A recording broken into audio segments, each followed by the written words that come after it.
best-of-3 Swiss round formats. Trainers advance to Swiss Phase 2 if they gain more match points than their division threshold.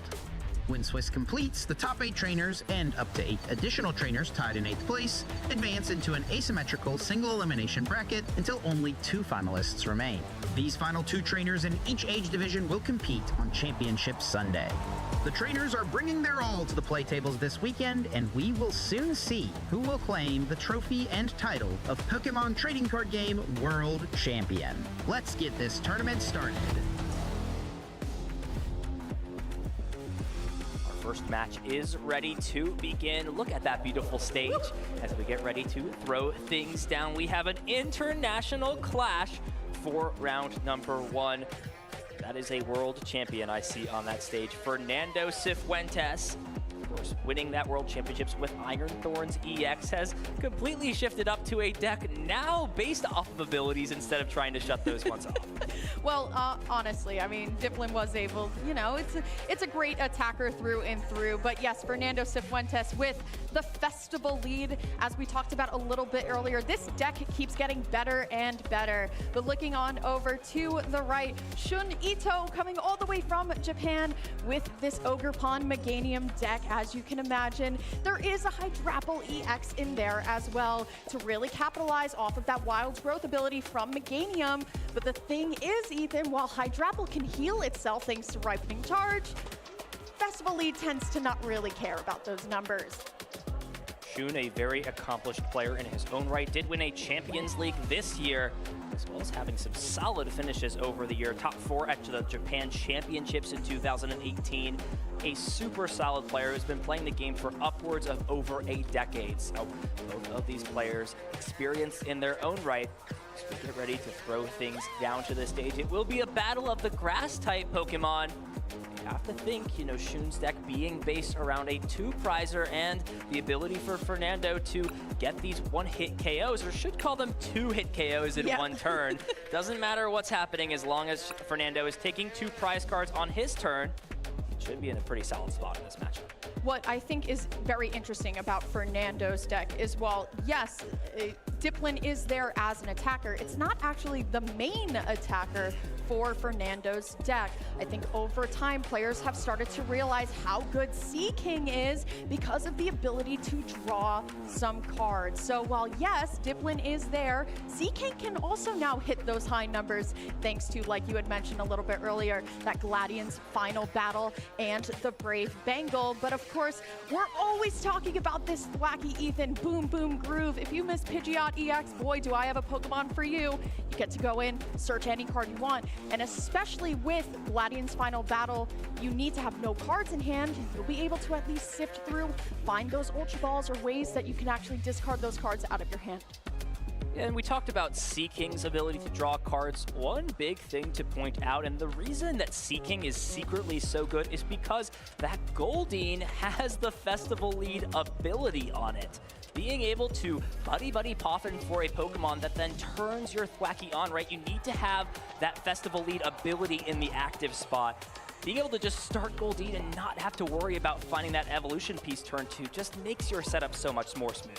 And that is going to be the big thing, but the overarching issue with Festival Lead, Ethan, is if you don't have that Festival Grounds in play, you're not going to be able to hit those high damage points because you need to be able to attack twice. This is what this deck does extremely well here. So going up against Shun's deck, this Meganium Hydrapple deck where it tends to play 4 Forests of Vitality to get into Meganium as quickly as possible, it's really going to be a matter of when Fernando is going to decide to put Festival Grounds in play.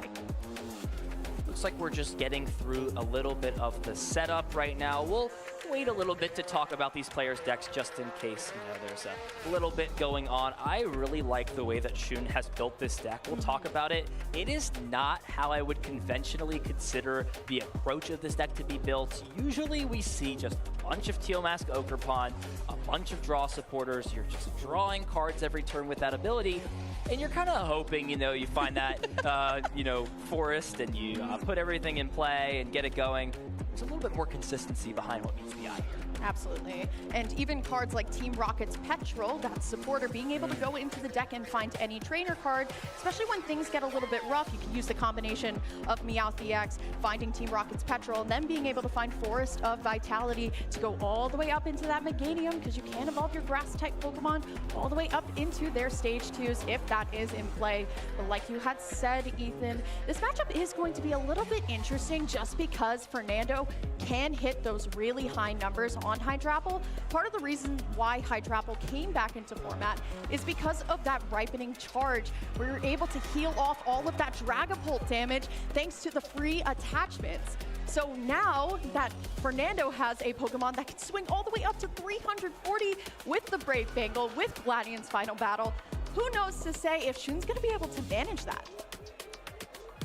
One other important thing, we of course talked about Festival Grounds as a stadium card.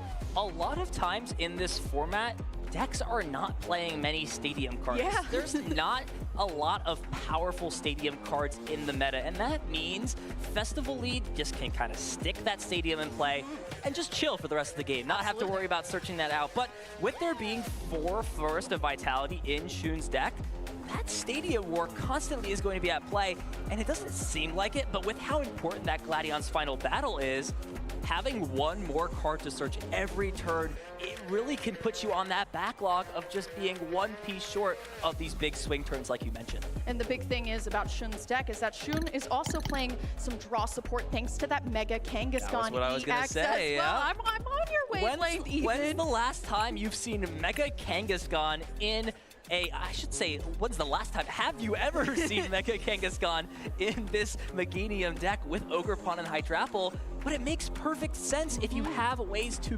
move. We'll have to talk about that A-Spec card a little bit later. We're going to keep it a bit of a surprise. There's some cool stuff here in Shun's deck. Yeah, absolutely. And that's the thing, right? If Shun were to start this Mega Kangaskhan and have no way to get it out, that is a prime boss's orders target and a free 3 prizes for Fernando to target down here. But like we had mentioned, I mean, it's very interesting to see the grass decks really have a little bit of a come up through and through all of these sets as well, especially with Zoroark being the second most represented deck here. But I like what Shun's idea is, right? You have to expect Dragapult, so Hydrapple heals all of that extra damage to and from, and thanks to Teal Mask Ogerpon, you are really able to hit those high numbers thanks to the combination of Meganium and, of course, that Syrup Storm. That is going to be a big question this weekend for a deck like Hydrapple. How convincing is the Dragapult EX matchup? On paper, like you said, it seems really good. You have one-hit KO potential on Dragapult EX. You can heal off that residual damage from Phantom Dive. However, one thing that is important to notice is the setup with this deck. It can struggle to get pieces out fast, and if you're not able to take those first 2 prize cards, well, it's okay letting a Dragapult or 2 go down, especially if they decided to play something fun like that Moltres in the deck. It's really going to be interesting to see how Shun's build of this deck is able to take down Dragapult, assuming he can advance far in this tournament. We're talking about grass-type decks. Let's talk about grass-type Pokemon. A lot of conversation going into this tournament, Ethan, was Shaman a wasted spot in the deck? Now, granted, one of these competitors is playing Shaman, but especially when you hit into matchups like Hydrapple, where Shaman is just going to, if you were to start it, is just going to be a sitting duck. Very interested to see if players are going to regret their choice or thank Shaman for coming out. Anticipation is building, ladies and gentlemen. We appreciate you being patient with us as we get everything sorted out between the players. We'll make sure everything is in place before we jump down into this first Swiss round. Still, though, I mean, I'm so excited to see Fernando's build of Festival Lead leaning more towards the Sea King rather than leaning towards the Dipplin. I think a lot of players at this point have really kind of known Dipplin to be the attacker, but thanks to Brave Bengal, thanks to Gladian's Final Battle, it'll certainly be very different. So, see our opening dice roll, Ethan. Is Fernando gonna go first? You probably are with the deck that wants to evolve up, right? Yeah, it's always scary, blind, going first with this Festival Lead deck. Your opponent can do you, item lock you, and all of a sudden you kind of just lose the game on the spot if you don't get Pokemon into play. But you just have such an advantage going first, assuming you set up, assuming you can attack before your opponent is able to evolve their Pokemon up. There are a lot of benefits. So the opening coin flip will see these cards be drawn for both of these players. See how this game progresses through. It looks like a starting Pokemon for both of these players. Is that Mega Kangaskhan immediately in hand for Shun? Probably one of the best starters. Also considering that Teal Mask Ogre Opponent will go ahead and start the Mega Kangaskhan. So we take a look at these players getting ready. See the prize cards be placed out and get into this first Swiss round. I am so excited, Ethan. The World Championship is finally here. It's been looming for so long. Players for 9 months have been trying to get to this spot. Let's check out the prize cards here. There's a couple things on both sides, Ethan. I'm not liking too much, but more so on Shun's side than Fernando's side. It's going to be double Forest of Vitality, but also that Celebi card, thanks to Traverse Time, especially because Shun is going second here. That Traverse Time attack on Celebi is actually really important for the setup, being able to grab the stadium and some grass-type Pokemon to go all the way up into your High Travel, into your Meganium. Could definitely struggle to find those Forest of Vitality. We'll keep an eye on how that has played out and will play out throughout this match. So we are almost ready to get into our first Swiss round. Former world champion Marcos Cifuentes up against one of Japan's best in Shun Ito. This is going to be an excellent match, as it looks like these players are super eager to get underway. We'll have to wait just a little bit longer, and there we go. Round number 1 here at the 2026 World Championships is underway. See what the draw for turn is here. Onto Fernando's side, and like you had said, Ethan, this is exactly what you want to see in terms of a start. Already a festival leader in Goldeen into the active, and honestly, Fernando also already having at least one Grookey in hand. That feels pretty good. So here comes these opening prize searches here. Secret Box in hand already, but I'm not seeing much other help in the rest of the hand. Secret Box is kind of all the help you really need when it comes to getting set up. You also have to start thinking about what your opponent is playing on turn 1. What decks should be going through your mind, Emily, when you see that Mega Kangaskhan in the active? Well, at that point, right, Fernando's going to start counting out these Brave Bengals, these damage modifiers like you had talked about, because that's a juicy 3 prizes right there. And, you know, for Shun, it seems pretty safe until your opponent flips over something like a Goldeen here, and then you can hit all the way up to 340 on Shun's side. So we'll see how exactly Fernando wants to go about the setup. Like you had mentioned, Secret Box in hand already, so the pass on over, no energy attachment, no problem here. But speaking of energy, here comes Shun and these Teal Dances. Plenty of energy to be found.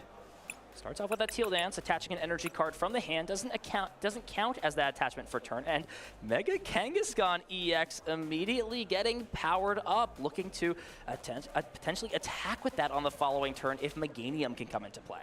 No energy swaps here either. No energy switch in Shun's deck here. But the problem is, if Fernando's not having the best start, Mega Kangaskhan might have to be doing a lot of the pushing here. Now, Shun did draw into a Chikorita, deciding to kind of throw it away with this Lily's Determination. It will go back into the deck. And still, you want to draw some cards. 8 cards here for Shun, then an extra 2 off the run errand, as it hasn't been used yet. Looking to find that Forest of Vitality for the following turn. See that run errand as mentioned. Just drawing into some more supporter cards. Does find an Ultra Ball, and it looks like there is a pair of great Pokemon. That Chikorita coming down into play, and that Diplin. Applin comes down, excuse me. Sometimes get them mixed up. They're all, you know, part of the apple tree, so to say. There is the draw for turn. A bit awkward with this Secret Box discard. And one important thing to note as we get through this game, we usually see Festival lead based around Diplin. This is only a 1-1 Diplin line in this deck. We are full on the Seeking train. We might have to change the graphic, because the graphic did show Diplin, and we might have to start showing Seeking here instead. But Secret Box Ace spec being used right away, supporter, item, tool, and stadium. So it looks like if Fernando does have an energy in hand, he will at least be able to start getting things going. But now, Ethan, here's the question. For item, now granted, Fernando does already have a Thwackey already set up here. Is he going to prioritize something like the Buddy Buddy Poffin and then the Pokepad to get the festival leader seeking into spot here, or does he want to continue getting set up here? I'm very interested to see how he's going to go. Yeah, looks like a guaranteed gonna grab. Oh, looks like the KO could be online for Fernando. Assuming there is a Thwacky of some case. Yeah, the Thwacky in play. It's all gonna be lined up here, Emily. The Thwacky can guaranteed grab the energy card. Gladion's final battle will be able to be played since there are 2 Bengal and the stadium in play. Here we go, Gladion played, Thwacky grabbing a grass energy, and look at this aggression early on. Mega Kangaskhan is gonna fall on the second turn here with this Festival Lead deck. And this is the best part about this deck, Ethan, when you're thinking about Festival Lead, like I was, thinking, okay, well, we need a full bench in order to be able to hit those high numbers. Seaking actually doesn't need any of it. Just needs the damage modifiers in of itself, this Brave Bengal and Gladion's final battle. And thanks to Festival Grounds already being in play, Seaking can, of course, attack twice. And Fernando, who now has no cards in hand, actually is going to be able to draw 4 cards on top. Plus the 3 prize cards, hand filled up all the way to 7 cards. And now immediately pressure on Shun. A 3 prize Pokemon has fallen, and your opponent is already ready to go. They've got the Festival Lead Pokemon in play. Thwacky can guarantee draw pieces, and there are 7 cards in the hand to work through.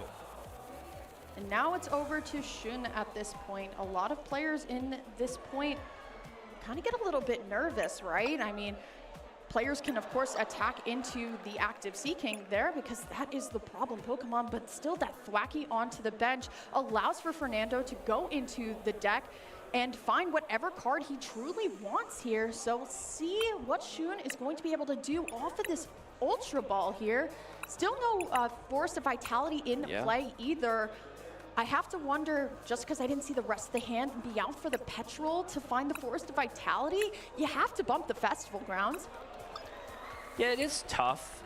There is an argument to making sure you can put other pieces into play instead of that stadium, since your opponent's going to have 7 cards in hand, plus the draw for turn, plus the Thwacky. It's pretty likely that bumping the stadium isn't as big of a concern, and if you're playing Petrol, what else are you really doing on the turn? So I like this start here for Shun. Grab the Pheasantipede, see these 3 cards from Flip the Script, and then kind of make that approach, make that judgment call to see what comes next for his turn. Well, thankfully for Shun as well, I do believe there is a special red card in hand as well. Okay. And because of the Mega Kangaskhan going down, Shun can actually play that this turn. We'll be able to shuffle all of those cards to the bottom of the deck. That's a lot of energy in hand, Ethan. Meowth for next turn. Could be this turn. We haven't seen a supporter card played. There's the energy attachment for turn. This Teal Mask Ogerpon has a KO lined up on Seaking. There's also a world where could consider grabbing boss's orders here and chasing down the Thwacky just to make sure his opponent is not able to grab more pieces, and I think I like this play from Shun. Absolutely. Not only is the boss's orders going to be played, you can only imagine that the special red card is going to be played as well. So then Fernando's hand is really just going to be up to what the top 3 cards of the deck is going to be. Boss's orders definitely onto that Thwacky. See what else. So Myriad Leaf Shower will be able to take a KO. There's the special red card. We typically don't see disruption as early as the 2nd turn of the game. Thwacky will go down. His opponent will have just 2 cards in hand, and it seems as if this Teal Mask Ogerpon will be able to not be KO'd on the following turn. Just because that Seaking falls 30 damage short. It's great at drawing cards. With that Gladion's final battle, it does a lot, but there's really not a lot else in the hand. Importantly, though, finding a Buddy Poffin to get some more basics into play. Well, the 3 cards on top for Fernando were a Mist Energy, a Buddy Poffin, and a Gladion's final battle as well. But unfortunately, the draw for turn was Mist Energy, so you can't double attach in one turn. So unfortunately, like you had mentioned, won't be able to use that Gladion's final battle again, but a pair of Grookey to suffice as well. Fernando at least will be able to get a couple of hits off here, but still, I mean, that's double. I mean, that's 1 Seaking ready to go, but like you had said, it's not a knockout just yet. So there it is. 2 use of that Seaking. Rapid draw, 60 damage plus that Brave Bengal times 2. 180 damage. And while the prize lead is still in Fernando's favor, you have to wonder what the setup will look like on the following turn. To note, that is the only hand disruption card gone now for Shun, which means these 4 cards drawn from Seeking are going to be safely kept in the hand. Absolutely. And still, I mean, Shun has to find a way. There's the Petrol, and does already have the Forest of Vitality in hand as well. Shun can go on ahead and start getting these Pokemon evolved all the way up.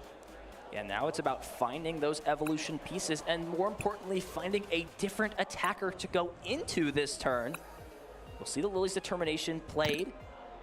Now, prize card was taken for Shun on the previous turn, so we'll only get 6 cards and has used both Teal Dance abilities. Really gonna need some help from these 6 cards for him to find a useful attack, because if this Teal Mask Ogerpon goes down, there's a pretty easy path to victory for Fernando on the next few turns. And because this Teal Mask Ogerpon just took damage, wasn't knocked out, this Fezandipity is not going to be able to draw some more cards either.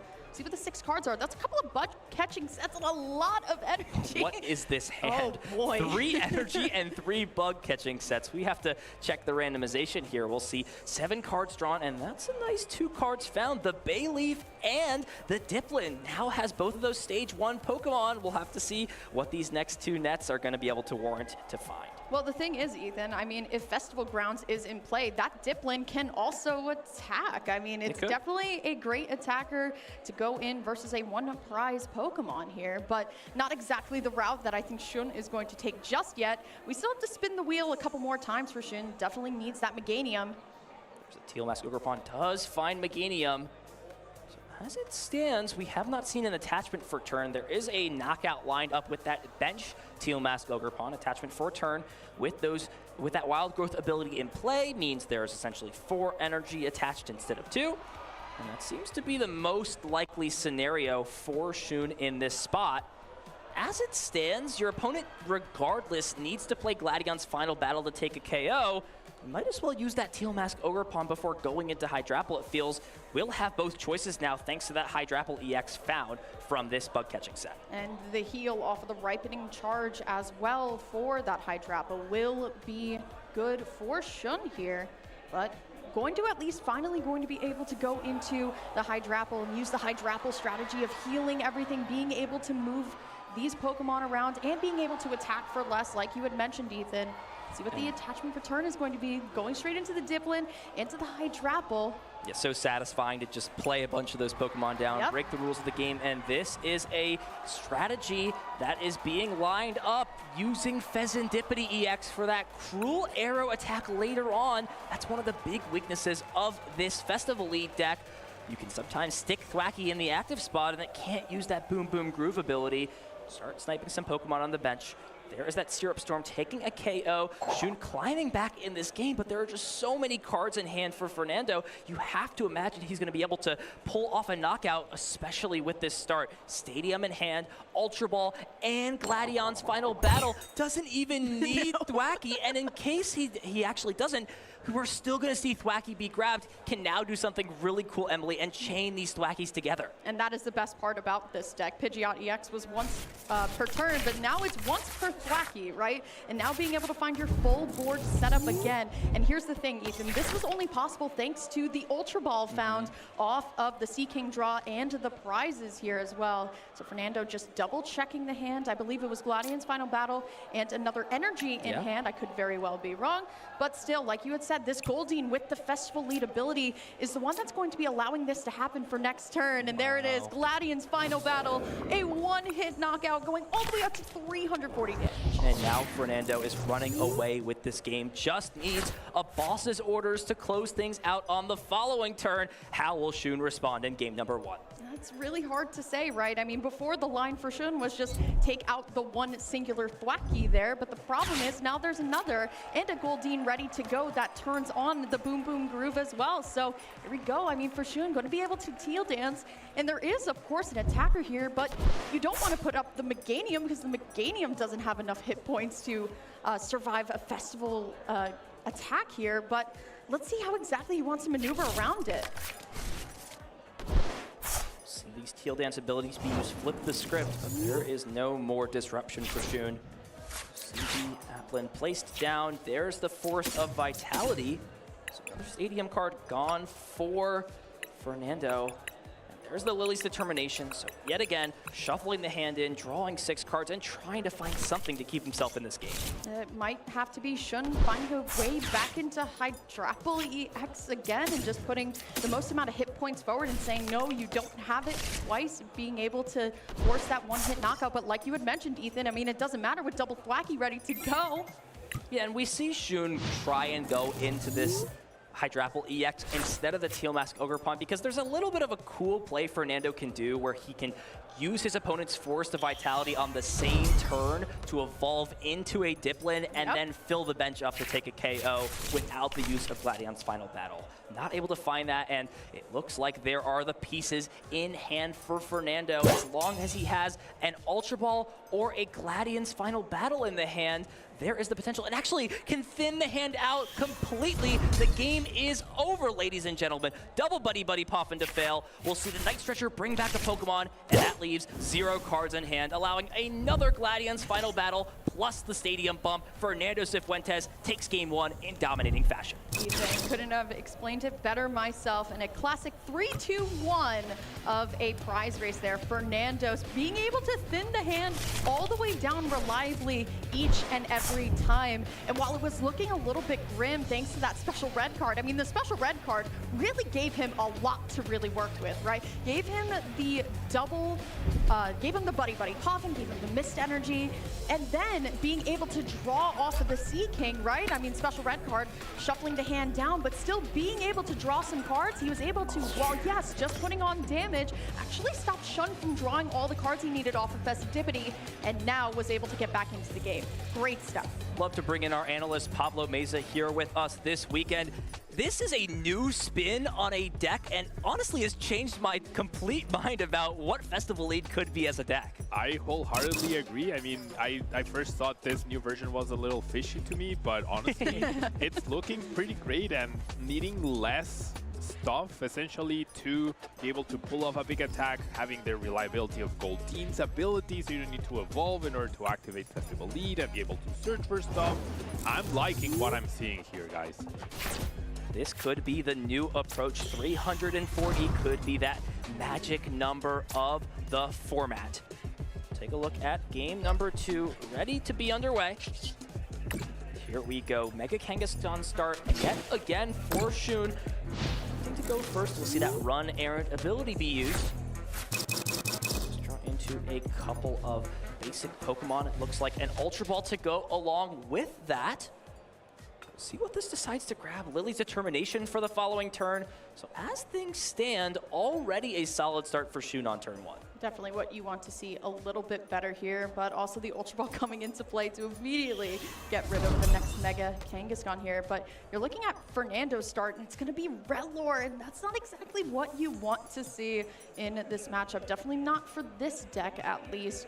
See what the prize cards are going to be for both of these players, because as we talked about, it's really important to note what resources aren't available. Now granted, it's better to have one Force of Vitality prize, but still a Meganium in there, and that special red card for Shun, because we talked about a little bit earlier how Shun needs to be able to get rid of Fernando's gigantic hand.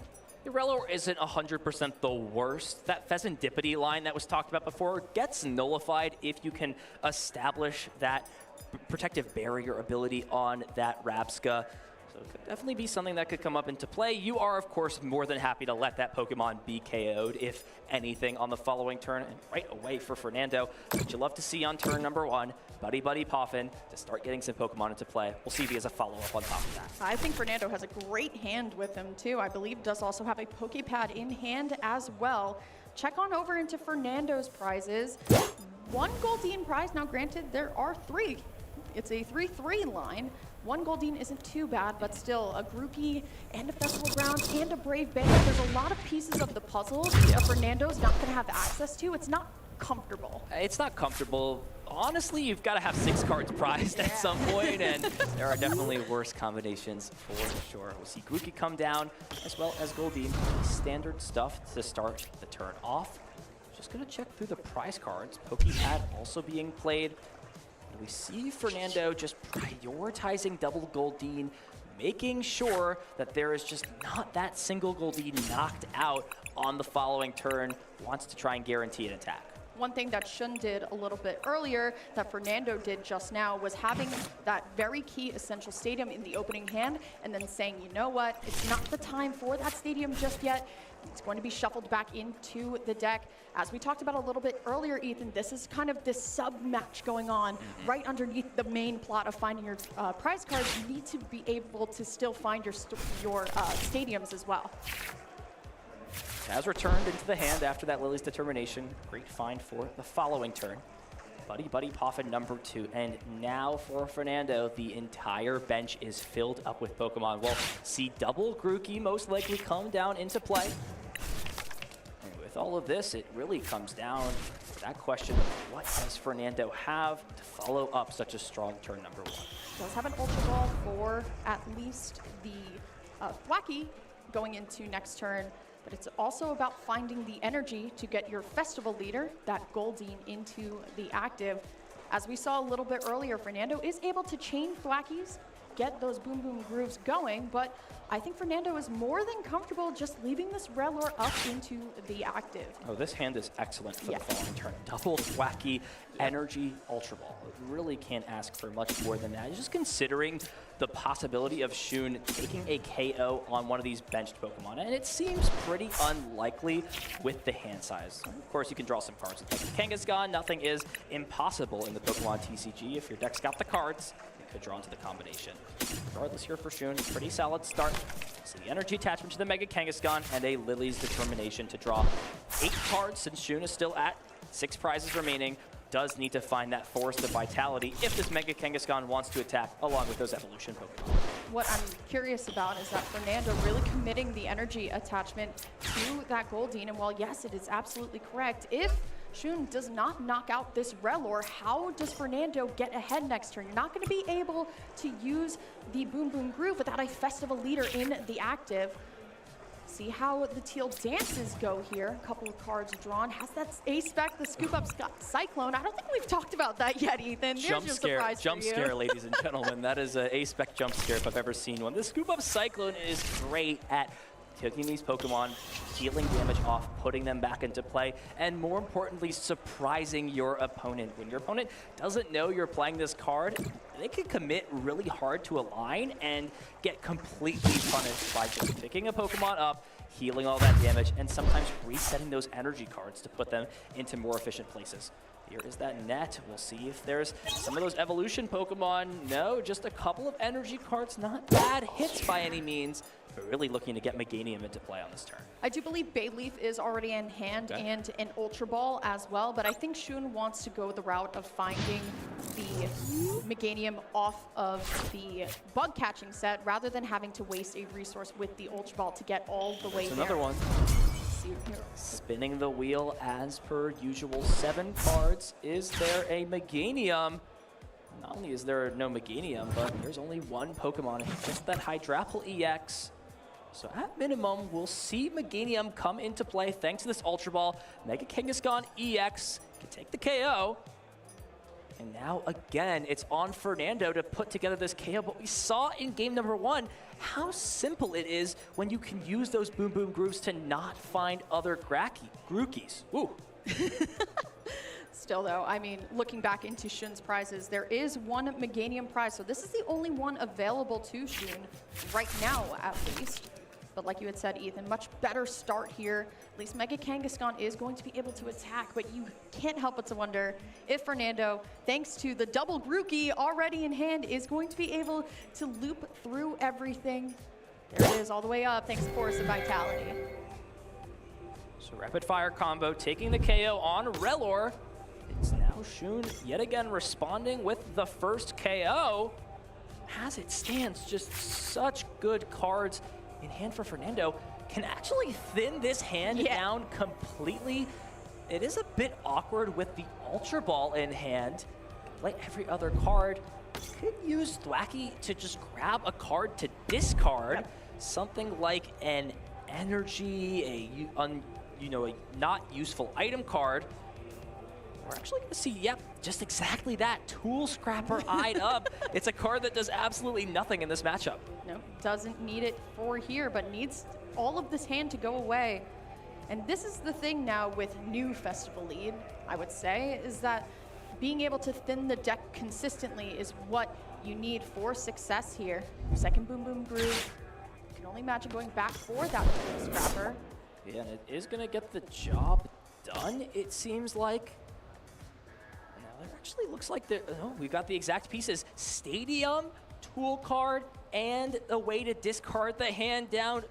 Yet again, in game number 2, Fernando Cifuentes is going to take a 3-prize KO on the second turn of the game and fill this hand up to 7 cards. It's not just that, Ethan, but look at the rest of the supporting Pokemon behind him, too. Does also already have the Goldeen ready to go for next turn, when inevitably this Sea King does go down, thanks to Meganium already being in play. Shun does at least have 2 attackers ready to go, but this is a lot of cards drawn for Fernando. Shun not having access to that special red card because it's in the prizes. Fernando is going to keep a lot of cards now in hand. Now has to figure out a way to thin that hand back down. True. Still having access to Secret Box is an easy way to do so.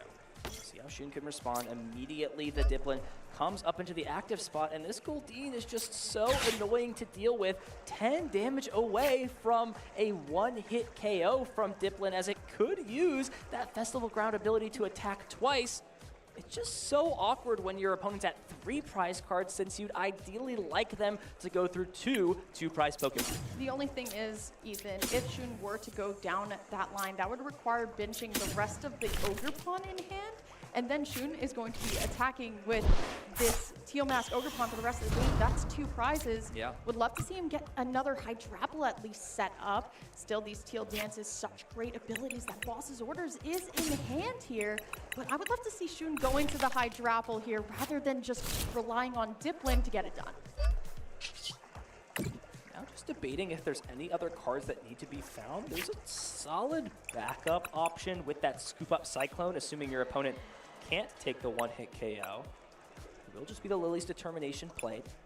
6 cards found for Shun has kind of hit the benchmark for this turn. Hydrapple in the active spot, KO being taken. It's kind of just carry on top from this point on. See what the 6 cards do give Shun here. Finds the forest at least as well. Still needing to bump the Festival Ground and Festival, excuse me, Festival Pheasantipity. Try saying that 5 times. Yeah, a little bit of a tongue twister. With the Hydrapple EX in play now, it is possible to power up Cruel Arrow in a single turn.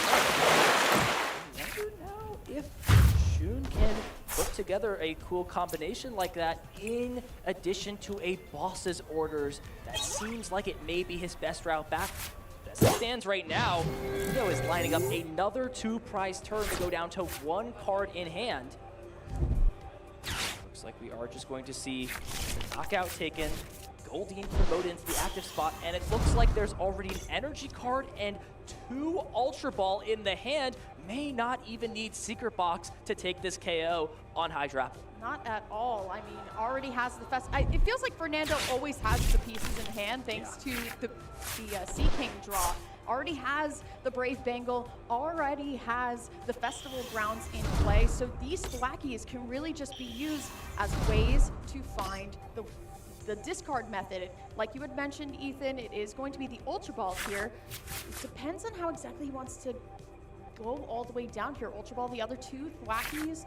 There is at least the Mist Energy and the Brave Bengal already in hand. I think you're right, Ethan. He already has it. Yeah, may have the Stadium card in hand as well. That would allow this Thwacky to use the last Boom Boom Groove ability to find another Sea King. And yeah, the Stadium's already in hand. Now just has to figure out the way to play the last Ultra Ball. Can get rid of the Mist Energy and the Stadium card, then research out another energy. The Sea King would be nice to have established on the following turn with Goldeen, but there is a Dipplin in play, and that can be an attacker used on the following turn.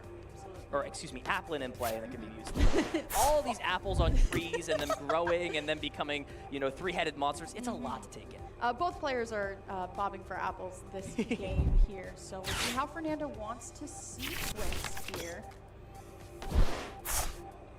it feels like it has to be that option. Just considering what card is best to discard, and it will be the Lily's Determination. It seems counterintuitive on the surface, right? Why would you discard a draw supporter, a card that can help find cards? But it seems like the idea is to play one last Gladion's final battle to close this game out. It's not even just that. Can also fill up the bench and find boss's orders as well, being able to take out the Meganium, because that would be a one prize Pokemon there. But another perfect mill, Ethan, all the way down Gladion's final battle, showing why it is so good in this deck here. And the mix with Seeking being able to keep drawing 80 more thanks to Gladion's final battle, 2 prize cards, and then a ton more thanks to Rapid Draw.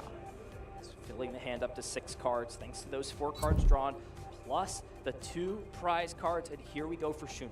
What can he do to stop what seems like the inevitable on the following turn? You've got to get creative in a spot like this. Can Pheasantipity be the savior in game number 2? Well, the thing is, with Fernando's Goldeen being the last prize card here, Fernando is starting to fill the bench because he has to attack with Dipplin to be the final attacker there. So Shaman has to come down here. And then Fernando, because Applin doesn't have that Festival lead ability that Goldeen does, will have to piece together finding that final piece. But still, for Shun, the priority here is not only getting rid of the attacker, but finding another stadium. And then I think Ethan, the route is once again putting forward the Hydrapple EX, saying, you know what, it's the biggest Pokemon, it's points in my deck. Let's see what you can do. Fuel Mask number 3 coming down into play. There is an Ultra Ball that can find the last Hydrapple EX in the deck. Is it in there? I'm not sure it is.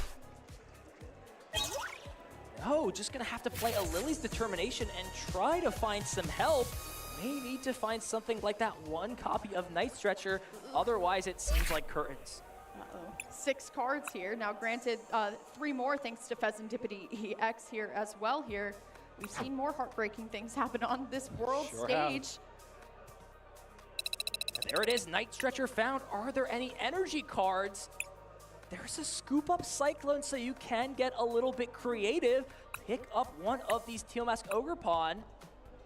See 3 cards drawn from Flip the Script. Does find an energy. Importantly, can now save that A-Spec for later, potentially. Not just that, but also did find the special red card off of the prizes as well for Shun. So will be able to at least shuffle Fernando's hand all the way down. Will have to do some work to find that Night Stretcher all over again. Still in the prizes, unfortunately. Oh no, just plays another copy. There is no hand disruption left for Shun Ito in this game. He's going to do everything he can, but it seems like the writing is on the wall. Oh, there is another red card. Oh, there's I knew I 2 wasn't in this crazy. deck. There's Okay, 2. sorry, I thought there was only 1, Emily. I will not doubt you for the rest of the weekend. Oh, Get it out of the way. Well, to be fair, I only thought there was 1 in the deck, so now we're both wrong. Okay, you know what? We are off to an excellent start when it comes to understanding both of these players' decks. A little bit of a surprise, and that was a huge piece found. Let's not understate it. Shun Ito taking the KO with a beefy Pokemon, and importantly, disrupting the hand. And you can tell Fernando does not like those 3 cards, considering promoting Shaman in the active spot on this turn. Not even thinking about it either, saying, you know what, I have no line to the Night Stretcher to recover the Dipplin. You know what that means? It's time to get into buying some time here. Now, granted, Fernando does have some time. None of these Pokemon do give up 3 prizes, but the thing is, now, if Fernando misses game this turn, this gives Shun the green light to start attacking the Thwackies here. Yeah, and honestly, the game could be over on the following turn if Applin is KO'd from a boss's orders. Fernando's not going to be able to respond, and there it is, passing off the turn. Shun Ito immediately plays boss's orders to bring that Pokemon up, and a huge tempo swing in Shun's favor. 1 turn off for Fernando. We've only seen Fernando hit these really big swing turns, and now, unfortunately, we have to see, but there's the top deck, finds the energy for Shaman, but not is going to attach here. At least has the Lily's Determination to get out. Just wants some sort of pivot. Lily's Determination, so can shuffle, find 6 cards. However, if there is no Pokemon that comes into play this turn, nothing like a Night Stretcher or a Sacred Ash to shuffle Pokemon back, the game is essentially over on the spot. And not just that, Ethan, you got to look at the time as well. Only 17 minutes left for both of these players. Honestly, Shun, at this point, the best case scenario might have to be a tie, as weirdly as that sounds here. Yeah, it just feels so inevitable. Now, there is a big Sacred Ash found. Cannot stress enough that this is going to shuffle back all the Pokemon, and there was also a Buddy Poffin in the hand. Can put double Goldeen into play, and all of a sudden, when things seem grim, a top deck Lillifer turn may have saved Fernando in the second game. That is everything that Fernando needs and more, right? It wasn't thanks to the hand, it was thanks to the Sacred Ash in total. And like you had mentioned, already has the Buddy Poffin now. Wow. Can put everything back here. And the secret box has not been used yet for Fernando, which is going to make things so easy if he can use just one Boom Groove ability to discard those unused cards and get himself into a spot to close out this game. What a turn for Fernando. Is Fernando going to be able to at least get back into the game here? Like you had mentioned, there's Goldeen going into the active, and because of the energy attachment, Shaman retreating. And here we go, Boom Groove is live, Ethan. And this is even better since now Fernando can grab himself something like air balloons to make sure that Thwacky cannot be trapped in the active spot, since that is a great counterplay for Shun to use Fezzidipity's Cruel Arrow while making sure something like Special Red Card cannot disrupt. I wonder if Fernando is just going to grab two of those air balloon, put them on the Thwacky, and make sure Disruption plus Cruel Arrow is not a win condition. I'm a little worried though, Ethan, because Shun actually took that second Special Red Card off of the prizes here. So while yes, Fernando is absolutely setting up checkmate here, Shun has seen that Fernando has done all of this work, and there it goes to the top of the hand already, saying, you know what, you're not keeping any of that. This hand is incredible. Scoop up Cyclone, double Grass Energy, and that Special Red Card. So all of the pieces are there for Shun if he can attack with Fezandipity, use the Ripening Charge ability, attach for turn, and that Hydrapple, ladies and gentlemen, can move out of the active spot, assuming that Scoop Up Cyclone can be played. And there it is, that exact line coming down into play, and Shun can now comfortably use this, but no! Surprised that Fezandipity did not get involved, instead taking the KO. Are the pieces there now? And I think it is. Boom Groove can grab Secret Box, and that can find everything here for Fernando, assuming he has a Pokepad in hand, plus another way to find Gladion's final battle. Let's see if the pieces are there. I'm a little bit concerned, Ethan, because I think a piece that Fernando doesn't want to discard is in there, and that's going to be that Brave Bangle, but does already have the energy in hand as well as an Air Balloon. While yes, Air Balloon can go, what else can we pitch from the rest of this hand? What can he do to at least guarantee it? Because obviously Fernando is going to Secret Box here, but I don't know if Fernando get enough, get high enough at this point? I don't think he can. He can't afford to discard that last Brave Bangle. If that card was not in the hand, the game would be all over. But being unable to use the search feature from that Secret Box means he's not getting the full value. Now has to go back to the drawing board, and what seemed to be curtains is now giving us an encore. It's just unfortunate for the draw for turn being another card that you actually need here. And that one Thwacky going down thanks to Shun's decision-making might have actually saved him here. What do? Do you grab boss's orders and hope to stall for a turn? Your opponent has game on board. And if you're not KOing Hydrapple, it's just GG's. The thing is, I don't think Fernando reaches high enough to get to the Meganium either. I mean, you've got to try and stall it for a turn. The issue, however, there are no more boss's orders in the deck, it seems. And if that's the case, Shun can just sit there and wait until Fezandipity can take the final KO. There actually still is Shaman in play. So all of this talk about Fezandipity, while in theory it's good, you've got to always remember that guy is in play. So apologies on my end there. It's a little bit distracting with some of these special art rares. Well, there's so many lines that Hydrapple can take. I mean, the Hydrapple strategy really is to go into the active and just heal all this damage. But like you had mentioned, I mean, can also use things like Fezandipity, but look at Shun ready to go. One energy to retreat because it counts for two. There's the attack and there's the finisher. Shun Ito going to be able to at least tie it up here. Ethan, you got 12 minutes. Are we ending this first match on stream with a tie? We'll wait and see what the result of that match was. Way to go, Shun. He battled back in this game after what was a super, super solid turn 2 and turn 3 for his opponent. Even the setup on turn 1 was great. He found the way back into the game. It was really thanks to all of those great draws, the disruption from special red card that allowed Shun to claw back and take game number 2.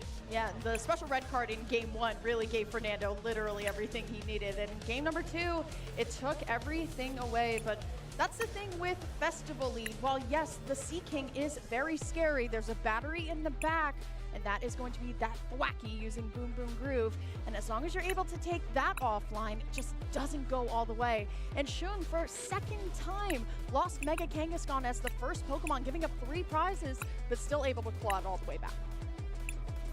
Fernando just running out of attackers towards the end of the game seemed to have sealed his fate.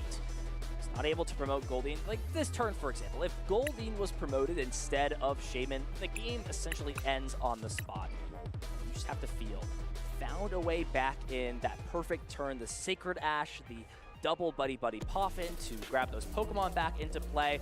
All of that seemed to have basically locked the game up, but just having that tool in the hand, needing to discard cards from Secret Box, it just didn't pan out, and we see how fast Fernando is moving.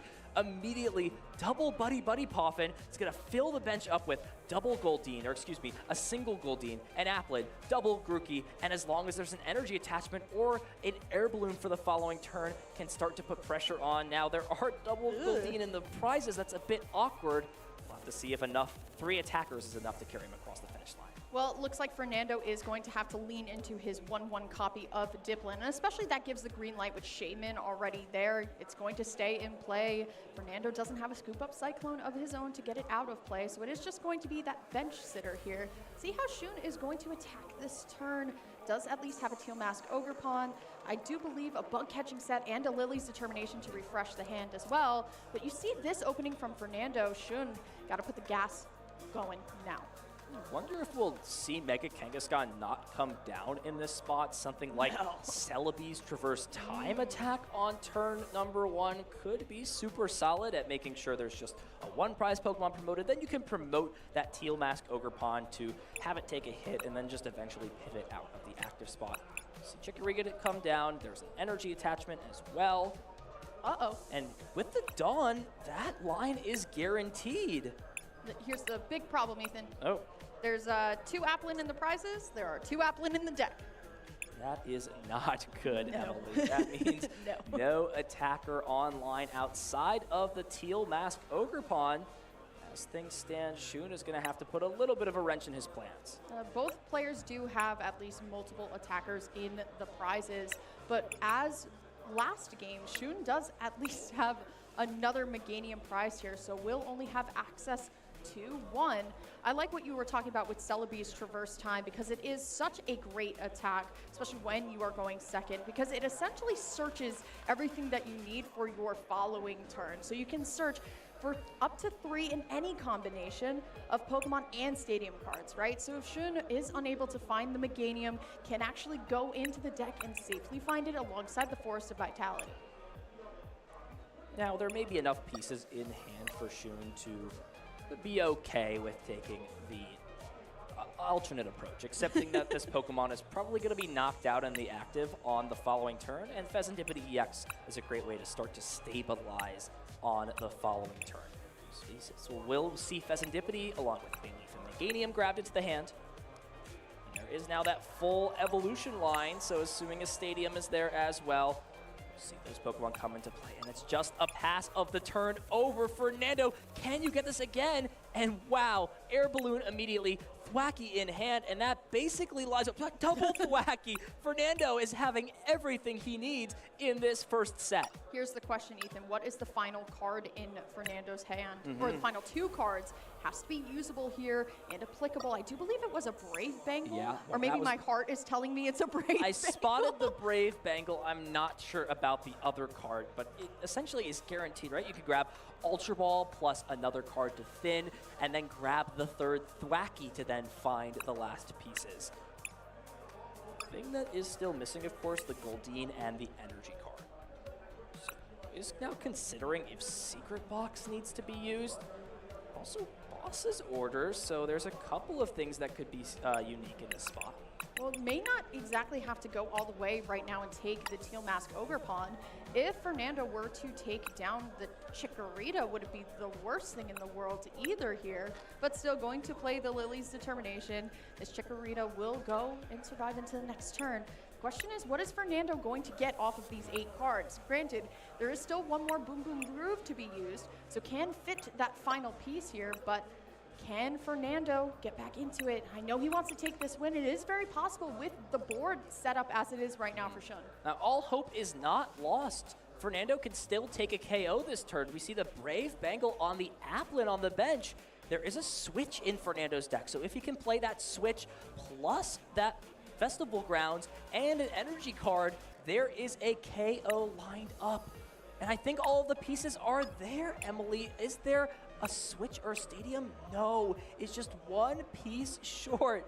Had the energy. Oh, it's actually there. It's perfect. Secret Box gets all of those pieces. So just when Fernando looked like he was unable to take the KO, we will see everything be found. Secret Box, discarding these unused cards, switch plus Festival Grounds, and a unique twist on an old classic coming into play on turn number 2 for Fernando. Cards in hand, no problem for Fernando. Going to switch back into the very reliable attacker of this Diplin. Essentially getting the Sacred Ash ready to go as well. Can fail the Secret Box as well. If you want a empty hand, you can fail to find certain things. But why would you do that when you're not using Seaking this turn to reach all the way? Why not go right back to your trusty Diplin here? See how Fernando wants to continue going, but this is a great setup for Fernando as well. Here comes that Diplin, and will be able to do the wave for a trusty 200 damage plus the Brave Bengal modifier. That Teal Mask Ogre Pawn's gone. So 2 prizes taken for Fernando. We are short on time, ladies and gentlemen. Just 5 minutes left. But as it stands for Fernando, he can win the game in 2 turns. Yeah. It really now comes down to how Shun wants to play this game. He could purposely stagger putting 2 prize Pokemon into play. We'll see Pheasantipiti's Flip the Script ability be used. Time, ladies and gentlemen, definitely a factor in this 3rd game now. Couldn't tell if Forest of Vitality was in hand. I do believe it was, just barely saw it here. It's just so tough, Emily. Your Yeah. opponent's at 4 prizes, so you can't hand disrupt them. No. They didn't grab a supporter, so you're almost certain that Gladion's final battle is in hand. And they have 3 Thwacky plus a Seaking on the bench. You have to accept that if you attack this turn, whatever you attack with is almost certainly going down. The thing is, I can see, Ethan, at least 2 Air Balloon have been committed at this point. And a switch.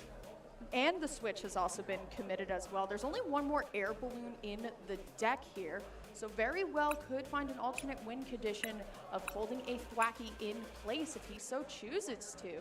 See what the second bug catching set does bring him. Once again, no Applin in the deck. Hydrapple, not an option. Going to have to rely off Teal Mask Ogre Pawn to close this game out. Seems like time is not in Shun's favor. Of course, grab these pieces, continue to draw cards with the Teal Dance ability, but still missing that Force of Vitality to evolve up Meganium. It's not just that, Ethan. It's the fact that Shun keeps putting 2 prize Pokemon in play, and like you had mentioned, Fernando doesn't have too many hoops that he has to jump through to get all the way up here. Forest, though, going into play, there's the Meganium. I don't want to say attack with the Meganium, man. That would be crazy. It seems that Shun has essentially committed to his inability to win this game. He understands that from this point on, it is very unlikely for him to win. So is now going to do everything possible to try and stall out as much time as he can. And there it is, just an attachment to the Thwacky and a pass. Fernando not having any way to pivot out of the active spot, and more importantly is the bigger issue. Once you commit enough resources to retreat, something like that 3rd Air Balloon, the other Thwacky then becomes a trap target, and you're just going to run out of time with there only being 2.5 minutes remaining in this round. Well, look at the way that Fernando just went and attached the energy instead of the final Air Balloon in the deck, Ethan. Say, you know what, if I maybe kind of feign the final Air Balloon, Shun is going to have to go through this Thwacky, get things going here. But that was just a pass back, believe it or not, Ethan. Yeah, and it's so tough because this Meganium in the active spot means that Fernando is going to have to take 3 KOs to win the game, and that's just more time needed off the clock. And here we go, just draw passing back and forth, and a Lily top deck for Shun means he can play some of these cards out of the hand and continue to try and find that second boss's orders. Fernando unfortunately stuck here. I mean, Thwacky isn't a festival leader, so Boom Boom Groove can't be utilized here. Really just has to just wait, pass back and forth. This is absolutely turning into a crazy game, ladies and gentlemen. Celebi can come down. That's another one prize Pokemon, just consistently trying to feed Pokemon into play and just gonna thin the deck out with this traverse time. Find these unneeded grass-type Pokemon to just increase those odds of seeing that second boss's orders. We've gone from such an intense match to now Fernando might not even be able to win at this point.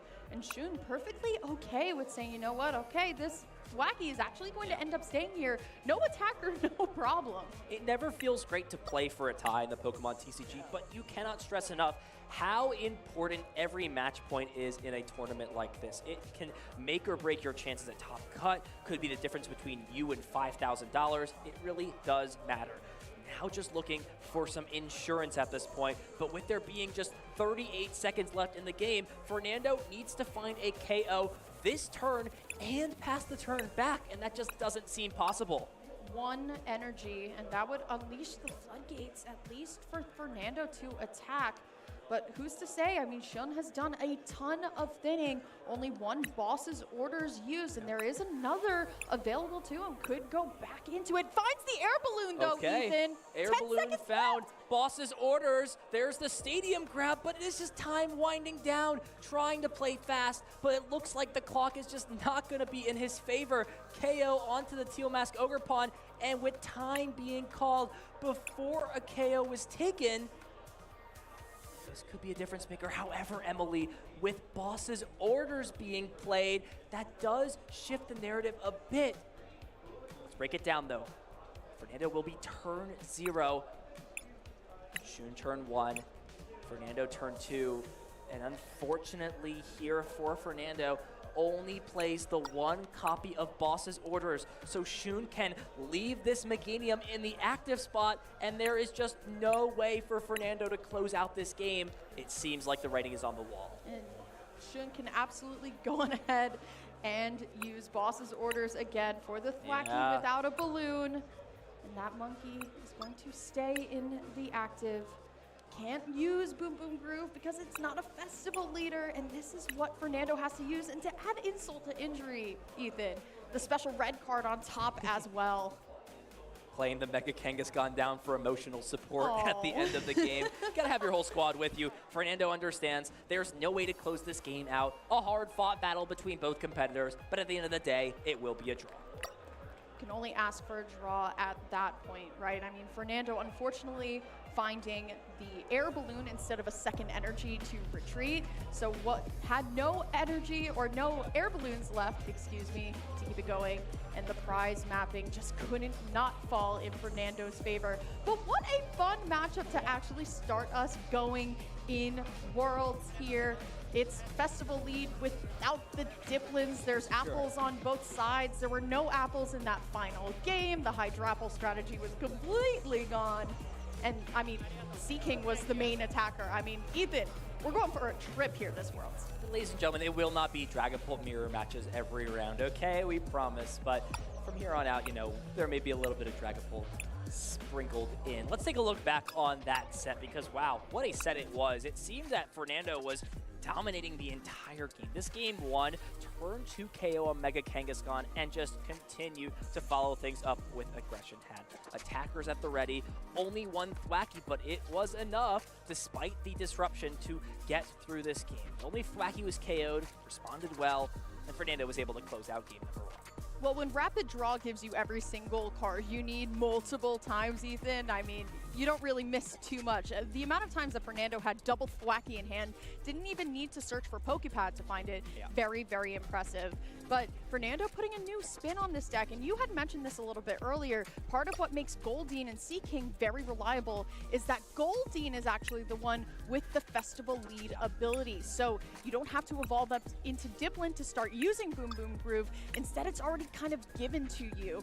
But in this game number 2, I mean, Shun was finally able to start picking apart the deck, found that boss's orders to get rid of the Thwacky, and then Fernando, without that Boom Boom Groove, couldn't find a way to thin all the way down to use another Gladian's final battle. It would have been even easier if that Shaman wasn't in play to block something like the Pheasantipity. That was a cool strategy that didn't quite come to fruition, but definitely could be a potential option for Shun later on in this tournament. And Game 3, Shun just immediately understanding that there's not a lot of time on the clock.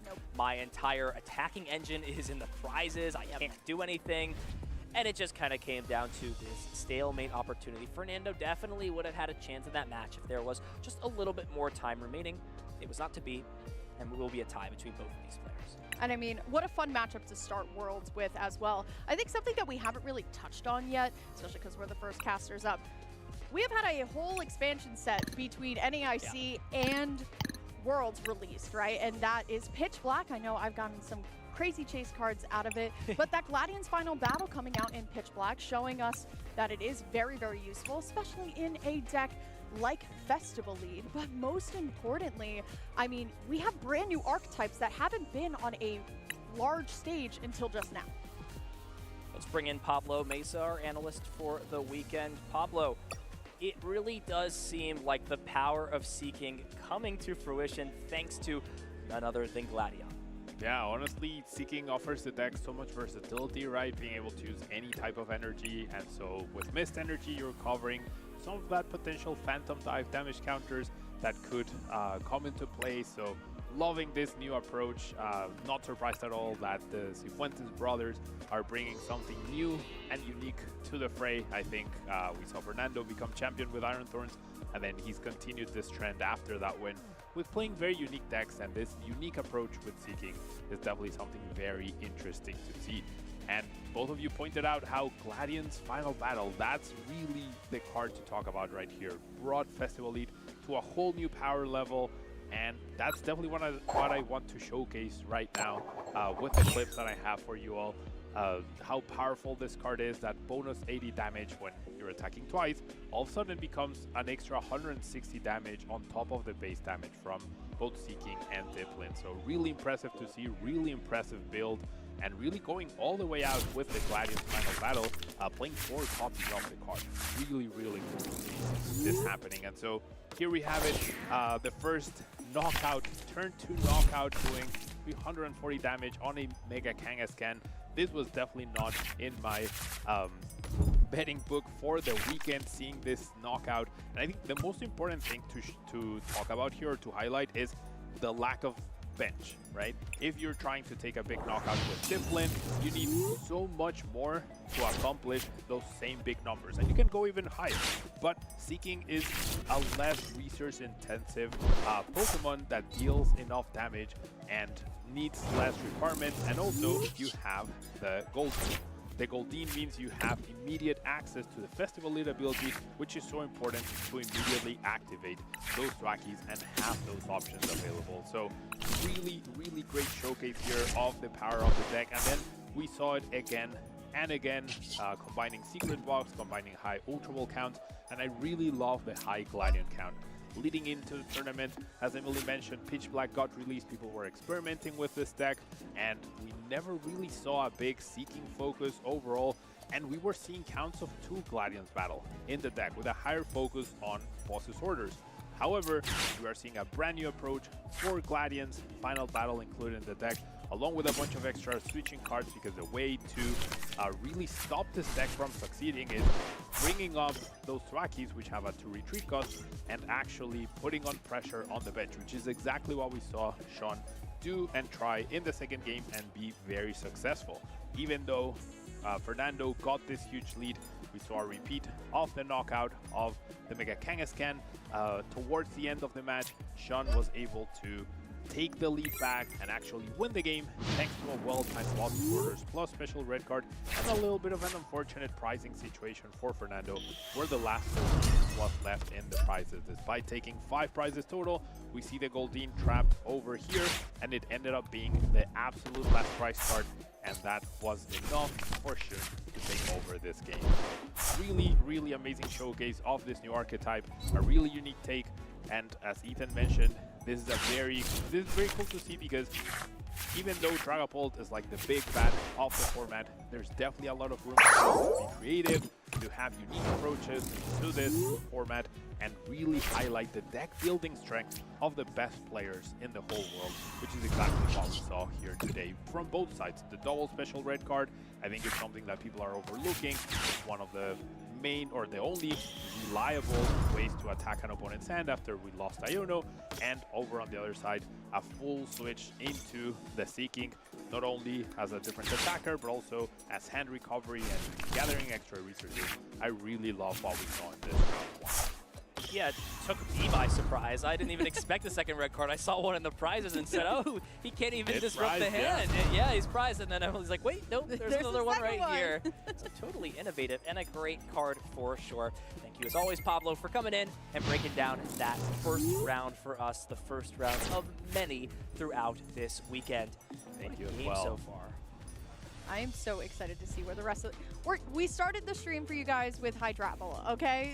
This will be listen, it's not 50% Dragapult, it's only 42. You know, there is some deck creativity, I think, going on out there. I haven't stepped onto the floor just yet, but I'm sure tons of your favorite top players are playing some tricky strategies, including Sea King Festival Lead. Sure, but this is exactly why it's so exciting to go from NAIC to Worlds with a set release in between, is because these players have had almost 2 months to really kind of figure out what exactly they want to trip up their opponents with, and honestly, Rapid Draw just kind of makes sense. Well, of course, there's plenty action going on this weekend at the World Championships. Almost 365 days ago, there was a previous World Championship. Dragapult made an appearance, as well as a lot of other players and decks. Let's take a look back at how Worlds 2025 played out. Every Pokemon trainer has one dream: to rock the crowd like Jacob Van Wagner, to shock the world like Shintaro Ito, or to topple the very best like Vance Kelly. And each year, there comes one stage big enough to etch your name into the Hall of Fame: the Pokemon World Championships.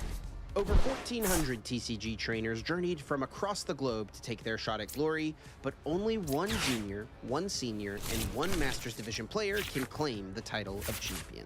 The juniors finals pitted US player Jose Cruz Galindo Resendez against Yuya Okita from Japan. Jose was using Dragapult EX paired with Dusknoir and Monkey Dory, hoping that grouping some of the most powerful cards in the format would earn him the crown. But Yuya's Raging Bolt EX deck had other plans. In both Game 1 and Game 2, Yuya's Raging Bolt with its Thunderburst Storm was able to rain down damage across the board, always targeting the Pokemon that Jose was trying to establish. This strategy proved effective as Yuya Okita won 2-0 and became the Junior Division World Champion. The Seniors Division featured the most promising young player in the game, Gabriel Fernandez from Brazil, up against Fuguan Liao, a decorated player from mainland China. Gabriel had won LAIC, EUIC, and NAIC this season already, but with one match between him and the perfect season, he faced an uphill battle.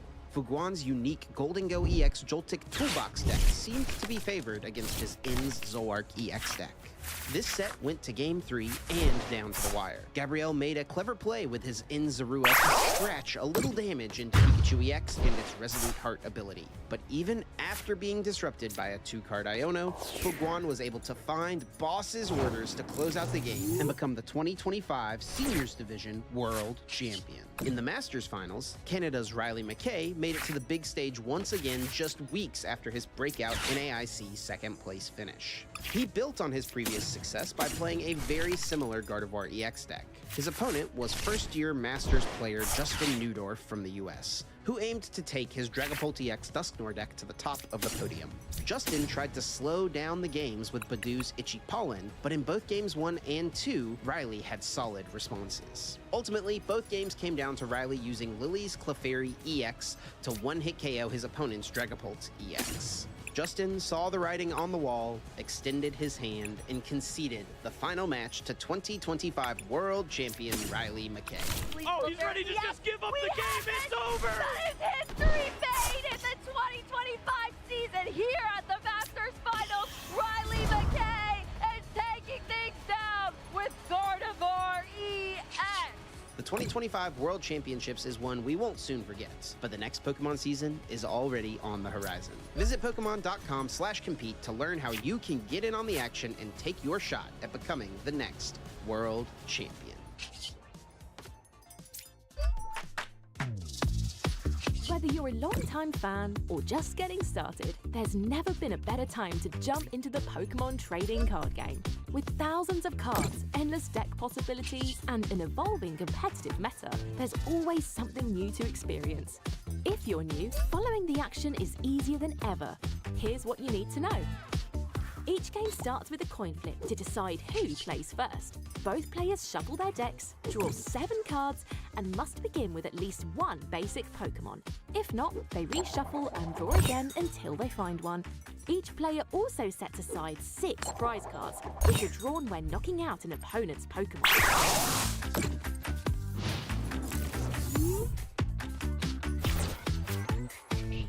The active spot is where battles happen. A Pokemon stays there until it retreats, gets switched out, or is knocked out.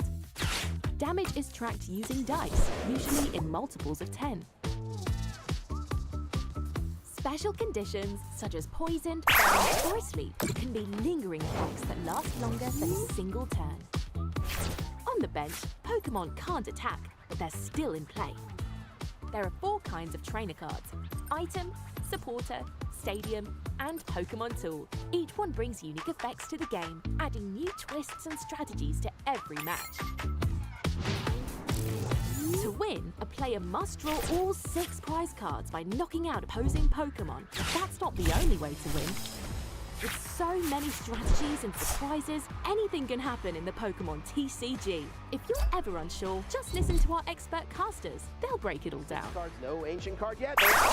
The pair will be discarded now. Here we go. This is the comeback. Taking 4 prize cards in one turn. Just going to conclude that from Plus, our on-screen graphics are there to help you follow the action every step of the way.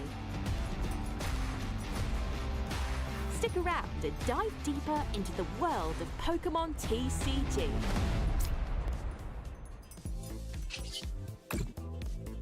Beautiful scenery, beautiful action happening at the Moscone Center in San Francisco. Pokemon XP and Pokemon World Championships well underway. For the TCG side of things, we welcome you back to the stream. See a big, beautiful hall and big, beautiful matches happening on the floor.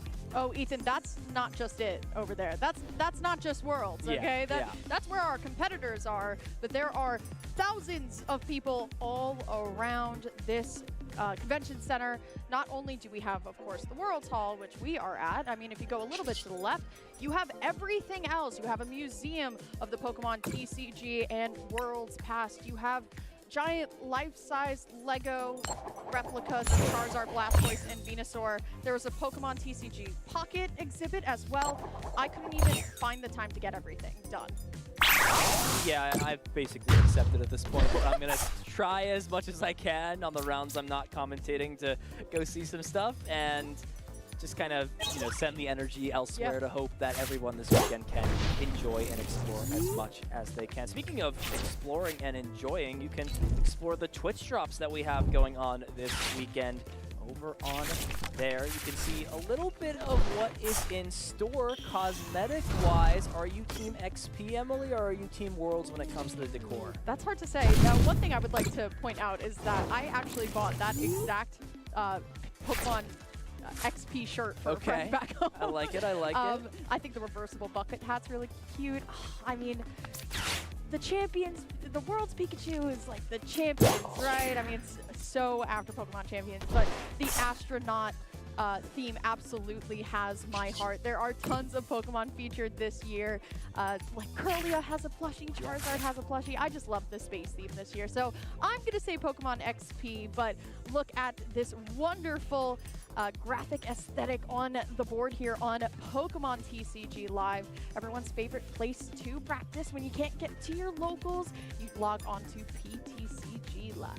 Might have to talk about the deck choice in this image a little bit. Listen, I'm not talking about it yet. Look, Oricorio is cool, but ladies and gentlemen, I hate to disappoint. There may not be, now no guarantees. I don't like making guarantees in the Pokemon TCG, but there will very unlikely be Mega Charizard EX X or Mega Charizard Y making an appearance on the stream this weekend. I'm sorry to all the Charizard lovers out there. We may have time in the spotlight soon. Who knows? Who knows what will be released in the Mega Evolution block, but for right now, I don't know if it's going to cut it. I mean, last year, actually, one of the reveals was the Mega Attack Rare Charizard X. And also, I think Charizard Y was revealed last year as well. I remember walking out of that convention center and hearing murmurs of people being like, this card is so broken, the Oricorio is so good. I can't believe they're making another broken Charizard card. And look where we are now. Yeah, and totally. Just remember that when they, you know, reveal cards potentially at the end of the closing ceremony. Not everything is like ADP level of broken. You know, some cards definitely have a little bit more restraint to them. But Dragonite as well. Hasn't seen play yet. That's another cool card that could definitely find its time in the set. At the World Celebrations, because those tournaments actually should be happening this weekend where you can get a sweet Worlds promo a little bit before. I actually played against a Mega Dragonite. Oh, wow. Yeah, that deck is still really fun, but unfortunately when you play 2 Lilies Clefairies, and, you know, not exactly the way that you want to go down. But Mega Dragonite is also my favorite card out of Ascended Heroes as well. That secret art rare is absolutely stunning. I've yet to pull it, but, I mean, I got my Ascended Heroes ETB and my booster bundle from the Pokemon Center. Still haven't able to pull it. I've just been ripping packs. I just really want to be able to pull it. There is no better feeling when it comes to the card game of opening up your favorite card from a booster pack. You know, you can't always build a deck with all the cards you open out of packs, but you could throw in some special art rares or some illustration rares in your packs. Definitely a good time right now to be a Pokemon card fan. Let's take a look at some of the matches happening out on the floor for this second Swiss round. So much talent.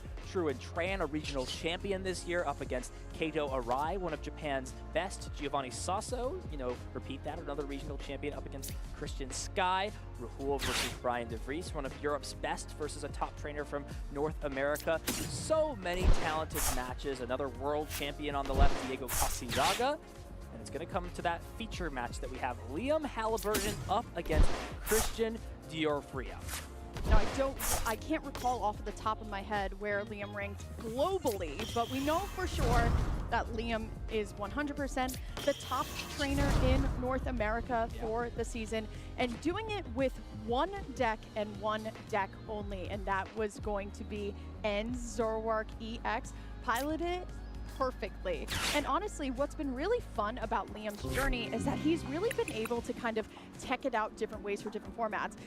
When you sit across from Liam Halliburton, 9 times out of 10, you're expecting Zoroark, but some of the other pieces that he's been able to kind of put into this deck to adjust to the meta has been very impressive. Ladies and gentlemen, you are now watching a master at work. This player is incredible. He plays this deck with such intricacy, always sequencing everything perfect, thinking turns and turns ahead. If you are interested in Zoroark, this is the player and this is the match to watch as we get ready to throw things down to our second round. Don't want to count down Christian either and the European region, but still, I mean, this basic box, Ethan, it's like Zoroark has gone on a journey of consistently changing. This basic box has certainly found a way to tech in every single card you can ever imagine into one deck, and somehow it still works. I mean, Christian giving up thing, but still, Christian is at least running a teal mask or 2 teal mask Ogre Pawns, and we know that Zoroark is weak to grass, could absolutely rely on that. But a lot of the times when we see basic box or basic all basic Pokemon, it's really just going to be trying to attack with this Mega Kangaskhan as quickly as possible here. I mean, the prize cards don't look too bad. That Pissimian especially is a great single prize attacker. But in Liam's prizes, Ethan, a copy of Watchtower here, especially when Basic Box does rely on using Mega Kangaskhan's run errand at time to get the deck going. See how exactly Christian is going to be ready for stuff like that. Anticipation building for this second Swiss round. It seems that both players will be able to execute their strategies as efficiently as possible. A lot of weakness clashing in this matchup with Iron leaves EX, the teal goes Ogerpon. Big factor though will come down to who strikes first in this matchup. Let's get into things. Swiss round number 2 here at Falls. Look at this, Emily. Not a super solid start. We'll see Teal Dance used, drawing a card, and it looks like just a single Ultra Ball, but that may have to grab something like Meowth. And even considering putting it down this turn in fear of Watchtower shutting that out of a potential opportunity.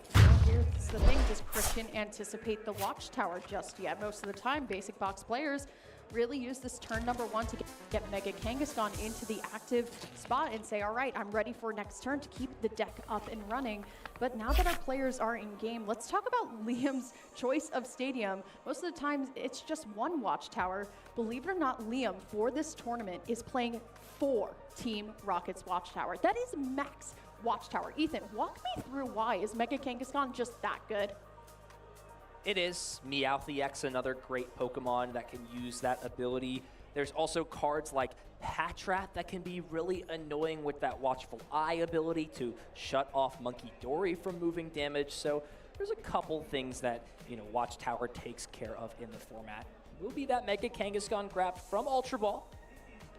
So can retreat with the Teal Dance, considering actually discarding this energy. I love that, keeping Grass Energy on to that Ogerpon.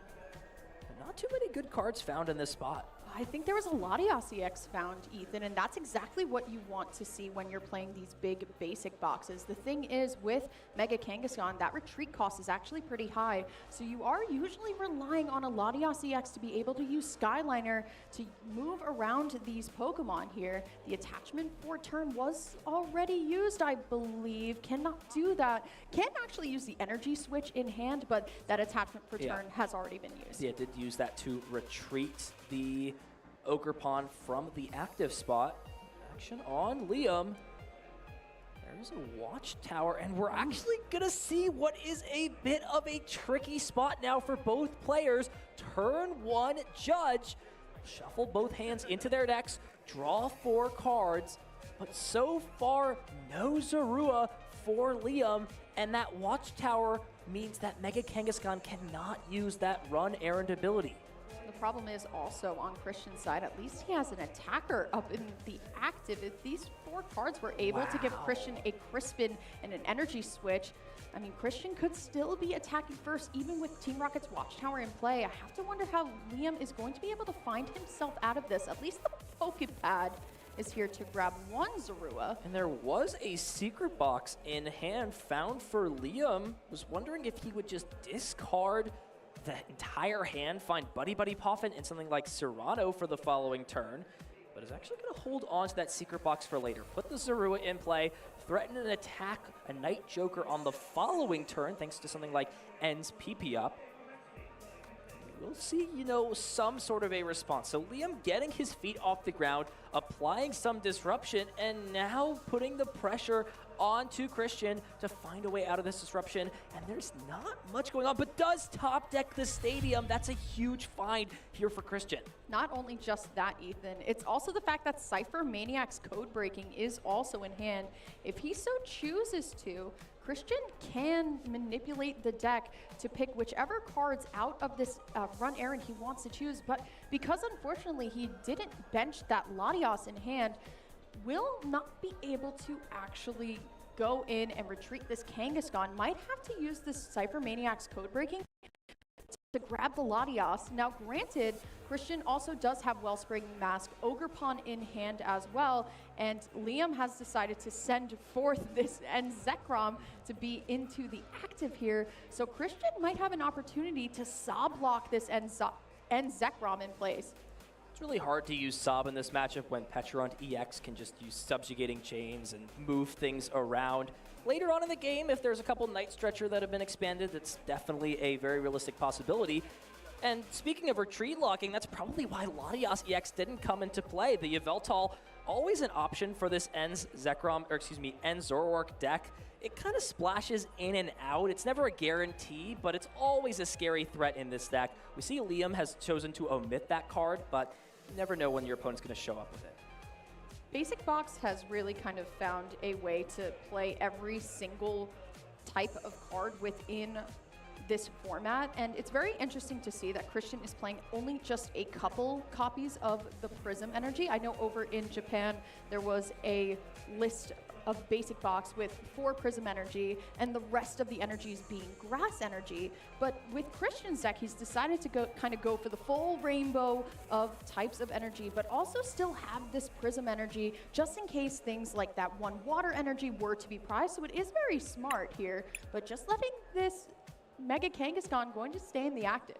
Super interesting approach of how Liam has played these last 2 turns. Expected him to make this exact play previously, but instead chose to play the Pokepad and now play this Buddy Puffin. So essentially is a turn short of having a Zorua in play at the exchange of having 3 in play this turn.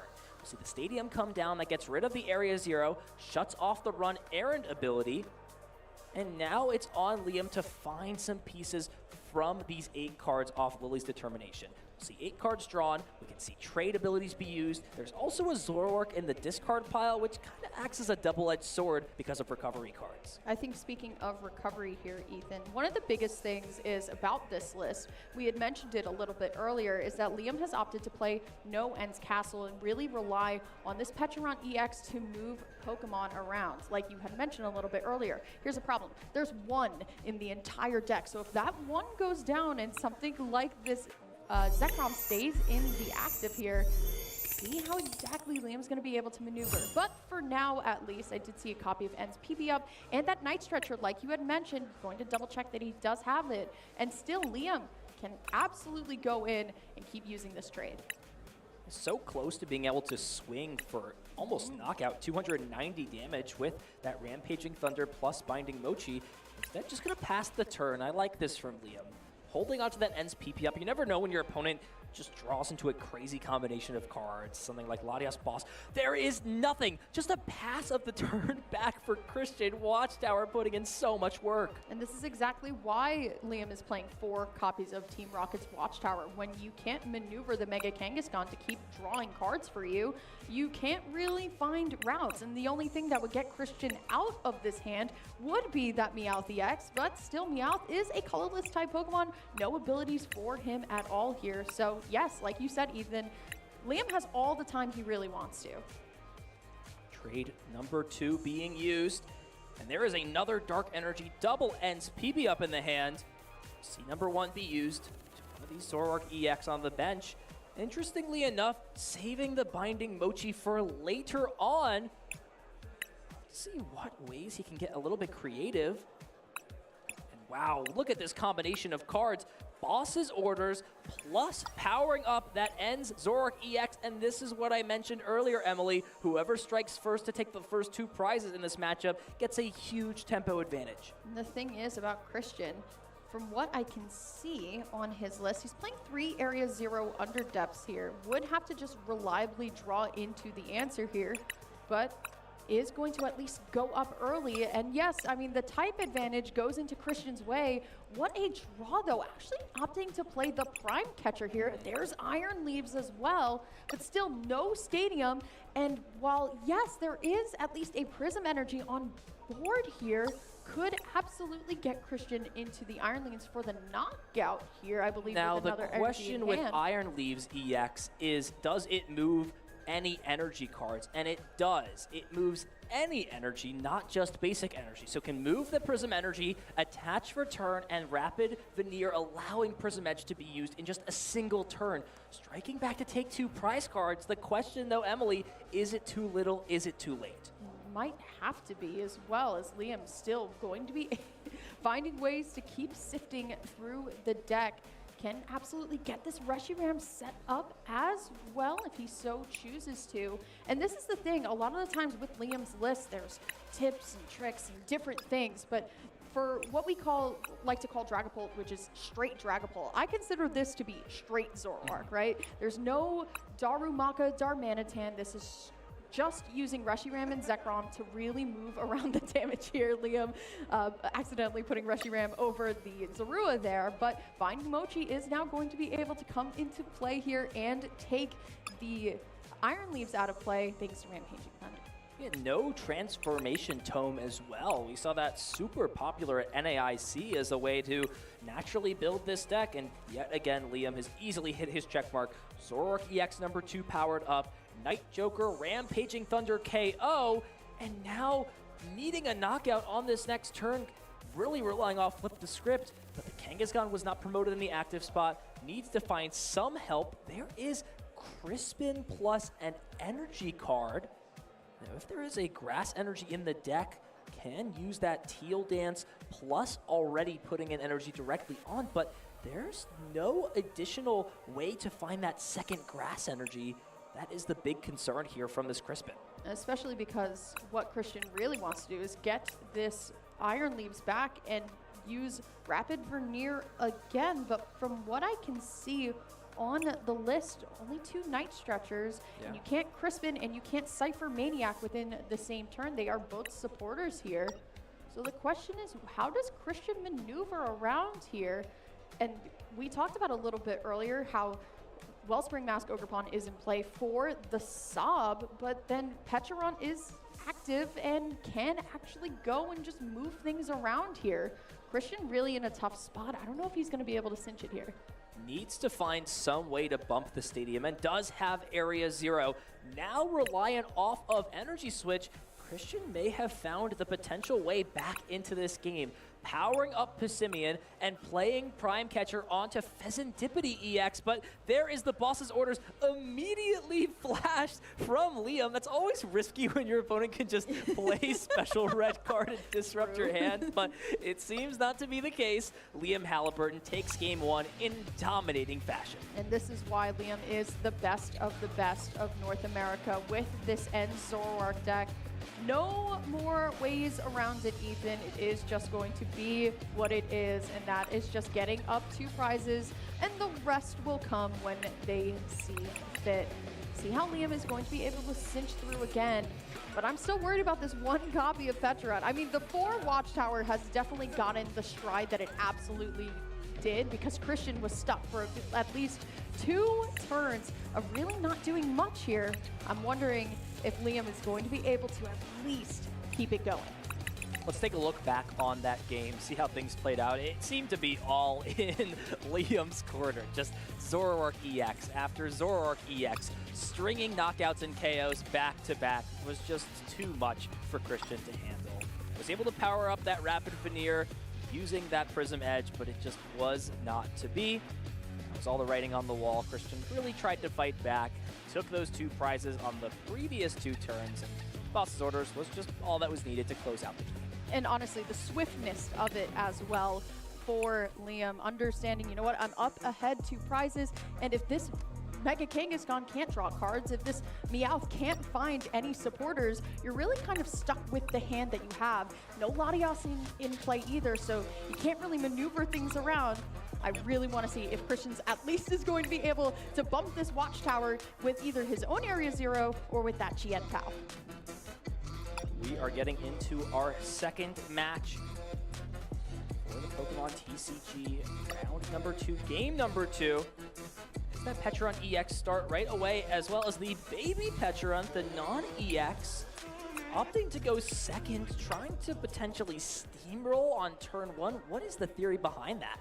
Could be if you got the right combinations of cards of a Crispin and an Energy Switch and a Mega Kangaskhan ready to go. You're really kind of putting your 4th most highest hit point Pokemon and saying, go and do the damage for you. But if Liam's going first, I'm sure he's pretty happy with the hand, but he's in for a rude awakening because there's only 2 Zoruas available to him right now. see how exactly he's going to maneuver. Yeah, and they're in the worst possible spot at the tippy top of the prize cards. They will be the last 2 cards to take, and with how you want to approach this matchup, going 2-2-2, if there's no Night Stretcher played at an opportune time, you cannot chain the end Zoroark attacks back-to-back. May need to get creative with something like Pecharunt EX to try and take that final KO. We'll see Crispin right away, so can at least deal some damage to this active Pecharunt EX, but that trapping effect from the Poison Chain just not doing much when that Pecharunt EX can just pivot a Pokemon in and out. And the question is, does Liam have access to an end Zoroark and an attacker? And with at least Determination in hand already ready to go here, does at least draw the Mega Kangaskhan. So it might be time for Christian to pivot back in and use those energy switches again. Start to threaten Mega Kangaskhan. Double Psychic draw. That's not exactly what you want to see here. And look at this hand, Emily. Just energy switch, energies. It seems like it's just energy spelt up in big, bright red letters all over this hand. No supporter card, no stadium card. Preemptively plays the energy switch in fear of something like Badoo coming down into play. We'll see what Liam can put together. Has Zoroark, the Air Balloon, and Lily's Determination to take something out of play.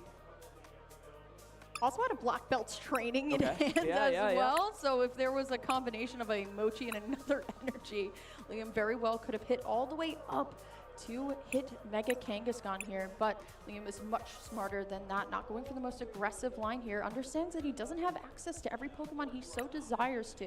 Does at least have an attacker to copy here. Is there an energy to go with it? The final draw, Ethan, will be able to use the Ultra Ball to discard that Dark Energy, then use N's PP up to accelerate it back to Zoroark here, but still, Ethan, I'm not liking the setup. There's no backup attacker here. Does have Ultra Ball to find Zorua #2, and we haven't seen an energy attachment this turn, so notably can save those N's PP up for later on. The big question is not this turn, Emily, but the following turn. Can Liam power up another N Zorua? Can he get that evolved? And then more importantly, a backup Zorua. It is a little bit safer, though, to know that your opponent has put their resources onto the Mega Kangaskhan EX and not the Teal Mask Ogerpon, meaning your Zoroark may not be in danger on this following turn. May not, as long as Christian doesn't got it like that and flip a couple of heads. I mean, granted, Ethan, I think we've seen a lot of heads flips being turned this season here, but is there a way that Liam might not attack this turn again? No. It's an interesting approach. Now, I like getting a bit fancy. We're going to see Scratch used to deal 20 damage to the Mega Kangaskhan, putting it in range of a KO later on from either the Binding Mochi or, like you mentioned earlier, Emily, the Black Belt's training. So every damage counter mattering in this matchup in the Pokemon TCG. Watchtower back in play as well. This Watchtower is just putting in so much work. There's nothing that can be done outside of a boss's orders on Pecharunt, but you're just lining yourself up to get KO'd from either this Zorua on the bench or the Zoroark if there's a Black Belt's training in play. Has to watch, though, Liam. And it's in the hand already. This can almost guarantee, as long as Liam finds an energy card, there are none in the discard. Oh, there is one in the discard pile. So can play NSPP up and already has it guaranteed in the hand, Emily. Look at these 3 cards. Pheasantipity EX, NSPP up, and Black Belt. Sometimes being good at the Pokemon TCG is important, but sometimes just having the cards you need in hand is even more important. And that Pecharunt going down doesn't even seem to matter when you can just maneuver your Zoroark thanks to the Air Balloon as well. So this 2 damage thanks to Scratch actually going a full mileage ahead. Still, Pheasantipity, a couple of more cards as well here. Will be able to at least draw 3 cards and then trade away more.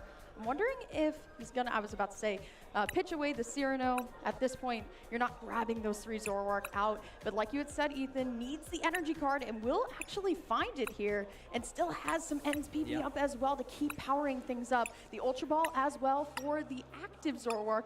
But look how quickly Liam is moving. Pretty curious to promote the Zorua this turn, but didn't know if there would be an energy draw from that trade ability. So we'll have to get rid of an extra energy, but it's at the cost of Mega Kangaskhan falling. And look at this hand, not even a KO lined up.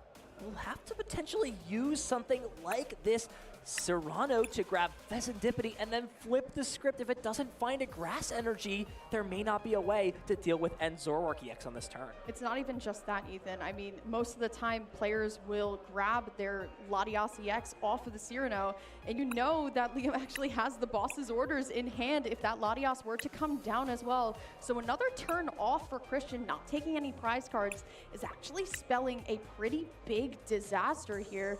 Like you had mentioned, Cyrano 4-play being able to grab a couple of basic EX Pokemon, or 3 EX Pokemon, excuse me, out of the active. It's all basics in this deck here, but still nothing to bump the Watchtower. Yeah. And so unfortunate for Christian because he does play 4 Ultra Ball. Cyrano can find some cards, but notably, Emily, that Serendipity EX is in the prize card, so cannot even use that flip the script ability, meaning what options does Christian even have available for him? I mean, there's no energy acceleration because there's only one Teal Mask Ogrebon in play, and there's no grass energy in hand, so wouldn't even be able to use Prism Edge to get back into the active. A little bit stuck here. Do you just promote the Petra front if there's an energy attachment and start stacking poison damage? Yeah, but it doesn't do anything No. since your opponent is going to have to take 2 KOs to win the game anyways, and it's just a free prize on a silver platter, it seems. Can even use something like the benched Zoroark to take a KO, not have to worry about needing to pivot back in on the following turn. It seems like a better option than nothing. You really don't want any of these Pokemon to be KO'd. The Latiasa, easy Pokemon to maneuver yours around with Skyliner. And just missing a beat in both Game 1 and Game 2 seems to have put Christian on a back foot that he cannot recover from. We'll see the Night Stretcher. 1 card. What does he find? Doesn't seem like it's enough, unfortunately. There's a Brock Scouting, but that won't do anything. Pessimian not getting nearly close enough to take a KO. While you can spread the damage out, spread the energies out, and get ready to take a KO on the following turn, you're just falling at too big of a deficit to come back in this game, it feels.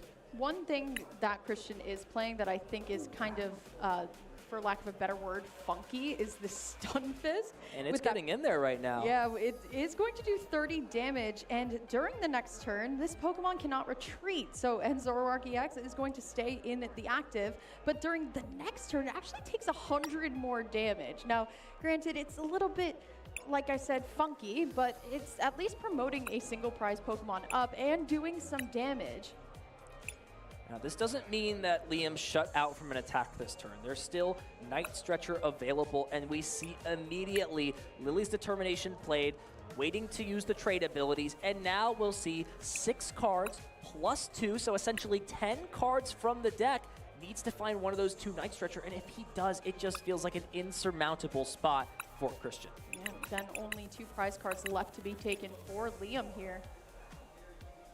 There it is, immediately finding the Night Stretcher, slamming it down, and you see on Christian's face, shaking his head back and forth, knows how big of a find that was. And still thinning the deck as well, finding the Monkey Dory. Now, granted, I don't think it is going to be used, but both Zoroarks do at least have some damage onto them, so could very well use a Dark Energy to send that damage back here. But, of course, why not just use it for some trade fodder as well? A couple of cards here. There's the Ultra Ball. We'll just keep sifting it away. Another boss's orders as well to find that Latias and still Pokepad.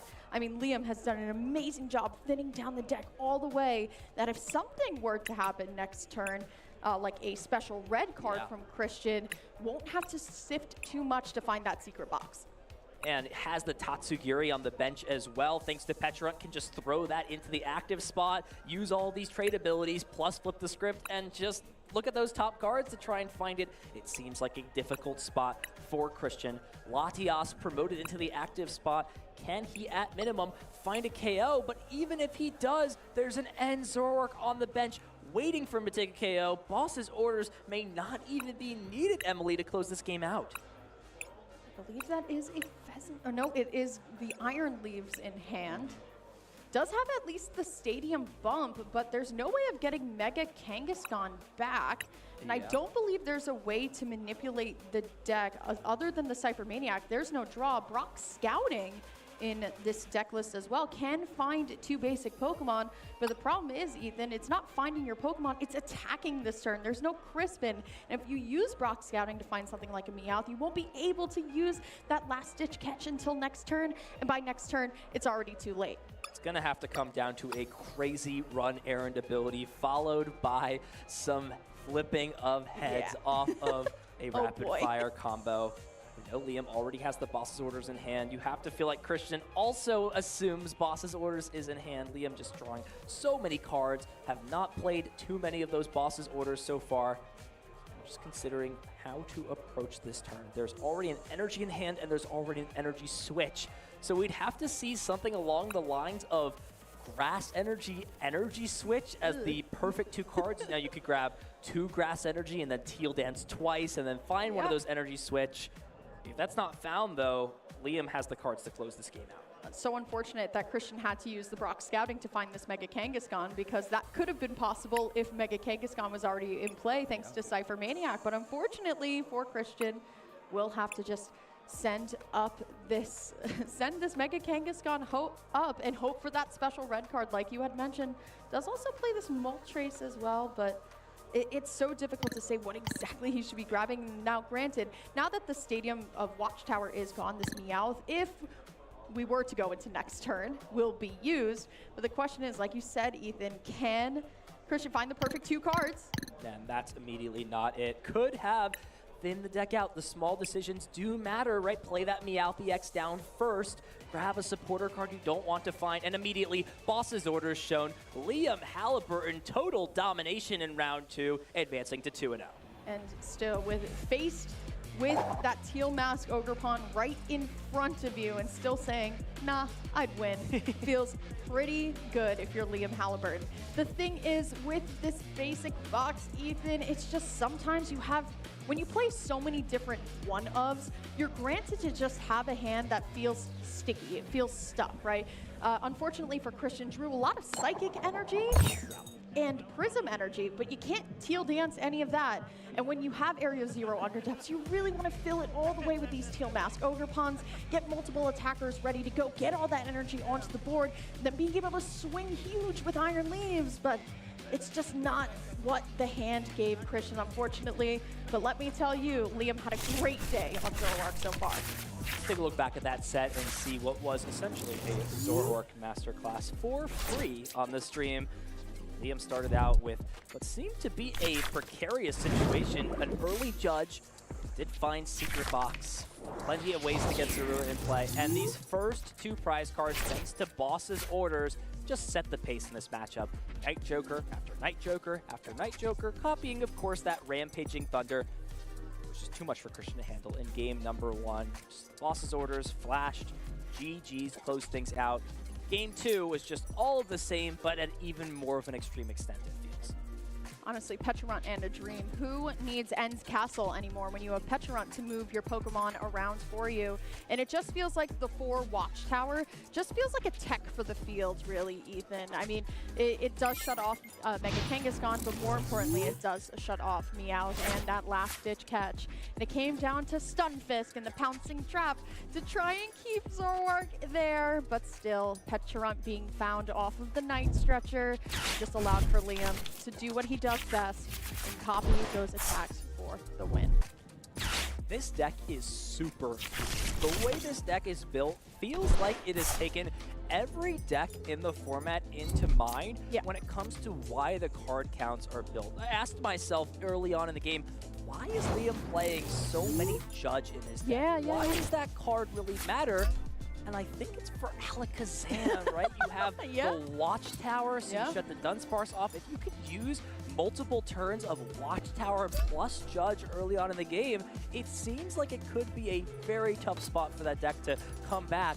And that's really what it takes to have a deep World Championship run. You have to take into account those 5% decks, because there is a good chance you need to only lose 1, maybe 2 matches throughout the entire weekend. And if that's the case, you may run into one of these decks at some point throughout the weekend. It's so interesting to see how people tech for the field. I'm really wondering how many people after this tournament are going to say that Shaman was a waste of the card and then just kind of wishing more Watchtower to be played, right? I think Watchtower is definitely our best stadium in format. Is that a wild take when it shuts off so many things now? Before it was just, okay, we could shut off Runaway Draw and this Dunsparce is just going to stay there. But now it shuts off entire decks, and we just saw that happening right here and there. But like I said, Ethan, my heart breaks for these big basic decks because I love them so much. But the thing is, when your opponent is playing 4 copies of Watchtower, it's really just, okay, draw, maybe it's good, maybe it's good enough. I mean, Cypher Maniac doesn't even pull through all the way. It just feels like you need too many pieces. Well, Liam had the pieces in this round. 2-0, and I'd love to hear what he has to say at the year's biggest event. Welcome everybody, we are back on the main stage with Liam Halliburton, the winner of our feature match in round 2. Liam, the Zoroark master, bringing it to most major competitions this season. Were you absolutely certain it was the take for the World Championships without a doubt? Well, I had some doubts about it in the preparation phase leading up to the event. But over the last week, I think the meta has sort of shifted to be really favorable for Zoroark. And so, you know, over the last week or so, I've been really confident in my deck. That's so good to hear. Do you have any concerns about the grass-type decks? We've just seen you kind of overcome one of those big basic box decks. Are there any other decks with that weakness that have really put you on edge? Yeah, I mean, of course, something like Festival Lead is really bad for my deck. But, you know, grass by itself is not really enough. Zoroark's too strong. And so something like the Grass Ogre Pine can definitely be dealt with the Zekrom's Rampaging Thunder. But yeah, the single prize grass type decks like Festival Lead, those can definitely be scary, so I want to avoid those for sure. Well, fingers crossed for you to avoid all of those troublesome foes. When you were preparing Zoroark for this tournament specifically, we've seen that your deck has quite a different build to versions of this deck that you've run in the past. What influenced those decisions? I mean, I had a vision and I executed. I think I maxed out on all of the cards that were important to the vision, and you know, just see how far it takes us. And I've got to ask, Ethan theorizes that those judges in heavy counts are because of the rise of Alakazam. Is there any truth to that? Yeah, of course the judges and Watchtowers are really good in the Alakazam matchup, but I think they're just good in every matchup. This is my Worlds deck. I try to play only good cards, so you know, good in every matchup, max value from everything. That's I want to go for it. That's absolutely how it should be, and we're going to forecast you, of course, some great luck in the rounds to come. Is there anyone you'd like to thank just really quickly for helping you prepare for this event? Yeah, I mean, big shout out to Torrid. He worked on me with this, with me on this deck, and yeah, I mean, I'm really happy with where we ended up. That's amazing. Thank you so much. I'm sure we'll catch up with you later. We're going to jump back to the casters for some more action. Thanks so much, Amy. Great to hear that 2 incredible minds have worked together to create what is maybe the ultimate Zoroark build for this event. Hear from Liam, you know, wants every card to have a purpose, every card to have meaning and impact. And whether it's in specific matchups, as mentioned, or across the board, cards having value everywhere is such a big factor in the Pokemon TCG. I think when your deck list friend is Tord Reklev, I don't think you could ever really go wrong. And I think Liam like mentioned it perfectly. It's the World Championship. I'm not quite sure if you want to go a little bit kind of wacky with things like transformation tomes when you can really just kind of play the straight Zoroark, do what it does best. And granted, I'm still worried about a little bit of a couple counts of Pecharunt there, but granted, I mean, if there's anybody to play Zoroark in the room that I trust, it's definitely Liam and Tord. Let's bring in Pablo Mesa to break things down. I mean, there's a bit to break down, but it truly feels like Watchtower attack with Rampaging Thunder GG was basically the storyline for this round. Yeah, I mean, Liam mentioned it himself, right? No bad cards allowed this weekend, only good cards. And turns out Team Rocket's Watchtower obviously very impactful in this matchup to shut down Mega Kangaskhan. But what's the other card that's really taken the format by storm and is included pretty much in every single deck list? And that's Meowth EX, right? So shutting down that early game option and late game option of your opponent has its ability to search for any supporter card. I think that's going to carry both of them to a good amount of success this weekend, honestly. Now, overall, as Ethan mentioned, this matchup was, or the way the game played out was very straightforward. On paper, you see grass type weakness, and all of a sudden, you might be a little fearful, but in the end, it's a 2-prize grass type Pokemon versus a 2-prize grass weak Pokemon.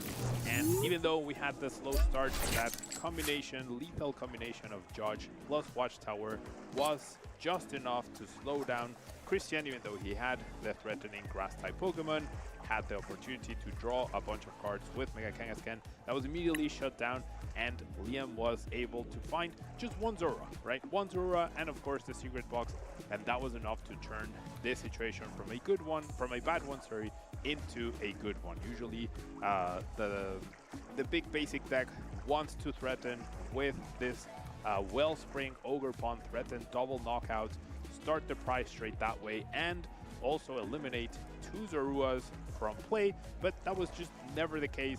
Liam was able to consistently play down those Watchtowers to shut down Mega Kangaskhan, slow the deck enough, even though you can still draw with both of these guys.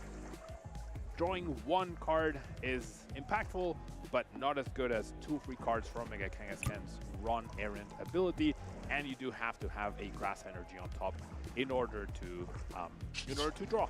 And as soon as one player takes 2 prizes, the prize raise, and Zorg is definitely not known for missing pieces, right? Between the lilies that draw you a bunch of cards, the huge amounts of deck setting, which has Ultra Balls and Body Puffs, on top of the draw from Fezandivity, on top of the draw from multiple Zoroark in play, whiffing a card when you're playing Zorg is usually not the norm.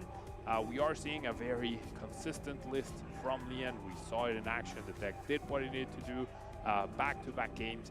And I think when you're at the World Championships, when you know your edge isn't really in terms of like making better decisions than my opponent, because we are here with the best of the best, you really want your deck to work the way you intend it to in order to give yourself a chance at winning every single game. And that's exactly what we saw from Liam, initiating prize trades, not missing an attack, finding that clutch Night Stretcher to recover the Penetrant, be able to attack with another Zorg, and go down to 2 prizes to close out a game. So really amazing play by Liam, really great deck list as well.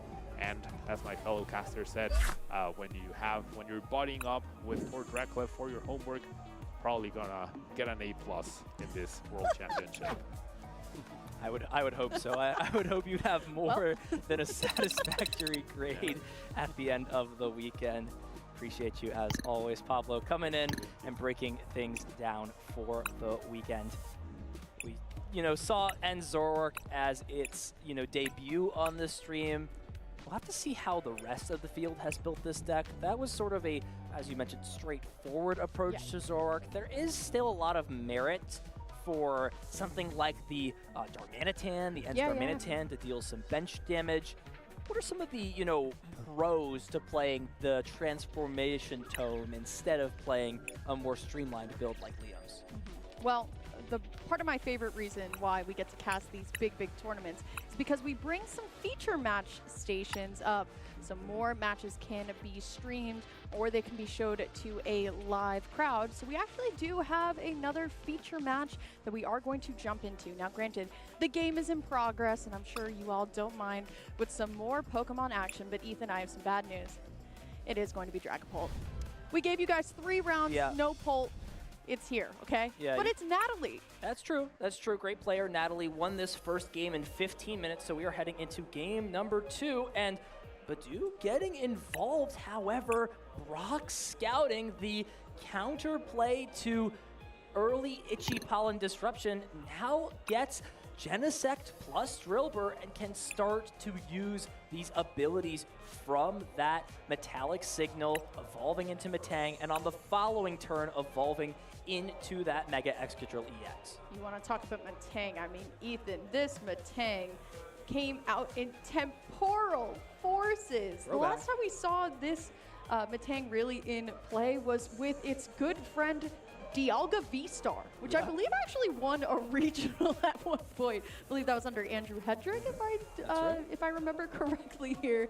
But Metang is back here using that ability Metal Maker to keep the attachments continuously going. But Dalton in good hands here will be able to find a ton of metal energy. And if you don't remember what this card does, or you started playing the Pokemon trading card game more recently, you get to look at the top 4 cards of your deck. Any number of metal energy, you get to just attach them any which way you want to. They can go to fighting type Pokemon like that Drillbur. They can go any which way. And because of this Metal Maker, I mean, Dalton's going to get this first knockout on Badoo. And immediately there's no attacking pressure from Natalie on the following turn. So this Metang can potentially evolve into Metagross on the following turn and start to deal some sizable damage as a 1-prize Pokemon. Now, albeit you would shut off that Metal Maker ability by evolving that Pokemon, it would be a decent trade-off rather than just letting this Pokemon be KO'd. So it's not just going to be Metagross. Of course, with the Drillbur there, this is going to be our first feature of Mega Excadrill. It's been the looming conversation ever since Pitch Black came out, and it's because Mega Excadrill is so big. I mean, it has 340 hit points, but that first attack is great undermined, especially for these early turns with Dragapult. You're able to not only do 90, which takes out Dracloak, and a lot of these basic Pokemon for Natalie and Dragapult, but you also mill some cards, Ethan, and Dragapult all about replenishing and using your resources quite well. Good as it gets to start to turn off. Double Recon Directive evolves Dusclops into the active spot. Not sure we'll see First Blast use this turn. It will put Dalton down to 4 prize cards. Opting to use that ability, it turns out, just to guarantee another Itchy Pollen, as well as Boss's Orders. So bringing up this Drillbur to the active spot and taking a 20 damage turn. We're going to see Itchy Pollen take the KO, and that will actually be enough thanks to that Curse Blast. It's so weird to see this interaction, but Drillbur being weak to grass means it is KO'd. 20 damage from Itchy Pollen, but who usually not used to the spotlight when it comes to taking prizes. It's certainly a little bit awkward, right, for Natalie to send forward Badoo and then be able to actually get the prize cards here. But I can't think of a more awkward board state for Dalton here now. Like we had mentioned a little bit earlier, these Metal Makers are going to find the energy here. And now it's up to Dalton on, like you had mentioned a little bit before, either keep these Metangs in play and just use Beam for the knockout, or evolve up into that Metagross. Might have to wait just a little bit more, but still, I mean, Dalton not hitting on Metal Maker there, but still has a ton of metal energy in the hand as well. Still, though, this is what this deck does really well. While, yes, you are under item lock, as long as you have that really good ideal setup, you are still at least attacking every turn. See what evolution Pokemon are chosen to be grabbed. It looks like double Metagross into the hand. Who needs Mega Excadrill if you can just swing with this big bad Pokemon? We'll be able to take the KO onto Badoo. Interestingly enough, Dalton could have chose to not place another energy, but look at that Boss's Orders onto Dracloak, removing both energy cards. It now makes a lot more sense to see that 4th and final energy placed onto this Metagross. You might as well, right? I mean, you don't have to discard the energy because you're not swinging all the way up with Metallic Hammer. Don't know what Metallic Hammer does, 150 base. If you discard the energy, do 150 more, so 300 damage if you so choose to. And granted, it's a great early game attacker for things like Dracloaks with energy on it, but the problem is there's still no Excadrill in play. I don't think Dalton minds too much. I'm wondering if Natalie is going to find Crispin at least to potentially get back into it, but there's no Dust Bowl. There's not too much setup here. Ultra Ball can find Meowth EX, which would allow Crispin or Rosa to be played. And if this Metagross goes down, there's not a great response option on board. It would require at least 2 energy found from Metal Maker. There's a decent portion that are already in play or in the discard pile. and whatever Pokemon you send up, it's just a risk.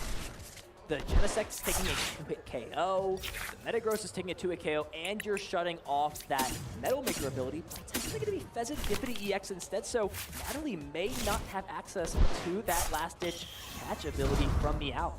Dalton already had 3 prizes as well, so not exactly what you want to see here, especially when Natalie is the one that's playing Dragapult Dusknoir.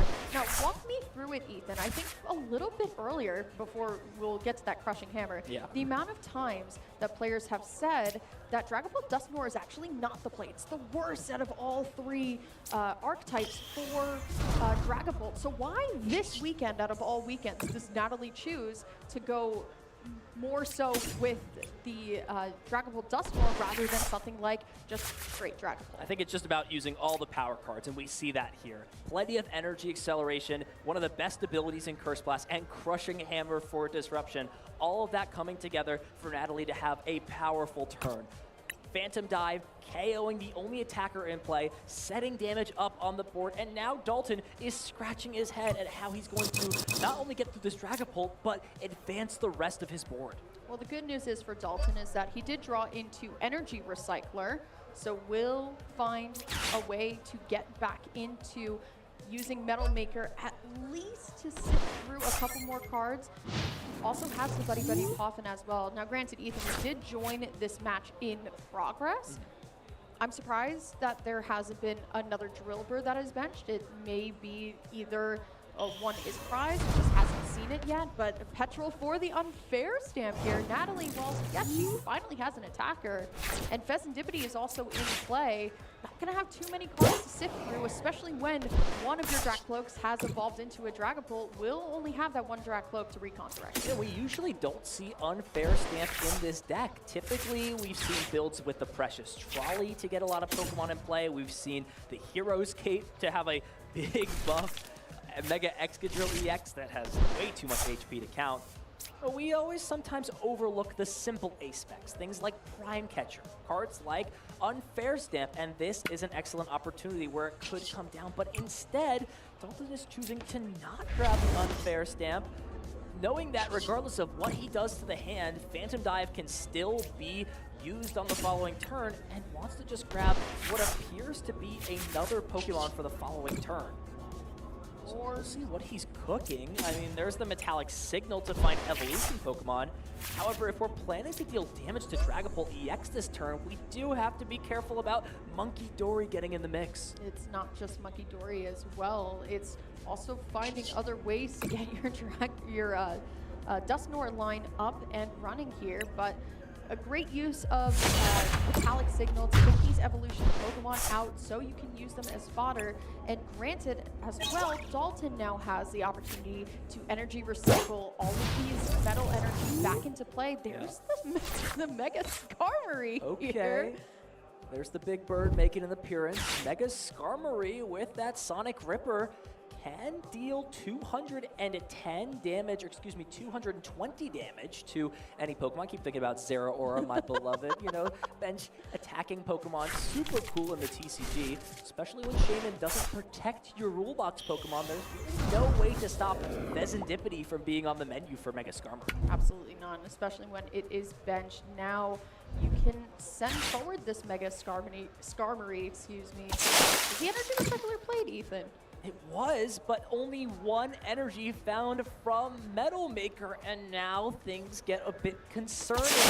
Mega Skarmory only has 260 HP, and it's a 3-prize Pokemon. So if you can place 6 damage counters on that this turn, you are lined up perfectly to close the game out with either Dragapult or that Moltres we saw earlier in Natalie's discard. I don't even think Dalton has enough energy here to do too much damage. It's a bit of a weird attack. Bounce back forces your opponent to switch a Pokemon into the active spot, but that Pidgeot is on the bench, allowing a free retreater to come up to pivot back into Dragapult.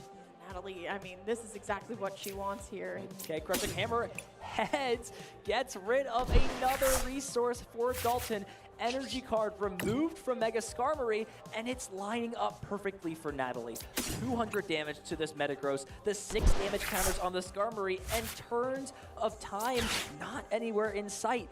2 turns may be all it takes for Natalie to close this game out. Well, if Dalton is at least able to find a boss's orders next turn, I mean, the Dragon Bolt is hurt enough for Metallic Hammer to take a knockout here. But like you had mentioned, Ethan, the prize race is very quickly going back into Natalie's favor at this point. I think we're just getting confirmation of something. Natalie has still not attacked this turn. We'll almost certainly see Metagross go down. It's got a lot of energy on it. Could play boss's orders as well. That could definitely get in the mix by KOing that Genesect that has damage on it. What do you think is the best approach on this turn? It's hard to say, right? Because Metagross is the one with all the energy onto it and does have all the energy on the board, but the Genesect EX does use Metallic Signal to thin out all of the evolution Pokemon, thus being able to rise your percentage of hitting a Metal Maker, and you know that Mega Skarmory is ready to go on that. So you might just want to take what's in front of you if you're Natalie and start spreading the damage counters onto that Mega Skarmory. If Natalie is able to re-establish this stomach goal, because I do believe the line is 2-2-1. Is a 2-2-1, could at least threaten another knockout onto the Mega Skarmory while putting her now 3 prizes away, because still Mega Pokemon are giving us 3 prizes. I would just take what's in front of her, potentially. Yeah, and you don't even need Dusclops or Dusknoir. You're just a Phantom Dive away from closing that Pokemon out. I mean, it's a great option to threaten. And, yeah, we're just going to see Dusclops hit the discard pile. There is what appears to be Crispin. That is a bright Crispin if I've ever seen one. Blinding. But Crispin, nevertheless, that will guarantee that Dragapult number 2 can be powered up. And it seems that boss's orders is all Natalie is going to need to win this second game. Start getting those damage counters thrown to the next side here. And setting up a great checkmate for this game number 2. Dalton looking at the list. Not quite sure if I'm seeing a special red card, so there is no way to directly mess up Natalie's hand unless he were to draw into the unfair stamp that he showed a little bit earlier. But this attacker's gone. Yeah, I guess Natalie doesn't have may not have information since game 1 was so short on what base spec is being played. And Natalie is playing the jamming tower just in case Hero's Cape kind of gets involved. Instead, we're going to see damage placed onto other Pokemon, so not putting it onto the Mega Skarmory. It's now a bit more complicated, but I guess this works too. It's another boss's orders to win and take the game. So either way, it seems to be a decent option. See Metal Makers come into play. Ooh. There are those Metal Energies, so can now place 3 onto one of these Pokemon, and it may be Mega Skarmory sees in action. Maybe the best attack, especially with Pheasantipity being in play. Especially that if Dalton was able to find his unfair stamp as well. So if there is an unfair stamp alongside the Sonic Ripper, taking the only draw engine off of the board. But still no, actually choosing to go in with the Genesect out of all things. Maybe a Protect charge to minimize the damage from Dragapult. Yeah, this is why putting the counters on Skarmory may have just been slightly better in this spot. Now Genesect is not able to be KO'd. Is there a way to get involved with a different Pokemon? We'll see Flip the Script be used. I can't tell how many damage counters are on that Metang on the bench. It looks like just 20 damage. Crushing Hammer, Flipping Tails, another Crushing Hammer, another Tails. Now, all of a sudden, for Natalie, it just seems like there's a couple damage counters short of being able to close this game out, as Skarmory is essentially threatening guaranteed game on the following turn. It's a little bit of a blunder, but Genesect, we have barely ever seen this Pokemon start attacking Ethan, but it is very much a great attacker in of itself with that Protect charge. Does take less damage this turn. It seems that Natalie has just run out of options in this second game. You attack into the Genesect, you're basically guaranteeing that whatever happens, you don't have many options. This Skarmory can attack any Pokemon, so regardless of where you put the Pheasantipity, it feels like it's almost a lost cause. See boss's orders, grab to the hand, you could bring up something like the Metang on the bench deals some damage to it with something like Jet Headbutt, get a little bit creative, but your opponent just needs 3 energy cards to win this game, or even a pivoting card plus an energy in hand. Yeah, well, I think he's going the route of how many energy do you have access to at this point, and just kind of keeping Metang there and saying, you know what, I'll find the Monkey Dory eventually later to send all these damage counters over to that Genesect or to the Skarmory like you had mentioned here. Could it just be a Jet Headbutt? It is even. Yeah. Jet Headbutt setting up for game on the following turn. How many energy cards can Dalton find from the Metal Maker? The first one doesn't find any. Now needs to find 2 energy off Metal Maker, and there it is, 3 energy cards. That will mean Mega Skarmory can close the game out with a Sonic Ripper, and that game will go to just 1 apiece. Wow, and this is the power of Mega Excadrill that people have been talking about, that it does beat Dragon Bolt reliably. It is not going to be the complete win for Dalton, it is just the game. We wanted to, you know, entertain y'all with a couple more games of Pokemon before we throw it to break here. But still, I mean, that is the power of pitching, and still people are sleeping on Mega Excadrill. That first attack is really good, but no Excadrill, no problem. You still got Mega Skarmory, you got Metagross in there bouncing back, right? That's the first attack, and we actually got to see it. So I'm interested to see how far Mega Excadrill can go. Dare I say a top 16? Whoa, let's be careful here with the words we're throwing out. Are you a Metagross believer? Are you an Excadrill believer? It's okay, we don't judge here. Yes, we do. Sure. I'll go short. That's too actually, corporate. Believe it or not, I think one could get there. You know how James Kowalski just hit every single Dragapult in the room on the way up to his win at NEIC? Yeah, that's true. That is true. Let's just do it here with a 42.9 or something like that meta share of Dragapult? Who knows? Definitely could be possible. We've seen a lot of different decks and a lot of different players, including Liam Halliburton. He's had quite the season, so we can take a look at his Pokemon journey throughout this game. My name is Liam Halliburton. I'm from Washington, D.C. Welcome back in, Pokemon fans, here to Pittsburgh, Pennsylvania for our regional championships. The 2026 season has kicked off. Over 2,000 players have gathered, but only one can come away with the title. Your Pittsburgh regional champion, Liam Halliburton. Liam is the 2022 Seniors Division World Champion. He won the Orlando Regional Championships a couple of seasons ago. Liam Halliburton with the Ends Zoroark EX. It's a deck that really turned heads. Yeah, it was kind of like the secret off-meta deck of the World Championship. Liam Halliburton on an undefeated run with Ends Zoroark here. I mean, ultimately, I play the game for fun, right? This is not the kind of game you play for money, right? Playing the decks you enjoy, that's like the #1 thing. Play decks that you enjoy, right? Like even if all the numbers say this deck is like the best, but you just, you really hate playing with it, you don't have to force yourself to play that deck. You can play like the second or the third or the fourth best deck if like that's a deck you really, really vibe with. And I think doing that is really good for preventing burnout and winning in the long run. This is a very, very good matchup for Liam. His deck is extremely favored into the archetype that Aban has chosen to bring this weekend. When I first got into Masters, so this was coming off of like winning Seniors Worlds, I kind of assumed that everyone in Masters was like the pinnacle of Pokemon and like everybody was playing perfect. But the more that I compete in Masters, the more that I feel like at the upper level, it still is decided by your ability to play the game, that there's so many mistakes, even at the highest level in every single game. It looks like he may be missing a card. He may have set up for this game with only 59 cards in his deck. The person who wins is just like, basically the person who makes like the second to last mistake, right? That's what they always say, and I feel like it could not be more true in Pokemon.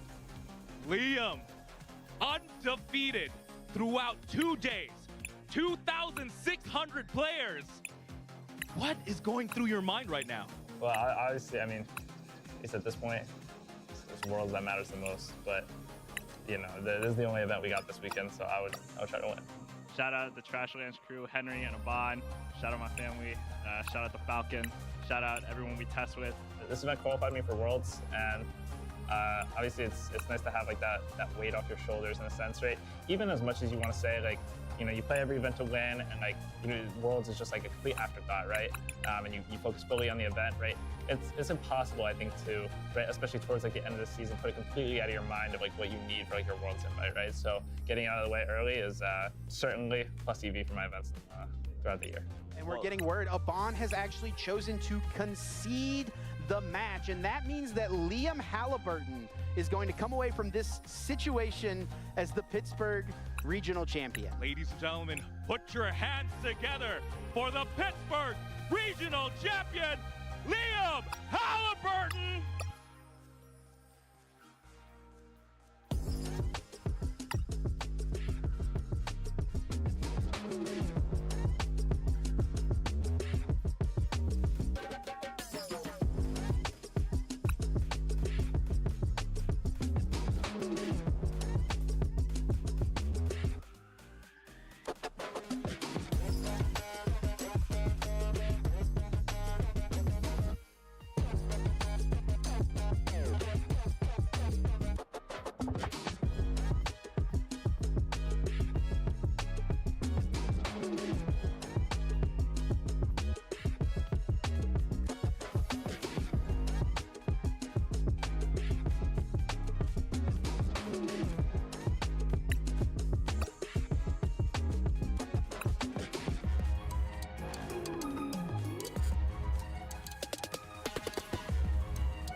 We are back, Pokemon fans, in San Francisco. The 2026 World Championships underway. 2 Swiss rounds down, still 6 more to come before we determine who will make it into day 2, and we'll still have that hope alive to become our world champion.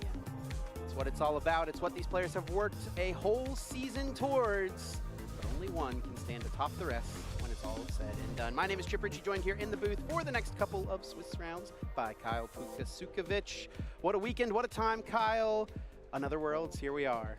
Yeah, we're celebrating 30 years of Pokemon and over 20 years now of the World Championships. It's exciting. Every single year seems to get bigger and better every year as well, but it's all about one thing, like you said, Chip. These players want to go into the history books and become one of those prestigious world champions.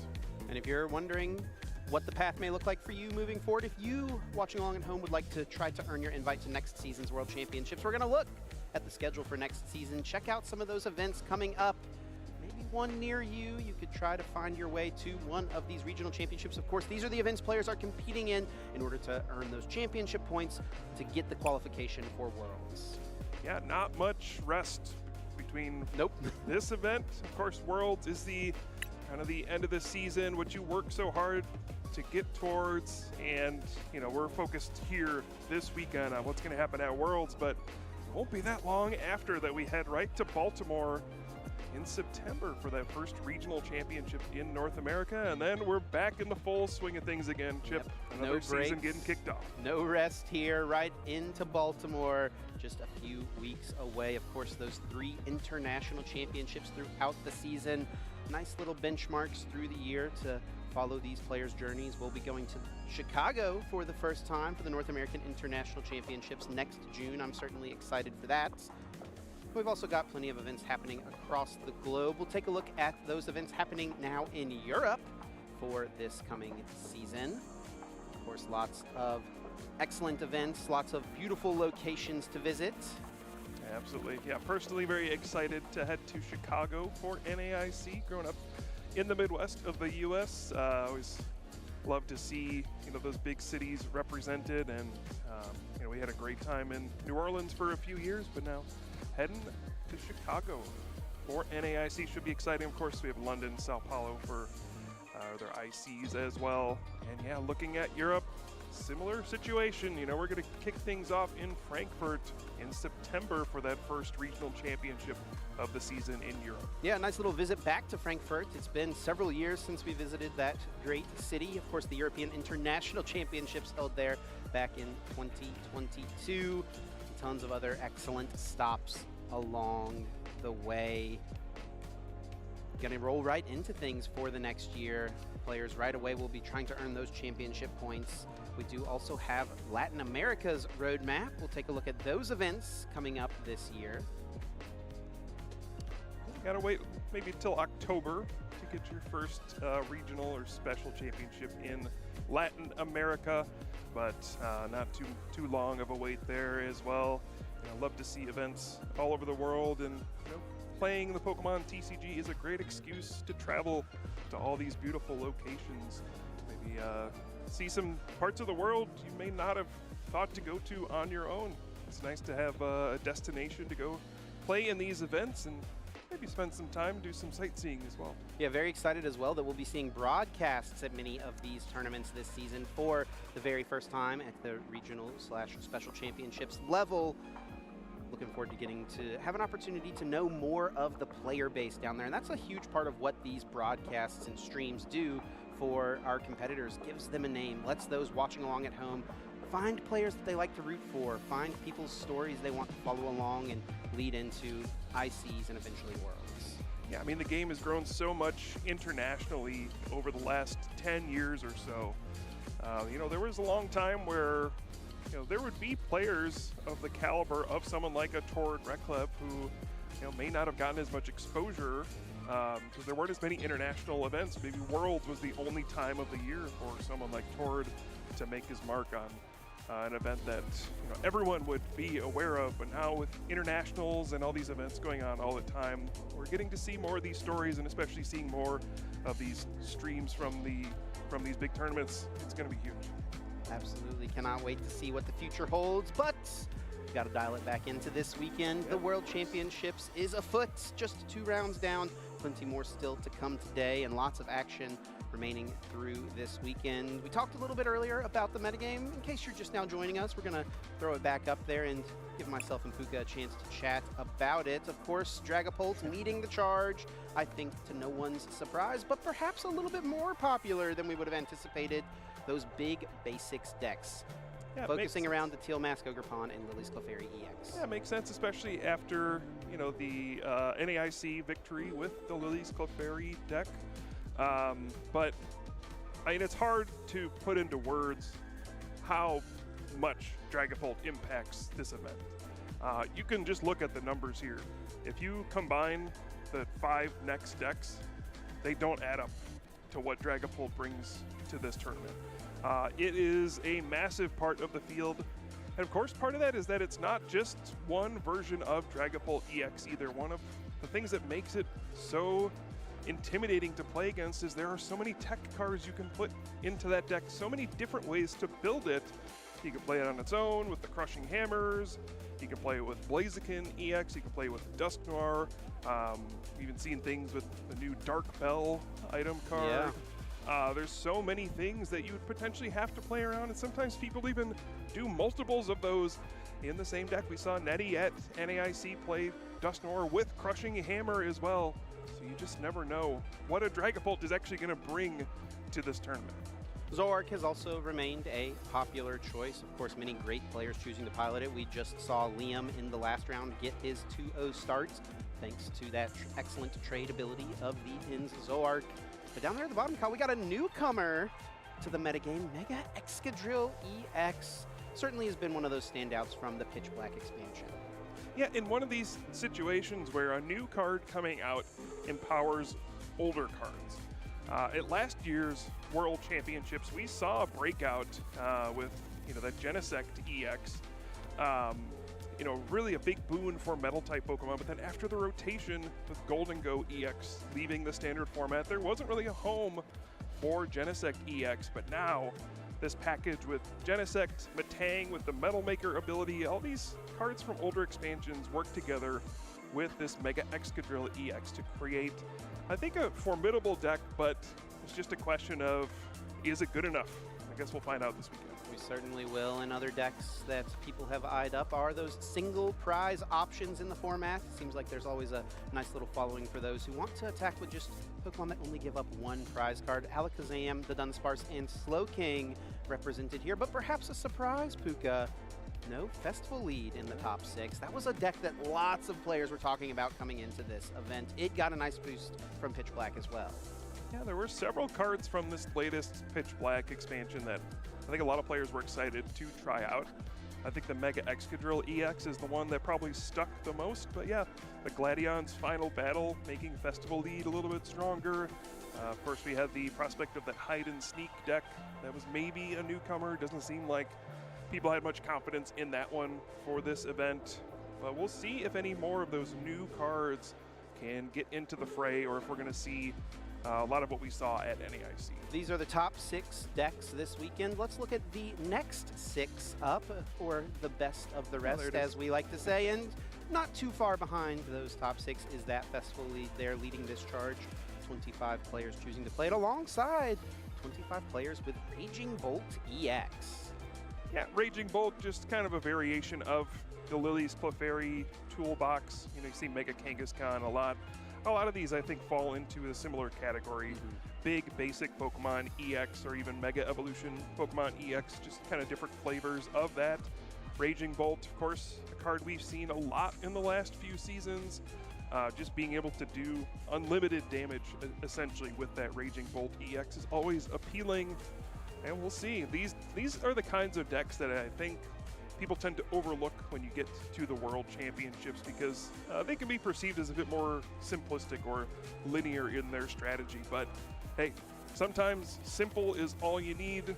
Power up your big Pokemon, start attacking right away. Sometimes that does get the job done. And I'll also give you plenty of time here, Puka, to vamp about the Meganium decks out in the room. Teal Mask Ogerpon EX, of course, the fuel that drives that car, but Meganium, I know your favorite Pokemon. I'm sure you'll love to see it competing and having a solid meta representation. I do love to see it, Chip. You know, you don't get to see Meganium at the World Championships very often. You know, it's had a decent amount of good cards over the years, but feels like this is the chance for it to really make a splash at a stage like the World Championships. Yeah, there's lots of variants of this deck as well. I think had a much bigger representation going into NAIC, and a lot of people really lost faith in this deck after NAIC. But some people still hanging on. We see a bit of Hydrapple EX, or a recent resurgence of that Arboliva EX, which I think really fell out of favor heading into NAIC, but now it's started to make a comeback. So we'll see. And then the other one, of course, we got to look at is the Crustle. You know, this deck was on the radar for last year's World Championships as well. Obviously had a big run at NAIC, and there's always just this question of, will people actually continue to bring this deck? And do you need to respect it in a deck that you're playing? And we'll see. You know, you just hit the right matchups, go into, you know, a Dragapult player that didn't play any Chi-Yu or anything like that to knock out your Crustle, and you can, you know, find yourself winning 6, 7, 8 matches in a row, and hey, you can go on a good run with this deck. Yeah, Crustle does feel like one of those decks that at the World Championships, if the matchups fall just right for you, if you can avoid anyone who's chosen to tech for it, the deep run has paved the way. Very polarizing deck, of course. A lot of very good matchups, a lot of very bad matchups, some in between. We'll also see there was, you know, a lot of Alakazam brought to this event by, I don't consider, a lot of top players switching over to that. And for a while, we were seeing a lot of Enhanced Hammer plus the Dedenne to get back the Enhanced Hammer to beat this kind of a matchup. But I think a lot of those decks have dropped the Dedenne part of it. Maybe are down to like one Enhanced Hammer. And so now these Crustle decks could find Alakazam as another strong matchup as they go through this tournament.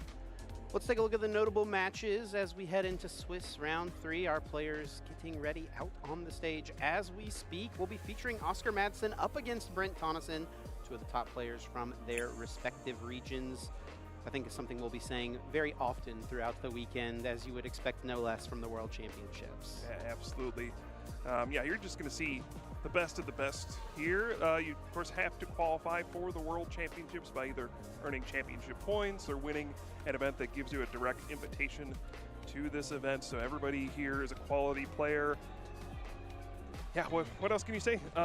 These are two players we've seen a good amount throughout our season to get here, and it's no surprise to see him once again at Worlds.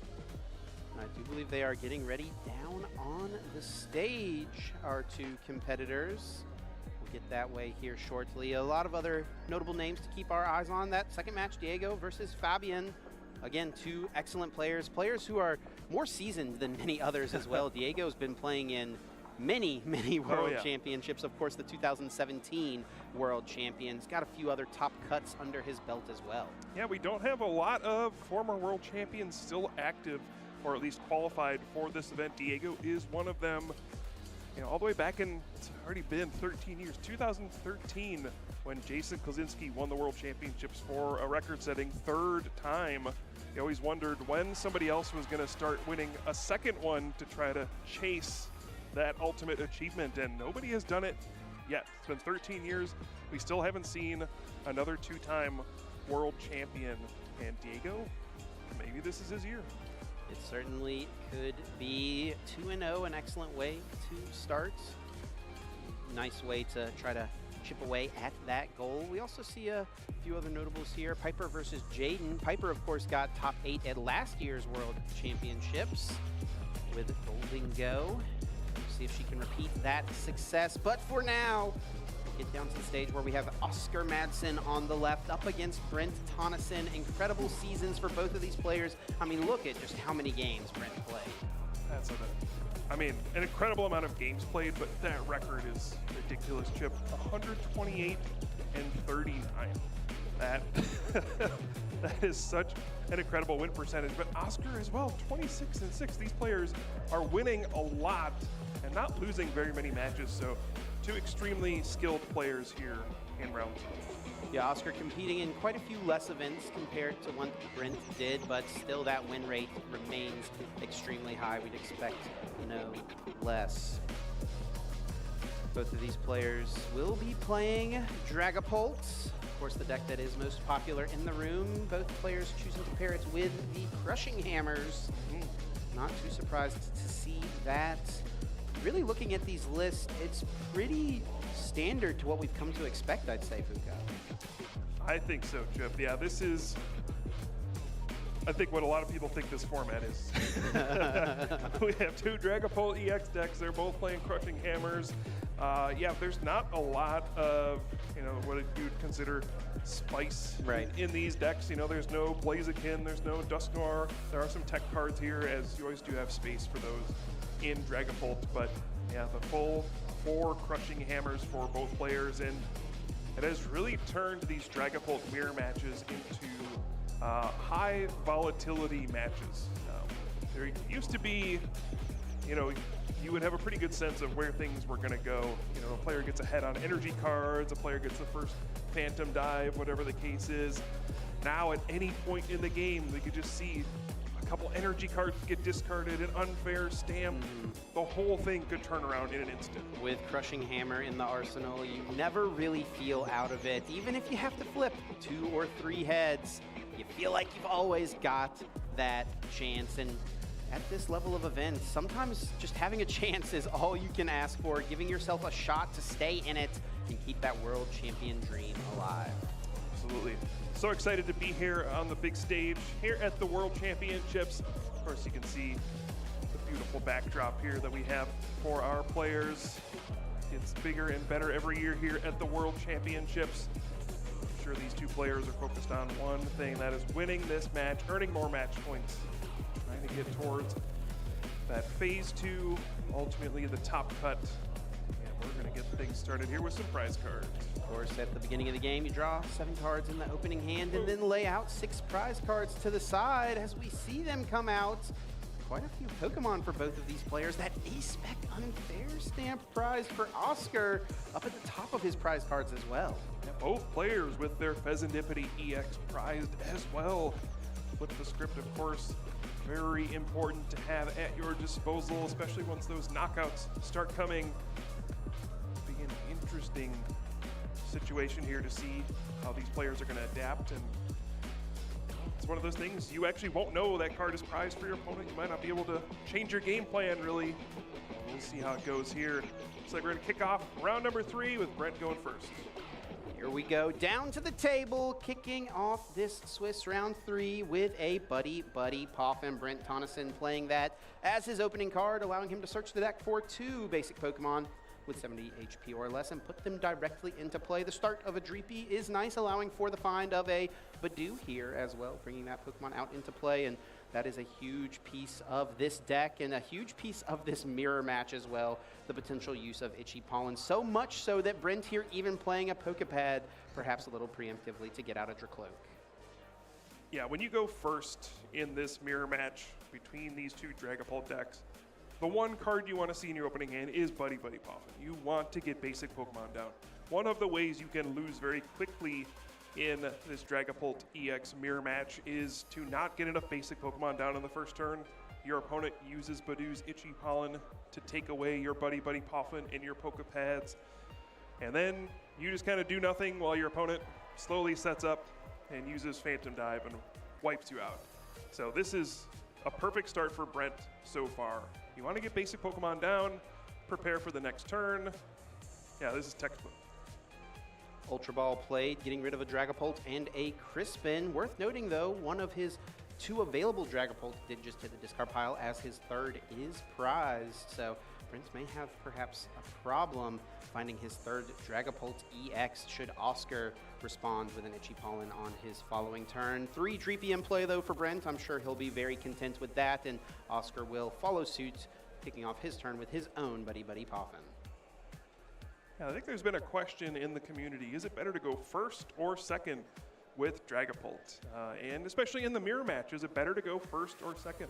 Obviously, when you go first, you get the first opportunity to evolve into Dracloak. You get the first opportunity to attach energy, things like that. But you don't get to play a supporter card when you go first. So sometimes your starts are a little bit weaker. You don't get to play that Lily's Determination on the first turn.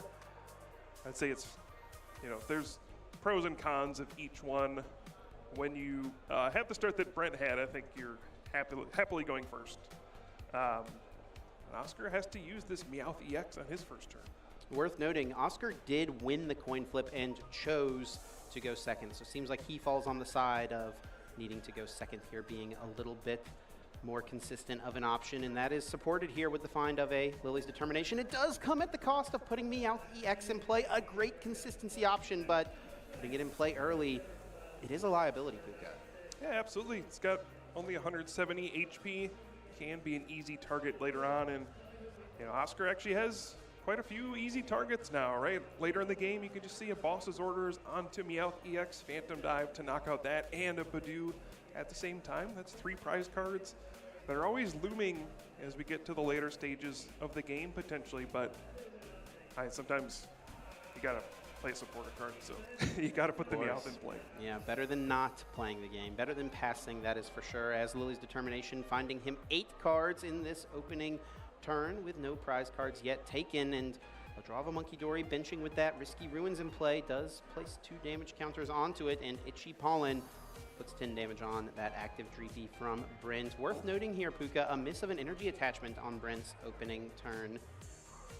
Yeah, I mean, I don't think that's going to be a huge issue. Brent's hand is so good. Oh, yeah. Already has 2 Dracloak and a Lily's Determination. Going to be able to get 8 cards, then Recon Directive twice. Maybe find a 3rd one. This is exactly what you're hoping for.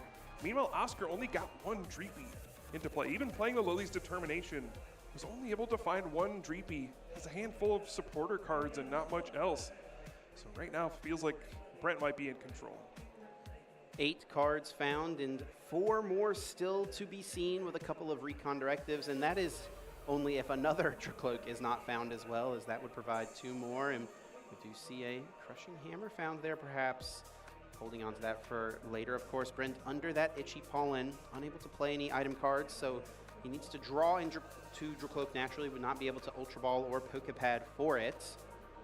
Seen the use of both of those recon directives now. 2 cards to the hand, 2 cards to the bottom of the deck. Attachment of an energy for turn, and it does look like Brent will respond to Oscar's Itchy Pollen with a Badoo attack of his own.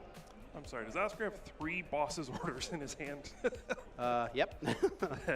That is not what you want to draw off your first Lily's Determination. Basically like 6 cards in his hand, he can't play off of that. Yeah, he just plays Lily's Determination. He drew 8 cards last turn. The next thing he played was another Lily's Determination. That is not what you want to see. Interesting to note there, Oscar did have an energy card in his hand, chose not to attach it, Puka. Yeah, he may be going for a Darkness Energy here for the Adrenabrain on Monkey Dory and try to win this Itchy Pollen battle at the beginning of the game. A few Crushing Hammers added to his hand, but there are no Dracloaks here, no backup Dreepy either, and left with just an attachment and an Itchy Pollen. Now back over to Brent. This is like your worst nightmare, playing a Dragapult Mirror. This is one of the worst ways things could start off for you. You get 1 Dreepy down, no Dracloak on your second turn, you had to play a Meowth. Your opponent gets to use Recon Directive multiple times. Your opponent's just gonna get the Dragapult EX out first, have full control of the beginning stages of this game. And this is rough. Oh, even the Monkey Dory found for Brent. And the Darkness Energy to pair alongside it. Adrenabrain online, that format warping ability for a time, allowing you to move 3 damage counters from one of your Pokemon over to your opponent's side of the field. So if Brent wanted to, he actually could take a knockout on this active Badoo. He's not going to do that through the use of Adrenabrain. He's going to save those 2 damage counters and take a KO here with an Itchy Pollen. Yep, and this is a really annoying knockout as well because it means your opponent can't play Unfair Stamp. Even though your Pokemon got knocked out, you can't play item cards. So this is a nice way to, get a knockout, stop your opponent from being able to Itchy Pollen you, but then also stop them from using their Ace-Spec card. Oscar's 3rd Lily's Determination of the game, still yielding him 8 cards, but somehow he still only has 1 singular Dreepy. Okay, this is looking much more what you'd like to see. Looks like another Dreepy found, a pair of them in fact, and Dracloak as well. Oscar's gonna try to get himself established, but Brent has jumped pretty far ahead in this trade. I'd say the only silver lining for Oscar is that there's not any energy on any of those Dracloak for Brent yet. So won't be able to do something like Boss's Orders and Phantom Dive in the same turn next turn, but the Risky Ruins on his side may be backfiring, putting damage on his own Dreepy. So now if Brent is able to get Crispin, Phantom Dive, he can knock out the active and a Dreepy on the bench. And Oscar just passes, does not find himself even an energy to put into play. Sending it back over now to Brent, who is freed from that Itchy Pollen, able now to play this Pokepad, finding himself that 3rd Dracloak, and this is what the deck is all about. Recon Directive. After Recon Directive, finding your powerful supporter options, could power up a Dragapult attack this turn through the find of Crispin. And then I think the question for Brent is going to be, if you do that, do you actually use Phantom Dive? I think the immediate inclination for most players is, yeah, I can power up Dragapult. I'm going to attack with it. Sometimes it's better to be a little bit patient. Let's build up multiple energy in play, maybe save my first attack for when I can Boss's Orders and Phantom Dive at the same time. We'll see what Brent decides to go for here. I think either option is kind of reasonable, but really you're under no pressure here. You could just continue to Itchy Pollen. The bench of a Dreepy as well. Brent has a few interesting plays available. He found himself Boss's Orders, but will go in with the Crushing Hammer. The first one of this game does land heads, discarding an energy from Oscar's side. Yeah, and that is huge. Setting Oscar back just a little bit more, trying to close the door on this game as much as possible. Now, once Brent stops using Itchy Pollen, the floodgates will kind of open and, we see Boss's Orders bringing up a Dracloak. But once Brent stops using Itchy Pollen, that's when Oscar is going to have a window for a comeback, using his own Crushing Hammers and things like that. We're going to see some damage movement over to Oscar's side. 4 damage counters now on that Dreepy, and just an Itchy Pollen. Brent keeping the pace of this game slow. Will know when to use Parashon versus got when an to energy save onto it. his And Dracloak. So then having next turn can simply evolve to Dragapult EX, attach, and really have it made from here. Brent has really encountered no adversity in this game so far. Here comes a Crispin now from Oscar, allowing him to search the deck for 2 energy of differing types, attaching one directly from the deck into play and adding the other to his hand. He's going to put a Psychic onto his active Dracloak and then attach for turn to that Monkey Dory, finally getting it established, but he is falling behind very quickly here. Still under that Itchy Pollen item lock, unable to get himself into any more Dracloaks. And he's just retreating into this Dreepy. Bounces some damage back over to Brent's side, and it looks like it will be a pass. Not the way you want things to start if you're Oscar here. And Brent has just been able to sculpt his hand every turn with these recon directives. Look at the top 2, pick one, put the other on the bottom. When you start getting 2 or 3 of these into play, I mean, it just starts adding up. And are we going to see a 4th as well? 4 Dracloak would be an incredible sight to see, but does look like Moltres was the target here, and just perhaps a bit of thinning before that 4th Dracloak does come down, and it does not get much better than this as a Dragapult player. You're living good, and at this point, one of your main concerns is making sure that there are enough energy cards in your deck for when you play Crispin. You do need 2 different types. And here's another hammer flip. This one does fall tails, so Oscar not forced to discard the darkness energy over on his side, and there it is, the mighty Dragapult EX coming into play, and a Judge played here for Brent. A perfect card to play on a turn where you're planning to break the item lock. Yeah, we will see if Brent decides to break the item lock here. Obviously, it looks pretty strong. You can get multiple prize cards here. He does have the option to just Adrenabrain 2 over to the active and Itchy Pollen for a knockout and delay this even further. We'll see which route he decides to go. Immediately, though, grabbing off a Recon Directive, another Crushing Hammer. Maybe seeing where that one will fall before choosing what he does this turn. Also, Unfair Stamp added to his hand, so he's got a potential response build up. This is a big flip. This one also falls tails, though. Only 1 Crushing Hammer now remaining for Brent Tonneson. He will retreat here into Dragapult EX, and it does indeed look like Phantom Dive will be the attack of choice, taking out a pair of Dreepy from the board, going down now to just 3 prize cards remaining. Yeah, can't fault that, especially pairing it with the Judge, disrupting Oscar's hand. You know Oscar's already played a lot of Lily's Determination, and that wouldn't even be a very good supporter card to play here. You need to try to do something to come back here. And Oscar has prized all of his best responses to this situation. He does have special red card in his hand, but there's no Pheasantipity EX. There's no Unfair Stamp on his side of the field. Yeah, and you gotta think, is this desperation time for Oscar?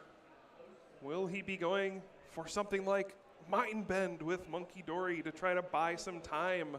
Did promote the Monkey Dory here, might be signaling that feels like it's time to get desperate. Pokepad finds out that the Dunsparce, likely evolving his Dunsparce in play, a runaway draw, an excellent option to supplement the powerful Recon Directive, drawing 3 cards, then sending that colorless Pokemon back into the deck. That is a difference between the lists for these players. Oscar playing the Dunsparce, Brent not having that line included. And here it is, the attach of the Psychic to the active Monkey Dory. Mind Bend is on the menu, 60 damage coming up, and Confusion hoping to bide his time. Yeah, he's really got to hope this works at this point. What else can you really do if your opponent gets to keep using Phantom Dive every turn? You know, you're just too far behind in this one, especially they have the Monkey Dory set up as well. You got to do something to try to break this, you know, kind of stalemate that you find yourself in. Brent? And the Confused might be the way out. And Brent does only have 1 copy of Crispin available now, as he is able to play that off of his hand. So this will allow him to retreat this active and power up another Pokemon into play, perhaps. Putting that 3rd energy on this active is setting up for not the use of a 2nd Dragapult here, though. We'll not be seeing a Phantom Dive this turn, I'm assuming.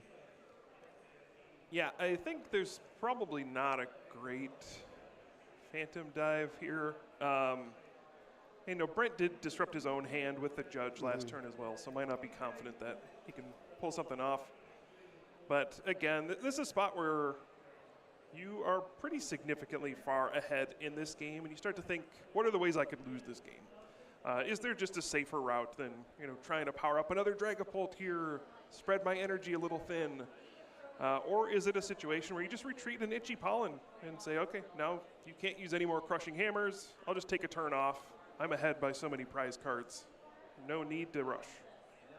Brent content to continue to keep things slow here, attaching a second energy to the other Dracloak, and Itchy Pollen does put that Monkey Dory up to 30 damage. Recon Directive on Oscar's side, finding yet another Dracloak for another Recon Directive up and coming, and there is the Crispin being found here for him.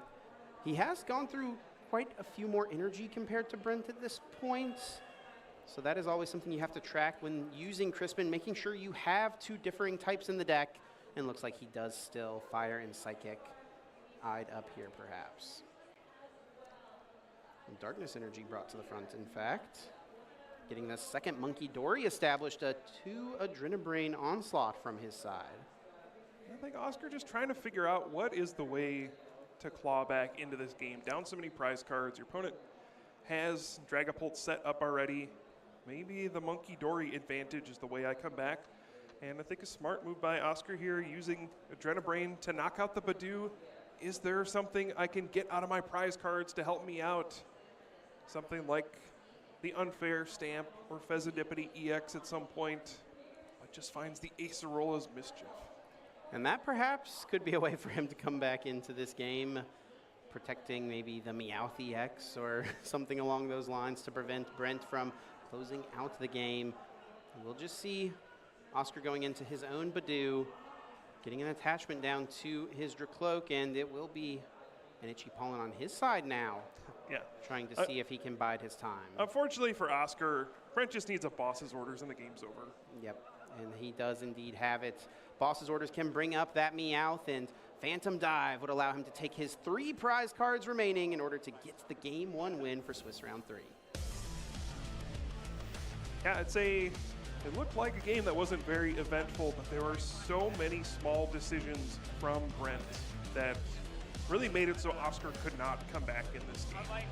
I think other players would have been tempted to be a lot more aggressive with how quickly they used Phantom Dive, but Brent knew he had the advantage every step of the way and decided to take it slowly.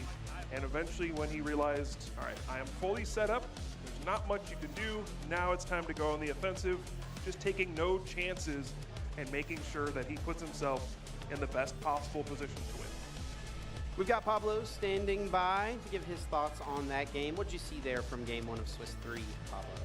I mean, a bunch of successful hammers, right? Which is what you would expect from Dragapult. I think the boss into the Dracloak play was very interesting from Brent. It's like another way to build an advantage, even though you're only dealing 10 damage. You force either a retreat or a full commit into the Dragapult, losing the Dracloak, and exposing that Dragapult to get hit by your own Dragapult. So I love that play by Brent, really pushing his advantage in an unorthodox way instead of just blindly going in with the Dragapult DX as soon as he could. Appreciate those insights, Pablo. As always, we're hopping right into this game number 2, and Oscar remaining consistent with his line of thinking from Game 1, choosing to go second here. And he's going to be rewarded as Brent does not have a Buddy Buddy Poffin in this opening hand. In fact, no playable cards to put in the discard pile, no item cards down. And this is exactly how you draw it up when you're choosing to go second. Interestingly enough, I think Brent is actually still happy to go first. His hand is miserable. His only saving grace is that he will now be able to evolve into Dracloak on the next turn and use Recon Directive to try to salvage this completely unusable hand. So yes, it's great from Oscar's side. You look over and you're like, oh great, you didn't play Buddy Buddy Pop in this game. Now I'm feeling great about going second. But in Brent's situation, you're probably like, I'm actually very happy to be going first with what I drew in my opening hand. With the attachment from turn, it does put a little pressure on Oscar to perhaps find a hammer, as we've seen it plenty of times. Dracloak getting in as the attacker into an early Badoo. So with this find from Oscar of his own Badoo, he's also got a Crushing Hammer, I think, available in hand. That could be a huge flip coming up here. Speaking of... Lots of damage counters having to be placed, but no energy in hand to retreat into the Badoo here, perhaps? No, nothing at all. No supporter cards. Oscar just passes it over to Brent, who is now off to the races with the Recon Directive Evolution. What does he find here from his 2 cards? Still free to use items now. Looks like it's a Dracloak, but there's really not much going on here for Brent either. He does have Ultra Ball, so the Meowth EX bailout is available. Yeah, and thankfully for Brent, his Meowth EX is not in the prize cards. Oscar, no such luck. I did want to mention as well, Brent decided to play the risky Ruins on his first turn, and that forced Oscar's Badoo to put 2 damage counters on it. And now it just has 10 HP remaining.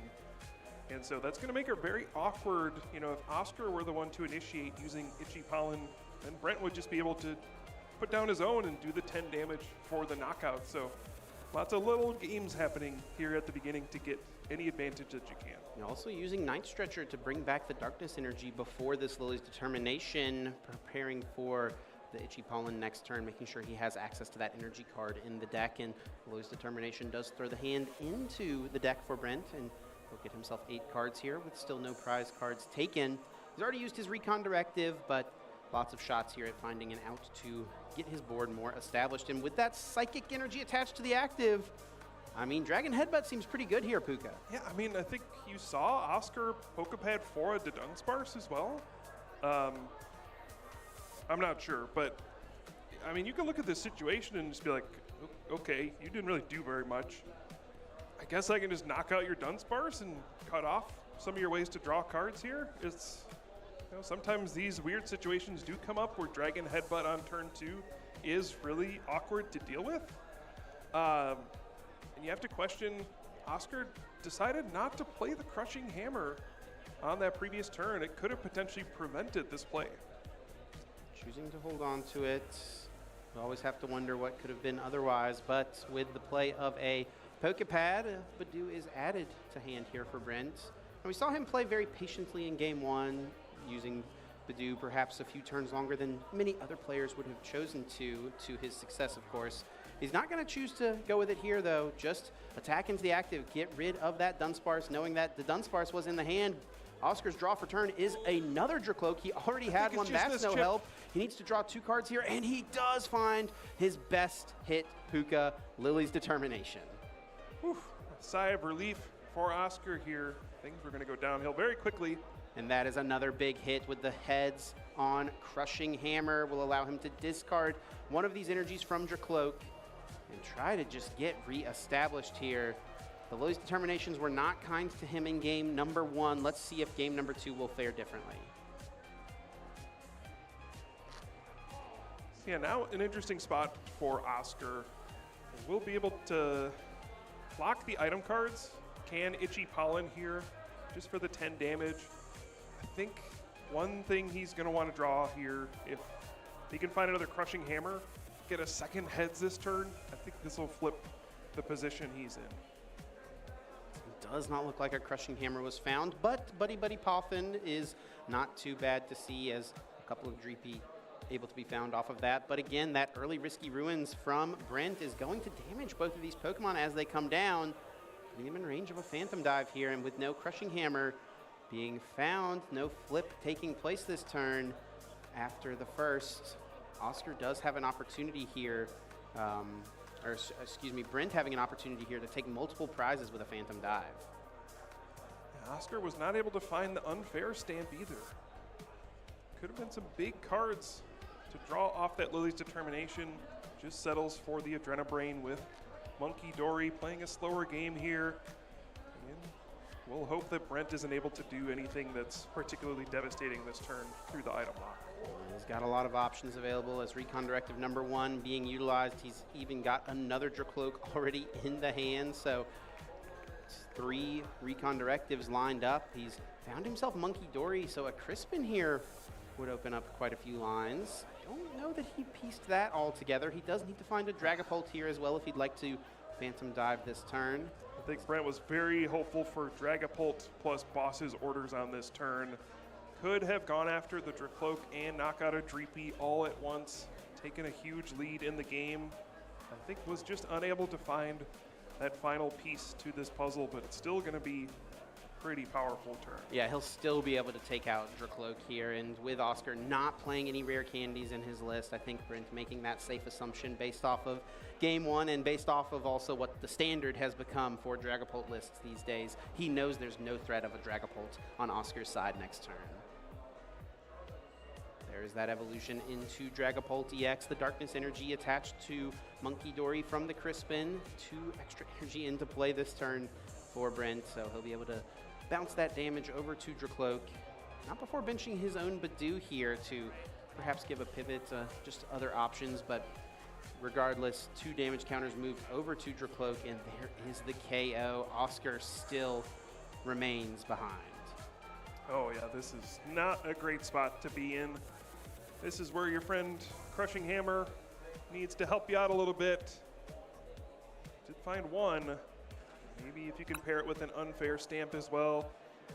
Just Oscar finding himself in a big hole again in game 2. Here is a flip, and this one does fall tails. He does play 4. That is now 2 down in the discard pile. So if Oscar wants to hang on here, it feels like it's got to come through a find of a pair of Crushing Hammers and a pair of head flips. Yeah, it's got to be something, right? This is another situation where you could consider the Mind Bend with Monkey Dory to try to buy some time. If you can pair it with Unfair Stamp, maybe you can buy some time here. But otherwise, just look at this situation. Brent has Dragapult EX fully powered. Once again, finds himself with a 3 prize card lead in this mirror match. Oscar just been on the back foot this whole series. And there is one of those Crushing Hammer found. Not the second. 8 cards still being drawn here for Oscar. No prize cards yet taken. Still has a long, long road ahead of himself. Is going to play a Pokepad, searching out any Pokemon without a rule box, adding it to the hand. There is another Dracloak to come out. Still has those recon directives available. Also, should he find the, or does have the Dunsparce available as well, so Runaway Draw on the table. So lots of cards still to be found here. There is Runaway Draw, a tap of the Dunsparce, and now a shuffle into the deck. Promotion of that Monkey Dory signaling the Mind Bend will be his strategy as of now to try to slow things down. Yeah, Oscar looking for any way out of this. Just isn't able to piece things together quite yet. A couple of Pokemon put into play from this Buddy Buddy Poffin. They do, of course, take 20 damage apiece from that Risky Ruins that has remained in play from the opening turn and will remain in play through the duration of this game, as that is the only stadium either of these 2 players has in their decks for this World Championships weekend. Still a couple recon directives to use here. Still a long road ahead here for Oscar to fight back. Could find Special Red. Oh, well, never mind. There is the Unfair Stamp, not a bad option, and here is Crushing Hammer, and that is going to be a heads hit, discarding that basic Psychic Energy. Moving that to the discard pile and having the option to play Unfair Stamp. Since a knockout was taken by Brent on the last turn, it would send both players' hands to the deck. Oscar able to find 5 and Brent only 2 available. Big moment here for Oscar. The Unfair Stamp is a way he could come back into this game, disrupting Brent's hand, putting him down to just 2 cards in hand, and combining that with the Confused from the Mind Bend on Monkey Dory. I believe now we've seen 2 Psychic Energy go to the discard pile for Brent as well, both hammered early on in this game. So only playing like 3 Psychic Energy in his deck, might struggle to actually find the second type of energy to use Phantom Dive as well. This is a way to make things awkward for your opponent and try to claw back into the game. But Oscar, in order to pull this play together, needs a Psychic Energy of his own. He found a Night Stretcher. Is there a Psychic Energy in his discard pile? Otherwise, he would have missed out on this Mind Bend. Does he have a Psychic? There's gotta be one, right? You would think at this point in the game. I see a bunch of Fire Energies, though. Oh, no. Is there no psychic energy? Looks like the answer is no. Night Stretcher bringing back a basic fire, and now will retreat this Monkey Dory that he promoted after the use of the Dunsparce, and a pass. What could have been a real chance for Oscar to get back into this game comes up just a little short. Brent still needs a bit here, though. He's left with just a 2-card hand, but a pair of Pokepads will thin the deck out nicely. Yeah, just so disheartening for Oscar. Anytime you feel like you got a little bit of a shot to pull this back, something else going wrong. Brent now got to be feeling good, knowing that there was no pressure put on that turn. Still is in his winning position, and now maybe has a little bit more time to find a way to close out the game. Could win this turn. Would take a pretty fortunate series of cards to find off of these recon directives, but it can happen. They would need a boss's orders and a psychic energy. Would be able to bring up that Pheasantipity and take the game. There is a Crushing Hammer flip, and there is a head. Just rude at this point. Taking out that Darkness energy, but no Psychic being found. An attachment of Fire to his active Dragapult, retreating it into the Badoo. And we're going to see that mid-game Itchy Pollen once again from Brent Thomason. Again, just trying to limit Oscar's options here. Knowing that with the Crushing Hammer, you can't really have an explosive play here. You can't move the active and power up a Dragapult EX. Brent just happy to sit behind his lead, just keep rebuilding the hand with these recon directives. I think one thing we've seen throughout these two games is Brent's awareness and his ability to put himself in winning positions and close out games where he is ahead. Now, this is a very tricky skill to try to develop in the Pokemon TCG. You know, your first instinct is to kind of try to win as quickly as you can, but that can sometimes backfire and let your opponent find ways back into the game if you overextend a little bit, get a bit too aggressive, run out of resources.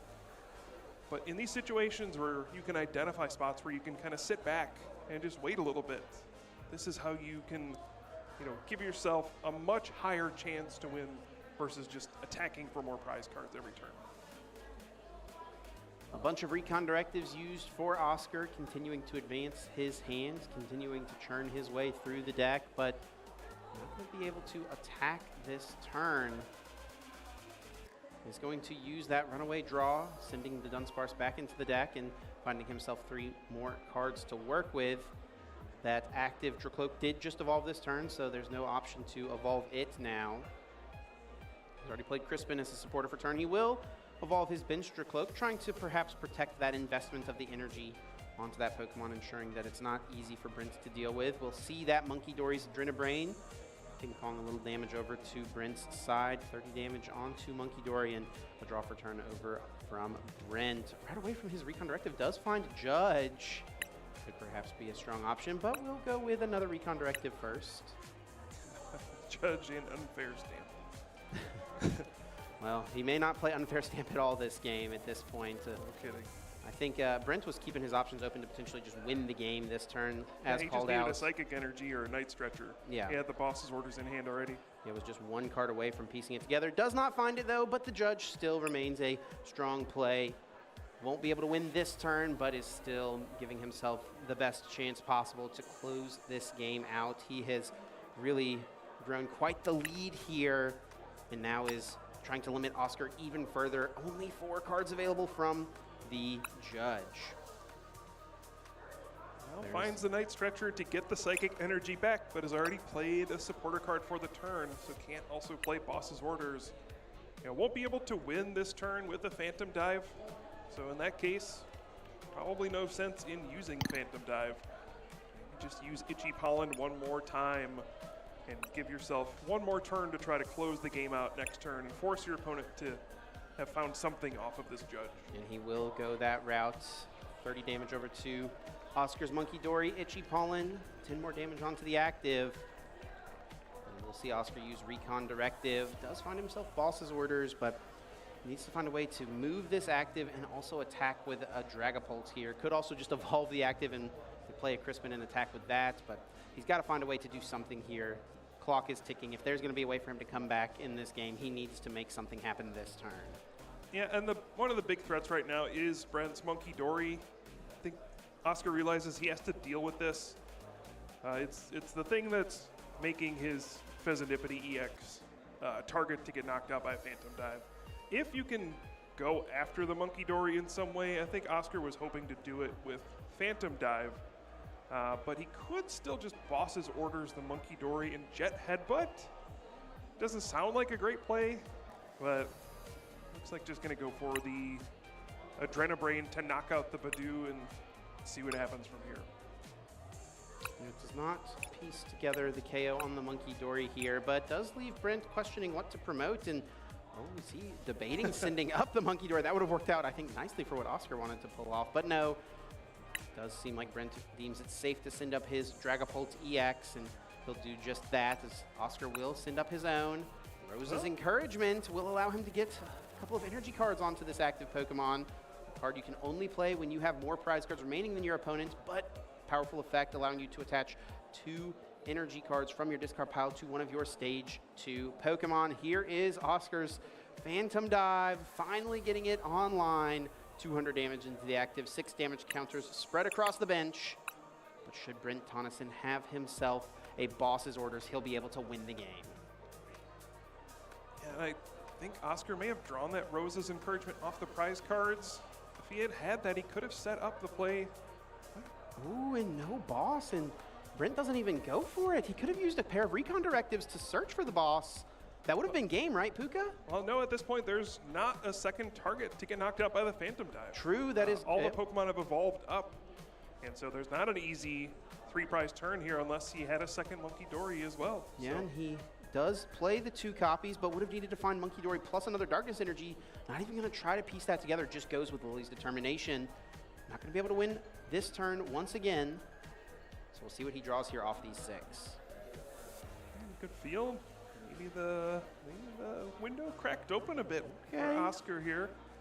It's not necessarily over yet. There's a lot of damage piling up on Brent's side, and especially on his active Dragapult EX. He's going to probably need to power up multiple Dragapult EX at this point to close out this game.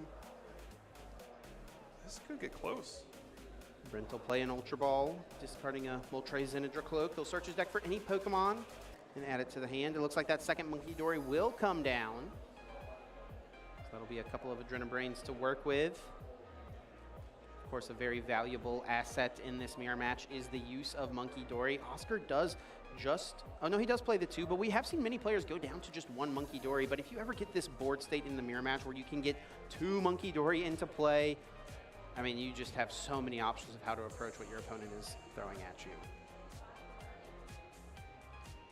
So Brent now deciding where to put the rest of this Adrenabrain damage. Just gonna pile it up on the active Dragapult EX and eliminate Oscar's Monkey Dory and limit those options. 200 damage into the active, 60 onto that Monkey Dory. Down it goes. Just 2 prize cards now remaining for Brent. And let's see if Oscar can find a way to open the door a little further, find a way to not lose the game on the next turn. He needs multiple turns here to try to fight back into this one. Starts off with the flip the script, drawing himself 3 cards since a KO was taken by his opponent on the last turn. Now Recon Directive, looking at the top 2, Boss's Orders and Dunsparce being offered up. Having a debate of which is the better to take. Boss, of course, that powerful gusting supporter, but Dunsparce is a nice support option to help continue to draw through the deck in future turns.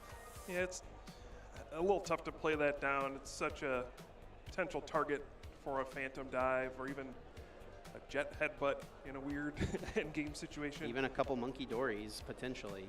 Yeah, exactly. Without having your own Adrenabrain available to kind of heal off some of the damage, I don't know if Dunsparce will be an option at this point. Another Monkey Dory. This could get interesting, Chip. The deck is getting very thin here for Oscar. See a 2-turn potential path.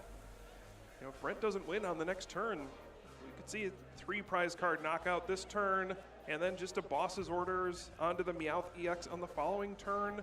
has Oscar found a way to buy enough time to get back in this game? We had almost written this game off, but Oscar finds himself now just a turn away from being able to close things out.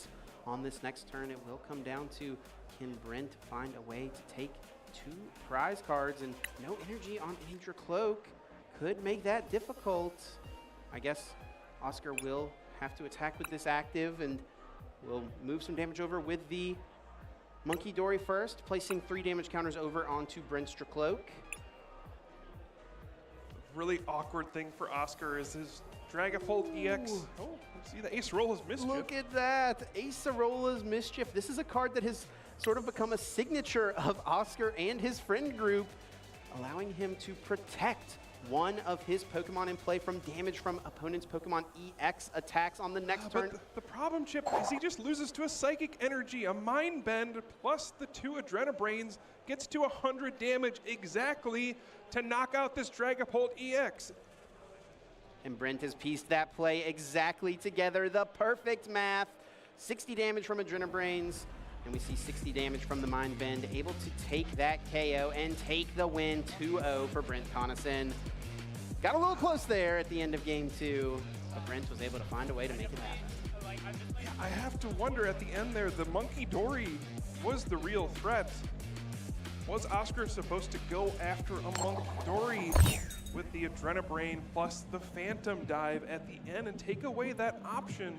You know, Acerola's Mischief only prevents damage done by Pokemon EX. It does not prevent damage done by regular Pokemon like Monkey Dory. If he had been able to eliminate one of those Adrenabrains, maybe Brent would have struggled to get that final attack for the game. In game number 1, Brent got off to a very fast start, and Oscar really just never got super established. Multiple Lily's Determinations for him yielded no energy, no Dracloaks, no secondary Dreepies, and finally, once he started to get some semblance of a setup, I mean, Brent's board was just way too powerful to overcome. Yeah, first game was complete domination from Brent. Really, Oscar didn't have much going the whole time. Slow start, slow middle, slow end. Brent did everything he needed to close out that first game without much resistance. Brent was the aggressor in game number 2, going first, leading to a turn 2 Dragon Headbutt, striking first, taking the KO on Dunsparce, and getting to the first Phantom Dive as well. So often the player who Phantom Dives first in these mirror matches comes away with the win, and that is exactly what Brent was able to execute, but not before meeting some resistance on Oscar's end. Yeah, Oscar made a valiant comeback here. I think this is a great example of how unpredictable these Dragapult matches can be. There's so much math going on. There's so many damage counters flying all over the place. But you know, at the end, Brent was able to win with, I think, almost exact damage to knock out this Dragapult EX and win the match with Monkey Dory's Mind Bend. Yeah, works out nicely for him, taking the KO, getting to a 3-0 start at the World Championship. Still a long road ahead. Oh yeah. But after all the preparation I'm sure he put into this event, it's got to feel good to start strong. Yeah, and especially against a very strong player as well, like Oscar, winning a Dragapult mirror match, that can be a big sigh of relief.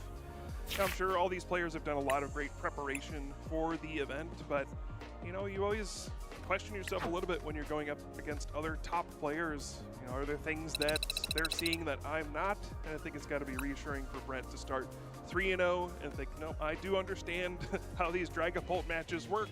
Not much has changed, and you know, if I can just continue playing my game, I'm gonna set myself up for success. Yeah, I mean, Brent has played so much Pokemon this year. Yeah. We saw that record to start things off, 128, 39 games played there, wins versus losses. Much of that has been committed to Dragapult this year as well. He is one of the most experienced Dragapult players in our entire field, and I think that was evident in his gameplay there, feeling very confident in all of his Oh, yeah, absolutely. And I think when you play that much, you also find those weird ways to win games that get a little scrappy at the end. You find things like, you know, when you're supposed to attack with Monkey Dory's Mind Bend, when you're supposed to take a turn off and Itchy Pollen. When you're supposed to establish the second Monkey Dory that some players may forego. Yeah, exactly. So all these little decisions do add up.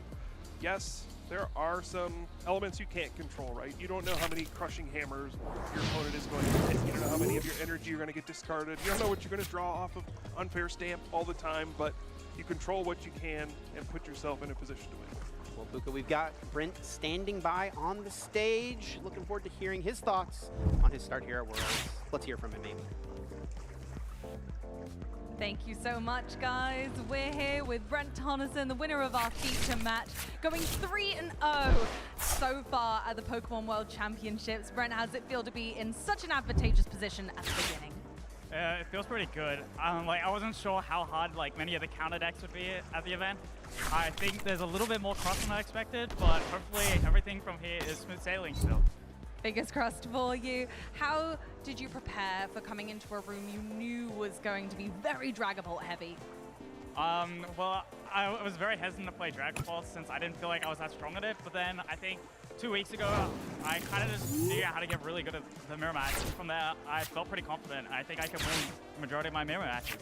That's exactly what we want to hear, and we saw it just there, so clearly your testing went very well. Is there anything that you attest that success in the mirror match to specifically? I'm not sure I can really say some of the strategies. Yeah, I don't know if I can until the end of the event, unfortunately. I think that's completely fair. Was there anything during testing that you did specifically to help kind of get to the answers that you needed to the mirror match instead? And a lot of it was, I guess it was a lot of playing games as well as a lot of just thinking about it without actually playing games. It basically trying to write up how to play it kind of helps you figure out how to play it, because that's when you realize, oh, maybe I don't know how to play it. That's honestly a really solid piece of advice as well. Is there any tips or tricks you would give to somebody who's trying to figure out what deck to take to an important event like this? Well, I think you should definitely try to get some of the, I guess the crazier stuff, but I would say you should always have at least something standard in the backup. I love it. Thank you so much, Brent, and I wish you the best of luck in the rest of your tournament run, and I hope the crust will stay way bait for you.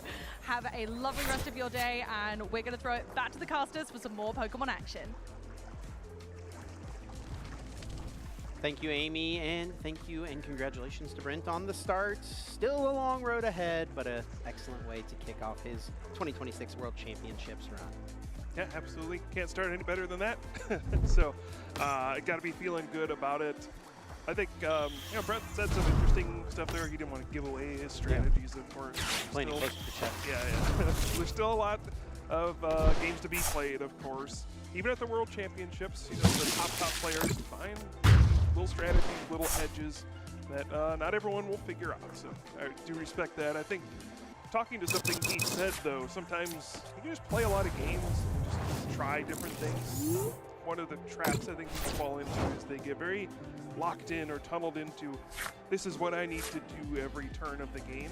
And sometimes, when you're testing, you can even throw games on purpose, just trying out different things to see if it works. Sometimes things that seem silly, maybe I shouldn't always attack right away. Maybe what happens when I get really aggressive and attack? Oh, I lost. Okay, what happens this time when I take it slower and attack with Itchy Pollen? Oh, I won that time.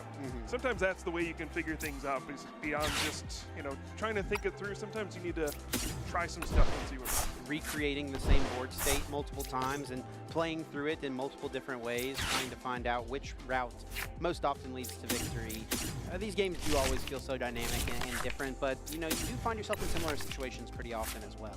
Yeah, but I think we've seen this season a lot of the very top players have been able to separate themselves in these big tournaments. We've seen players like Justin Newdorf, who's had an incredible year so far.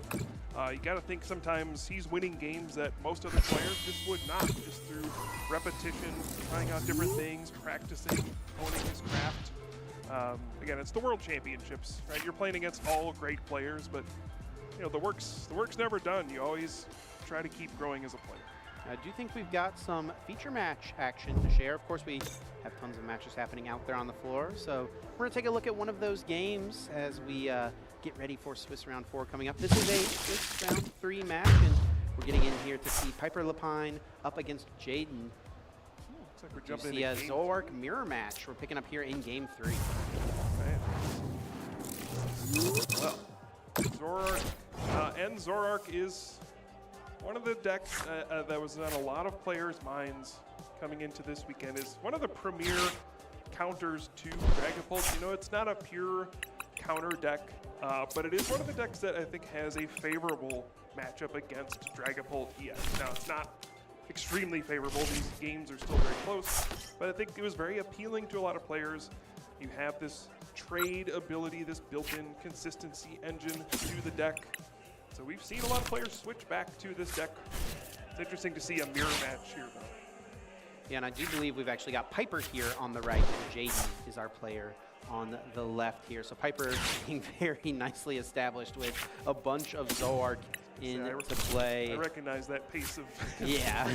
playing cards as Piper. Yeah, Piper very well known for quick decision making and confident decision making as well. She knows what she wants to do in a given turn, and for this turn it is in Itchy Pollen with a very, very nicely established board. We'll see if Jaden's able to find a way to get himself established, and Serrano is a pretty nice way to do just that with a couple of Zorua already on the bench. Yeah, Cyrano gets 3 Pokemon EX, and you know the bad thing for Jaden is that there's only 2 ends Zorua in play, so it can only evolve into 2 ends Zoroark EX this turn.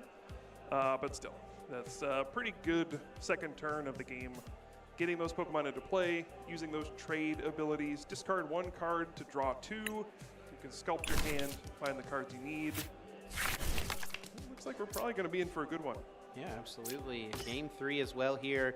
Not sure what the time left available is for these players, but have to imagine, you know, that is certainly a factor here in many of those Game 3s. Trade number 1 of the turn here for Jaden does discard a Tatsugiri, finding himself a couple of more cards. Trade number 2 as well, discarding his own Darmanitan. Both of these players choosing to play the Darmanitan. Yeah, and I mean, there was a big opportunity for Piper on that turn to get the ends PP up and an energy to use that Darmanitan's Flame Body Cannon. Monkey Dory does have a weakness to Darkness type.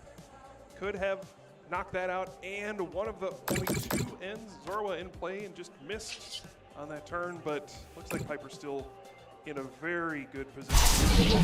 Trade number 1, trade number 2, trade number 3 coming in soon as well. Trying to gear up towards an attack here. Perhaps trying to piece together a very strong turn with a boss's orders, hitting into that Zoroark. It doesn't feel great to attack with your Zoroark into a Monkey Dory right now with your opponent having his own Zoroark already powered up, ready to go. Yeah, would love to see boss's orders, the Pecharunt EX, and the Binding Mochi that would allow you to knock out your opponent's ends Zoroark EX. Looks like an interesting card we don't see a lot of these days. Janine's Secret Arts, very good acceleration for Darkness type Pokemon.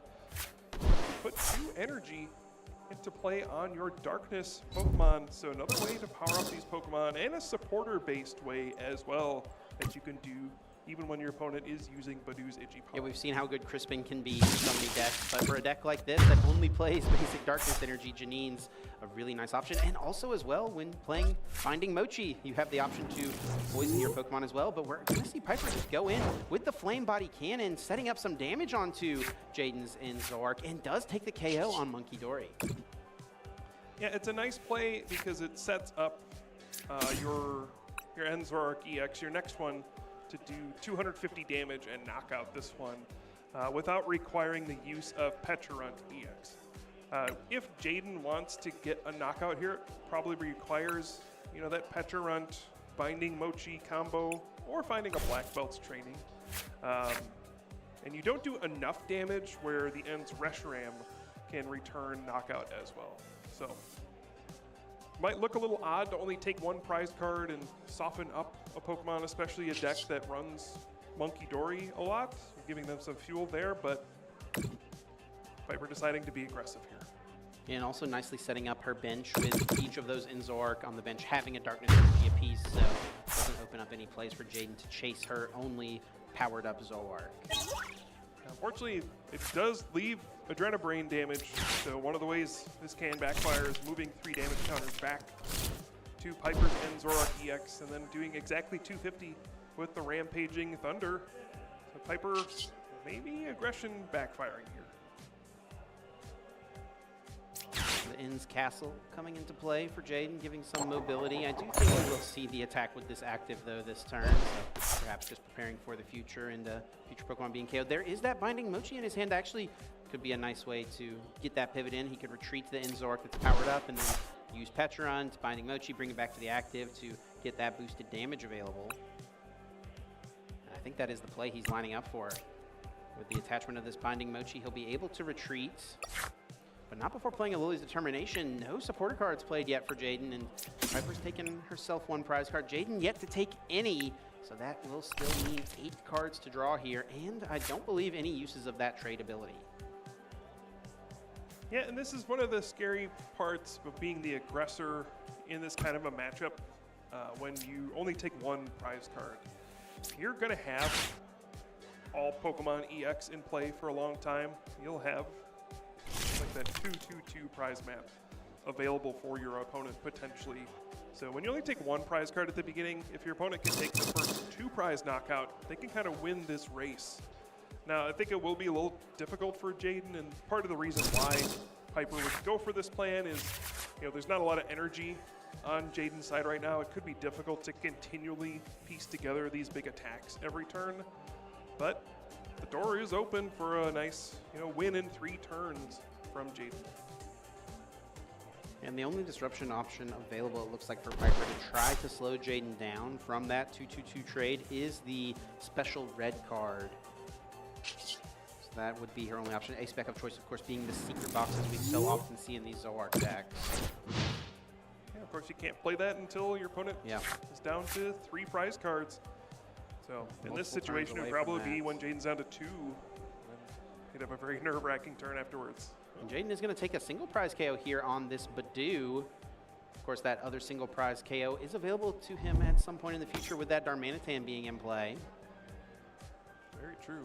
And he is going to go ahead and retreat into something else and then just pop this Zoroark back into the active spot with the Petron. And this actually does open up that special red card here, Puka. Go figure. And I might be confused on how these Pokemon are moving around so much. We do have the Ends Castle Stadium card in play. Makes it so that your Ends Pokemon have no retreat cost. So something like End Darmanitan, which is usually a little heavy to move around, can just move freely. Trade number 1 on Piper's side. Trade number 2 tapped, just thinking through what her card will be. Still needs to draw 2 cards from it. Does get rid of that Ends Reshiram. Does find herself a Pokepad, and if she can piece together the KO on this active plus play that special red card this turn, it might be hard for Jaden to respond. Yeah, no energy in play besides the one on the Machori, and the Binding Mochi was used as well. So in order to get a return knockout, you'd either need to find the Black Belt's training or do like a boss's orders for a single prize knockout. So and at this point as well, Jaden only has 1 Zoroark in play if the active goes down, and there is that special red card being found here for Piper. I think she was very fine to see that Badoo go down on her side. Absolutely. Seemed like a good idea at the time for Jaden, but has walked into this special red card. One of the few hand disruption cards in the format, beyond things like Unfair Stamp and Judge. And Piper is now going to tie the game up, using that Rampaging Thunder with the Night Joker using End Zekram's attack. This is going to be a photo finish here, Chip, I think. It'll be a close one indeed. Here comes a Buddy Buddy Poffin, just getting a little shuffle of the deck, as Special Red Card did just put a grip of cards to the bottom that Jaden perhaps wants access to off of the incoming trade ability. And it is just that 1 trade ability at the moment. He also could find himself a Pheasantipity EX to continue to draw through even further, but first up will be this trade, discarding that Lily's Determination, finding himself 2 more cards from the top. And if he can use End's PP up, get an energy attachment, and find something like that Black Bolt, he'll be able to respond and go down to just 1 prize card remaining. Will be Pheasantipity brought back with that Night Stretcher. Flip the script, drawing himself 3 cards as Piper did take a KO last turn. Let's see off those 3. Is he able to piece this combo together? Big piece here is the Ends PP up the item card to accelerate energy from the discard pile. Also need an attachment. Oh, an attachment to Petron EX. Yeah, attachment to Petron does make it unlikely that we are going to see the attack with a Zoroark here, and a survey of the discard pile, giving himself a chance to think through all of Piper's available plays. Piper is already having 2 Zoroark set up, putting herself in a strong spot. If Jaden cannot respond this turn, she'll need to just attack 2 more times to win the game. You gotta think that the Petron's probably not gonna be any good in this game. If you're not gonna get an attack off this turn, Piper's gonna go down to 2 prize cards, and then Petron is so easy to knock out. You gotta think that can't be the game plan when there's 2 ends Zoroark EX fully powered already. This does feel like the right thing to do. This is your only Pokemon that can take a hit. So may as well see what you can do here. Force Piper to have Boss's Orders, or the Petra Mochi combo, or the Black Belt's training. There's so many things Piper could have. Yeah. But you can't let Piper just take an easy prize card here. You gotta try to throw the prize map off here. There's so many ways for Piper to take 2 prizes this turn. Even Boss's Orders to KO Petrunt or Pheasantipity would work out nicely. Yep. Just put it down to 1 prize card remaining. He's going to Ultra Ball for the Pheasantipity. No KO taken from Jaden, but Pheasantipity nice to put into play when you're anticipating a KO from your opponent on the next turn. Piper knows she's just trying to piece together a KO this turn. If she can do that, just give herself the highest odds to find a game-winning play on the next. She's been able to thin the deck out so much. Almost used Flip the Script there, which would have been bad. No, not good. No knockout was taken by Jaden on the previous turn. And there's that Binding Mochi. Does need to find Petrunt here in order to pop this Pokemon back into the active spots. Or could use Black Belt's training and leave the Petrunt available on the bench as a option for the next turn. There is that Black Belt's training, so this will piece together the KO. 290 damage, enough to KO in Zoroark.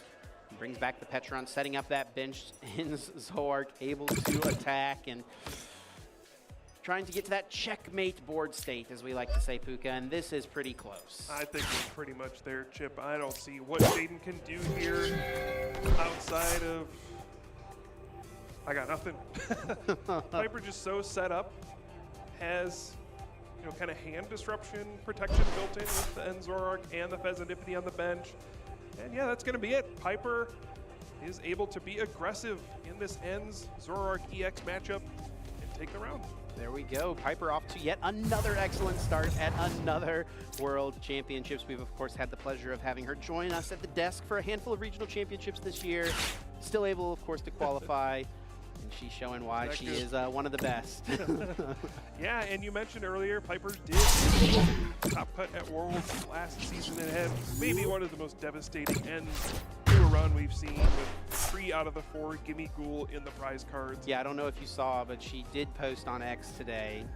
Worlds last year ended with her 3 Gimme Ghoul prize.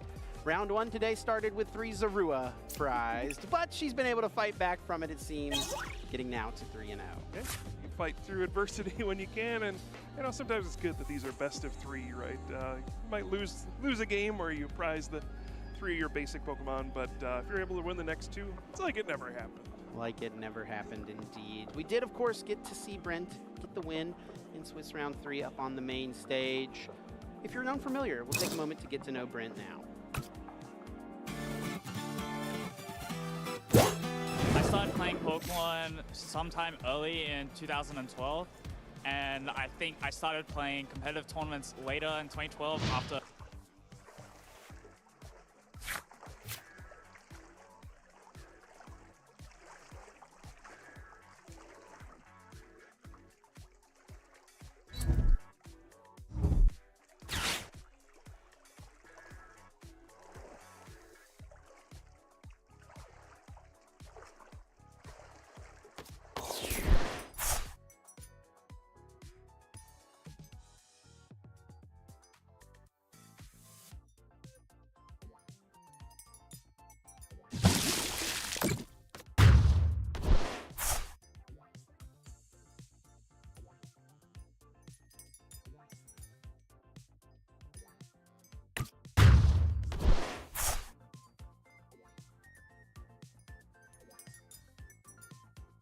playing a lot, and at the moment it's currently what I do, and I wouldn't really trade it for anything else.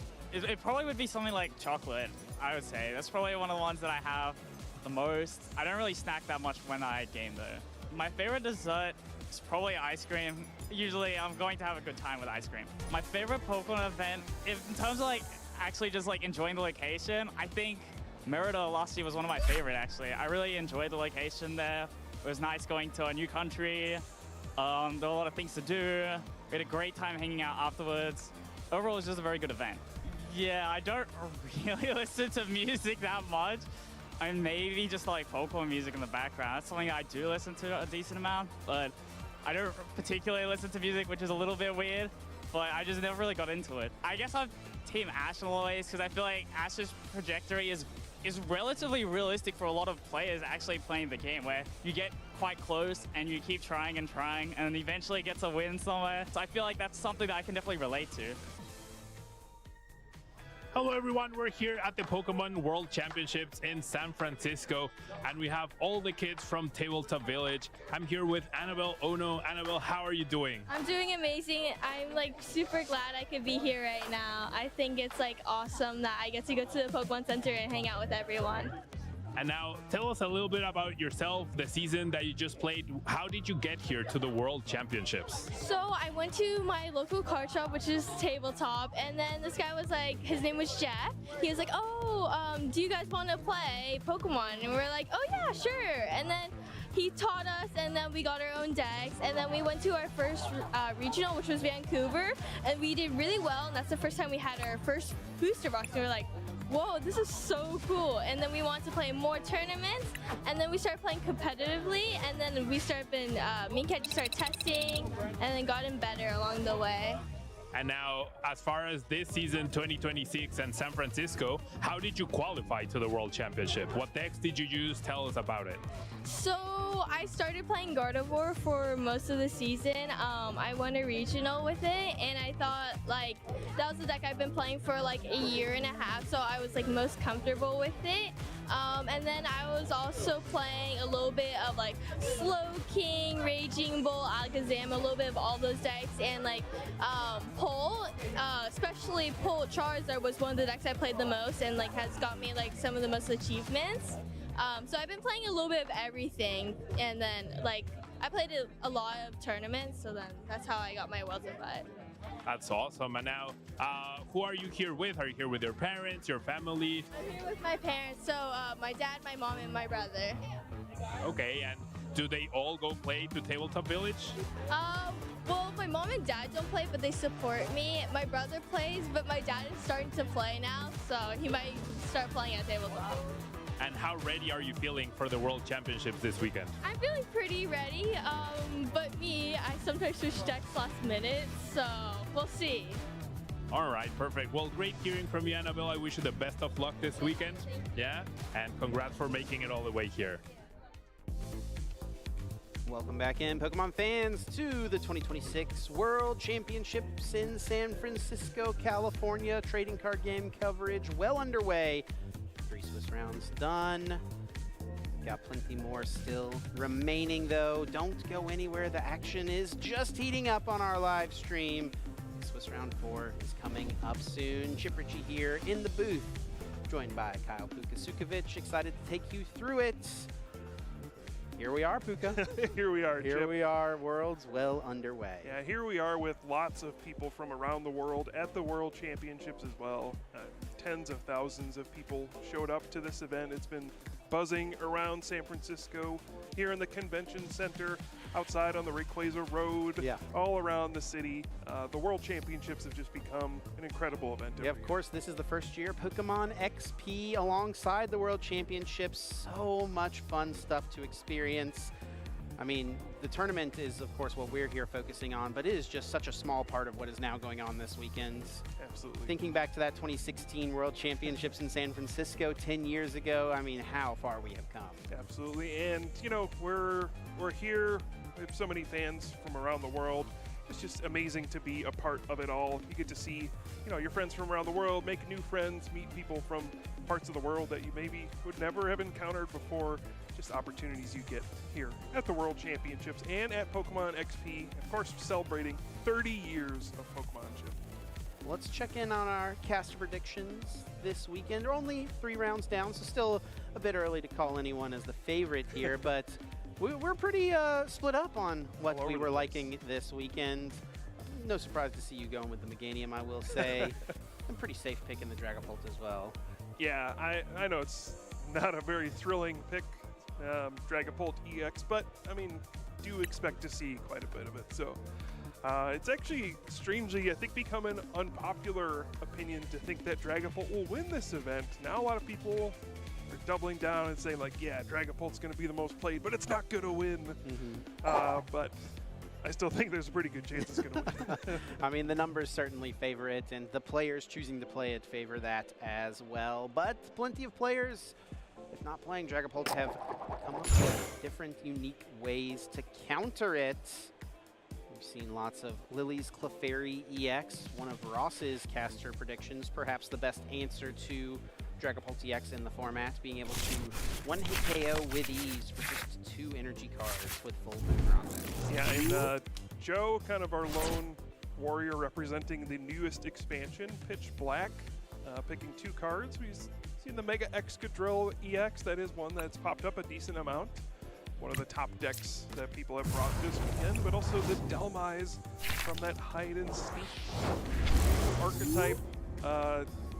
Not a lot of people brought it to Worlds, Chip. I think people not very confident they could find the right build, the right way to make it work, but there still are a handful of people out there who decided to bring it. Still running around out there, indeed. Single prize Pokemon hitting as hard as that one can on the first turn of the game. Seems like a pretty strong option. A handful of us going with the Slowking this weekend, myself, Emily, and Pablo thinking that seems like a strong play after Ross Coffin's top 4 finish at the North American International Championships. It does seem like, heading into that event, there's a lot of talk of Shaman, and there actually was a lot of play of Shaman and ways to protect the bench.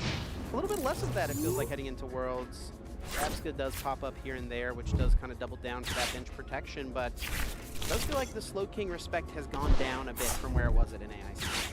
Yeah, it's in a weird spot. I think people know it is a deck that you should worry about. You're going to probably run into a Slowking at some point during your World Championships run, but it's a question of how many are you going to run into, and it's also a question we saw at NAIC with Nettie was not playing Shaman in his Dragapult deck, right, and was able to figure out ways to win even without the protection on all of those benched Pokemon. So you don't necessarily need Shaman to beat Slowking, but boy, it feels a lot nicer when you're just able to cut off one of their main strategies. It makes your journey to a victory in that match much simpler when you've got that Shaman protecting your benched Pokemon. Of course, Slowking's main attacker in that Dragapult matchup in the early turns is that Kyurem, that Tri-Frost attack, just picking apart Dreepies, picking apart Drifloats before Dragapult EX is able to be established.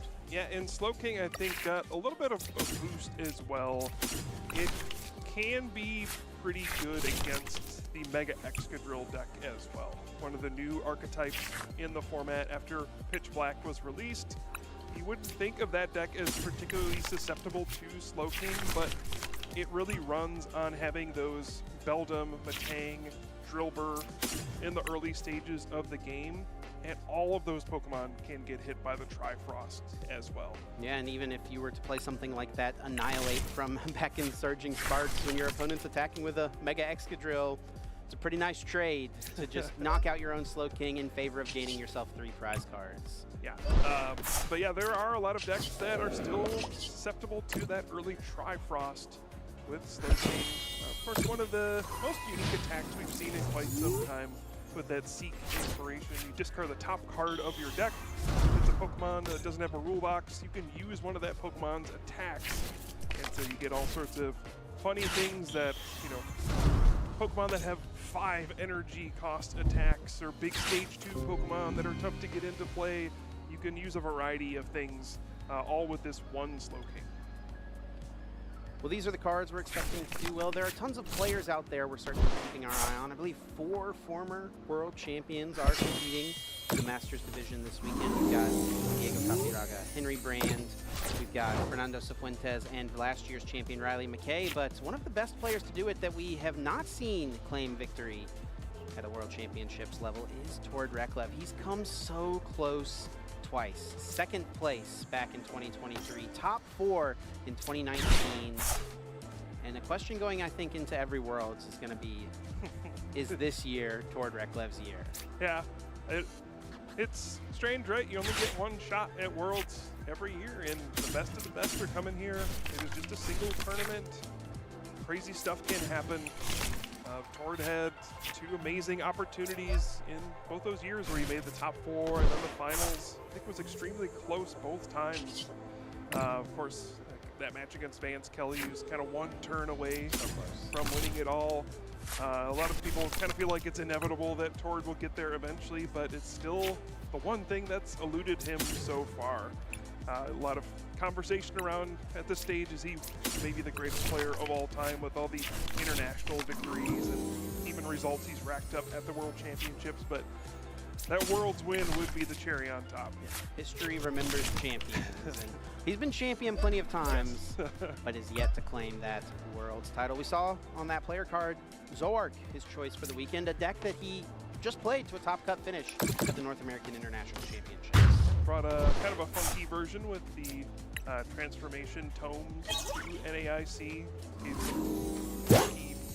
plays available. Was ultimately knocked out by a Dragapult deck. You know, one of the decks you would think is a positive matchup for that deck. Sometimes those matchups still get complicated, but yeah, he seems to be favoring, no surprise, that trade ability, something he used for many years with Zoroark CX, kind of going back to his roots. No surprise indeed. Well, we'll get down to the stage here. So we do have our 2 competitors this round ready to go, and we got an exciting one here. A deck we have not seen just yet, and the deck that's new from the Pitch Black expansion. We got Kai Yi on the left up against Emiliano Zapata on the right. Yes, like you mentioned, Chip, we do have some new cards being shown off here. We saw a preview of it a little bit in one of the side matches in an earlier round with Emily and Ethan with the Mega Excadrill EX. This is a new archetype using that metal package, you know, the Matang with that Metal Maker ability. We've seen it pop up in some decks over the years. I think we saw it with the Origin form Dialga V-Star at one point. Andrew Hedrick using that deck. And now Metal Maker being used to charge up that big Mega Excadrill EX. Some big attacks there, can do a lot of damage. Going up against the Slowking. Slowking, one of my picks this weekend. Loving to see Kai bringing it up to the main stage. Traveling far away from mainland China to compete in this event, and worth noting as well, those players from mainland China, they're actually playing over there a completely different format. They don't have all of these cards available. I don't even know if Slowking is a legal card in China right now. Kai getting some practice in with this deck, playing a format that he may be unfamiliar with, and started off very nicely at Worlds. Yeah, I mean, players that participate in, you know, a lot of the Asian countries, different parts of the world, are often on different formats than what we see in the TCCI circuit in North America, Europe, Latin America, you know, all those regions, Australia. But these are great players that had to qualify for the World Championships. They know what they're doing. You may think it's a disadvantage for them to not be playing in these formats a lot leading up to the World Championships, but it's still the Pokemon TCG. A lot of these players are very talented. They're able to figure things out. And of course, these days, there's more resources than ever to figure out what everybody's using. So many tournament results you can look at. And so there's ways for you to catch up. And I'm not surprised to see, you know, players from all over the world always being in the hunt here at the World Championships, adapting to whatever the environment is. And of course, our seniors division champion last year, Fuguan Liao, came from mainland China, playing in a completely different format to what he was accustomed to. He was still able to take down that champion title. Opening hands being drawn for both of these players. 7 cards here. Of course, both players needing to find themselves a basic Pokemon in order to get set up, and then we'll see those 6 prize cards being laid out. Emiliano on the right had some success this year. He actually got top 8 at the Querétaro Regional Championships down in Mexico, his home region, and taking that success all the way here to the World Championship stage. All right, here we go. Some prize cards here. Going to see a lot of metal energy from this deck, but the Annihilate in the prize cards. Tahi and Pheasantipity as well, but we'll see what goes on here. There's a lot of interesting things that can happen in this matchup in particular, and one of the biggest factors is who goes first. Yep, coin flip ever important, and also that decision of first versus second here for these players. Worth noting here for Ty, actually only 2 Mega Kangaskhan in his list. We've seen some of these players going to high counts of Mega Kangaskhan just to increase those chances of opening it. He's only got 2 with one of the prize cards. That really decreases the chances of getting that other copy into play quickly. One of the things I love about the World Championships, Chip, is you see cards in different languages used all the time. I think different artworks that maybe are not available here as well. A unique holo pattern there for Kai. And Emiliano having 2 different languages of Lily's determination as well. But fist bump, here we go, Chip. Round 4 at the World Championships between 2 players who are undefeated so far. And it looks like the Slow King will be playing first. Ty drawing for turn with the start of a Slowpoke in the active spot, staring down the Drill Burr from Emiliano on the right. Looks like an Ultra Ball available in the hand here. Can fetch out any Pokemon from the deck should he want to. Boomerang Energy being attached to his active Slowpoke to kick things off, however. I don't know if I see too much in this opening hand here. Of course, unable to be played this turn. Can set himself up to be able to make something happen on the next, though. Yeah, kind of an awkward hand. You can play the Ultra Ball here. You do gain a lot of information immediately, though, seeing your opponent playing a Drill Burr. You know right away probably 90% of what's in this deck. A lot of Metal Energy, a lot of Matang, Genesect, EX, the Mega Extra Drill. There's not room for a whole lot of tech cards, but the main thing you know is that you're not under any pressure on your first turn. This is not a deck that plays Badoo. It's not easy to get into the Badoo on the first turn, so you're not going to see that very often. You're also not going to see any first turn aggression like you might see from a Lily's Clefairy deck that can play Crispin and attack on the first turn. So your opponent's starting with the Drill Burr here. Gives you a lot of information about how you can go about your first turn. The Ultra Ball is played, discarding a basic Psychic and Zeraora. Sending both of those to the discard pile in favor of a Pokemon from the deck. Debating what to take here, perhaps just another Slowpoke. Could get established. Could get a Kangaskhan out so that Latias next turn could lead to a run errand, but there's a chance Ty could just go aggressive next turn. Yep. Could take multi-prizes on his second turn. Yeah, had almost all the pieces for a turn 2 Trifrost. Just missing the Academy at Night to put the Kyurem on top of the deck. He decided not to try to go that route. There is a Lily's Determination in his hand as well. So just taking it slow, getting some Slowpoke into play. Got an energy attachment for the turn. Next turn is where you're hoping to see the fireworks go off. And it is a pass over to Emiliano. We'll see what sort of start he can have. Buddy Poffin, a great card to see on this opening turn. Of course, searching the deck for 2 basic Pokemon with 70 HP or less, putting them into play. Get a couple of Matangs out, the second Drill Burr perhaps. Will depend on the rest of the contents of his opening hand, how he wants to approach his opening turn. Yeah, now for Emiliano, you're looking at this and probably terrified of what might be coming on the next turn. You know it's possible for a Slow King, the Academy at Night, the Trifrost, to knock out 3 of your Pokemon on the next turn, and you're just trying to prepare for it the best you can. This is a very challenging matchup for this Mega Excadrill deck, but if you're able to just get pressure going and attack into the Slow King, sometimes you're able to throw them off a little bit. They miss the turn to attack to Trifrost your Pokemon. Things can happen here, but this is one where you have to tread carefully and try to figure out ways to win. We see Genesect coming down with that Metallic Signal ability, really just a strong force in these Metal-type decks, able to search out 2 Evolution Metal Pokemon and add them to the hand. And it is not limited to non-rule box or anything like that. Even the mighty Mega Excadrill can be found from the use of a Metallic Signal. It looks like a pair of Metang fetched out initially, and second Buddy Poppin will bring a pair of Beldum down to the bench, and a really strong board established here for Emiliano. We'll see how his game plan continues forward. Excuse me, not the second Buddy Poppin, but the Call for Family on the Drillbur being used. A really nice aspect of this card. Yeah, and one of the back over to Ty.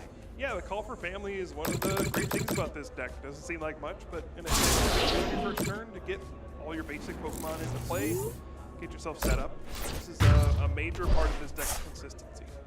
There is a Lily's Determination from Ty, shuffling the hand into the deck and drawing himself 8 fresh cards. And the combination we've called out, of course, is Slowking, Academy at Night, and Kyurem. If he can find those 3 cards, so I guess 4 with the basic Psychic he needs as well, he'd be able to attack this turn and take 3 prize cards.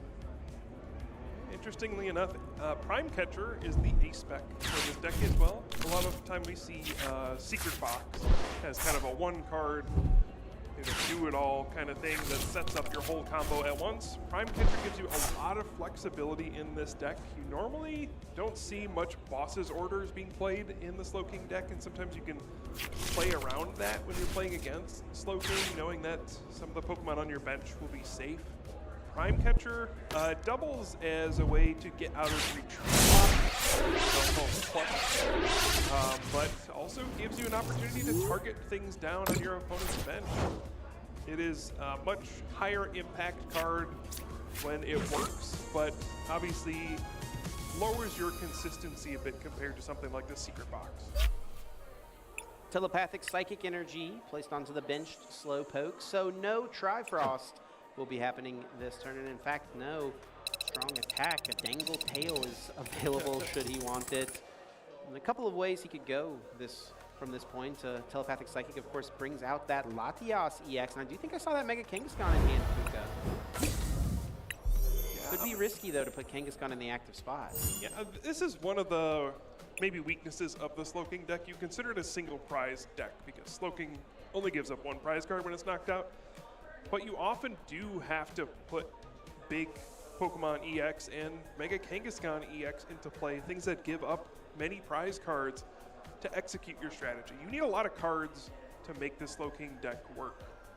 But it looks like, no, we'll not see Mega Kangaskhan here. It's too easily knocked out by Mega Excadrill. Pretty wild to say that the 300 HP Pokemon could easily be knocked out when the board looks the way it does right now for Emiliano, but we already know there was a pair of Metang in the hand from the last Metallic Signal, and now another one is added to this hand as well, just a few energy cards away from being able to attack with Mega Excadrill's maximum drilling attack.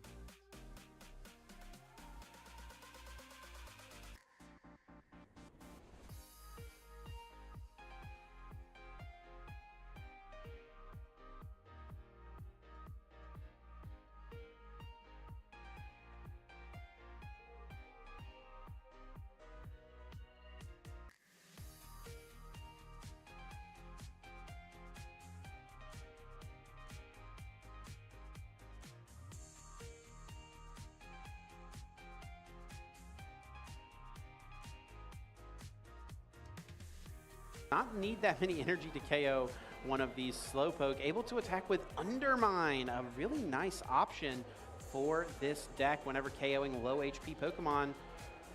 Able to just attack efficiently for 2 energy cards, and then also discards the top 2 cards of your opponent's deck.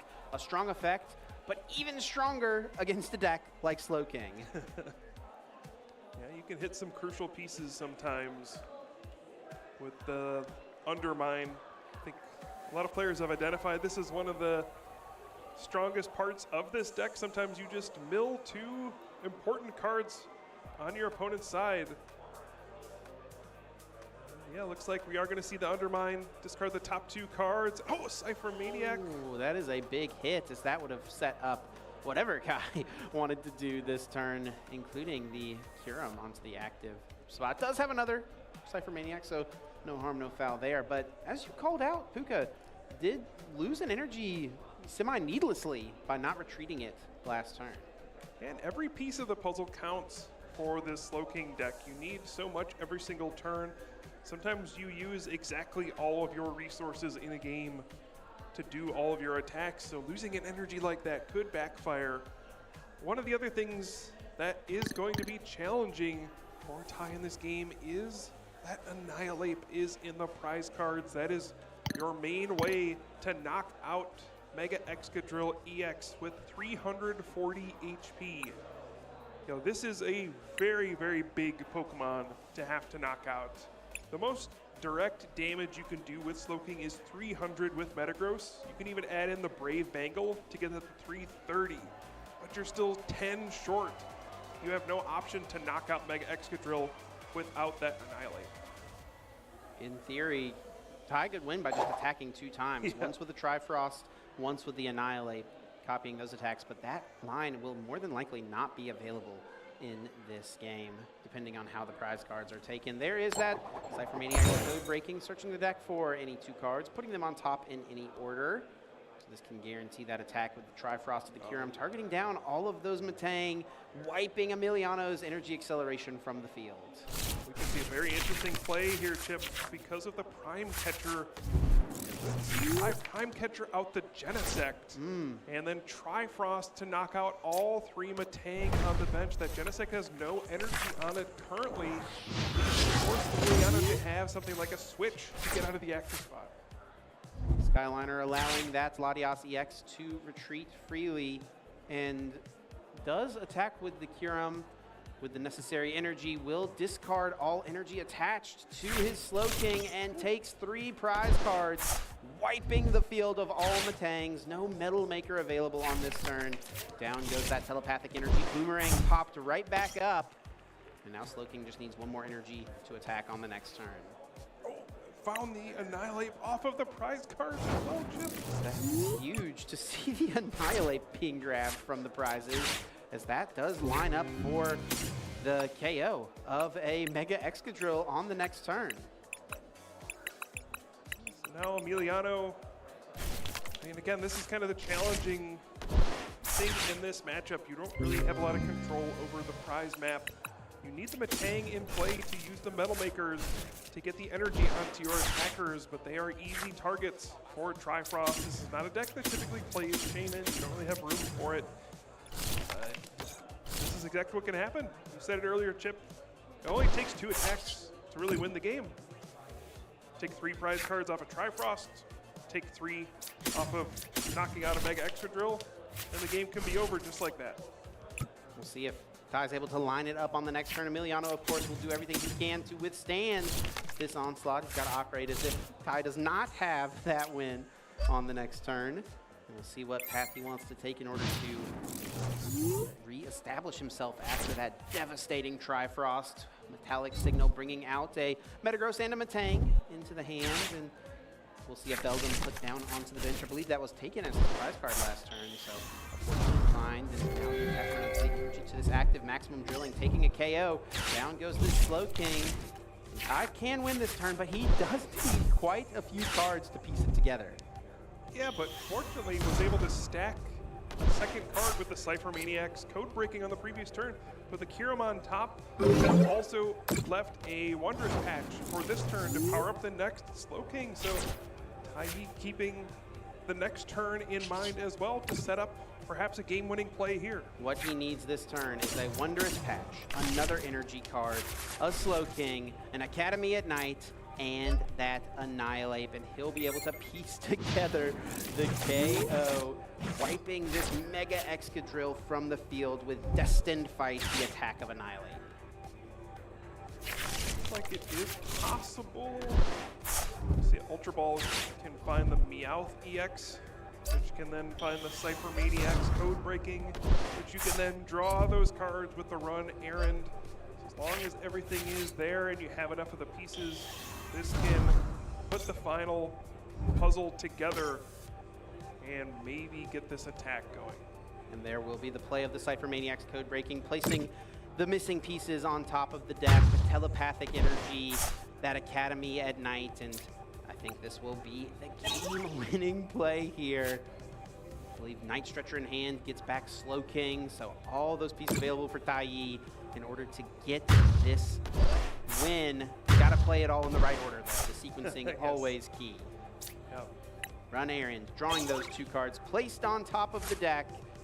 There's that Academy at Night attachment of the energy for turn. Of course, telepathic, forcing you to search the deck for those basic psychic Pokemon and bring them out. It is a forced shuffle effect. It's not optional. Crucial part of the sequencing as well. Yeah, making sure you don't play Academy at Night, put the Annihilate on top, and then attach telepathic. That would be a very costly mistake at this point with the game available in hand. Night Stretcher bringing back that Slow King, evolving the Slowpoke that was already in play. Wondrous Patch brings back the basic psychic energy from the discard pile. Academy at Night put into play, placing that Annihilate on top of the deck. And then Mega Kangaskhan able to retreat for free thanks to Latiasi X and that Skyliner ability. And we will see that Seek Inspiration discard the Annihilate, copying Destined Fight to take a 3-prize KO, 2 attacks, 1 win for Tcg. Exactly how you draw it up. That's why Slowking is so tough for this Mega Excadrill deck to deal with. They can just set up those attacks. The prize trade is just so favorable for the Slowking deck, and it's one of the big appeals of playing Slowking. Some of these matchups, Trifrost is just so powerful. Being able to knock out Mega Evolution Pokemon, so good. You can get your prize card so quickly, Chip. And Emiliano set up excellently. I don't know if you could draw it up much better for him. A pair of Drillbur, 3 Beldum, Genesect DX in play right away, but it was just not enough. Yep. We'll see if Emiliano can rebound in game number 2. One thing we didn't see in that first game is the A-Spec card that could come up in game 2. We'll get into that after we take a look at how the first game went. Like you said, Chip, very good setup for Emiliano. Turn 2 had 6 energy cards in play, fully set up, but then the Trifrost came in. All of a sudden, you only have 3 Pokemon left in play after that one. And they're 3 pretty strong Pokemon. I mean, a pair of Mega Excadrill with 340 HP, you feel like you're gonna be safe, but the inclusion of that Annihilate Destined Fight does not care how much HP you have. It simply says, knock out to both Excadrill. That's exactly what happened. Put us in this position as we head into game number 2. Emiliano, of course, will have the option to choose first or second here. Do you have any thoughts, Kyle, on what in general this deck likes to do and what Emiliano may do in this specific matchup? It feels like you want to go second a lot with the Mega Excadrill deck. That Call for Family with the Drillbur is super important. A lot of the Mega Excadrill decks are not really built to play first. You can play first. And if you start off with like a Buddy Poffin and a way to get Genesect right away, that can really work out. But I think for the most part, you do tend to want to go second with this deck. We'll see if that's what Emiliano has chosen to do, as these players are going to lay those prize cards out. We're going to see that fist bump as we get into this second game. We'll see if Emiliano is able to fight back, and he's actually going to be choosing to go first here, Puka. And finds the Buddy Poffin. Yeah, might have looked at the matchup and said, you know what? Maybe I just need to get a little lucky. Let's just take the chance to go first. This can work out as well, especially if you start with the Drillbur. You know, turn 1, attach energy. Turn 2, attach another one. You can use Undermine with the Mega Excadrill. Not very difficult to pull off. Oh, the crucial Heroes Gate. In the prize cards though, Chip, this is one of the cards that could have been a difference maker.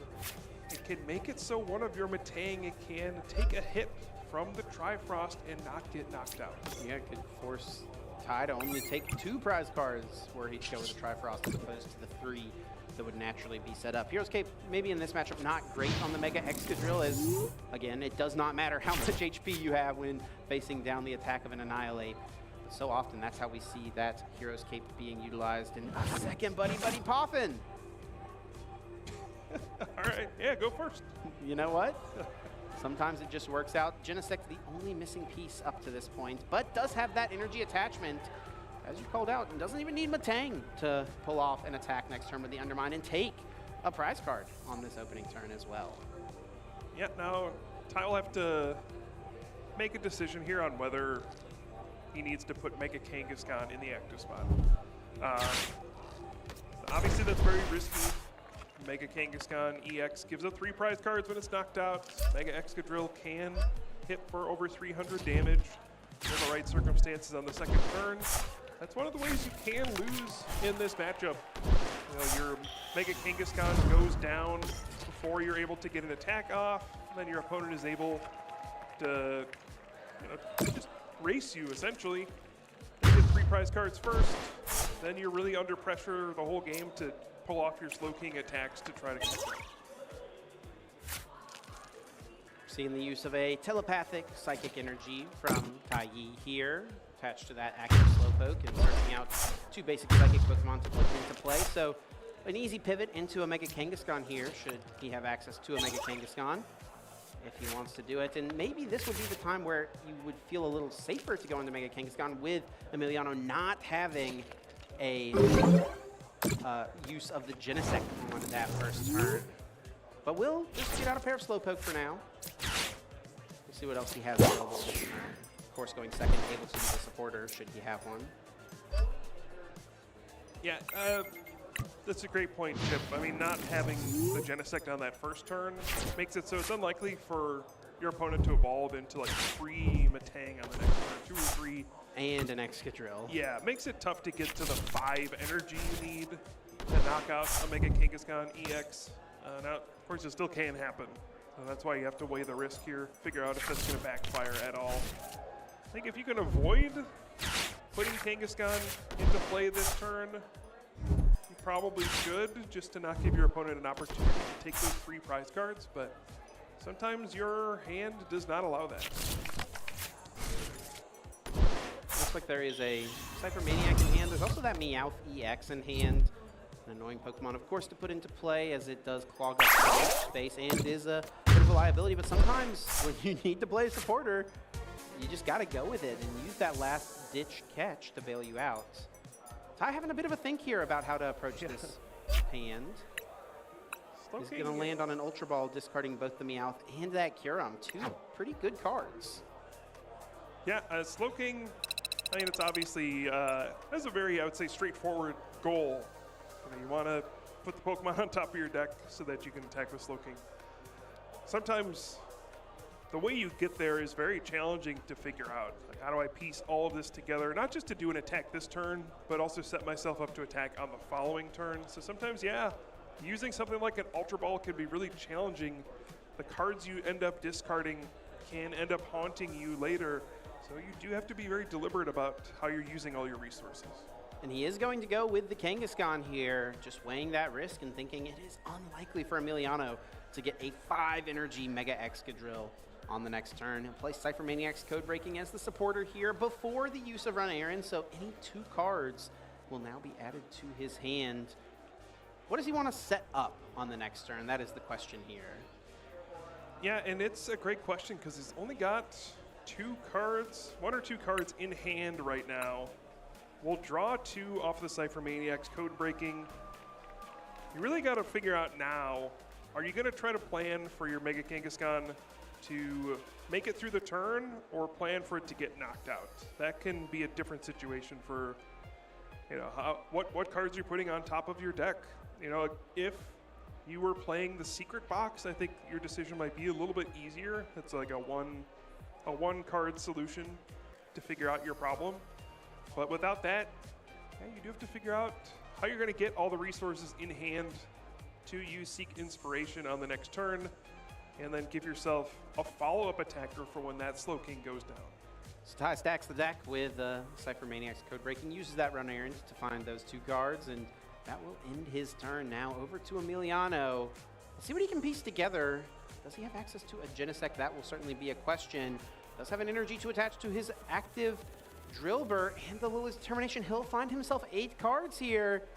This could be a big opening, Puka, if he can find a few Matang, a Mega Excadrill, and get himself 3 more energy onto that Mega Excadrill. He would be able to take a 3 prize card KO on his second turn.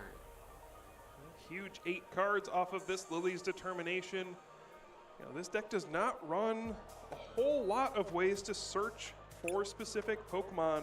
Really needs to find the one Ultra Ball or the Genesect. Oh, he's got Genesect, Puka, but he drew like 5 Metal Energy. And he did not draw Excadrill. Well, he did not draw Matang.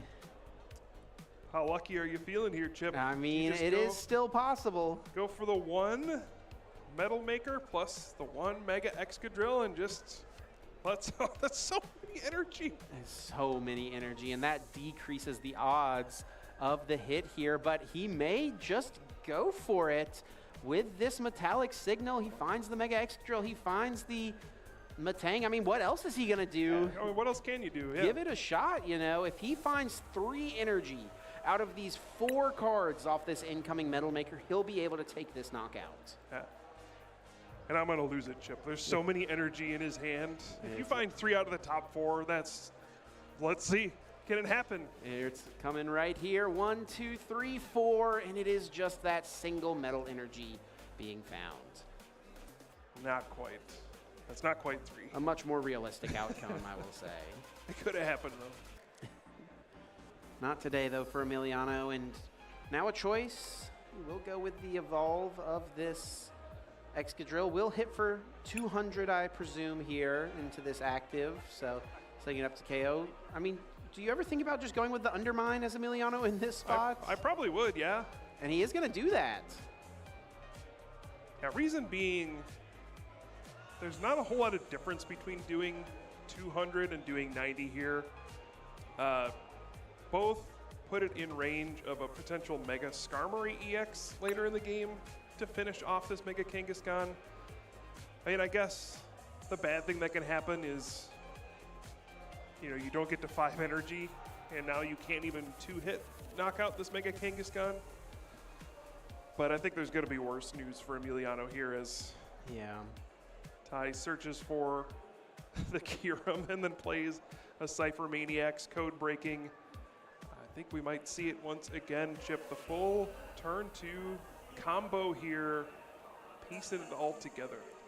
Now, Tai Yi will be left with a pretty small hand after this turn. He'll get 3 prize cards. That's one way to increase the hand size. So it may be hard for him to piece together the back-to-back Slow King attacks. But I don't think he's thinking about the back-to-back right now, Puka. He's thinking about the here and the now, and he's thinking about Trifrost set up with that Academy at Night, Seek Inspiration, discards the Kyurem, and down go those 3 benched metal Pokemon. Yikes. Another 3 prize card knockout with Trifrost. What can Emiliano do here? No more Metal Maker, only was able to accelerate 1 energy card. Draws boss's orders for the turn. Is that gonna help? I mean, all those Pokemon on the bench have free retreats. He could go after and take out the Kangaskhan. Actually, no, he can't even take out the Kangaskhan because he only hit it for 90. Yeah. Is this a situation where you just hope your opponent didn't draw much off of those prize cards? Just undermine the active for 90 and what else can he do? Hope to mill some cards. You can knock out this active Slow King, but is it better to? Are you going to ultimately buy more time if you just leave the Slow King here potentially? One thing is, it doesn't seem like there's any basic psychic energy in Ty's discard pile, so a follow-up attack will be difficult. You can't Wondrous Patch those special energy from the discard pile. We are going to see just the knockout. Maximum Drilling does take out the Kangaskhan. What Tai Yi can piece together. That hand's not good. He's got the Wondrous Patch, but again, no basic psychic energy. He's got Night Stretcher. He's got Telepathic. He's kind of close here. I mean, if he hits the right 2 cards off of the incoming run errands, it's a lot to ask for, though. He will go with the Telepathic first, spinning the deck, finding out 2 basic psychic Pokemon to put them onto the bench. So in order to win here, Tai Yi needs to find a Slow King, a way to discard a basic psychic energy, then a Annihilate in order to knock out this Mega Excadrill EX. Seems like it. A lot to put together, and this is where Slowking gets a little awkward. You can do your first attack, no problem, most games. I think Ultra Ball Psychic would be game here. If he finds that exact combo, he's got everything else. Ooh. He's got Meowth in the discard pile. Is there a second Night Stretcher in the hand? There is Puka. So with another Cypher Maniac, he may be able to guarantee it. Does he have enough cards in hand to discard down? Oh yeah. If you just use the Meowth EX for Cypher Maniac's code breaking, you get a Psychic Energy and an Ultra Ball. And that's it. As long as there's yeah, he'll be able to just discard one of those other cards plus the basic Psychic Energy. And I think he may have the game here. Meowth, of course, does need to reveal the supporter, but no, goes with a Lily's Determination here. What have been it, right? Ultra Ball, Psychic Energy. You draw those two cards off the run Aaron. As long as he had a third card to be able to discard in the hand.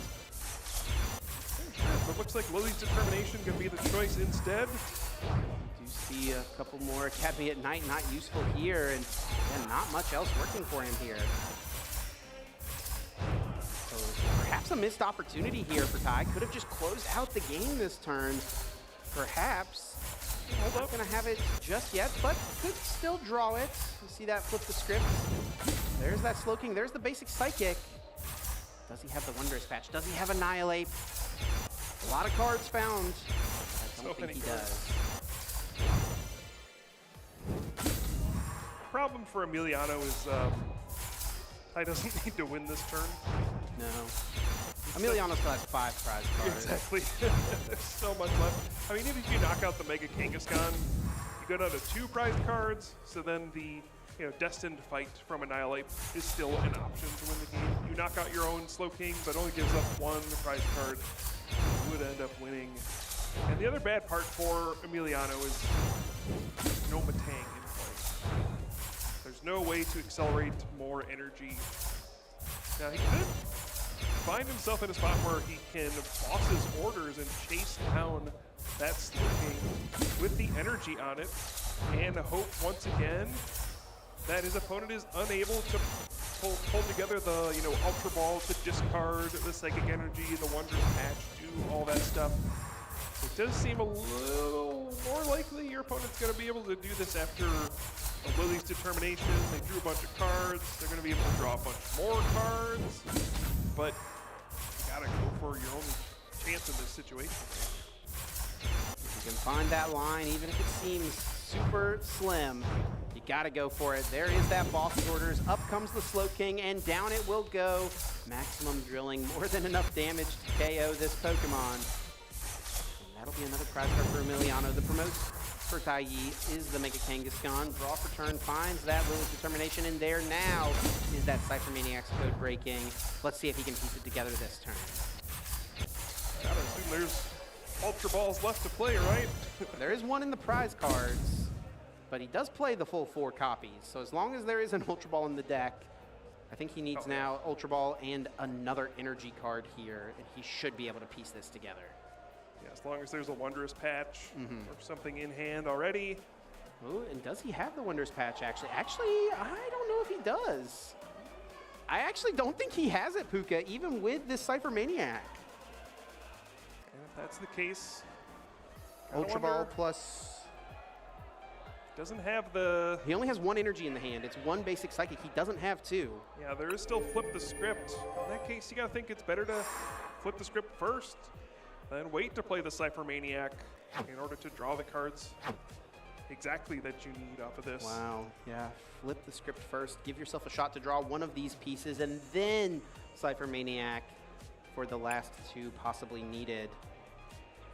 A little misstep perhaps in the sequencing here, but will Taiyi still be able to pull it together? Of course, still has a chance. There is the Ultra Ball and that Wondrous Patch. All he needs now is another energy card. You can thin out the deck quite a bit as well. There's several Pokepads, Ultra Ball. You can really make it so that your deck is loaded with nothing but energy, maybe a few other cards, improve your odds. Looks like that's what's going to happen here, and we'll just have one flip the script to potentially decide this game. Here is that Annihilate. Emiliano dreading to see that Pokemon hit the field, but it's not guaranteed yet. It is not just over. And let's point out here, Kyle, if Tai does miss the KO this turn, I mean, it's a similar situation to the last turn, where if Emiliano can chase down that Slowking, Tai needs even more on his next turn to close this out. Yeah, well, now you can even just chase down the Mega Kangaskhan potentially, because then Destined Fight would force sudden death instead of a win. So yeah, this is a big opportunity. I feel like you gotta win the game this turn. Otherwise, Emiliano could eke one out. Flip the script, 3 cards, 1 energy, all that is needed here for Tai.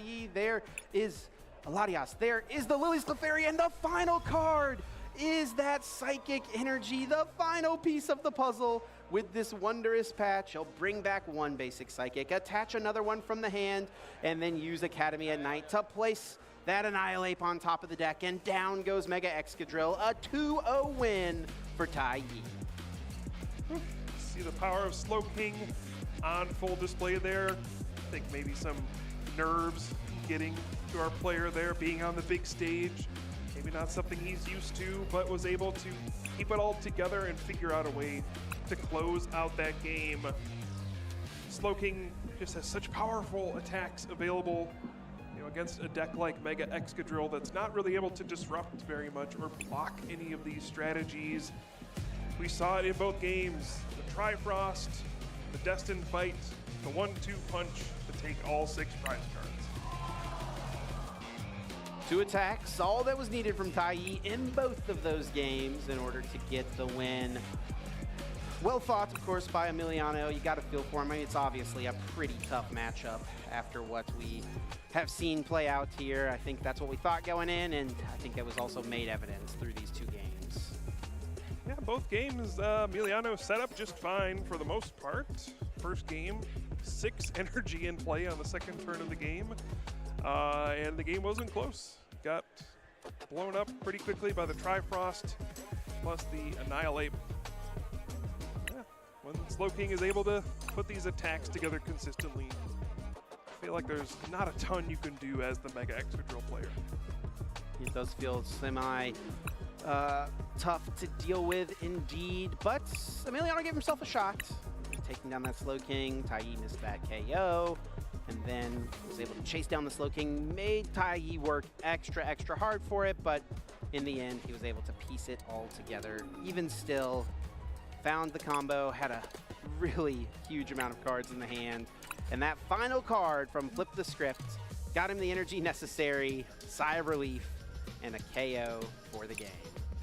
Yeah, I'm sure a huge sigh of relief, especially you draw the first 2 cards and like, uh-oh, I only got 1 more left out of this. But then find the energy and pull off that last attack to win the game. So congratulations to our Slowking player there, moving on to 4-0 at the World Championships. And we say it a lot. You know, obviously your skill, your preparation in making these decks, those are all huge factors in doing well at a tournament like the World Championships. But sometimes it's also about who you're playing against and what deck your opponent is using as well. There are some very polarizing matchups in the standard format right now.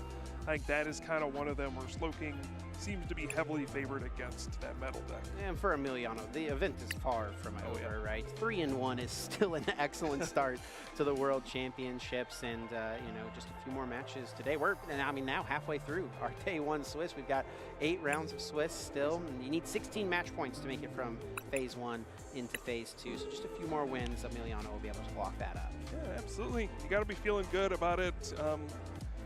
Maybe was nervous heading up to the stage. You know, it can be very unnerving playing on stream. You know, you got the headsets on, all that stuff. High pressure environment too, right? You're at the World Championships. There's no bigger stage than this. And to be able to pull out a win on the biggest stage of them all, gotta feel good. Gotta feel good indeed. And we'll see how good Tai is feeling after that win up on the big stage. Amy is standing by. Thank you so much. I'm here with the winner of our feature match with Slowking. Thank you so much for showing us just how much Slowking has to give. Now, you were playing a build of Slowking with lots of different attacking Pokemon. How did you come to the conclusion of which to put in? 你刚刚你的牌组里面选了很多不同的宝可梦，所以你选那个宝可梦的过程是怎么选的？就是以对手的卡组优先，然后我用什么样子的宝可梦的招式能够取得胜利，我就会选什么样子的宝可梦。It's pretty much an anti-meta deck, so whatever the field is, he chose those Pokemon to play against those specific decks. Do you feel confident into every matchup today? 你对每一个角色、对每一个牌组有那个信心吗？有信心。Simply yes. Simply yes. I think that is very good, and I'm very pleased to hear it. Was there any other deck you were considering, or was it always Slowking? 就是选这个牌组，还是有其他选择？我一直都很喜欢那个小人卡，所以说我很喜欢这种拿小奖去换那种3奖2奖的这种卡组，就只选择了这一套。No, this is the only deck because you really like those single prizer decks, and it does very well against 2 prizers and 3 prizers, so that's why he chose this one. I think you've done an exceptional job so far. How does it feel being 4-0 going forward in this prestigious event? 就4胜4赢有什么感觉？还可以，再接再厉，加油。Yeah, it's pretty good. Yeah, I'll do well, hopefully. Good. Have you got anyone you'd like to thank for your success so far? 就有谁想感谢的？首先我感谢我们战队吧，万卡通和那个卡乐最佳的支持，然后能够让我们一直来这边世界赛，可以跟全球各地的那个宝可梦玩家一起享受这场盛会。Yeah, he wants to thank the teams that's on his jackets. It was them that he was able to come to San Francisco and compete in the World Championships. I love that. That's absolutely incredible. What a fantastic story. Thank you so much for blessing us with some Slowking today, and I wish you the best success in the future of the tournament. Thank you so much. And of course, let's do our Twilight inspiration by sending us back to the casters. Thanks so much, Amy. Congratulations to Tylee on an excellent start here at Worlds. Just 4 rounds down. If he can repeat that, it's an 8-0 start at the World Championships. Yeah, that would be pretty good. Easier said than done. Yeah, already won 4. What's another 4? I mean, he's already done it, obviously, so. He could do it again. He can do it again, indeed. Well, yeah, it's been an excellent start here this weekend, and tons of games happening out on the floor, of course, as well. I think we're going to bring in one of those feature matches here shortly in order to get some more Swiss Round 4 action, but not before we hear from Pablo and hear his thoughts on that last game. Interesting game. I think we've touched upon this so far. This metagame feels like a very deck-building metagame, right? And respecting the bench-damaging moves that we currently have with Kyurem, Kyurem's Trifrost attack, Wellspring, Ogre Pond, Threat, and whatnot. So no Shaman available to protect from that Trifrost led to a couple very straightforward games. And I think you touched upon it, Kyle. This is a very high-pressure environment, right? Taiyi from mainland China, perhaps not used to playing in this high-pressure environment of having the big spotlight on you this whole time, which led to a couple interesting, very close situation towards the end where he had the possibility to close out the game or guarantee the game towards the end, and perhaps the nerves, the spotlight, the excitement of being so close to winning their round and grasping at victory so close made it so that things got a little convoluted, but towards the end ended up finding that crucial energy. Now, this was the key moment here in Game 2, which honestly gave a little bit of life to Emiliano. He had a chance after the Meowth, ended up grabbing Lily instead of Cypher Maniac. With Cypher Maniac, we would have been able to grab an Ultra Ball and Psychic Energy. We had enough cards to discard. We already had the Wondrous Badge, and we would have been able to power up Slowking, use the Stadium, and take down the Excadrill off of that Ultra Ball. However, we drew off new 6 cards. Emiliano had the perfect response to this with Boss's Order, so now it was on Tai to re-power up another Slowking from scratch, essentially. And this time we did play the Cypher Maniac, but we played it a little too early. We did have Fezandipity draw available, and in this particular situation, Tai needed 3 exact pieces. He needed 1 basic Psychic Energy, 1 other energy, and a Wondrous Patch. And of course, Cypher Maniac is good. It guarantees 2 of those pieces, but you still need that 3rd one. So in this case, drawing with Fezandipity 3 cards, which you don't know what they are. If you find any energy or the Wondrous Patch, then you can utilize the Cypher Maniac in order to search for that missing piece. So a little convoluted towards the end. If Tai had missed that crucial energy off of the Fezandipity draw, then perhaps Emiliano, if he had his 2nd copy of Boss's Orders, he would have been able to take down the 1 Slowking, or it would have been on Tai to reset up another Slowpoke and then try to find the game-winning combo again. So giving a little bit of hope to his opponent, but in the end, obviously closing it out. Very strong start for Tai, and I'm sure he's going to be able to clean up his gameplay as the day advances. Yeah. Pretty cool round to see. I know we have a lot more Pokemon action in store for us, and I think we have the feature matches, I do believe, Chip and Cal. Not sure what you guys have in store for us. Thank you so much, Pablo, for your thoughts and insight, breaking that game down a little bit further. It is always very much appreciated. Yeah, lots of other games happening out on the floor, of course. And it's been an exciting weekend, and we're seeing a metagame start to develop. I did actually see a little message from Joe Bernard. It does look like there is a hide-and-sneak player out there who is 4-0. I know he's been looking out for it, so. He's looking out for his caster prediction. Yeah. Yeah, of course, that can happen at the World Championships, right? We've seen several times here at this event where only a handful, or a couple times even like 1 or 2 players use a deck. But they go on a great run. They figured out the right thing to play for the event, and they're able to go on the run of a lifetime and win it all. You know, in the early years of the World Championships, it was dominated by what a lot of people consider like secret decks. People bringing them to the World Championships. Pablo actually knows a bit about that with the Nidoqueen deck that won the World Championships in 2005. It was just kind of a small group of playtesting partners who was able to figure out that deck, and it took 1st and 3rd at the World Championships using that concept, even though it was a tiny part of the field. Lots of interesting things. You never know what to expect at the World Championships. I mean, we've had expected outcomes, I would say. You know, last year, I think, could have been expected. Gardevoir versus Dragapult in the finals, but 10 years ago at San Francisco Worlds, Mega Audino shocked the world, which was totally unexpected. You can get both sides of that coin. What's expected outcome and something that'll always keep you guessing. And that's what makes it exciting here at the World Championships. We've been following our Masters Division action, but Pablo had a chance earlier on to catch up with one of our Senior Division players. Let's hear his chat with Polaris.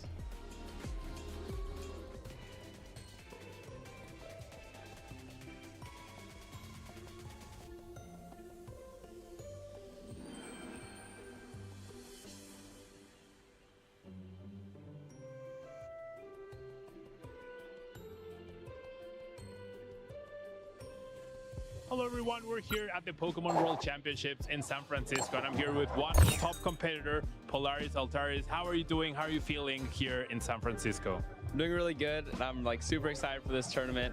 I've been playing a lot, so hopefully it pays off. How many hours are you dedicated, or did you dedicate to grind before coming to Worlds? Like the whole day, basically, every day, like after school. I've just been playing Pokemon with my friend Prince. And tell us, where do you usually practice? I know we have a big community from Tabletop Village that is very into Pokemon. Tell us a little bit about how they help support you in your journey. Well, we practice at Tabletop. This is my dad's store in Seattle. And they just like, everyone just comes together and then we can all play tests, or just like, we'll just help each other build decks, or if we need any cards, then we can ask each other, stuff like that. Okay, that's great. I mean, I can tell you have a big support group here right now. Now, how many World Championships have you played in so far? Is this your first one, or what's your journey so far with Pokemon? I think this is my 5th or 6th one. And then I've been playing for about 8 years now, since I was like in elementary school, but then started playing competitively in 2019. And now, in terms of deck choices, what's your prediction for the metagame? What are you hoping to face? What are you hoping not to face? Hoping not to play against a lot of Slowking, and I think there's just gonna be a lot of Dragapults. Yeah, I think we can all expect a lot of Dragapult this weekend, right? All right, well, thanks so much, Valerius, for your time. I wish you the best of luck this weekend, and we'll see more from you, I'm sure, throughout the weekend. Thank you.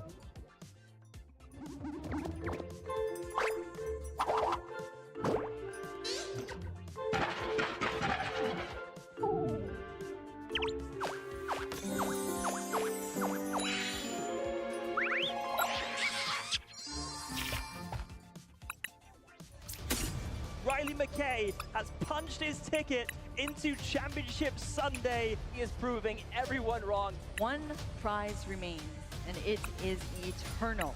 He has done it. Well, it hasn't sunk in completely. It still feels amazing, though. Absolutely unreal. My name is Riley McKay, and I'm from Toronto, Ontario, in Canada. My favorite starter Pokemon is probably Scorbunny. I got this like stuffed bunny when I was a day old, and I still have him, and he reminds me of that bunny, I guess.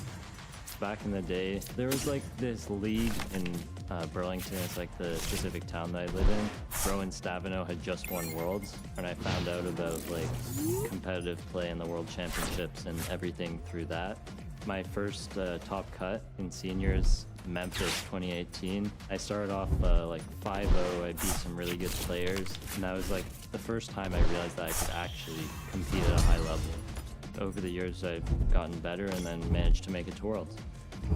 If you want to do really well, pick your deck in advance and then play a lot of games with it, and like not make any last-minute decisions on it. Put in testing and forethought into them. I think that's like the best way to build your deck. And also watch high-level games. My deck functions around 2 cards, Gardevoir EX and Monkey Dory. You just have a lot of different attackers. You have a lot of like different ways you can move damage, and a lot of control over the board state in general. In finals, it was very nerve-wracking. Like even at NAIC, it wasn't a stadium. So being in the stadium, like surrounded on all sides, there's lights everywhere. You can't avoid looking at the crowd. My opponent was playing Dragapult Dusknoir. That deck was very good at stopping other decks from setting up. When my opponent stalled my Gardevoir EX in the active, and I needed an energy to retreat it, then I top decked an energy, and then he brought it right back up. If Riley doesn't have a way to retreat his Pokemon, he can take a triple knockout. That was really scary for me. And then I top decked Iono, and I drew 4 cards, and the last one was the energy I needed to win. That was probably the most memorable part for me. I didn't know I was going to win. It's over! History made! Riley McKay is taking things down here at the Masters Finals.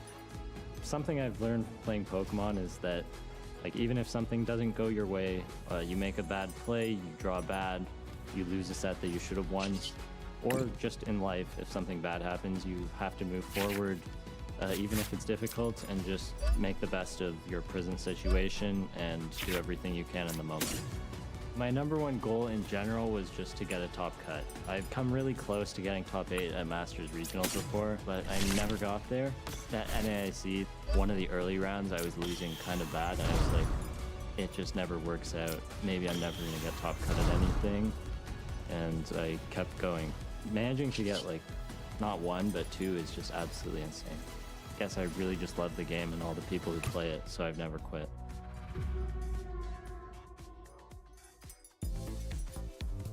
Welcome back, ladies and gentlemen. Lovely views of San Francisco. We are here, of course, for the Pokemon Trading Card Game World Championships 2026. We have got thousands and thousands of people, tens of thousands of people in the venue, and we are barreling through our TCG day 1 here. We've already gone through 4 rounds. We're heading into round 5, and by we, I mean myself, Ross, and the lovely Joe Bernard. Joe, where's your hype level at right now? It is through the roof, Ross. I can't believe it. We're back in San Francisco. It's been 10 years since we've been here in this city. I've loved walking around, seeing the sights, and also it's been a bit of Pokemon takeover. There's so much to do out in the venue. There's XP as well as the World Championships going on, of course. But today already has been a fantastic day of gameplay. Me and you, we've been sat around, we've had a lot of time to look through the top tables, and we've seen some interesting stuff already. There are some interesting stuff. I mean, there's free festival lead at 4-0, which some people are championing and some people are thinking not the strongest choice this weekend. We've got a really unique hide and sneak sitting there at 4-0, and yes, there is a lot of Dragapult. There's going to be a lot of Dragapult all weekend. The question, of course, being, can somebody take down that Dragapult, or is it just going to be a coronation of what we've all been seeing really since the rotation hit back at the beginning of the year? That's what I find so interesting about this tournament. The introduction of the Pitch Black expansion, in theory, should give us a couple of weapons to help out against Dragapult. There's no question it's dominated the last few months, basically since rotation. Oh yeah. Dragapult has been by far and away the best choice for tournaments. But now that we have both the hide and sneak single prize archetype, which isn't all that popular today, but there may be one or two soldiers out there, but also that Mega Excadrill. We've shown it a couple of times already on broadcast. That is a very different type of challenge for Dragapult to overcome. Yeah, Mega Excadrill basically comes in and says, look, if I play a tiny bit of healing, and I'm gonna, you're not 2-hit KOing me. If I can accelerate a bunch of energy early doors, I am 1-hit KOing you. And if I'm 1-hit KOing and you're 3-hit KOing, that's going to end up going in my favor sooner rather than later. But we've seen Excadrill on stream this morning struggling against maybe some non-Dragapult decks. That's right. It's a real back and forth, and we're still looking. Are there going to be any big surprises this weekend? So far, looking at the standings, we're not seeing any huge surprises, but we're seeing some interesting builds of expected decks. That's what's so interesting about this World Championships. You sort of knew the top 5 or 6 going into the tournament, but that allows you, especially with the expected 40% Dragapult, which ended up being 43%, that means that you can really tailor an archetype to beat the most tried and trusted builds. So even when you hear the likes of Dragapult, the players have come up with very different builds. There's Monkey Dory-less builds of Dragapult, which seems to be one of the key selling points of the card for so many months. Yes. Now people are pivoting away to other directions. It's a really interesting take for this World's metagame. No, there really is. You've got the Blaziken builds out there, the Dusknoir builds out there. You've got who can flip them over, Crushing Hammer, which is always a fun game to play when you're playing Dragapult. And like you say, some people dropping Monkey Dory to make space for other tricks in the deck. Because, and let's face it, if you're a top player coming into Worlds, you know it's going to be around 40% of Dragapult. That was the figure people were throwing out, was around 40, ended up being 43. So you can't come in and just go, I'm playing Dragapult, Dragapult's the best deck. You've got to come in going, I'm playing Dragapult. Now what do I do about all these other Dragapult running around? I can't be losing a mirror match all day. No, you got to have something in your back pocket, and players have come up with a few different strategies. I've seen some Rabska running around, even in Dragapult, so that you can do the phantom diving and they can't really be doing it. Same thing for Strat. Sometimes you're seeing some more Dusknoir. That's been quite popular, actually. More popular than Blaziken, which I think a lot of people are expecting Blaziken EX to come in waves. Whereas it has oftentimes taken the backseat, with Excadrill being a threat in the metagame. I expected a little bit more personally, but there's still vastly more hammer-based builds of Dragapult out in the field. No, and that does seem to be the consensus around a lot of the top players, is the hammer build is where you want to go. I'm with you. I saw Mega Excadrill as being a real contender in this metagame, and I thought that would lead to a lot more Blaziken, because that can potentially shore up what could otherwise be a super awkward matchup, because, well, then you potentially are one. You are, turning that prize trade in your favor. A lot of players going away from it. There are some in the room here, though, and there are a few unique. I'm not going to tell you what Sander's playing, but if you couldn't, it would take too long to say what he's playing. We'd have to go through pretty much the whole 60, but if you're familiar with the European metagame, you know Sander Wojcik. You know that they are a player who they like control, they like to play weird decks. Maybe if they have a good enough run, we'll get to see them a little bit later on the broadcast. Joe, with 5 rounds in, give me a pick. I'm not going to hold you to it too strongly, but give me a pick already for Worlds from what you've seen so far. It's hard to look past Zoroark when we've already seen Liam Halliburton doing well on the stream with it, and also Tord Reklev is 4-0 currently with the archetype. They've been nailing a 60 together. Yes. And I really like listening to Liam's interview in particular, where he was like, I'm just playing a really high quantity of good cards. I think what's really interesting about the NAIC was both he and Tord came up with very different builds of taking advantage of transformation tomes, and had some really creative and strange cards in there. Liam had Mega Absol, he had Drapion in there, he had Purloin in there. Tord went for a very different approach, had more traditional attackers, but still wanted to use the tomes to rearrange board states. Yeah. But both of them went away, came together with an idea with Zoroark and said, what if we instead just drew really well with Zoroark? Rather than having all these wonky pieces that I'm trying to draw to as much as possible, but keep my board open for all these attacking options, why don't I just say that Zekrom is really good, Reshiram is really good, and if we have more Zoroark in play, that gives us more control over the game. I think you might be right, honestly. And yes, you had a look at Liam Halliburton here, the 2022 Senior World Champion. We've got, well, that'd be the EUIC champion over in, oh, that was the World Champion. We were there, we casted out there, that was fun. The 2024 Orlando Regional Champion, 26 Pittsburgh Regional Champion, 26 Las Vegas Regional Finalist. Certainly a huge amount of accomplishments. And, you know, one of the players, when you think about Zoroark, Liam is one of the players you think about as being that top level. And this is interesting because, of course, we saw in Journey Together, we had these owners Pokemon coming in, these trainers Pokemon, and it actually took until we got Ascended Heroes and the introduction of Zekrom as kind of a bonus extra Pokemon to really catapult that deck to top tier status. And it's obvious to see why. Zekrom hits 250, which is an amazing attack cost already, knocking out easily some basic EX Pokemon, but with the extra damage modifiers of Black Belts training that can be in the list, oftentimes you see Binding Mochi alongside that Petrarunt EX, suddenly Zoroark can be an aggressor, and much less of a passive archetype that it initially was in the beginning. You can get up to 330 damage with not that much difficulty. Yeah, you need to play your Black Belt training supporter, and yes, you need your combination of Petrarunt and Binding Mochi. But having said that, Zoroark has trade. That is one of the biggest selling points of Zoroark. You draw better than most other decks, so these combos that other decks would struggle to pull off become so much easier. And now, 250 is going to be a lot, and there's going to be enough most turns. On those turns where you need a bit more, you can get a bit more. And Zoroark, I think, inherently, just its high hit points and the fact that it already uses Darkness Energy, allowing you to play Monkey Dory, and from the offset, you have a decent chance into the Dragapult matchups. That's your starting point of Zoroark. You know that you're at least playable, possibly even favored, the most popular deck in the room. What I think is so interesting about Liam and about Tord, especially this weekend, is how they've tried to figure out the rest of the room. They think they can have a blanket answer this format with Team Rocket's Watchtower and Judge as a way to really skew up some of the more single prize based combo-y variants in the room. Judge Watchtower will help you out a lot against Slowking. It's also going to help you out a lot against Alakazam to stop their reach. It's even good against the Festival lead. You know, deny that early game board state. Sometimes you could sneak a win. I think most of the time you won't be doing a good time against Festival lead, but against all of the other single prize decks and even against Dragapult, Judge is still such a nuisance. No, absolutely it is. You talk about Watchtower, well, you're turning off abilities of a whole bunch of Pokemon combined with Hand Disruption. Judge Path, for a long time, was something we talked about in the TCG. Let's go and have a look at a list of Zoroark, the kind of thing. Well, this is not a specific deck list, this is an example deck list, the kind of thing you might play. And I'm going to start with a question for you, Joe, because it's something I've been obsessing over for the past few weeks. N-Star-Manitan, essential or luxury? It's hard to put it in either of those categories, honestly, because it's more than a luxury in what it enables you to do, especially when you already have that clutch Yveltal, you have Monkey Dory, you can even combat builds that have Shaymin within their deck list. You can trap that Shaymin, knock it out during the turn with your own Monkey Dory and poison damage, and then suddenly Flame Body Cannon is still online. So I think the best selling point for N-Star-Manitan is solving those single prize matchups. We know that Zekrom gives the Zoroark player so many great options into the multi-prize matchups. This Star-Manitan can be so useful against the single prizes in particular. So if you're expecting a lot of those for the tournament, it seems to be an important choice, but players have created other solutions for the deck as well, and that's why I don't think it's essential necessarily.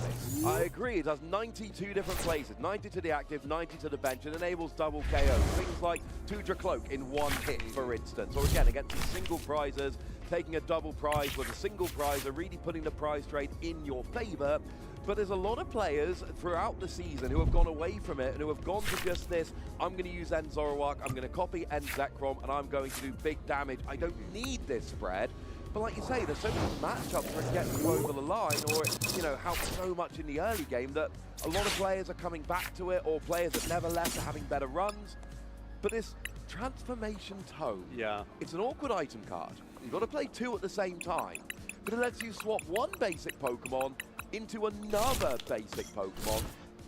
Tell me how the kind of plays that's building up for us. well, it enables so much. It allows you to take advantage of the Meowth EX, the Ptcgl EX, even the Petrarant EX itself. These vulnerable EX Pokemon can be used early to get you into the game and to draw a bunch of cards, but then you can remove these liabilities from play and transform them into single prize Pokemon. And one of the biggest issues with Zoroark is you want to have as much space as possible filled with Zoroark, but you also need to have a ton of your ends Pokemon for your attacking options. Yep. So you can use those tomes to pivot your setup Pokemon or attackers that were useful a couple turns ago that are now just eating up a board space. You can use those terms to pivot and create a situation where your opponent isn't expecting a certain line of attack to come out all in one turn, because it also copies the effects that were on the existing Pokemon. So if there was a Meowth that was in play for a turn, you could transform that into a Darumaka, then evolve into a Darmanitan out of nowhere and really catch your opponent off guard. I think you've hit my two favourite uses there, taking your low HP 2 prize off the board and being able to transform and immediately evolve, pulling off plays your opponent didn't see coming. Worth noting, we do have a couple of specific tricks just for end Pokemon in the deck. End PP up allows you to accelerate energy, but only to end Pokemon. End Castle, and I love End Castle, because it gives you free retreat, but only to end Pokemon. And the thing about stadiums are they're all two-sided. They do the same thing to both players. But if you're playing Ends Pokemon and your opponent isn't, it is that wonderful example of a stadium that's phenomenal for you while being a truly blank stadium for your opponent, giving them absolutely no benefit whatsoever. Mobility is so important for the Ends archetype because of that Ends PP up energy acceleration that can only be used on the bench. But that energy acceleration allows you to have this sort of churn and burn approach. When you need to race into other matchups that can knock out your Zoroark easily, like up against the big basic matchups or against grass archetypes, you can chain a bunch of Zoroark back to back to back.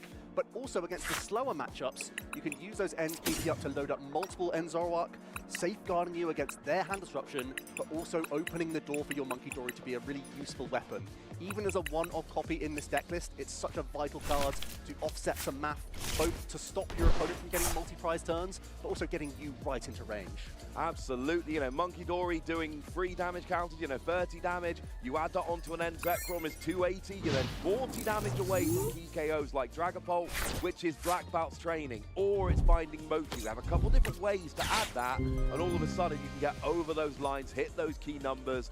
So yeah, that Monkey Dory, it's not always a turn 1, turn 2 thing, but you get to it when you get to it, you fix those key maps, absolutely comes in crucial. Now, in terms of A-Spec, we've got your secret box here. Does it have to play this, or are there other options? It feels like a combo enabler. It allows you to have that awkward turn that you think isn't going to be easy to pull off. Black Belt training plus finding Mewtwo combination sounds quite far-fetched, but with the secret box you can make that align quite easily. It also allows you to basically steal some spaces. You're not playing that many draw supporters within the deck. You're just playing the 4 Lily's Determination and the 2 Cyrano, but you allow trade to enable you to cycle throughout the game. So seeing that secret box also just gives you more outs to play in the first instance. So I would expect there to be a good amount of secret box. There also have been players who have opted for Unfair Stamp just to have some additional disruption. Even things like the Hero's Cape has found its way into Zoroark EX at times. Can be a nice option to help out against Mega Excadrill in particular, which could otherwise be awkward. That's why you're seeing the cheeky Babiri Berry right there to help out against the Mega Excadrill matchup. Some people have gone whole hog and gone for an A-Spec approach instead. No, I agree with that entirely. And this is one of the things we do see.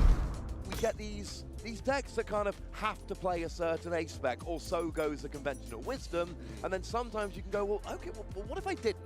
What if I chose this different A-Spec? Sure, it's going to make the combo a little bit more awkward, but my opponent is used to playing against this build of the deck. They're not built to try and hit an extra 100 damage to get around my Hero's Cape, and maybe that can give me that little bit of extra advantage. Someone else you hinted at earlier, but that Yveltal, it's become quite trendy nowadays in the Pokemon TCG to have a retreat stopper. A basic Pokemon, single energy, that just stops your opponent retreating. And if they don't have any way out the active, like a switch or an ability or something like that, you can either take ridiculous KOs you never should have got, by like 6-hit KOing them while they can't retreat, or you can trap them in the active just for a couple of turns, just to buy yourself enough time to get rolling and actually set up some other combo. but then you break the retreat lock at the time, which is absolutely perfect for you. And this is a deck, you said yourself, Joe, this is kind of a pick for you this weekend you think is going to go far. Yeah, I think, especially just based on the pilots that are choosing the Enzark, it feels like the pilot really makes that deck. It gives you those options, and when you're given a handful of options as a great player, you will navigate those options so smoothly. So I think you have to back Enzark just from how day one is shaping up so far. But that doesn't mean that there aren't other awkward matchups for Zorok to navigate. So they're doing well right now, but let's see how far they can do. Speaking of how people are doing, let's have a look at the standings as they stand at the moment, see who is rising to the top. And we do have a bunch of 4-0s on the team here.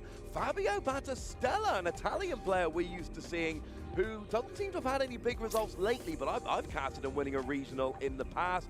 Diego Casaraghi, your 2017 world champion, sitting up there, and oh yeah, tours at 4-0. Yeah, we could have guessed that one. Yeah, we actually see a really good spread of archetypes in there as well. We're seeing, yes, a good amount of Dragapult. We're seeing a good amount of those basic box-style archetypes. Quite a popular choice today in the room. Over 10% are on these Lilies Clefairy, Kangaskhan, Latias EX-based engines. Those are doing quite nicely.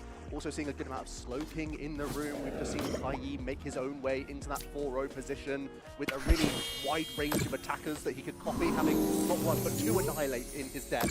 Whether he needs to have that sprinkle damage counters and sort of cosplay as a mini Dragapult or turn into the highest damage output available, just cleanly knocking something out. Either works. Nina Eisenblatter is a name we've heard a lot recently. Brent Tonneson, who last season I believe was the championship point leader in the entire world. We've also got Calvin Connor there, a name a lot of people are going to recognize from the US. We have a couple of Japanese players in Taiga Ishikawa and Kensuke Miyage. So there's people to, you know, keep an eye on. Yeah. Japanese players, they can go a little bit under the radar. If they've not won a Champions League, right, a lot of players are less familiar with their style. Yeah, we only have a handful of data to go off of for these Japanese pilots. So if you're not literally one of the top 16 of a 7,000 player tournament, we may not have had the chance to see you. So seeing some of these pilots, you know that they're going to be strong players. And of course, the Japanese player base, they've played in this format for a little bit longer. They've experienced things. They've had more time to iron out deck lists. They know what works and what doesn't. Their testing process for this tournament would have been much more streamlined than our player base. It's an excellent point. Right now, Japan are playing in essentially the Delta Rain format. They've already had that. They've got Mega Ray Quasar. That is off and rolling. We're not there. We are in, you know, in pitch black, what was Abyss Eye over in Japan.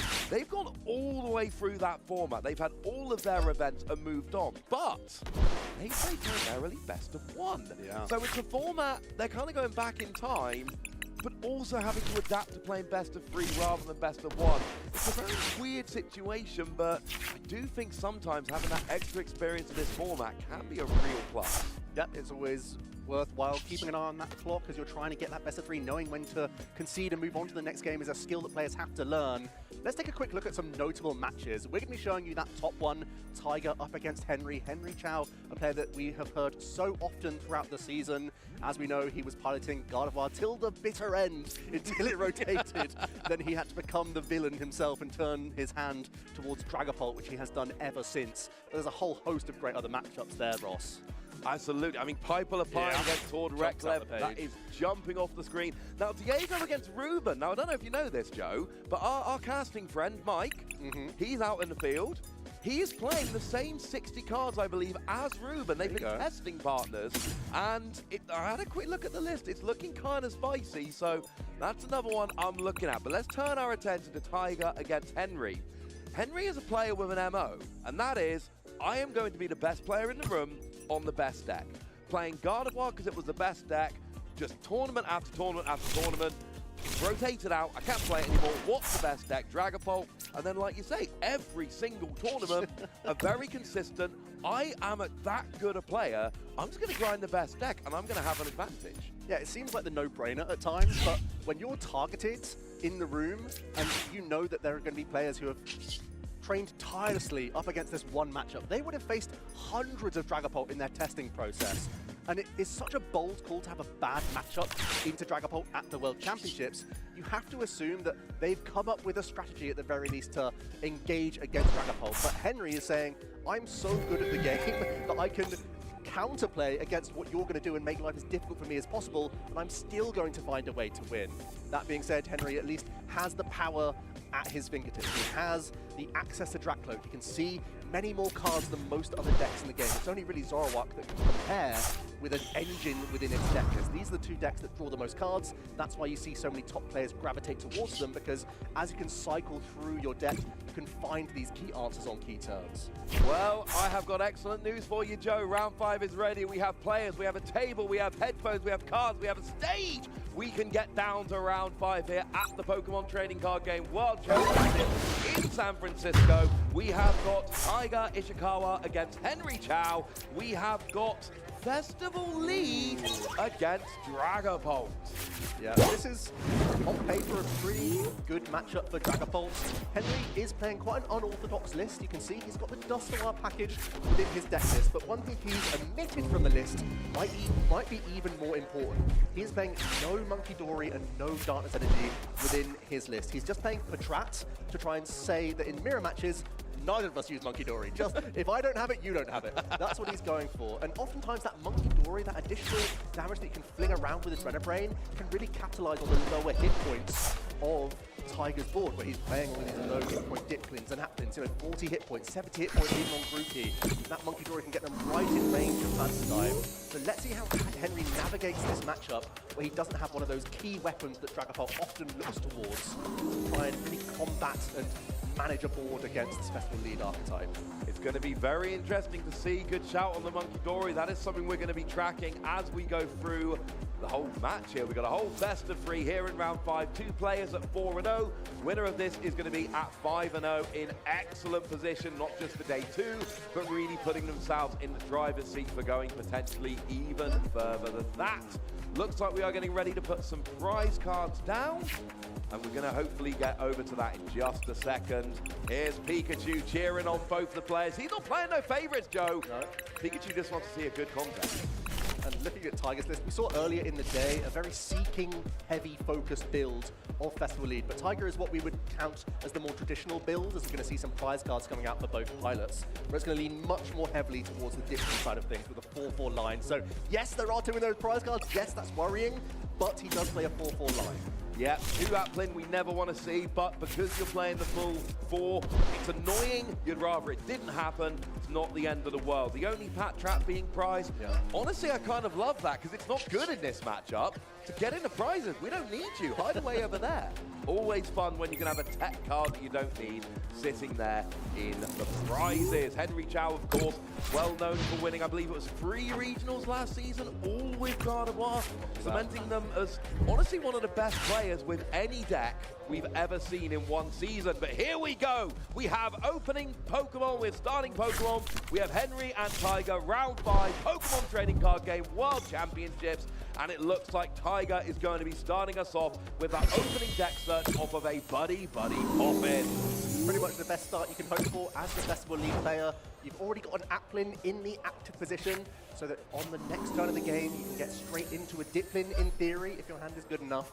And that's where you want your Festival Lead Pokemon, in the active position, so you can take advantage of the Boom Boom Groove ability from the because you are able to then access any card you want in the deck. So getting the early Applin start, in addition to the Buddy Poppin here, is a great start for Tiger, who already has some of those Thwacky in hand for next turn. Also has that early game Relor, and that's going to be a key defense that Tiger tries to employ Ross against this Dragapult archetype. You evolve up into Rabscar, and then all of a sudden those abilities do not do what you thought they were going to do. Those effective attacks, I should say, are not coming down like you would expect. That Rabscar is absolutely crucial. Damage and effective attacks done to your bench Pokemon do not work. Henry, 3 Dreepy, 1 Psychic Energy, nothing else. Oh, and we get the Thwacky coming down straight away, and now we've got Lily's Determination. That's going to go and get a new hand of 8 cards. Henry's turn was kind of all right. She's got multiple GP, but Tiger's off to the races. Yeah, Henry has some Duckloak in hand for future turns, so he's not completely out and washed with this Panic Boss's Orders play. The boss seemed pretty okay. There was no turn 1 attachment, so you were essentially forcing Tiger to have the air balloon, and it was there, plus the Lily's Determination now. And that's before we even initiate a Boom Boom Groove.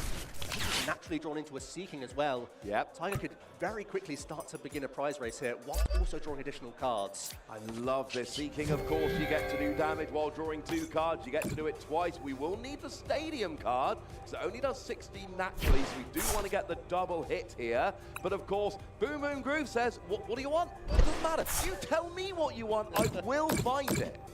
I think right now we're lacking the Stadium card in order to attack 2 times. Yes. That's going to require to knock out the active 3P, seeing so Seeking only does a measly 60 damage. But then of course you get to attack 2 times, you jump up to 120.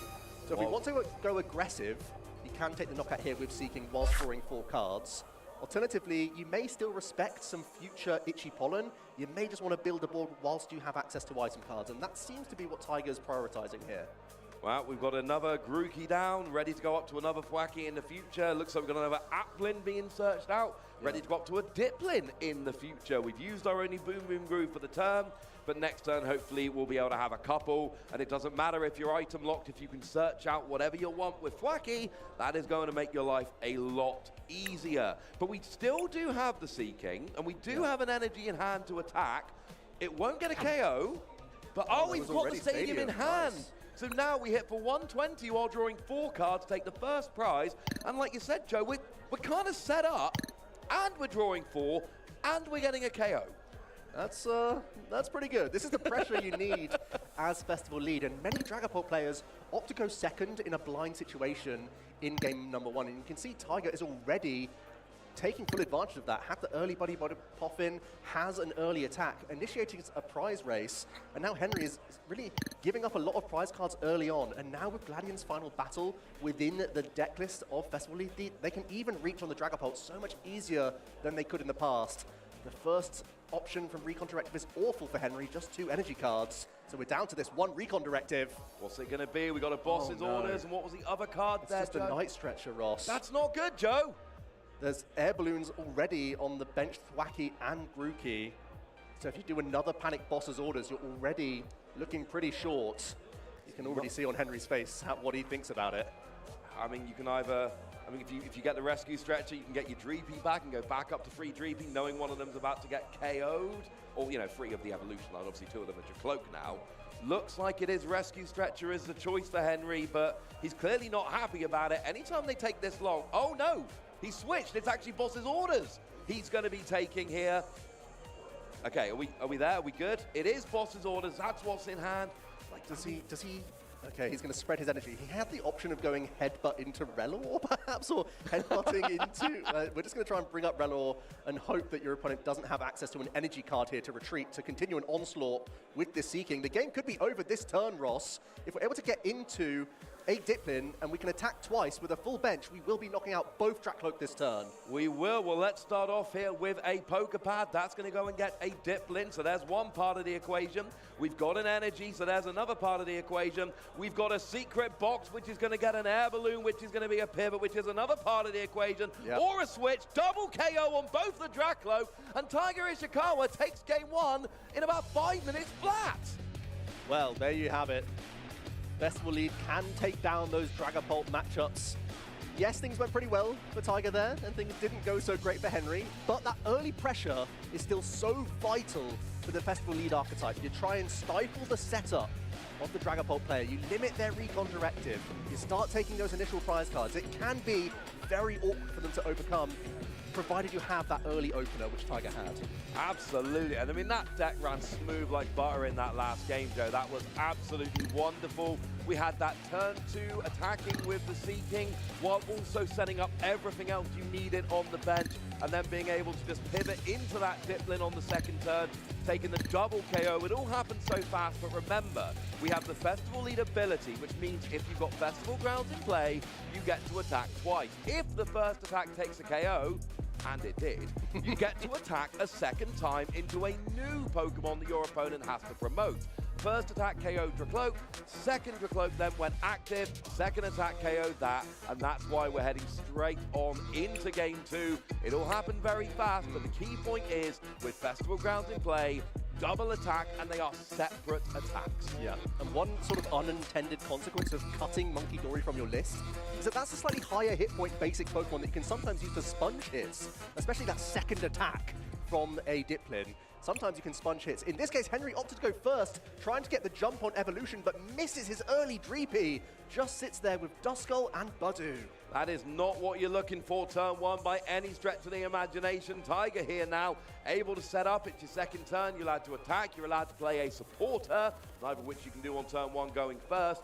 And Henry, like next turn, the best case scenario is getting a Dreepy. And that's it. And then you can start evolving from there. This is a terrible, terrible start for Henry. Tiger, on the other hand, is able to go and you go and use that net to go and grab ourselves a Diplin and I think it's an Applin. Yep. Diplin ready for next turn. Applin going down now. And just start building a board. We've got Ultra Ball and everything ready to go here. Yeah, it's a pretty vulnerable hand. Has some awkward discards for this. I believe that's the Sacred Ash that might be sacrificed here. A couple of those Festival Grounds also in the prize cards. But we are going to get rid of... Ooh, that's one stadium going, Ross, from our early search here as well. And you said it's 2 in the prize cards? 2 in the prize cards. That's up, and he was yet to search for the game. You know, the bug catching set is just the top 7 cards. So there's only 1 left in the deck at this point. And you kind of need that. That's kind of how this deck works. Henry's only playing 1 stadium himself, though. We are instantly switching into the Applin before we get hit with item lock. And we know there's the Diplin in hand. And that's the Lily's Determination for Henry. No other usable card beyond evolving into Dusclops here. Interestingly, Henry can use Curse Blast and take out the vulnerable hit point Applin here and almost like reset the board in a different state here. So Henry, if he's able to find some early Dreepy, trade a 1-for-1 prize, then start initiating Itchy Pollen with a Grookey back in the active spot, things could work out, provided this is a decent 8 cards. I think that's pretty sound plan. Well, here come the 8 cards from Lily's Determination. Let's see what we've got. Nice. We've got a Poker Pad, we've got another Dreepy, we've got Lily's Determination for next turn. We are using Curse Blast. Dusclops goes down, Tiger gets surprised, but most importantly, the only Applin goes down, Henry gets surprised and cuts off the evolution line of the main attacker. Here comes a Poker Pad. Oh, but he has given Tiger Festival Grounds off the prizes. Oh, that's interesting. He had no way of knowing that was going to happen. But that's a big boon for Tiger, potentially. Could be pretty nice, but this is terrifying for Tiger. You know, you see the Itchy Pollen now, and all of the search for Festival Lead is in the form of items. That's all going to be shut off from Itchy Pollen. And you're limited to a low hand size. You know, Tiger played as many items as he could turn 1, was hoping to get into a Thwacky to boom his way through the rest of the game, where you could just cherry pick key pieces and not worry about the item lock. Now Grookey's going to be stuck in the active. It's 10 damage, and Henry's going to start to build a board in a much safer position now. And it's worth noting... Oh, Lily's Determination off the top. Okay, that's going to get a new hand of 8. No, it's not. It's going to get 6 cards because you no longer have 6 prize cards remaining. So a nice unintended consequence there of using Dusclops actually gives Tiger 2 fewer cards for this Lily, which only gives 8 cards if you have 6 prize cards remaining. Do note, of course, that Thwacky's Boom Boom Group does allow you to search whatever you want, but you must have a Festival Lead Pokemon in the active to do so. You can pull it off with a basic Goldeen, but that is a lot to ask for. That's probably the best case scenario from this 6 cards that we're going to draw into here. We do see Energy. Tiger chose not to evolve into Thwacky because it's much easier to pay retreat on this 1 retreat cost Grookey. There's not much else going on at all in this hand. He might just be in a position where he has to Lily again next turn, he's so just not the pass. Lilying, he's just passing over. And if Henry can get a decent attack going on here, now the thing is that not all these lists are able to do so. Here comes a Lily for 6. Now, is there any way to accelerate energy in his deck, given that he's already played a supporter? No. Okay. But he's already very happy with the situation. He's delighted. Yeah, when you're just staring down a Grookey, you're just going to launch an Itchy Pollen again, and you're putting yourself in a fantastic position. Let's see the draw here. I got excited about Dragon Headbutt, thinking about... But unfortunately, you're right, there's just no way to do it. But, unfair stamp coming out off the recon directive. Can we see Dusclops here? That's the only way. If we can find Night Stretcher, or Dusclops, or Ball Search, we can Itchy Pollen for KO. That would amuse me greatly. We missed a lot of outs there. We really did. We saw 10 cards and missed. Wow, buddy. Yeah, you're right, because we had the the Lily for 6, and then both the Recon Directives saw 2 more each. That gets us up to 10 cards seen. But Buddy Puff is going to get a Dreepy. So, you know, you're still setting up here. And if you're Henry, you're feeling really good about this game. Yeah. And Itchy Pollen onto the Grookey. And then finally, Tcg gets a turn, but he has got to get something rolling. Air Balloon onto Grookey. Here comes the Lily. But again, like you say, you need to kind of manually draw into these Pokemon because such specific cards you have to see from this hand. You need to find one of your 2 Goldeen and a Thwackey at the very least. That's like minimum. And even then, you're in a position now where you're staring down a Dragapult next turn and potential Dusclops on top of that. So your board is going to be picked apart even if you hit a lot of these pieces. We could immediately be going to a game 3 here, Ross, if these 6 cards aren't great. Yeah, this game has gone slightly longer than game 1, but it does not look like it's going to go on too much longer. We didn't get either of them. We did get an Ultra Ball, but you can't play that, so you pass to Henry Chow. There's an energy, and then we get the Dragon Headbutt, and it is over to a game 3. Henry Chow takes game 2 with a very simple Dracloak, KO in the Grookey, and let's go. If you ever needed an example of the power of Badoo, there it was. Yeah, a tale of 2 openings there. Henry opted to go first in this game number 2, giving himself a better opportunity to evolve up into those Dracloak. Turned out he missed those Dreepy early, but still got to utilize that Dusclops so cleverly. Yeah, the Dusclops taking out the Applin basically said, well, you're now not going to be able to attack. And I think you made the point excellently, Joe. Because you've got that Badoo turning off the item cards, it's a deck that just can't do much. Here we go to a replay. Now we're back in game 1 here, and this was the early KO with the Seeking on the Dreepy, drawing 4 cards. And from there, Tcg really never looked back, and then it was just Secret Box for everything you need. Double KO on the Dracloak with the Diplin, and we're off. And then this second game is quite different.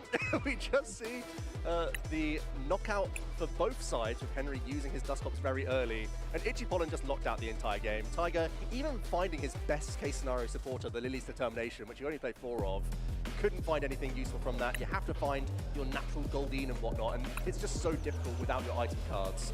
Getting into this 3rd game then, will we see Tcg opt to go first once again and to try and get as many items in as possible? I think that has to be his best method. He starts things off with the Grookey, and we're already launching a bug-catching set here. Very nice indeed. Let's go and search the top 7 cards of your deck. We're looking for Grass Pokemon or Grass Energy. See some good options. There's Energy, there's another Grookey in there. Okay, so we got some stuff we can hit. Oh, wow, he's got a ton of Ball Search in that hand, Ross. We got Buddy Poffin, we got 2 Pokepad, and we got an Ultra Ball, which you might not even be able to play because you've got too much other Ball Search. What? But then again, that can get your Thwackey next turn, so maybe we worry about it later. Energy onto the Grookey to start things off. Oh no, we're grabbing the Grookey and the energy off of the bug catching set. Here comes Buddy Poffin. Presumably here we need some Applin, Joe. Let's get him in the mix. Absolutely, this is an awesome start for Tcg. It's one of those things where this deck it's low maintenance as you progress through the game, but the turn 1 is so specifically important because you have to get a lot of Pokemon into play. The more Grookey, the better. The more Applin, the better. Even getting that Goldeen in the mix is a big buff for you, so you have an easier time of getting booming early on with your deck. Checking those prize cards, nothing too terrible. Maybe the Sacred Ash, one of your 2 Gladian's final battle, but I think that's all manageable for you.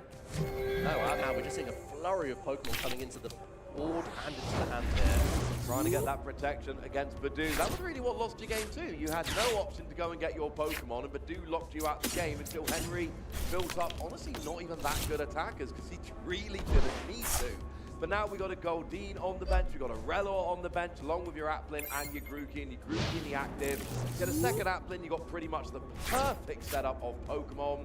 This is the beauty of Goldeen. Now you can use your final Pokepad to grab 1 Thwackey, knowing that with your Grass Energy you can retreat next turn. Well, you might want to proactively attach, actually.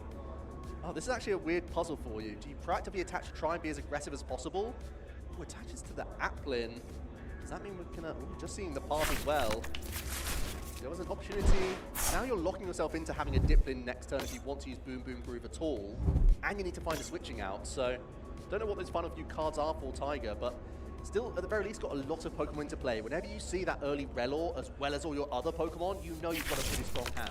Yeah, that's a pretty good start. Now, I will say Henry starting off with Mew-EX in the active is Meowth-EX is not a great start. That is something you want to play to search out supporter cards when you absolutely have to. You do not want to just pop it down and, well, have it there at the beginning. You don't get the ability, and it is a 2-prize liability. And it's something that Tcg could potentially go after later in the game. Good news is you've got a poker pad to go and grab yourself a Dreepy, and this is the famed turn 1 deck search. Yep, has a really thick line of Dragapult, and then it's the Dusknoir line in there as well. And not much else really in the list. It's just a lot of item cards to get him into the game at that stage, and he's not playing any of those cutting hammers. He's just on a really high support account, actually, I would say. He has a Dawn in there, which you don't often see. There's the Judge in there as well, and also has the 1 Crispin and the 1 Rose Encouragement. So, an interesting supporter lineup choice from Henry. And we're 2 games in and we've not yet seen a Dragapult. Quick reminder, it does 200 to the active while dropping 6 damage counters on the set. You can drop them wherever you like. It's got 320 HP and no weakness, high HP, and I mean, you've described it having the best attack in the game, but it looks like we are going to have a bit of deja vu coming in here. It looks like that Meowth might be retreating. I think it might be getting a bit itchy in here. Yeah, it's got to be. But first we have 8 fresh cards from Lily's Determination. Can we find even more access to Dreepy, or are we just going to be hanging out with 1? It really depends on what we see from these next 8 cards, and also work towards possibly even more Dusknoir. We saw how useful that can be. If you can just remove the nuisance of Rabsca, that can be huge during the game to continue to control this board. So we're still looking for those Buddy Poffin, if at all. Well, here's a fresh 8 cards from Lily's Determination. Pretty nice. Do That's have a pretty nice few cards there. Yeah, Dreepy, Duskull, Ultra Ball. Yep, has some pads for next turn as well. This is a really, really nice turn 1 for Henry. And here we are going to get the itchy pollen coming in, and that means that Tcg will be unable to use item cards until, well, until next turn, unless Henry does it again, and then it's another turn, and round we go. Spoilers, he might continue to use this as much as possible. Spoiler alert, he might keep doing it. Henry thinking about possibly using a poker pad proactively, but it's so rare that there's itchy pollen coming back from your opponent's side of the board, so you may as well just hold on to these for next turn and launch that 10 damage, but more importantly, denying all of those item cards from Tcg. Now, can he get something going here? Can he get the Thwacky on the bench with a Festival League Pokemon in the active? Tcg looking pretty embarrassed. That turn attachment on turn 1 of the game onto Applin rather than your active Grookey has put you in a position where now you can't use Boom Boom Groove. You've naturally top decked into Rabsca, which protects your board fairly well. But Tcg is looking mildly sheepish here because they're going to end up just passing at this spot. They really can't do much else. They have Boss's orders. There it is, Meowth EX comes up, but you specifically found the Goldeen to allow yourself to Boom Boom Groove. Then you attached elsewhere. And that means you do nothing this turn, and the action comes back to Henry. If you attached the Grookey last turn, you could have just retreated into the Goldeen, evolved into Thwacky, and then you can Boom Boom Groove the search. Instead, I was convinced there was like a Lily or an Air Balloon or something else in the hand already, but there's just not. No, and we pass back over to Henry. And now we've got a Dracloak up, so we get our first recon directive of the game. You can grab an energy or an ace-spec. You're going to go and get your ace-spec there. Then we can go and poker pad for what's going to be a second Dracloak, so now you get a second recon directive to go and get another card. And really all you need here is an energy or some other pivot to go back into the Badoo to Itchy Pollen like you did last turn, because frankly, you're not in a big hurry. Yeah, this is just perfect for Henry. Getting the opportunity to evolve up into multiple stage 1s is going to allow him to just have so much control over this board. Another Buddy Poffin even coming into the hand, and the supporter per turn will be Dawn. That can allow you to even get Dusclops this turn, and get an additional Dreepy into play and a Dragapult for next turn. Things are looking pretty promising for Henry. Oh yes, Dawn gets you a basic Pokemon, a Stage 1 Pokemon, and a Stage 2 Pokemon. It is phenomenal in decks like this that are playing multiple Stage 2 evolution lines. So we see there a Duskull, a Dusclops, and a Dragapult, because yes, you absolutely can mix and match. And I love the fact that Henry stacked the ace-bet there, the unfair stamp, because even when the Badoo goes down, Henry can drop an unfair stamp, but his opponent down to a 2-card hand. Oh boy. And plus this extra 10 damage is so annoying for Tcg as well, because it puts you in range of a Curse Blast. And Henry has already got not only a Dusclops evolved this turn, but also a Duskull. So he's going to really have some fireworks next turn if things go his way.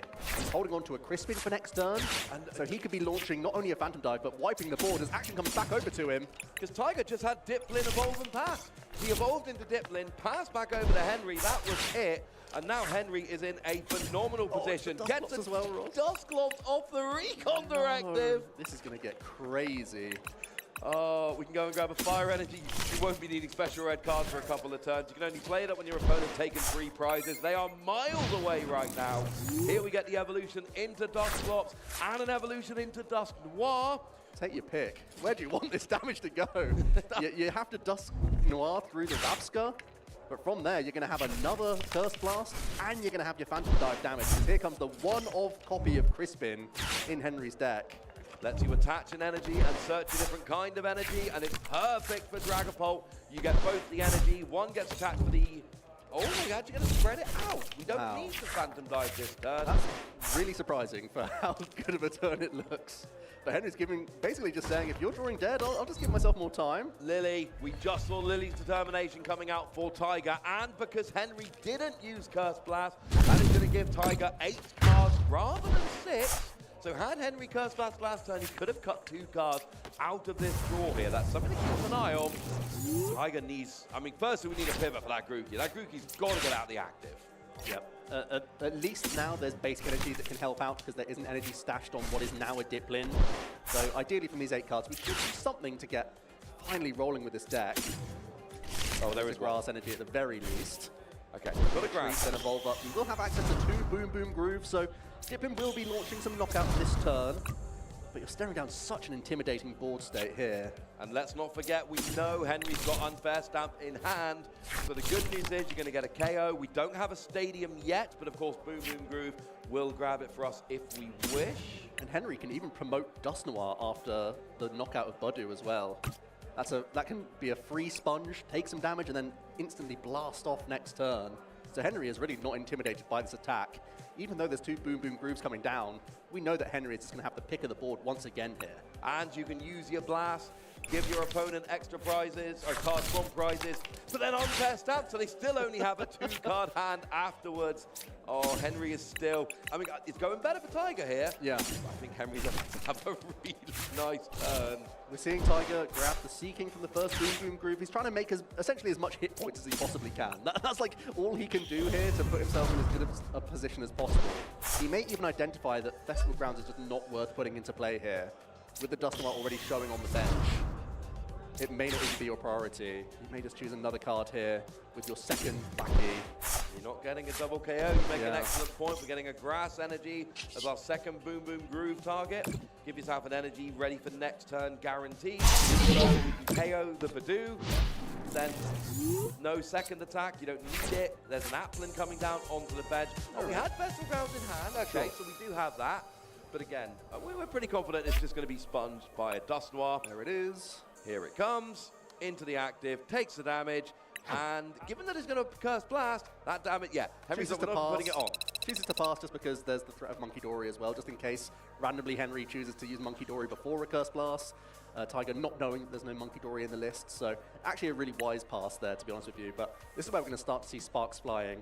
Henry now has the opportunity to stash an additional attachment that's going to allow him essentially just to chain Dragapult KOs. We know that the first Curse Blast had to be onto Rabska because that Spherical Shield was such an annoying ability that was denying the Phantom Dive damage counter placement, but now Henry, with an unlocked board, has the option of Night Stretcher or Dragapult EX. Night Stretcher could allow you to clean and lock out another Thwacky here, or you could possibly take out Seeking whilst also taking out Diplin and Applin with your bench damage. You could leave the board as 2 Grookey here. 2 Thwacky, I think, is probably, sorry. That might well be the play. But we didn't take the Dust Noir. Well, not yet. He's changed his mind. He's looking at it. Oh, there is the Night Stretcher in hand. Yeah, we could leave this board as 2 Oh, here we go. Here comes the Dust Noir, and it is going to be on the Seeking, just like you predicted, Joe. And then you're right. Diplin's going to go down to a Phantom Dive, which is also going to get the Applin. So that's all the attackers taken off the board. Every possible attacker is gone. And you're just left with 2 Thwacky. And we could Unfair Stamp. I forgot about Unfair Stamp. I've mentioned it so much, but you're right, we've not even Unfair Stamp yet. This is brutal. This might be the most unfair stamp I've ever seen. Now this is why you start to see Dust Noir in Dragapult. It's times like this where a board was basically as developed as it possibly could be, and Henry has picked it apart. He's taking out 3 attackers this turn, whilst there was a Rabska in play to begin with. I know, that's the worst thing. He's like, I've got Rabska, it's fine. He's not going to do the multiple KO thing. I'm sorted. But Rabska protects some attacks, not abilities, so Curse Blast can take it out, and then that unlocks all that extra damage. Henry here, playing that unfair stamp. He's bent to Pheasantipty, but not used it yet, so that you can draw essentially, you know, your extra free cards after going for the unfair stamp. So here are your 5 for unfair stamps, and then you can flip the script and draw 3 more in just a moment. That moment will be now for 3 additional cards. Henry putting himself in a position where if some miraculous play happens, you still have the next Dragapult lined up, essentially. But he knows. Speaking of which, yeah. Oh wow, even the jamming tower. So air balloon shot off as well for Tcg next turn. So these 2 retreat cost wacky, maybe even more stuck into the active position. Henry also going to develop just another Dreepy to have even more access to cards next turn with additional recon directive. This one is looking looked. It does look like Henry is putting himself in an unassailable position. 2 prizes taken already, and he hasn't attacked. Here comes the double KO, and it is worth noting the 6 damage counters go wherever you like. So after KO in the Applin, that gives you 2 more, and that is too much. Henry Chow is going to take round 5, 2 games to 1, going to a 5-0 record, and showing the power of Dragapult and Dustroir, who I think it's fair to say they're best friends now. They are best friends. They've been best friends for a while, I think. The friendship is stronger than ever. I mean, after that, you have to be pally-pally. and Henry, he's avoided playing Dustroir for many of the tournaments that he's picked up this Dragapult archetype. He's gone for different approaches. But this time around, he had a really patient play in that game number 3. Love to see it, honestly. But yeah, we can see the players are actually discussing on the board right now exactly what we discussed, Ross. That turn number 1 for Tcg, attaching to that benched Applin, really sealed his fate there, I have to admit. It did mean that instead of getting a free boom boom groove and searching out anything you like, you instead ended up in a situation where you were locked out of the game for a couple of turns. Itchy Pollen came down. You had no option whatsoever to really get anything going, and you gave your opponent a couple free turns of Itchy Pollen while they were developing their board. And when you give your opponent that much time, unfortunately, that is where we go. Have a look back at game 1, and this was the key KO with Seeking, drawing 4 cards, and Tcg was never in trouble in game 1. And then we just saw your secret box come down, search everything you need, the switch, the double KO on the Drak Cloak, and we're good. And in this game number 2, it was entirely different. We saw the early Dustroir really saving Henry there, having missed those early Dreepies. This gave him the second chance, and Itchy Pollen really locked Tcg out of essentially everything in that game number 2. So we had a really fast win from Tcg, followed by a really fast win from Henry, and then it came down to game 3. And in game 3, I think that key point is, like you say, giving up those first few turns with that energy attachment, and then this is where Henry really started going. We saw the Dustroir KO on the Rabska to open up damage from the attack. We then also saw a Dustroir KO on the Seeking, which was the only other attacker. We then saw the double KO with Dragapult taking out both of the attackers, leaving just 2 Thwacky, and that was the point where Tcg said, you know what, Henry, I think this is probably your game. And look, Tiger's on a 4-1 record. That is superb after 5 rounds of Worlds with the competition we've got here. You know what's better than 4-1? How about 5? 5-0. And this is why I always think Henry's a favourite in almost any tournament. Because if you're playing these unfamiliar decks, these rogue decks, these off-meta decks, you're relying on the metagame. You're relying on predicting it right. You're relying on hitting some decent matchups. If you just play the best deck, the downside is, what if I'm not the best player? Right. What if I'm losing to counters and I'm losing to the mirror? But Henry is one of the best players, so I don't think for Henry there was ever any discussion of should I play anything else. No, I've been grinding Dragapult. The only question is, what is the absolute optimal 60-card list? Yeah, and it feels like he's almost putting himself in a position to be mirror favored by playing the Dustroir and Patrat. It feels like he's the one that has more damage counter manipulation in those mirrors when he can shut down the Adrenabrain from Monkey Dory. So often, those crushing hammers are all about removing the darkness energy over there so that they can't continue to use Adrenabrain themselves. Normally, the more Monkey Dory, the better position you put yourself in. Yes. But Henry's saying, I'm not getting involved in that. I'm not flipping coins. Why would I flip coins? Why don't I just say no to everyone and have Dustroir at my side instead? Admittedly, the Festival League matchup, it got a lot closer into Dragapult, but that is one of the few matchups that you're actually hoping to find this weekend. No, absolutely, and we saw, you know, in that second game, when you can start taking multiple priorities with Phantom Tide, KOing left, right, and center, those low HP, they really do be a bit of a liability because it opens up those double KOs. You know, Festival Lead is supposed to be the double KO deck. Yeah. That's kind of the point. And if Dragapult's coming in and taking multiple KOs off you while also being the best deck everywhere else, there is a reason why it's 43% of the meta. But I'm a strong opinion of, if you're not one of the best players in the room, you shouldn't pick the best deck, because then you're worried about the turret and you're worried about the counters. And I think people like Henry are in such a good position. And it feels like we're kind of building towards people like Henry with Dragapult, and then you kind of your Liams and your Tords with Zoroark. Yeah. Is there a second tap players who are good enough to play Dragapult and be the best player in the room, but going, I still think there's a better option. Yeah, Henry Chow, undoubtedly one of the biggest brains in the room, but we've got one of our big brains in the room as well. We're going to bring in Pablo to analyze how that game played out, because all three games went so differently, Pablo. They did. I mean, Ross touched up on it. I think Game 3, it was Dragapult getting the multi-knockouts in that huge turn, as opposed to Festival Lead, which struggled in the early game, right? And we continue to see how Baryu really influences the game and really punishes decisions, right? I think that's the main key, that energy attachment that went to a Applin as opposed to the active to be able to retreat. And we even saw a little hesitation, right? Like they definitely considered that decision, and ultimately it went to the Applin, and that gave Henry so much time, right? Allowed him to build up a humongous board.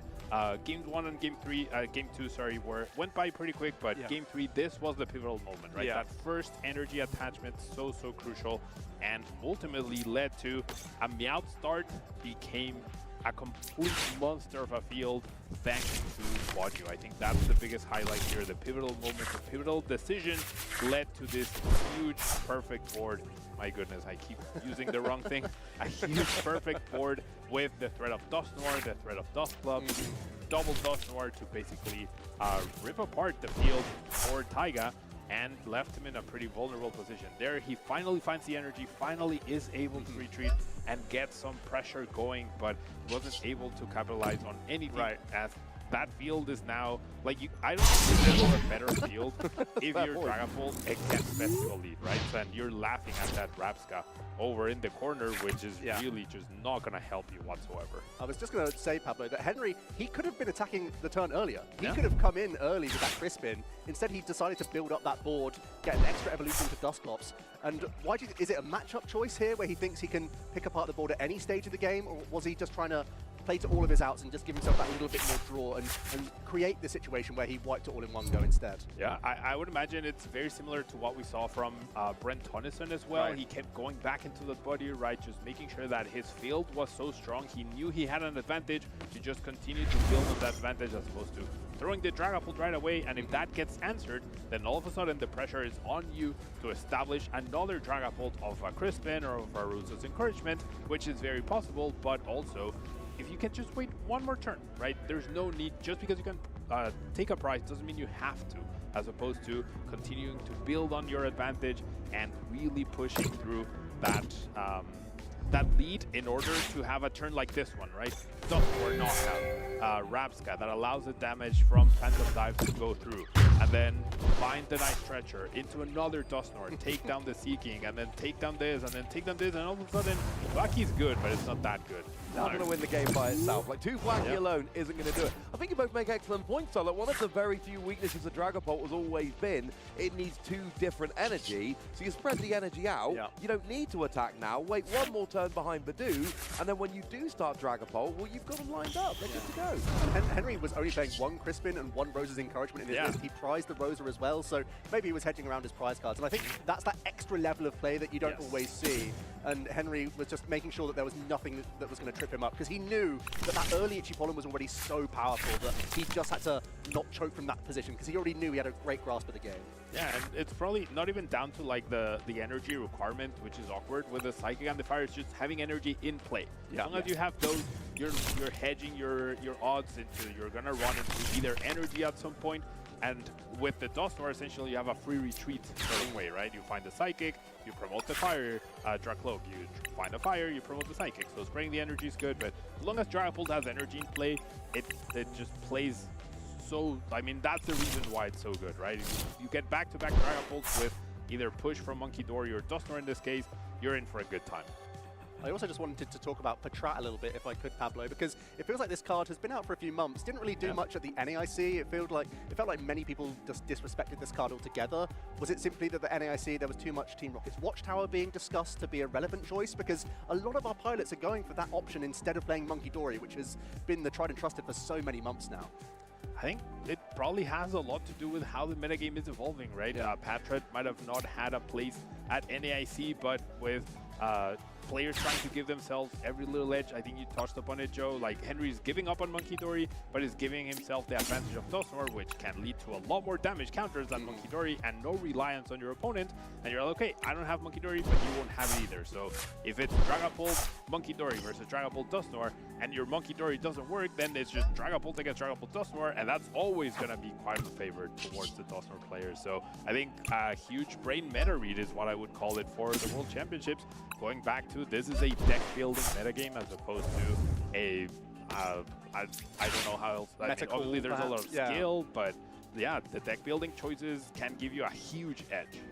I think you make an excellent point there. It's something we've seen Henry Brand talking about on social media a lot, this being a deck builder's metagame rather than, you know, say a player's metagame where the deck lists are pretty sorted and it's who can actually play it or who can make the best deck selection at a particular event.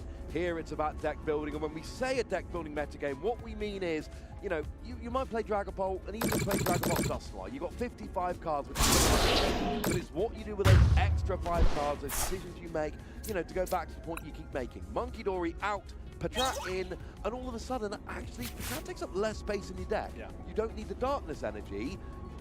Now, no one has Monkey Dory, but you have a couple extra spaces in your deck, and you know, that's what we mean when we talk about this deck builders format, this deck builders metagame.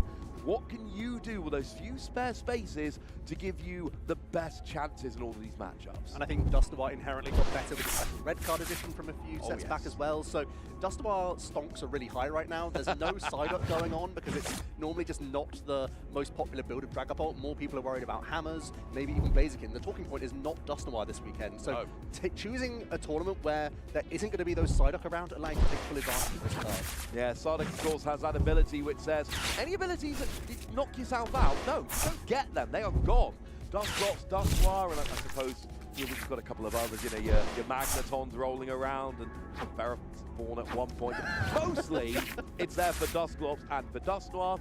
But again, it's only a great counter if anybody's playing it. When Psyduck goes away, then you've got free reign. And I think we saw great examples in both of those, you know, the whole best of 3. When Dusknoir and Dusknoir are let one wild, they can just completely pick a board apart. They did absolutely run wild in our round number 5. We have Henry Chow, our winner from that round, standing by, and I want to hear from him. Thanks so much, guys. I am here with our round winner, Henry Chow. Congratulations, off to an undefeated start so far. How's it feel to be here at Worlds? Pretty good. Yeah, that was a pretty scary set. I mean, I definitely got lucky on the pairing. Possibly it's one of my best matchups, but game 1, I kind of just got ran over. Game 2 was completely nothing. And then game 3 started with the Meowth, but thank goodness I was able to top deck the Lily, and, you know, he had a slower start as well. So it dodged a bullet there for sure. Now, talk to me about the adjustment going into this season. Of course, you are what many people would consider to be Gardevoir's strongest soldier. Super solid results with that deck. And then it kind of left in the shadows. You can't play the deck anymore. How did that adjustment towards picking up a new deck feel? And was there a confidence adjustment going from something you were comfortable to a little bit of the unknown? Yeah, I mean, first of all, absolutely, there's definitely a bit of a confidence adjustment. I felt amazing every time I showed up to a tournament with Gardevoir. But you know, with Dragapult, I've had some solid results, but you know, a lot of adversity, a lot of stuff that I've definitely misplayed a little bit more. So been getting used to it, but yeah, I've been happy with the progression so far, and Dragapult is, you know, has a lot of similarities to Gardevoir, and is also, of course, a very, very strong deck. So I've really been enjoying Dragapult, and yeah, I'm hoping that the Dusknoirs are going to be able to make the difference this tournament. The Dusknoir definitely a big part of your strategy with this deck. There's a couple omissions that are interesting and a couple inclusions that are interesting when it comes to the build of this deck. Talk me through your preparation in deciding on this 60 cards for the World Championship. Yeah, so first of all, I want to give a huge shout out to David, Valerian, Rezepka, also known as Capador cards on the ladder.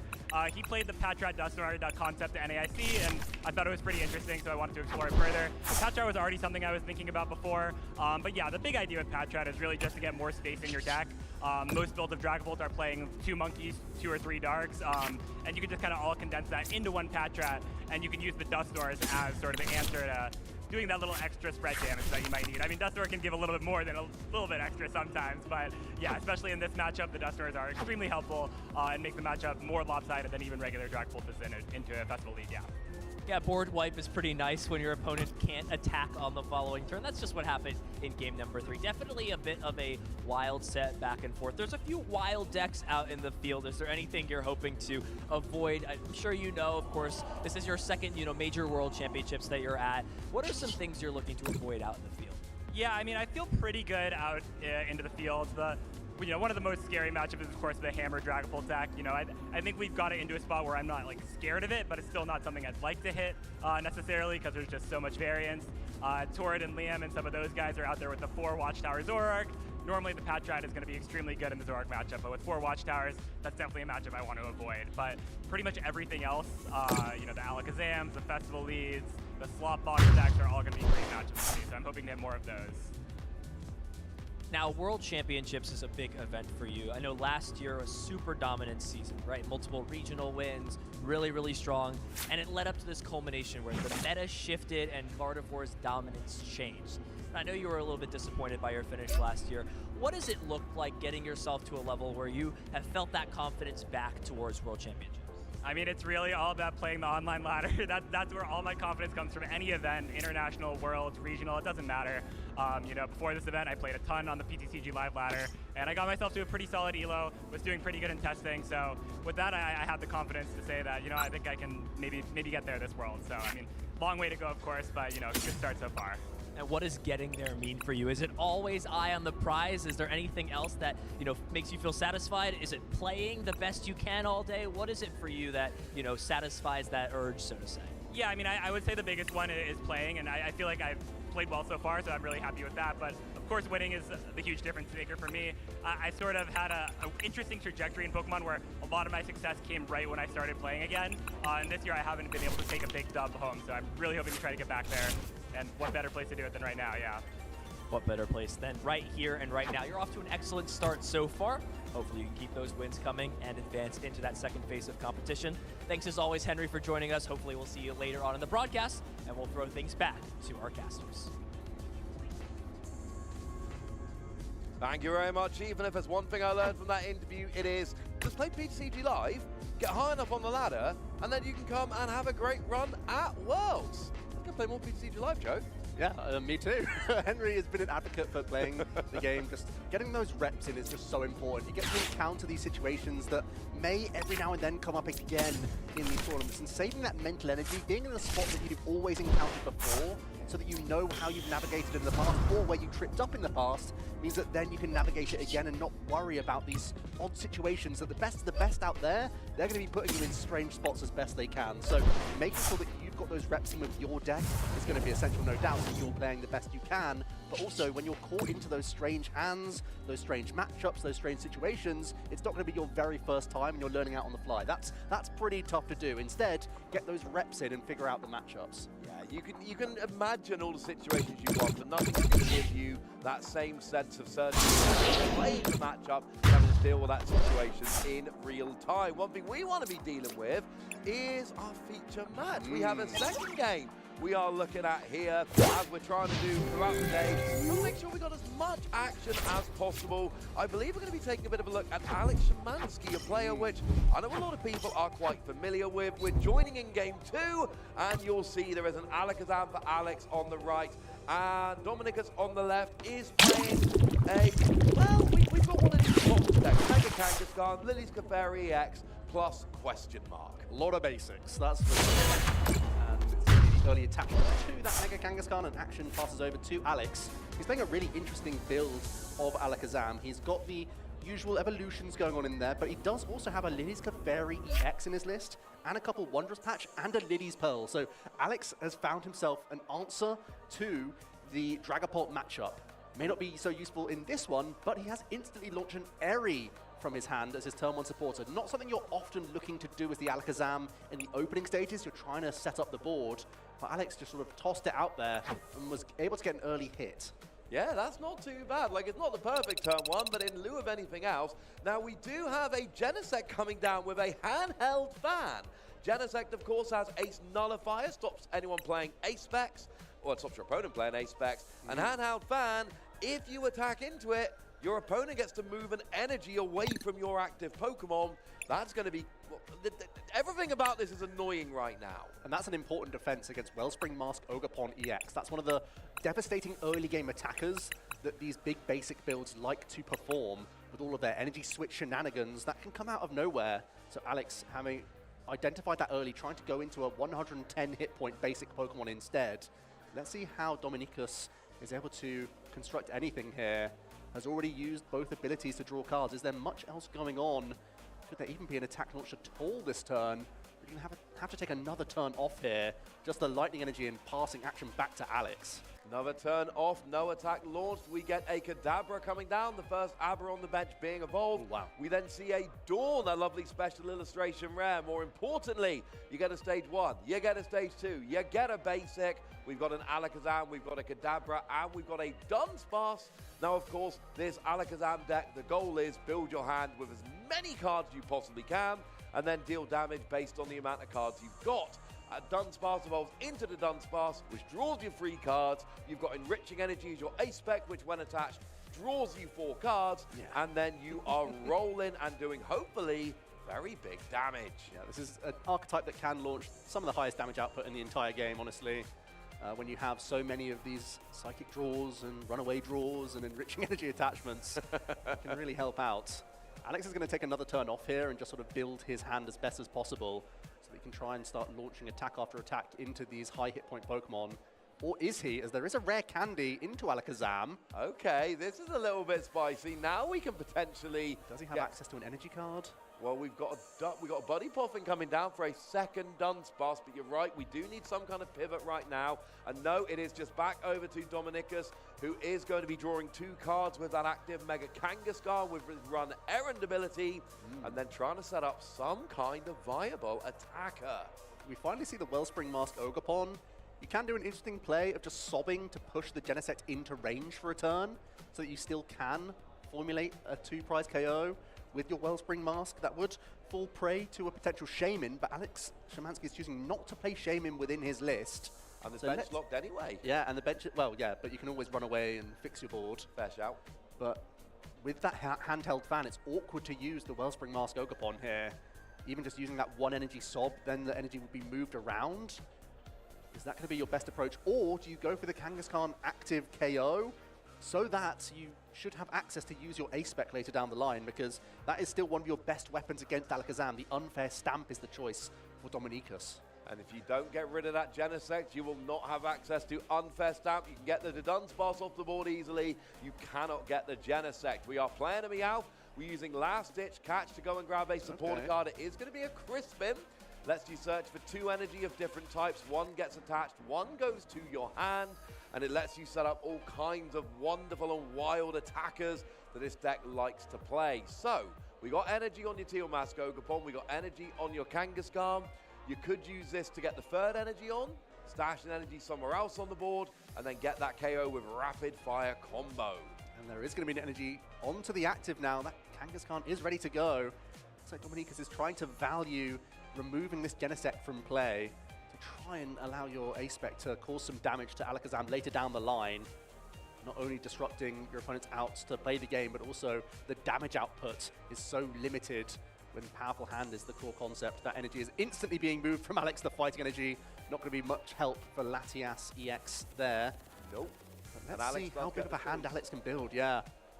Well, that's another Alakazam, and when you evolve up, you do get to get your drawing, draw 3 cards with Psychic Draw. So you got a decent hand size there. We need to get quite a lot. You need what is it, 15? 15. There's a little bit of damage. I think it's only the it's only 10, teleportation it's from the. Oh, here we go, though. So we are going to go and get a Hilda. That gets an special, an energy of any kind and an evolution Pokemon. And here's a fun combo we see so much. So you evolve Dunsparce into Dunsparce, and then you attach Enriching Energy. Enriching Energy then draws you 4 cards. You then bounce the Dunsparce off the field, and you draw another 3 cards, while also getting Enriching Energy off the field, ready to then use again. So that Enriching Energy is not a one-time deal. You're using it over and over again. You draw 7 cards, and then you put it all back into your deck, ready to use it again in the future. Hilda draws 7, yes. That's a pretty good deal. Alex is going to shuffle up the hand here. Might have to do some sorting out of the hand. How many more cards can he play this turn? Looks like he's pretty close to that knockout already. He has a whole catalogue of cards available to him. So now it's really just playing the most vital cards from the hand and immediately re-establishing the Genesect and the handheld fan. Means that he's not going to be worried about that unfair stamp nearly as much. No, and that is heartbreaking when you get rid of the Genesect to try and make sure unfair stamp can't come down. The Genesect just comes right back. We see another Dunsparce. We got the runaway draw, which is going to go and draw another 3 cards here. And that means that Alex is building up a huge hand. Now, the thing is, it takes a while when you've got this Alakazam. Powerful hand puts 2 damage counters on your opponent's active Pokemon for each card in your hand. We need 15 to get a KO on Mega Kangaskhan. We're counting. We're counting. We are counting. Counting's normally a good sign. I think at this point you have so many in hand that Alex is just figuring out how many more can I play before I get this knockout. The knockout's a given. What can I do before I get this knockout on a free prize Mega EX? And it's going to be a Poker Pad, just re-establishing a Dunsparce. It's always nice to float these when you can, even if there's going to be the threat of unfair stamp nullified. You're now trying to play around the special red card, which still could be used within these lists, or even a Judge supporter can sometimes show up in these big basic builds. They can indeed. It's something you got to watch. There's plenty of cards in hand. KO on the Mega Kangaskhan. 3 prizes for Alex and Alakazam. Now we see the Latias going into the active for Alex in a commanding position here. He's playing a single prize deck. Dominicus is going to be taking these one at a time unless he can start playing around with Wellspring Mask Ogerpon. And Alex can be taking big KOs. There's no single prizes on Dominicus's board here. So Alex is really running away with a prize trade as it stands at the moment, at least. Yeah, Alex is just 2 attacks away from closing this game, and he's not even concerned about the hand disruption. The A-Spec is nullified right now, thanks to Genesect. So how can Dominicus find a way to slow this game down? Can he once again try and bring up the Genesect and maybe Sob in this position? Again, buy himself that little bit of time. I don't see a boss's orders in the hand. I don't even see access to Meowth right now. So I think he's just locked in with Crispin, which isn't ideal. There's a lot of energy already committed around this board. An extra energy coming onto the Wellspring Mask Ogerpon. There is ample energy switch in this hand. There's a Crispin coming down. That's 2 more energy. So this will 1 attached, 1 in hand. But that will give enough energy to attack with Wellspring Mask Ogerpon if that's where you want to go. Because, of course, Latias's Skyliner ability gives free retreat to all of your basic Pokemon, including, of course, itself. So you can launch an attack with your Wellspring Mask Ogerpon this turn, but then you're potentially leaving it active to get KO'd by Alakazam number 2. Yeah, and there's only 1 Wellspring Mask in the list, so just setting up multiple Alakazam feels awkward. Setting up, just taking out 1 Kadabra feels poor. Taking out the Dunsparce feels poor. You really feel like you have to cash in with more value than just punching multiple Pokemon here. And the problem is, although it does hit multiple, you're just coming in and taking a KO with a Teal Mask. Ogerpon does plenty to KO, but this is where you don't want to be against a single prize deck. You do not want to be trading 1 for 1 when you're giving up 2 or 3 prizes and your opponent is only giving up 1. Sacred Ash is going to get an Abra and an Alakazam back into the deck. And then it looks like we're going to immediately search out one of those with the Poker Pad. Start re-establishing. Things are getting pretty scary, Ross. I'm pretty worried about a boss's orders here. If Alex Szymanski can maintain enough cards in hand whilst using boss's orders on Wellspring Mask Ogerpon, it's going to look like a pretty awkward board for Dominicus to overcome here. With that Sacred Ash, with some pads coming out, he's once again re-established multiple of these evolution Pokemon to launch plenty of attacks. Draw His hand size is free. massive as well now. Yeah, that psychic draw just added free to it. And Wellspring Mask Ogopon, that is 11 cards in hand. That is so much more manageable than what we saw a minute ago. Here is a poker pad to go and grab another Pokemon with no ability. It is a Dunsparce. I think we're just really deck finning here. We just deck finning while adding to your hand. And here comes the Buddy Poffin getting another Dunsparce. We can evolve it next turn. We'll worry about it next turn. Yeah, this is everything you want to do as Alex. You know that you're racing ahead in prize cards this turn, so you just want to build as a robust situation as possible here so you can bounce back into another powerful hand if anything goes awry. 3 more cards being drawn with the runaway. You'll notice there's also the nighttime mines within Alex's list as well. Did draw the enriching energy, although I don't believe we have an energy on the active Alakazam, do we? Does need to be a psychic attachment this turn. Yeah, it does. There is a Wondrous Patch in the deck, but that can only attach to the bench, so you would have to attach to the bench and then get a pivot. It feels like a lot to ask for, but enriching energy can come down next turn. That's fine. Yeah, it's a really nice card to see the Wondrous Patch. It's not always been in the Alakazam. Actually, as of late, it's often found its way out of the list, but it does allow you to play around some pivots. And finally, the Psych Energy found there.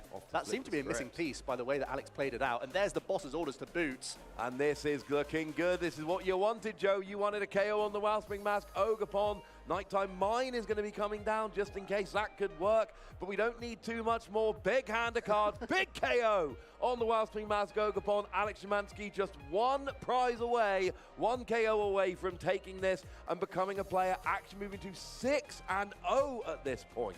There's Antipathy found at the very least, so we can draw 3 cards from Flip the Script. It is somewhat of a mountain to climb now. What can we piece together? Is there any way to recover your Wellspring Mask Ogopon? I'm once again thinking about Sob. It's about all I can construct here because you're so far behind on a traditional prize race. 1 final draw from Teal Dance. That does open up boss's orders to the hand at last. But what are you even bossing up here? You know, you take a little KO, you can try and buy a turn or 2, but there's a 5th bump, and Alex Szymanski is going to take that, going to a record of 5-0, putting himself in a phenomenal position. Alex is a player who's known around the Pokemon community for being phenomenal.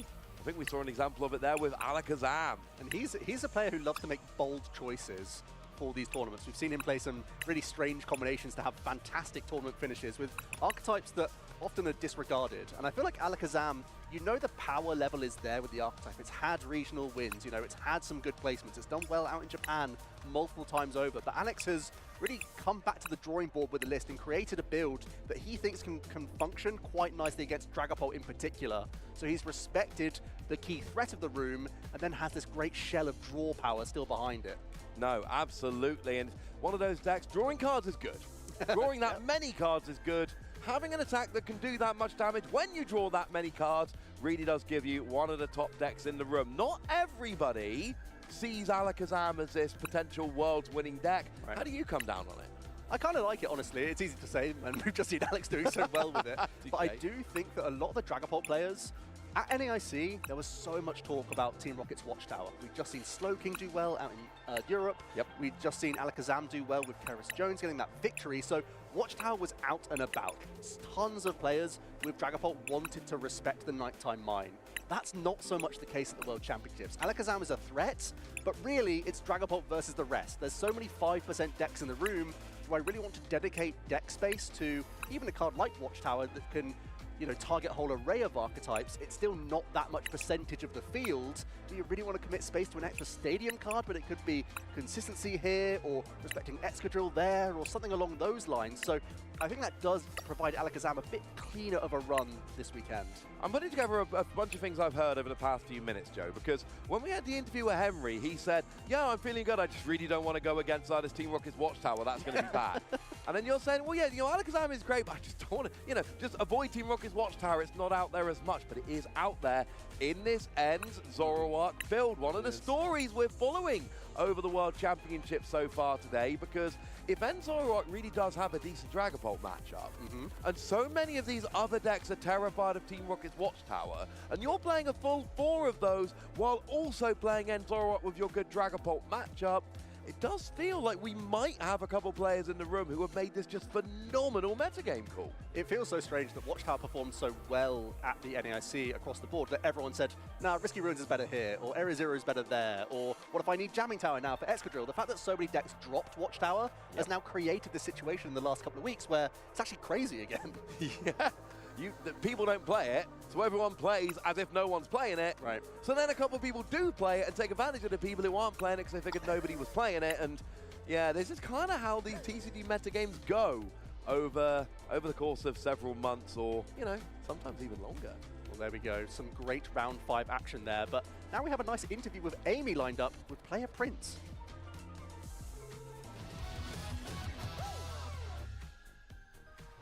Hello, everybody. I'm back, and I've got a special guest, Prince. How are we doing? I'm pretty good. How are you? Very well, thank you. Now, we are at Pokemon World Championships. We're in XP right now. What was your journey like to get here? It all started when my dad taught me how to play, and then we met my Uncle Brian, and he helped us keep going through the Pokemon journey. But yeah, it's pretty much how it started. And it's been a long year. I've played many tournaments, and for the last week, I've actually been at Tabletop Village practicing every day. Every single day. So you guys all get together, and it's like a little camp of everyone and all your friends. Is that right? Sometimes, most of the time, it's just me and my friend players. We've been testing a lot throughout past 5 years, I've been playing, and I've went to all the World Championships, but he's been practicing with me the most. Have you two had different decks, or are you practicing one deck and figuring it out together? Sometimes I play different decks since I normally like to play more obscure stuff, but for the last week, we've been playing the same deck. Oh, so are you same 60 for the World Championships? Yeah. There was only one tournament before when we did this, and he got top 8, so we're hoping it happens again. What would it mean for you or your testing partner Polaris to win the World Championships this year? I think it would just be amazing because, it's the ultimate goal to win the World Championships. Neither of us have done it before, so it'd be just an amazing experience.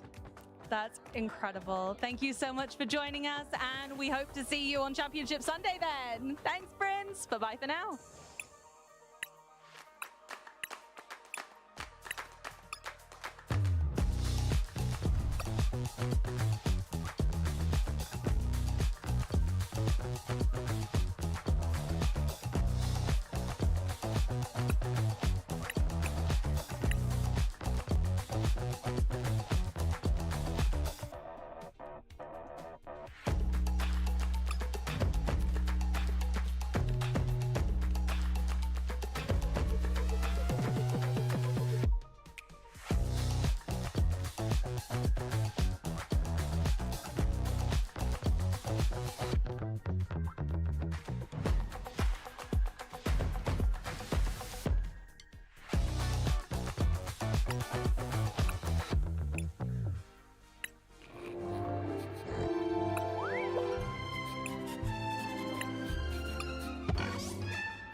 Welcome back, ladies and gentlemen. And you might be thinking that wasn't much of a break. You're right, that wasn't much of a break. We're here at the World Championships 2026 for the Pokemon trading card game in San Francisco, and breaks are not something we are very fond of. Look at the size of that hall. Look at the amount of people we've got here. And that doesn't include all the stuff for Pokemon XP outside by the garden stage. Tens of thousands of Pokemon fans joining us here. And by us, I'm talking about myself, Ross Gilbert, and the inimitable Joe Bernard. How you doing, Joe? I'm doing good. We're seeing so much great action out there. It's hard not to have a huge beaming smile on my face. We're seeing such great innovation from our players out there at the World Championships. High-stakes Pokemon is what it's all about here, Ross. Players have battled tooth and nail all season to get top X of their region. No mean feat whatsoever.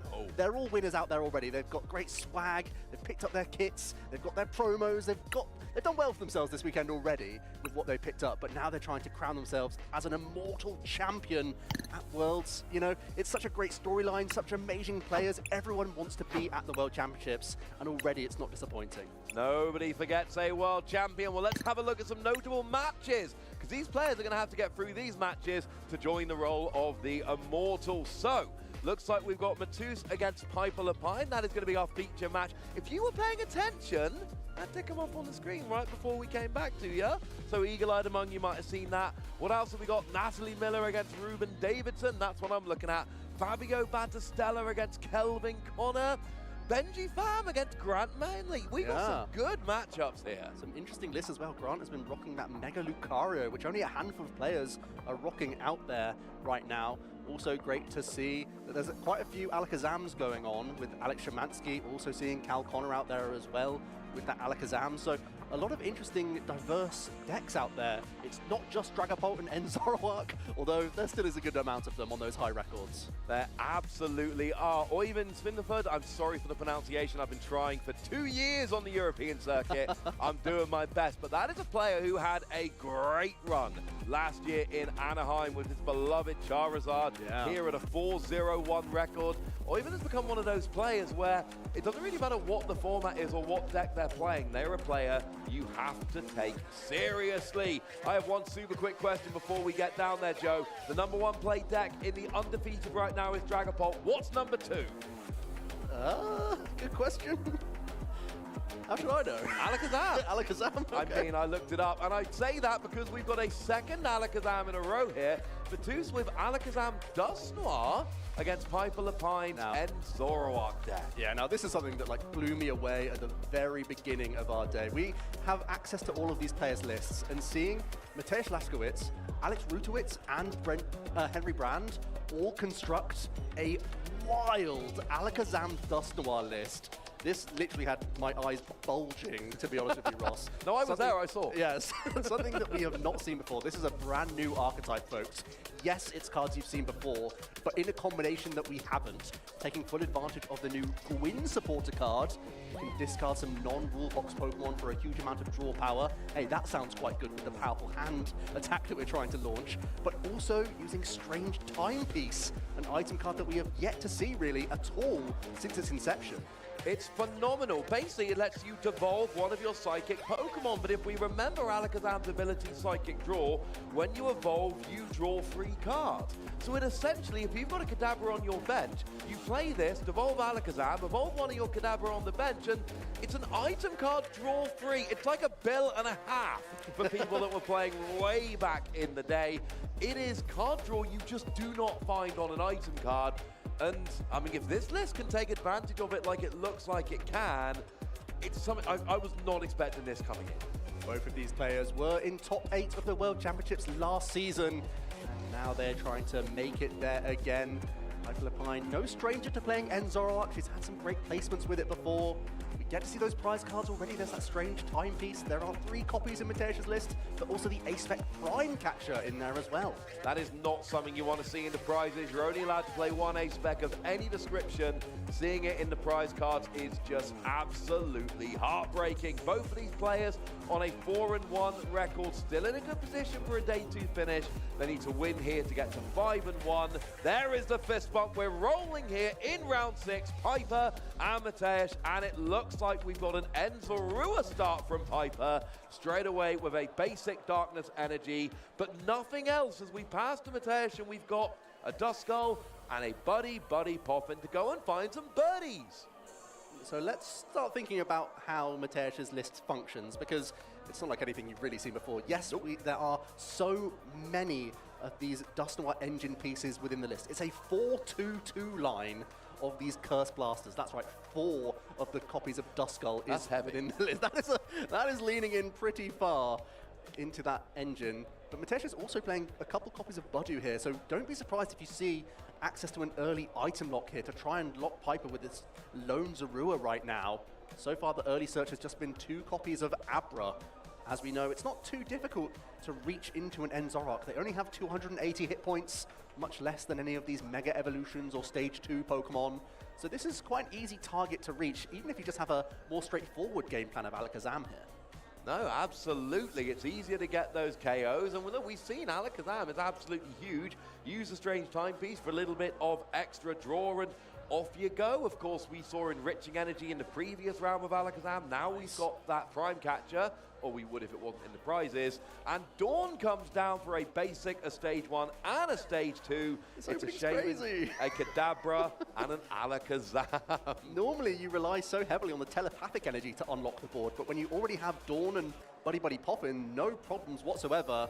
Piper's hand looked precarious on that first turn of the game, but was able to evolve up instantly into an Enzorowak, finds herself an attachment, and will now draw 8 cards before using trade. She's got a great opportunity here to begin a prize race and set up a board that little bit better, where there's no threat of the early Itchy Pollen. Instead, Mateusz wanted to get the Shaman developed early on in this game. Absolutely, always nice if you're terrified about an Enstar Manatan coming in and wreaking havoc, but just like one evolution into Enzorok, you play Lily's Determination, you draw 8 cards, but then trade lets you discard 1 and draw 2. So Piper's seeing the top 10 cards of her deck right now. That is going to give an awful lot of options to get whatever you want. Here comes that trade. We are going to be discarding a Darkness Energy. Do remember, End's PP up will allow you to reattach that later, so a great discard. And then it's just what else can we develop on the board? We have a lot of options again, because there is Secret Box in the hand for Piper. Or is it on the... No, it's in hand. Just deciding what the best discards are here. She naturally has drawn into so many of her Enzorua. Instead, she may hold on this A-Spec. She already has access to the Enz Zekrom, so we'll just simply launch an attack here with Shred to knock out the Duskull. Takes the first prize card of the game. Didn't really look like it from the start of her turn 1, but she has launched some early pressure here. Let's see if Mateusz has a response. We know there was the Dawn for Alakazam on the previous turn, and Mateusz is playing 4 copies of Rare Candy, so we could very easily see an early powerful hand response here. This is going to get really explosive. Well, right now we are attaching the telepathic energy, letting you search for those 2 psychic Pokemon. We weren't relying on it turn 1, but there are still 4 copies in the deck. This one goes and gets a couple of Duskull, and that is going to give an option for more Dusclops and Dusknoir in the future. Now we see the evolution up to Kadabra. And where are Alakazam at? Can we get some Rare Candy? Yes, we can! Then we draw 3 with your Psychic draw, and now we're trying to work towards that big KO. 14 is required. How many have we got in the hand? We're there. Are we there? We also have a supporter to play for the turn, so that will be a +1. It will indeed. You play 1 supporter, you search for a Pokemon and an energy. That's play 1, draw 2, +1 overall. Something like a Dawn can be a +2. Always nice to keep in mind. But remember, there's a Kadabra that was sitting there last turn. So if we go and grab an Alakazam here, we evolve it. There's 3 more with Psychic Draw. And now we are getting... I can't count. There we go. So that's enough. Is that enough? Right. Oh no, maybe not. Okay. Oh, it's not enough. Sorry, I saw the hand wave. I thought, oh, that's loads. But no, instead, we're damaging Zoroark quickly. Yeah, but bear in mind, damage in play is actually not as bad as usual because you have Dusknoir within this list. You may instead just try and set up this knockout and then use Powerful Hand again next turn. So potentially may even be trying to hold back cards so he can take multiple knockouts in the turn anyway and sort of play around hand disruption. Well, it's finally time for Secret Box from Piper. We see Pheasant Dipty Ptcgl, and another card hit the discard pile, and now you get to search for one of every kind of trainer. You get a tool, you get a stadium, you get an item card, you get a supporter, and it's End's PP up. We've got End's Castle there, and is that a Crispin? No. No, not quite sure. Oh, Serrano, I believe. Is it Serrano? Yes, it is Serrano. There we go. So we will be able to access multiple End Zoroark EX. That really is the first hurdle for these Zoroark players. If you can get access to your Stage 1 Evolution Pokemon, from there you have the tradability at your disposal, so you will be able to cycle through so many cards in your deck. So Cyrano is one of those supporters you see in so few decks. Really, you see like one copy perhaps in big basic archetypes, but it's so important for these End Zoroark players. Because you've got that trade, discard 1, draw 2, you get free End Zoroark, and all of a sudden it's 3 times discard 1, draw 2. So now we can start trading away. Trade number 1, get rid of a Zoroark, draw 2. We've got 2 more trade which are available if we wish to use them. But that Zoroark, like you say, it's precarious. Even if it goes to the bench, it's in danger. Trade number 2. We discard a Power Glass and we draw. I did not see what you drew. More Darmanitan pieces. Piper is playing pretty thick Darmanitan, a 2-2 line. She does have access to Monkey Dory, Darkness Energy attachment. She may just want to try and weave in some damage. This is one of those strange situations where, realistically, to take out the Shaman, you oftentimes need to trap it with Clutch, use Monkey Dory so it can get knocked out on your turn. Piper has pretty much coined this as one of her key strategies with Zoroark in the past, so she's well aware of it. She had a little think about whether or not to weave Monkey Dory in, but in this case, she's just going to power up a backup End Zoroark and actually get a couple of them ready to go for the remainder of this game. Not too bad. We saw this last round spreading the energy for multiple potential Dragapult. Now we're spreading the energy for multiple potential Ends Zoroark. Big decision for Piper. She's not going to put down the Darumaka at all here. She thinks it's not worth the bench space. It may be too difficult to find a way around this Shaman. So instead, she's just going to try and launch an attack, set up multiple End Zoroark for later. Maybe when the board is a little bit more clear, she can find a runway for this Darmanitan to be useful. Well, now the question becomes, can Mateusz then take advantage of this and win the prize trade? You are going to be giving your opponent a couple of prizes if you go down the Dusknoir route, but you are also potentially trading 2 for 1. The good news is, there's not, you know, you can finish off the Ends Zekrom, but at least there aren't a bunch of small Pokemon for Piper to essentially fall prey to the Dusknoir and the Dusclops. For now, oh, there is another Duskull coming down, so it does look like Mateusz is thinking, they're coming. Yeah, sometimes you need to just blast your way through certain situations. There is obvious ways to evolve here. The KO isn't an issue really, Ross. It's like, can we find more Rare Candy and more Dusknoir so that we can perhaps Cursed Blast through the active and still find a way to knock out another Pokemon with our attack that turn? The Dusknoir's already in hand. Here's a really cool play. There's the strange timepiece. I love this. That's why we saw Mateusz evolve the benched Alakazam, picked it back up, instantly evolved then into the active position. And Sparks are about to fly here. We see double Dusclops now as well. I love that. Now, double Dusclops will be enough. That End Zoroark has just too much HP remaining to be saved, to be at risk of a Dusclops. It would need to be a Dusknoir or a double Dusclops, which does seem to be a little bit too much. Gwyn goes and discards a couple Pokemon and draws 6 cards.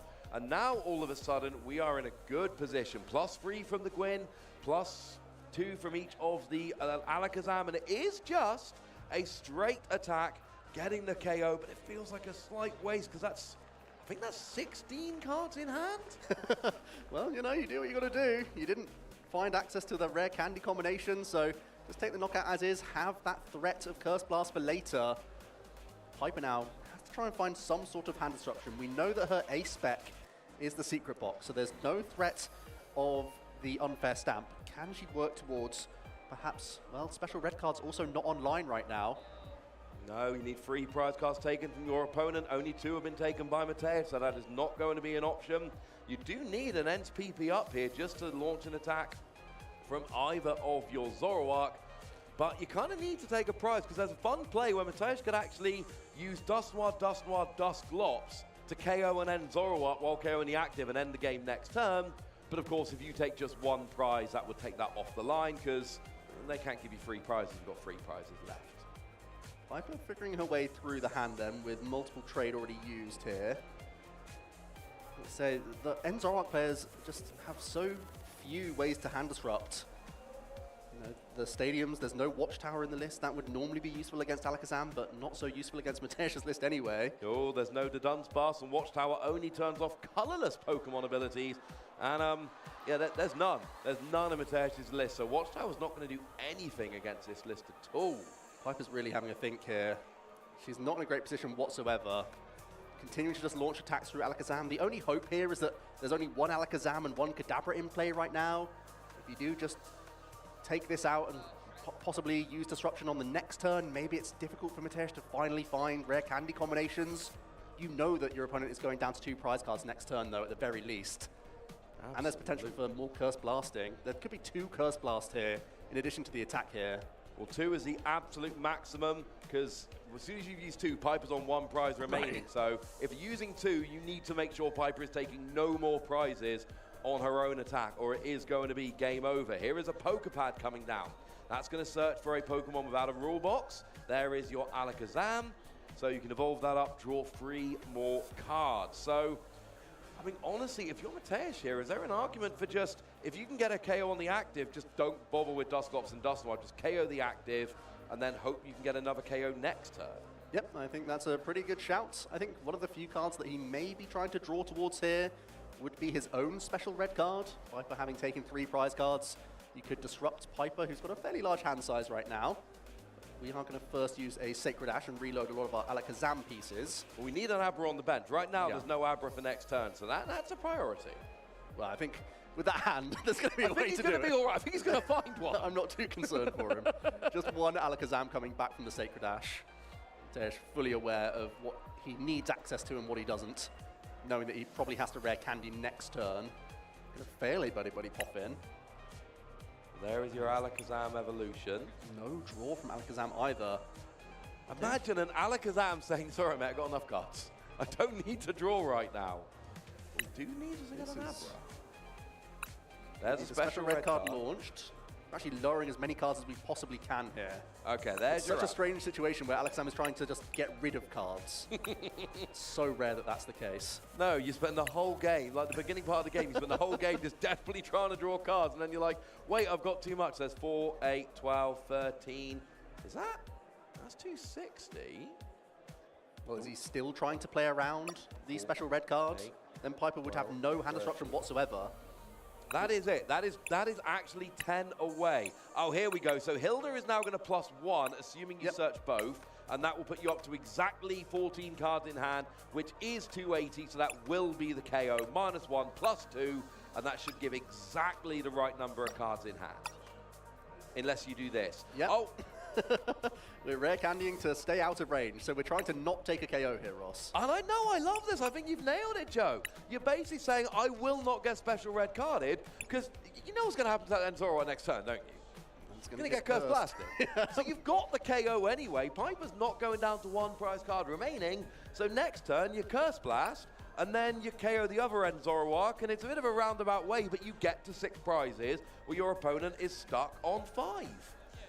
This is one of the workarounds. Sometimes you see the Genesect so often ace nullifying unfair stamp within Alakazam lists, but you also have that special red card to be aware of.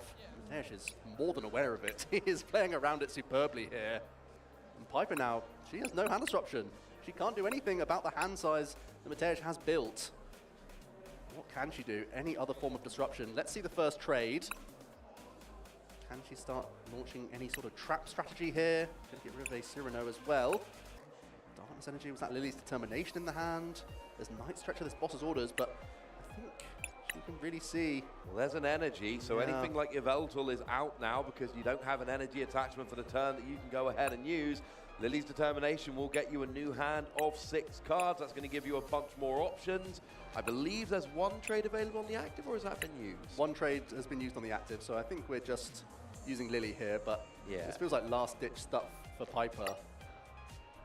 Yeah, we have used both trades, that is confirmed, so there's no extra cards to be drawn. It is just these 6 from Lily. There's no attachment. That has also been used for the turn, so then the question is, what have we got left? We've got Darren Maka. That's not going to do very much. No, I can't even think of any basic that she could use here. She even chose to fail the Pokepad before the Lily, so you know that she's not trying to put any more Pokemon into play here. it seems like Mitesh has found checkmate. By playing around the special red card, Piper has no access to disruption. She can simply launch a knockout, and it's down to Mitesh to draw the rest of his deck, find a rare candy piece, then he will be able to Curse Blast the active, and even if... He doesn't even necessarily need the rare candy. Oh, well, he needs to get the Alakazam, but the Curse Blast is easy, and you're right, sorry. Yeah. Rare candy, Alakazam, energy, and then as long as you've got enough cards in hand, you will win the game KO in that last Zoroark. You might need a Boss's Orders as well. Right. You need Boss's Orders, you need rare candy, you need Alakazam, you need an energy. Well, have we still got the Prime Catcher in the prizes? Because that is a non-supporter way of doing a little bit of gusting. We have got the rare candy Alakazam. That's nice and easy. So it's just, can we gust? Have we got enough cards in hand? There's your Pheasant Dipty. You flip the script. That is 3 extra cards going up into hand. There is a Boss's Orders in hand to go and get that Zoroark off the bench. What have we got? 4, 8, 12. There's that 15, -1 for the Boss's Orders. I think -1 for the energy. You take 2 prizes with the Curse Blast, don't forget. So and there's the Boss's Orders. It's going to be enough energy in hand, and that means that Mitesh is going to win Game 1 with a 4-prize turn. Dust Noir KOs and end Zoroark.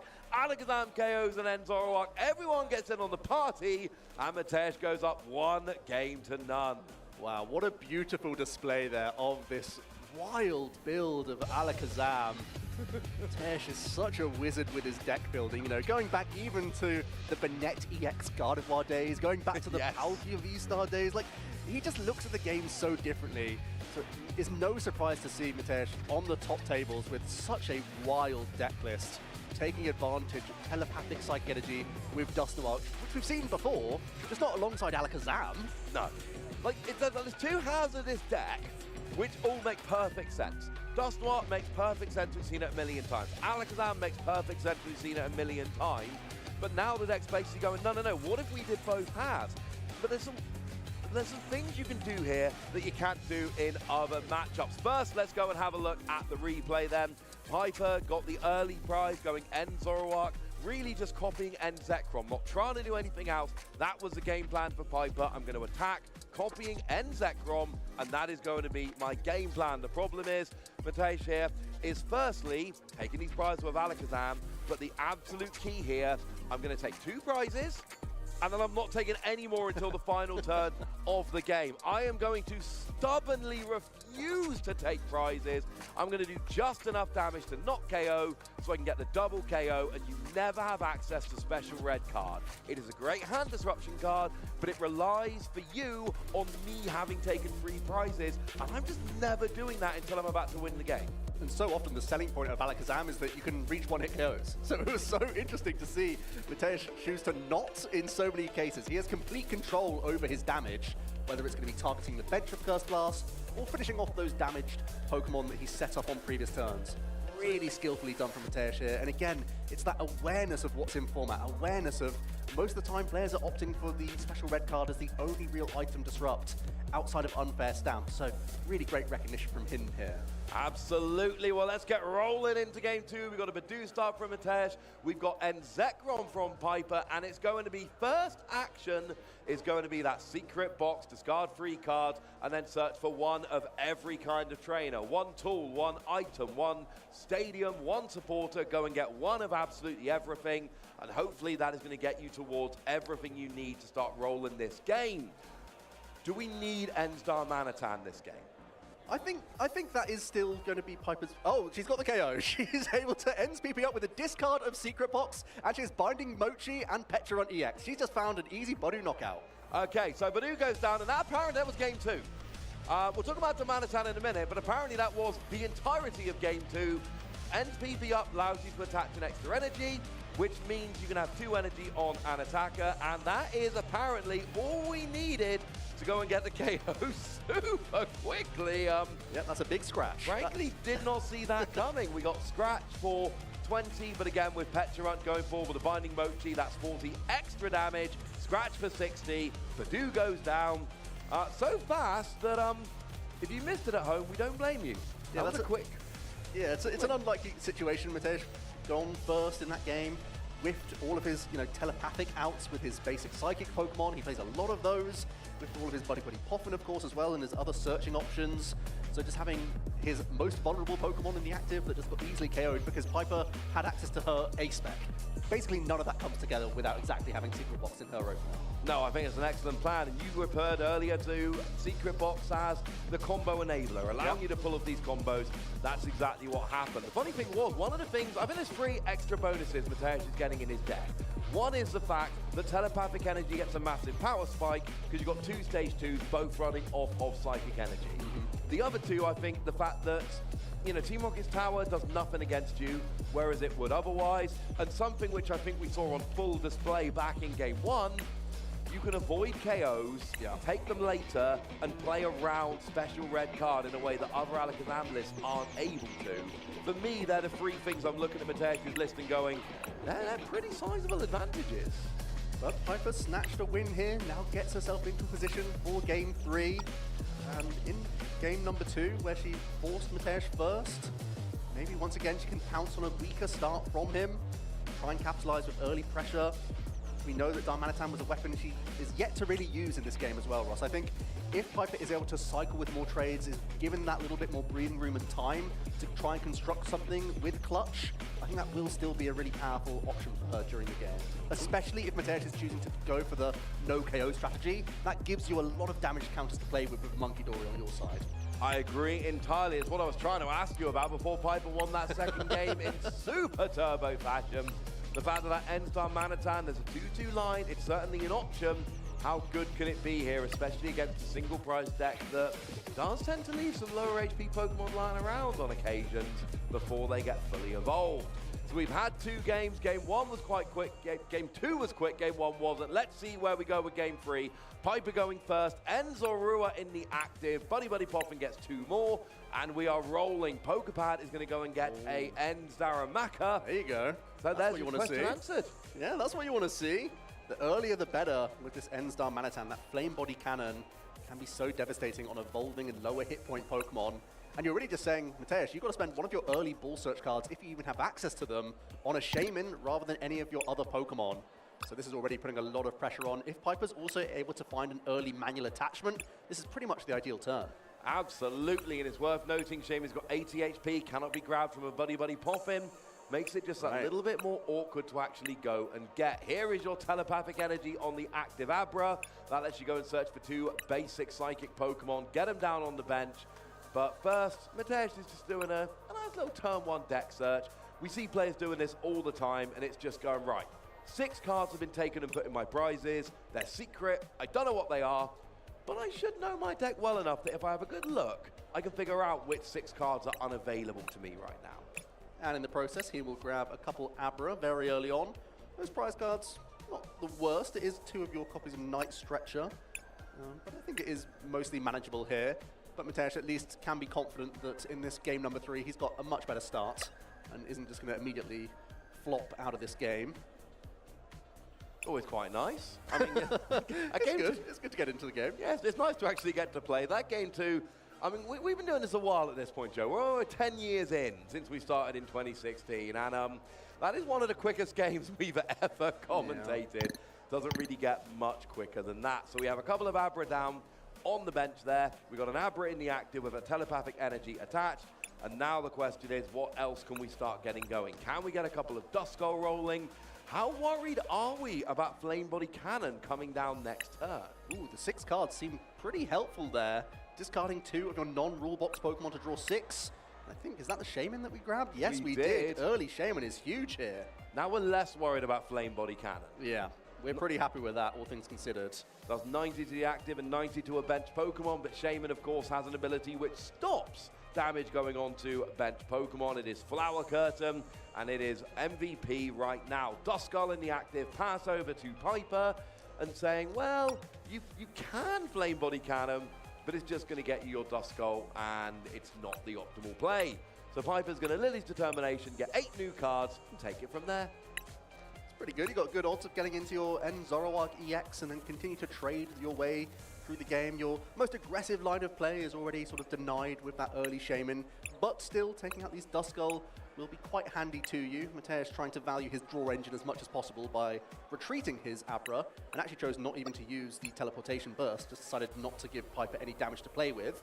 But we do see the first end Zoroark coming in. Are there 2 more in hand? Because Piper played Serrano to go and get free end Zoroark, and I think she might have just played Lilies and gotten free end Zoroark. That's even better. And 5 other cards.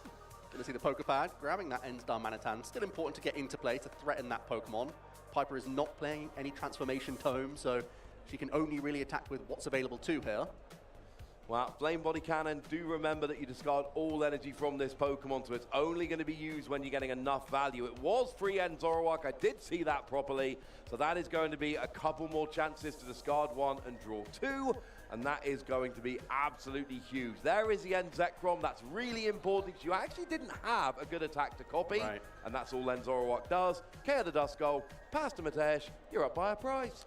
Ooh, Matesh picks up the Dawn Supporter, and that could be quite handy to him. I know he did have access to at least 1 Kadabra and a Poke Pad, but the Dawn Supporter is just so great in these Alakazam decks. It not only cherry picks your attacking evolution Pokemon, but also all of these Pokemon draw cards. So it also enables you to see a lot of your deck. It absolutely does. Although Piper just took Serrano off the prizes, and it's not doing very much at all after that last Lilies. So we do see, I believe that's just a full Alakazam line grabbed off the Dawn there. Abracadabra, Alakazam.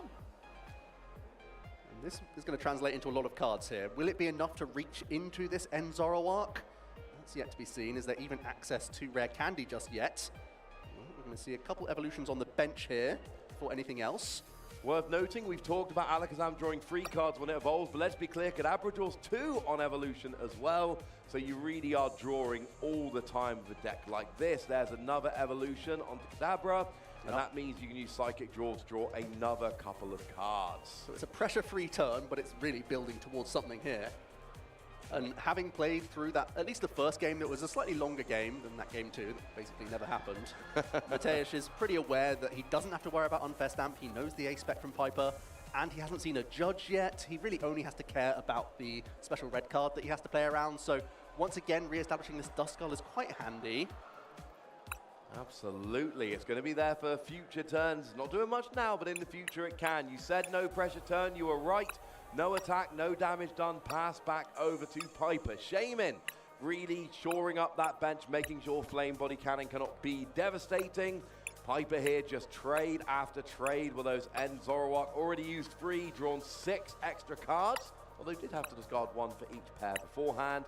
Asking Matesh how many cards in hand, trying to figure out what the likelihood of a KO is next turn, and then trying to figure out where to go, because I think you've said it yourself, it's really trying to get rid of that Shaman, but Janine's Secret Art coming down, not one we see all the time. Yeah, this sometimes shows up in end Zoroark to give you that a little bit of extra energy acceleration. Crucially against the Dragapult players, you can use this under Itchy Pollen. So it's nice to weave this in. It's also a way that you can poison your active if you need to, just to once again combine with Binding Mochi. In this case, Piper's doing the same thing she did in that game number 1. Just try and set up multiple Zoroark for the remainder of the game, and now she's got up 2 prize cards. Also picks up Darkness Energy off those prizes. The good news for Piper is she's had that little bit more breathing room than in game number 1. She's hoping that she can whittle her deck down into a position where she can make this Shaman irrelevant. That's the plan, and it's worth noting the more early prizes you can take against a Dustoir deck, the less likely your opponent is going to be able to use those Dustoir as effectively as they want to. We do see the timepiece coming down, switching the Alakazam from the bench to the active, drawing 3 cards with so Psychic cool. Draw in the active. I love it. It's such a cool way to play this deck. The Strange Timepiece really hasn't seen much play whatsoever. And even though it seems so strong with the Alakazam, this is the first time we're really seeing it unleashed. And it feels like the Gwyn has been the card that's unlocked this as a really strong option for you. It's only good in a Psychic Evolution deck, and Alakazam's like, yo, I'm over here, we're good, let's go ahead and use this. Hilda comes down, getting an Energy and an Evolution Pokemon, and it's going to be a Dusclops and an Energy, but just look at the prizes. The whole point of an Alakazam deck is, I'm going to trade, and you're taking 1 prize every time. If you give a couple of early prizes, use a Dusclops or 2, all of a sudden, those trades are not going in your favor like you want. So, you got enough cards in hand to KO that end Zoroark, Joe? Great question. We do need to at least play that energy from hand, and Matesh has already put off to the side the cards he has to play this turn, or at least wants to play this turn. Is that 17, I think, in the hand, perhaps? Yeah, it looked like there was enough. So that's 16, so 15, play all 3 of the ones he 14. wanted to. Yeah, I think there's exactly enough to get the KO here.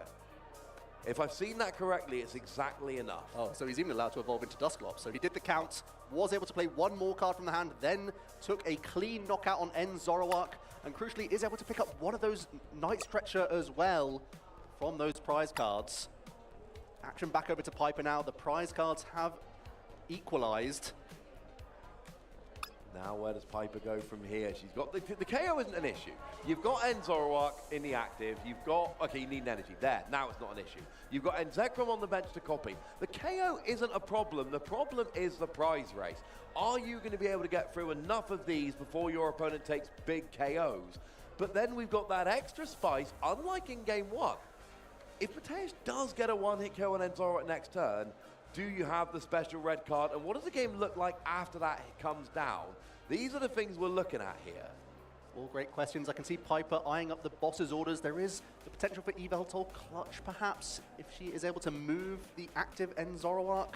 We've been talking about it all game. We haven't seen it yet. There's been no clutch plays. And there won't be this turn because there's an active attachment. So that means there is no energy ready to go onto the Yveltal. So it is going to be just a Night Joker to copy an attack from Enzekrom and take a KO on the Alakazam. Right now, we're still just racing and trading prizes with no deviation yet. Yeah, it's such a strange board position because Mateusz, if he wants to, can use a ton of Curse Blasts. But then Piper, all she can really do is take one prize a turn and pressure as best she can. Now she's considering boss's orders, perhaps just limiting the option for Dusclops. It is a boss. It looks like Getsis is sitting there on the board. There's no play that looks good. That's the issue here, you know? Well, that's the thing. And you don't have the Evil Touch. You don't have the energy attachment ready. You've already used it for the turn. So you can't clutch. So you can drag something active. I mean, maybe bring up the Shaman and KO it. Maybe with a hand size that large, that can't feel good. No. I'm not saying it feels good. I'm just saying if you're bossing, what are you going for? It's going to be Dusclops trying to ease the threat of the Curse Blasts. I love it, but there is still a Duskull on the bench, so Curse Blast is still an option next turn, but it is prize number 3 for Piper. We pass back over to Mateusz. We've still got an Abra, a Kadabra, an Alakazam. We're not running out of attackers anytime soon. And, I mean, are we trying to make Mateusz take a KO on the active so that we can special red card? Possibly. I think that's the key difference from this game number 1. Mateusz was so well able to threaten both Dusknoir whilst also, you know, not quite taking a KO to play around the special red card. If Piper's able to once again threaten more copies of boss's orders, and Mateusz isn't able to threaten more Dusknoir, well, as we already see the rare candy coming in. Ah, there is an option. Yeah, now we've got that ready to go, so that is going to be something which is now just sitting there. I love that Mateusz is making it so clear for everyone back home. The 3 cards that he has close to him are the ones he wants to play here, but he needs to just make sure he's not making an error and playing too many of these cards out. Well, that's 12 other cards in hand. That's 240 damage. We're not there yet. But again, we might not want to be there. We might be seeing a repeat of game 1 where we're deliberately Look at this. We're getting rid of our Abra, just putting it back into the deck so we can free up a board space. Okay. I mean, that's an option. And that gets Alakazam into the active thanks to the teleporter ability of Abra. We've seen this a little bit with Mega Low Penny decks, just to help you pivot in and out. In this case, it's something you get to freely add in thanks to your evolution line. The 40 HP is pretty devastating, but if it's only being used as a kind of a free pivot, why not? We now are going to be using Sacred Ash to get some of those Dusknoir pieces back, I believe, into the deck. We do have a Telepathic Energy coming down, which immediately gets that Dusknoir from the deck back onto the bench. So potential double Curse Blast being threatened in the future. Are we going to get a KO, or are we trying to finish it just like in game 1? We're going game 1. Yeah, we don't want to take that KO. Mateusz has done everything he needs to. He's got the backup Kadabra. He's got not only a Dusknoir in play, but also that Dusclops re-established. There's even the Patrat in play, so Piper cannot heal this End Zoroark EX out of range from a Dusclops. This is looking so perfect for Mateusz here. He's putting himself once again in range of just taking a 4-prize turn with a boss's orders play once again next turn. And Piper cannot hand disrupt him once again. And it's a little play, but it's a huge play, that Patrat, because now you don't need a Candy Dusknoir, Dusclops, or even just a Rescue Stretcher will now be enough. And again, you're trying to checkmate. Dusclops will KO the active end Zoroark, then you KO the other one and you win the game. Remember that the A spec is Prime Catcher, so you're not necessarily locked into having to get a boss's orders. There are other ways to Gust. Mateusz is trying to end this exactly, and I mean exactly like they ended game 1, and Piper's too far away. She can take a prize, she can get a prize from her Dusclops, she's going to be one away just like she was back in game 1. But if she can clutch trap, if she can, well, with the pat trap means you can't even clutch trap and take prizes that turn with the Monkey Door. Yeah, nope. I mean, this is just so tough for Piper here. Is there a way that you can get close enough in prizes that there can't be Curse Blast? Not really on this board. She just drew. Piper's really going to have a think here.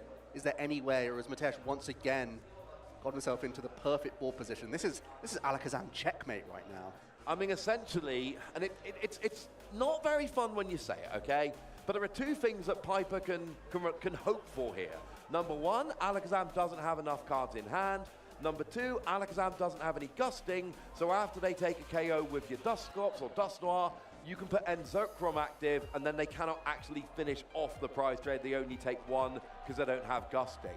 Outside of that, because special red card is turned off, because there's no 2 prizes on Mateusz's board, because that's what Alakazam does, yeah, it's just boss's orders, and you're trying to just add a piece to the puzzle, trying to make your opponent have a pivot as well. And for anyone who's watched Piper on broadcast before, you know that she is normally lightning fast. She normally knows exactly what she wants to do throughout every board position. Now she's mulling things over. She is scratching her head. What do you do in this position? Turns out just taking the knockouts goes down to 2 prize cards.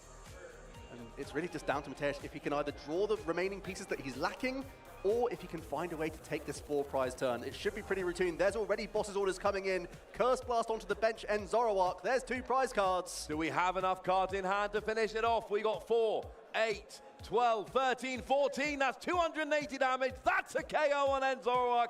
And Mateusz takes this 2 games to 1. Alakazam cannot stop winning on our stream here. And that goes to a 5-1 record in a phenomenal position to make a real run here at the 2026 World Championship. That was a joy to watch. Mateusz Lashkowicz take a bow. Not only have you constructed the most insane deck list I've seen this World Championships, but you piloted it to perfection. Absolutely phenomenal. And here's the thing. He did it in game 1.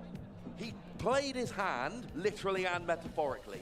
He showed Piper, this is how I win playing around special red card. This is what I'm trying to do. And then he did it again in game 3. He called his shot and he took it. And there was nothing Piper could do to get around it. Absolutely phenomenal play. A combination that you really never see come together. The whole point of playing single prize archetypes is that you extend the game and only give your opponent an opportunity to take 1 prize a turn. So combining it with Dusknoir seems so counterintuitive. You're giving that momentum back to your opponent at times, but Mateusz using it in such an intriguing way in this game number 1 especially. Absolutely. Game number 1 we saw building up, and there we saw the Curse Blast to, we saw the double KO. There was no Curse Blast coming down. It was just traditional 2-hit KO. And then Piper's doing what she's supposed to do. She's taking prizes as she can. Special red card is there, but Mateusz is not allowing it to happen. And it's that double KO. You hit your Dusclops or Dusknoir, and then you hit again, taking 4 prizes in 1 turn. Game 2 happened. It was a very quick KO. And then we go to game 3. Yeah, it did need a quick explainer. It was that secret card so PP up was the answer there. So neat that lined up for Piper there in game number 2. But game 3 was back to plan A for Mateusz. Absolutely it was, and it was very similar to game 1. Piper had the threat of that Flame Body Cannon on N-Star Manitan, but it never came to anything. Jamin hit the bench to nullify that, and then it was pretty much a carbon copy of game 1. Piper is taking single prizes, Mateusz takes 2 prizes early doors, and then sets up the 4 prize turn. You hit, you do not take the prizes, and then you finish off with Curse Blast and a big KO all in 1 turn. And the crucial thing is, your opponent never has a turn where you've taken 3 prizes. They never get to play special red card to disrupt your hand, and you never are really in any danger of not winning. It's an absolute masterclass. And a cheeky grin on his face as well. You can see why. I mean, he's pretty proud of himself for for the deck construction, but also how he piloted that best-of-3 set. There was a little bit of shakes there in game number 2 where things didn't go his way, but when he was in control, it felt like he just never really gave up that grasp. He could draw to the bottom of the deck if he had to find those final pieces. What a really creative way to make such an awesome deck list. It's finally a list of Alakazam that feels like it really takes control and keeps it. And this goes back to what we were saying before the game about this being a deck builder's format. People sit down against, and then their opponent flips over an Abra and they go, oh, you're playing Alakazam. I know how to play Alakazam, and the guy goes, trust not me, this one. You don't. And then the problem is your opponent has to think on the fly. They have to adjust. And a lot of the time you can get a cheeky win game 1 while your opponent figures out your strategy, and then you're already 1 up, and then you only have to win 1 of the next 2, and even then your opponent might know what you're doing, but if it's something like that that's so novel, do they even have the list to adapt? And unfortunately what we saw in that last game was Piper, phenomenal player, great end Zoroark list, did not have the answer for that deck. It wasn't there. Yeah, and no one's preparing for this whatsoever. You just sort of stumble upon whether you have the cards to help you out or not. And in this case, Piper with a fairly traditional build of End Zoroark. A little bit thick on the Darmanitan there, but mostly all things that we've seen before from End Zoroark. And that's what Mateusz is hoping for. He's hoping the best players have brought the best lists, and the traditional lists in particular, so that he can take full advantage. He is trying to take full advantage of that. He's taken 2 different decks, he's mashed them together. It looks like it might not work. It worked beautifully. But maybe we can have a chat with Amy and Mateusz and find out a little bit more about why it worked so beautifully. Welcome back, everybody. I'm on the main stage with Mateusz, master of the Monster Mash deck. Now, why have we put these 2 archetypes together? Other than the obvious, which we saw right there, what possessed you to bring those 2 Pokemon together? So I was thinking about the current state of the format, basically, that the Dracloak and Zoroark are the best 2 engines. I wanted to try to make even like something better. So I came up with the Timepiece Alakazam. And to beat Pult, you need to board wipe them before they board wipe you. So you just play Dusknoir in it. Can't be more simple than that. When you were deck building, did you have to think a lot about the format and what you were estimating to be at the World Championships? Or did you just think, I reckon this can be everything, it doesn't matter what comes my way? I think you need to be like quite aware of how the meta looks like, how it will look like. My deck is like kind of a checkmate sometimes, like against Zoroark deck. So you need to be aware what cards could potentially be in their deck to deal with it. Absolutely, absolutely. So were there any concerns about Psyduck, or does it really not matter? Yeah, I mean, there are a lot of cards like Mist Energy, Zerosic, Psyduck, where I just probably auto-lose into most of them. But I assume there are good players here, and I don't think they should be playing it for this specific event, so yeah. So you kind of went with a double bluff there, of not worrying too much about it. I love to hear that. Do you have any deck building tips for people who are trying to be innovative with their deck building but don't know where to start? I would recommend when you build a deck, start with thinking about the engine instead of attackers. If you have the engine, you can do a lot. You can basically put everything in the deck. So just start focusing on this and like don't give up on the idea if you think it's like good. Thank you so much. That is genuinely an absolute gem of a piece of advice. Thank you so much, Mateusz. We wish you the best of luck going forward in the tournament with your amazing prowess and important deck building skills, which you've harnessed over many years. So thank you so much once again. Congratulations, and I'm sure we'll catch up with Mateusz later. But right now, we're going to pass it back to the casters to get back into the thick of it. Thank you very much, Jamie. We are in the thick of it here. 6 rounds down. We are blistering speed through day 1. And I really like what Mateusz said there. Start with your engine. You've got Alakazam and your Zoroark. They are the best engines in the meta game right now. So build around one of them. But when you've got your engine, you're going to draw a bunch of cards. Your deck's going to work. When your deck works, then you can figure out how to make it the best it can be. And it's definitely advice that he's heeded to, because that circles all the way back to his success early on in the season. Dragapult into Dunsparce, built in a way that was so different from everyone else at the time. He was saying, I'm going to keep using Runaway Draw in addition to Recon Directive. That's normally the best reason to play Dragapult, is that you have such a great engine already. He said, I need another one on top of that to draw even more cards and have even more control over the board. Having control over the board is awesome, but control over the analyst desk right now, that is our good friend Pablo. So let's say hi to Pablo and let's dig in.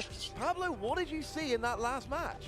I generally have to say I am absolutely humbled at Matej's play, deck building, the combination of Alakazam, and I mean, with Dusknoir, and it helps when your engine is also a pretty insane attacker, right? In Alakazam, so I got this same feeling of when we saw Karius wins the regional with Alakazam control, the heavy nighttime mine, and generally when I chose Alakazam for this event as one of my caster predictions, never in a million years could I have pictured what we saw in this previous game. I got goosebumps, and I'm very excited to see this sort of like deck building developments happen, and the play that comes with it. I mean, the setup, the checkmate situation, denying Piper from being able to bench absolutely anything at all, because it could have even gotten like double Dusknoir KO'd.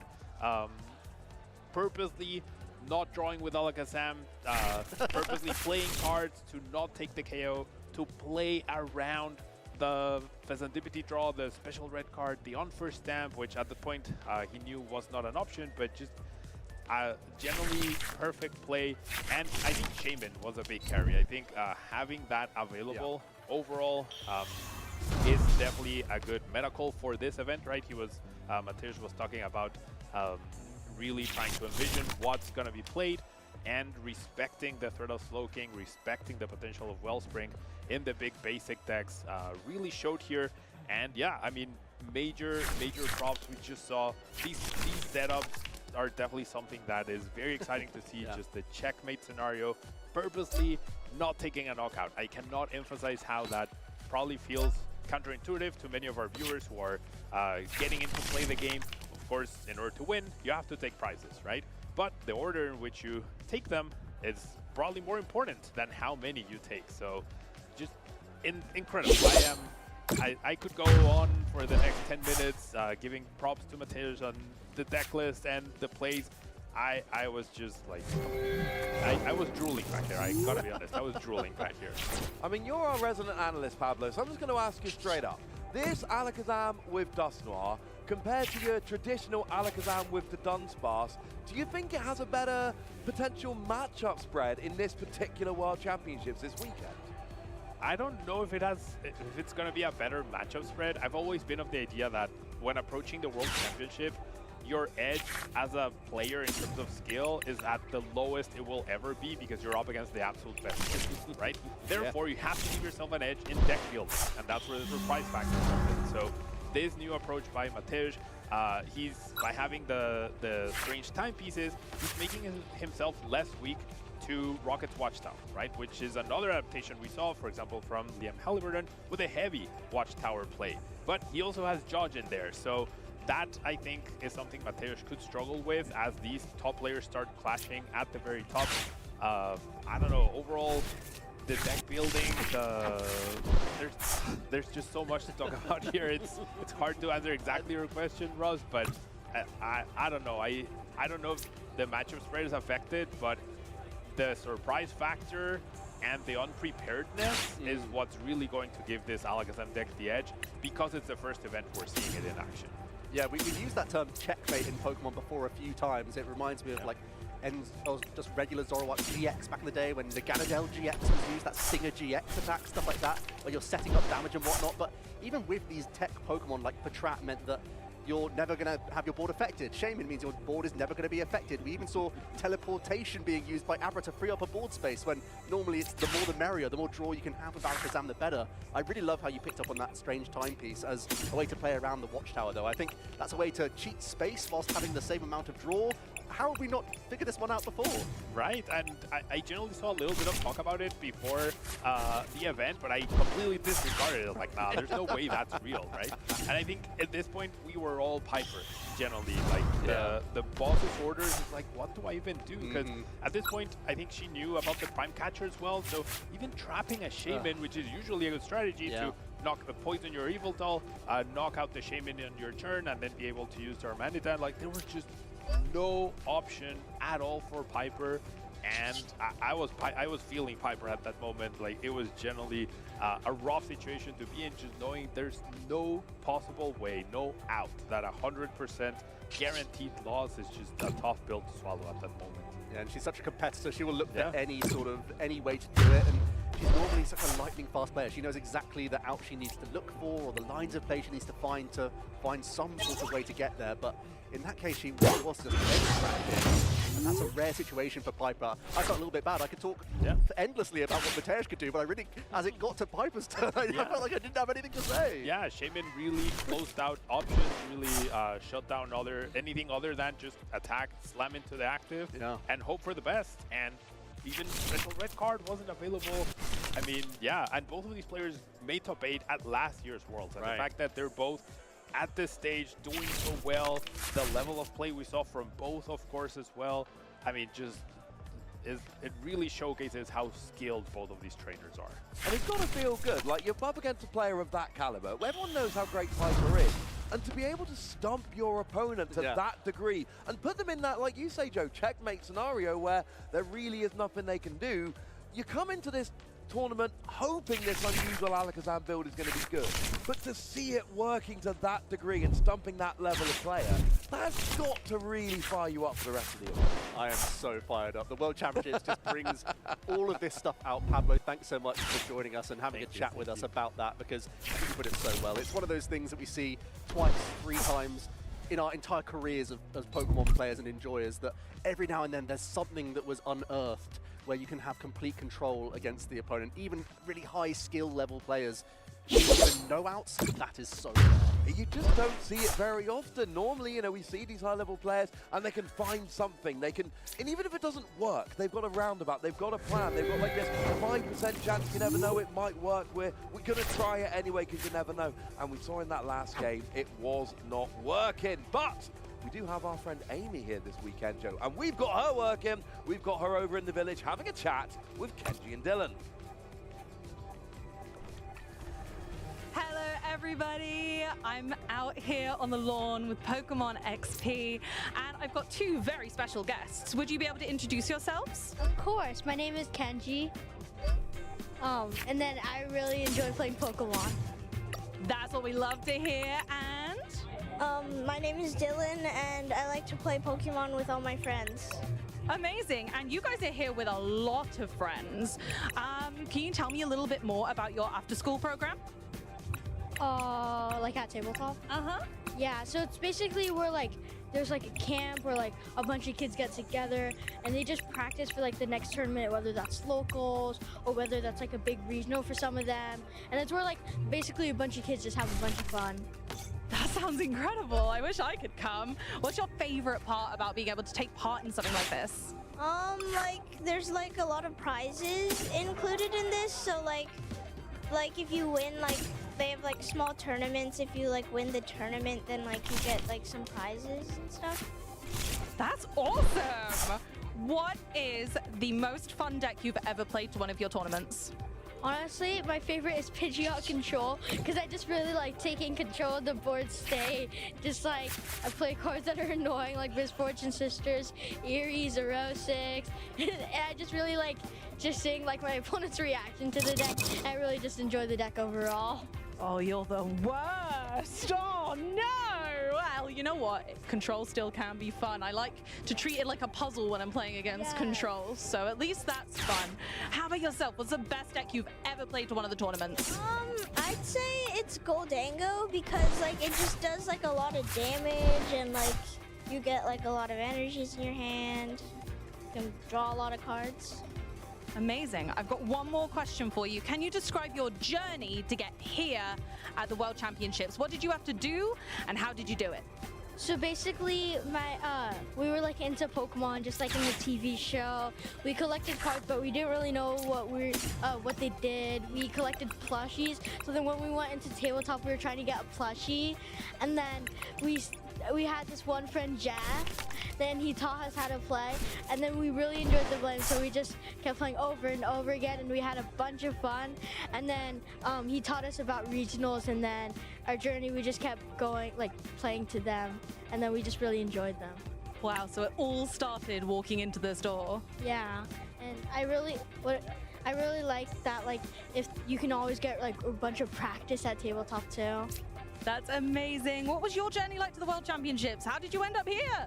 I had this friend, his name was Noah, and he liked to play Pokemon, and he taught me the game, and then I went to my first, like, I guess, tournament, and then we both entered, and it was like really fun, so I decided I would like go competitively, like into regionals, and then so I got to go to Worlds. Incredible. You guys are absolutely amazing. Well done for getting here. Congratulations. And I wish you both the best of luck this weekend. Are you going to win? Yeah! Yeah! Amazing. Thank you so much. I'll see you next time.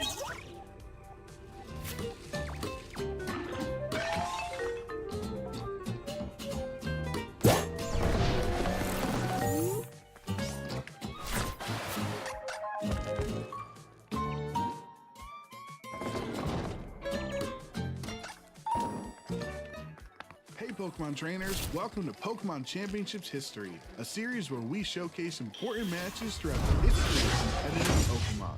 It's time to flash back to Championship Sunday at the 2023 North America International Championships. Welcome to the finals in the junior division of the Pokemon video game. Most iconic moments in Pokemon come from trainers in the Masters division, but this time around, the juniors stole the show in Columbus. The trainers in the juniors division often show the purest form of passion for the game of Pokemon.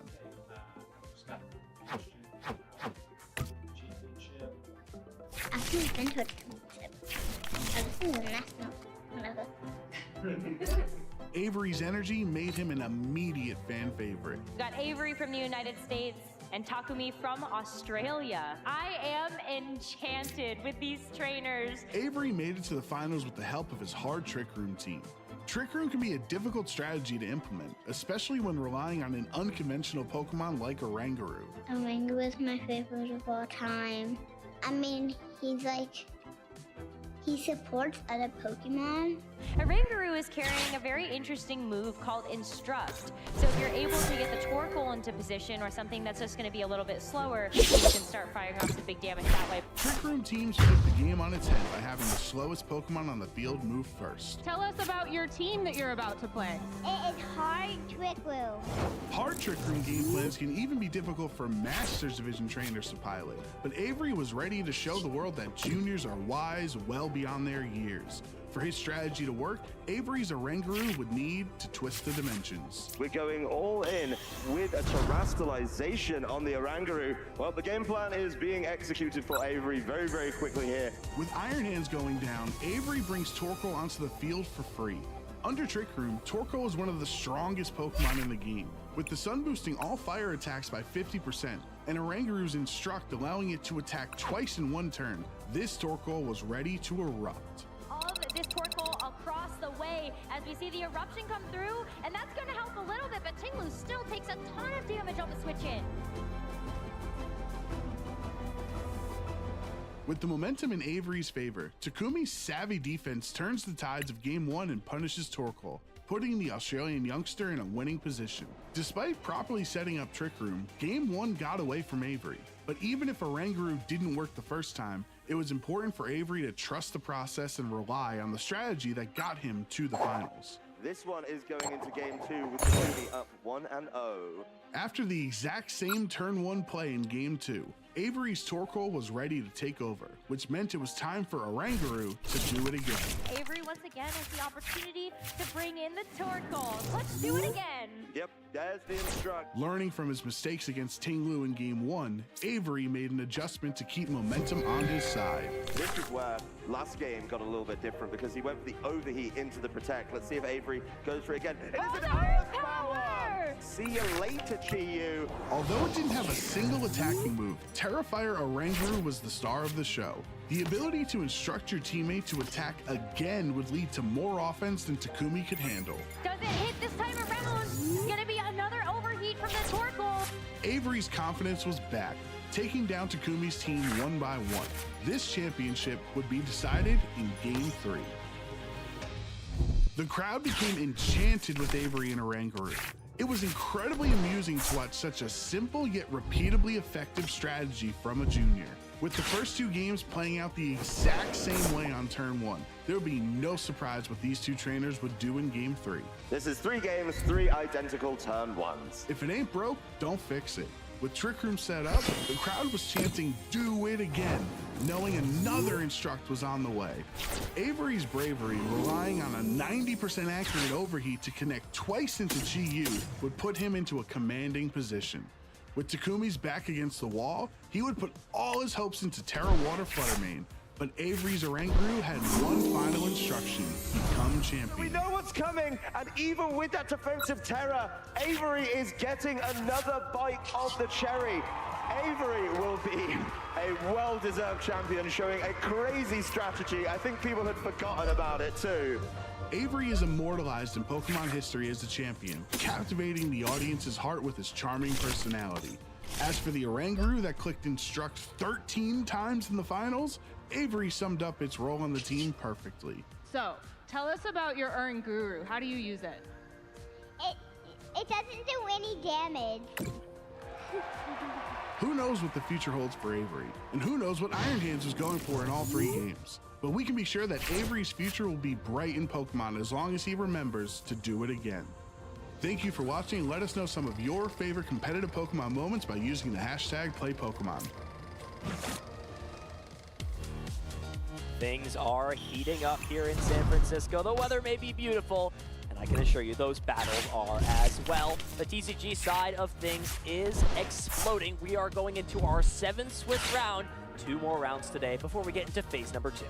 Ethan, has anything really surprised you other than the fact that Alakazam has come out in full force for this tournament? I mean, it was the deck to beat that Dragapult, but Alakazam being the one to take it down? What do you think? It seems like the good players definitely have this deck on their radar. High percentage at the top tables, dealing with the various Dragapult variants well. We even see players including cards like Psyduck into their deck, a card that really has fallen out of the forefront of the meta, mainly thanks to Dragapult choosing to omit that package to favor things like Crushing Hammer, which can be a little bit more strong in the mirror match. There are a couple decks still out in the fray, and it is important to note for the viewers at home, just because a deck or a player isn't at a record like 5-0, 4-0-1, even if they have a loss, sometimes 2 losses, players can go on very deep runs and big win streaks to get into top cut. We've seen that time and time again. Absolutely. As we take a look at our deck analysis for phase 1 here, and still, Dragapult at 43.2%. Ethan, I said this a little bit earlier in the day, and I think a lot of players agreed with me. A lot of people thought it would be more than 43.2%. A lot of players thought it was going to be hitting 50% and higher, but can't say I'm too disappointed with that. And then the big basic box following very closely, or I was about to say, not very closely behind, with that teal mask, Ogerpon EX, Lily's Clefairy EX, and it's a very flexible deck that you can either play with the Ogerpon, but most of the time you're attacking either with a Mega Kangaskhan or a Lily's Clefairy EX, followed by, of course, the Zoroark, and we've seen plenty of Zoroarks, all built different ways today on stream. Yeah, so some slight corrections to the phase 1 meta. Dragapult going up in percentage from what we showed earlier. Looks like 3 more representatives than was originally listed. It now has over 340 players, 344 to be exact. Nothing else on the other end really changing. If anything, Zoroark goes down to 7.5%. I know, you know, we're being a little bit technical with the numbers, but want to just make sure everything is sorted out and accurate. So Dragapult EX now almost 43.5%. Every player matters when it comes to how a metagame breaks down. You gotta look at the rest of this graphic as well. Alakazam is going to be the one that is front running for the single prize decks. There are 3 Alakazam players that are currently 6-0, but the biggest thing is, and we saw this a little bit earlier, Ethan, Mateusz actually not playing a Dunsparce at all, but instead getting very creative with the Dusk Noir build of Alakazam, saying no Watchtower, no problem anyway. There's a lot of flexibility you can do when it comes to approaching how to build the deck. I think that's something that players could really take advantage of. Playing around that special red card when your deck is based off of building up a large hand size, taking these big KOs, seems like a powerful strategy. And we saw in that last round, Mateusz excellently execute his strategy. Well, the front-running leader and the hero of Slow King, Ross Cawthon, unfortunately took, I believe, his 3rd loss and is out of the running for World Champion. But still, plenty of Slow King players up in the eligibility to go on into the phase number 2. Saw that a little bit earlier as well. When there's no Shaman, you're really kind of at Slow King's will here. But following out our kind of the best of what we have for phase 1, Mega Excadrill, a lot of believers in the deck, 32 players, really want to see them go a little bit further. Yeah, you can see the difference in strategies between these decks. Many would say Mega Excadrill a more linear deck, something like the Teal Mask Ogre Punk Clefairy deck, pretty linear, and then there's some decks that take a little bit more to pilot. Dragapult, notoriously known for having a lot of micro decisions you need to make every turn. The same thing with Zoroark. You've got to be very careful with how you manage defense space. Alakazam does definitely have some sequencing intricacies to it. So, you know, the premise of the deck is a little bit more simple. And Slow King can be deceptively difficult knowing how to use your resources when you can make some cool plays, like playing Cypher Maniac to put Pokemon on top instead of the stadium. There's a lot of cool things you can do, but regardless, that extra edge, so important in a tournament like this. And if anything, really to be unexpected, you're playing against the best of the best. Every micro decision really matters because there is no other tournament in the world where you will be punished as hard as you are here at the World Championships. Well, you're talking about the best of the best. Let's check out the best of the rest here as we go on into what kind of is here realistically. Our first match of the day was Festival Lead, piloted by Fernando Cifuentes, and then right next to it with the same percentage is going to be that Raging Bolt EX. I feel like this was the tournament for Raging Bolt because it can and very easily does beat Dragapult. But then when you think about it, right, what beats Raging Bolt? It's the small single prize attackers that can swing really high. So unfortunately, Raging Bolt, as of right now, I do not believe has a player that is undefeated, but still, of course, very much in the running for phase 2. But there's that Crustle, Ethan. What do you think? Could definitely have a deep run. A lot of it's going to come down to how some of these one prize decks have been built. Can they deal with something like a heavy handheld fan count? Can they deal with something like Mist Energy for Alakazam? Otherwise, it can be a little bit difficult, and I think most Crustle players in the room have accepted auto losses somewhere. They've accepted that if they hit a Mega Excadrill player, they're just going to take a 50-minute lunch break. I know it sounds extreme, but there's really nothing you can do in that matchup. The Metagross just takes one-hit KOs, they can set up multiple, and you just lose the game. However, you saw only about 5% of decks are playing that, and additionally, there is a second layer to the intricacies when it comes to building a deck. You have to ask yourself, if I open 3-0, Emily, how likely am I in the next 6 to 10 rounds to hit more than one Excadrill? And I hate to be the bearer of bad news, but it doesn't seem that Excadrill so far in this tournament has really ascended to consistently being at the top tables. I think the issue with that, Ethan, is that Pitch Black, technically this is the first tournament legal with Pitch Black, so a lot of players don't want to risk their Worlds run on something that might be completely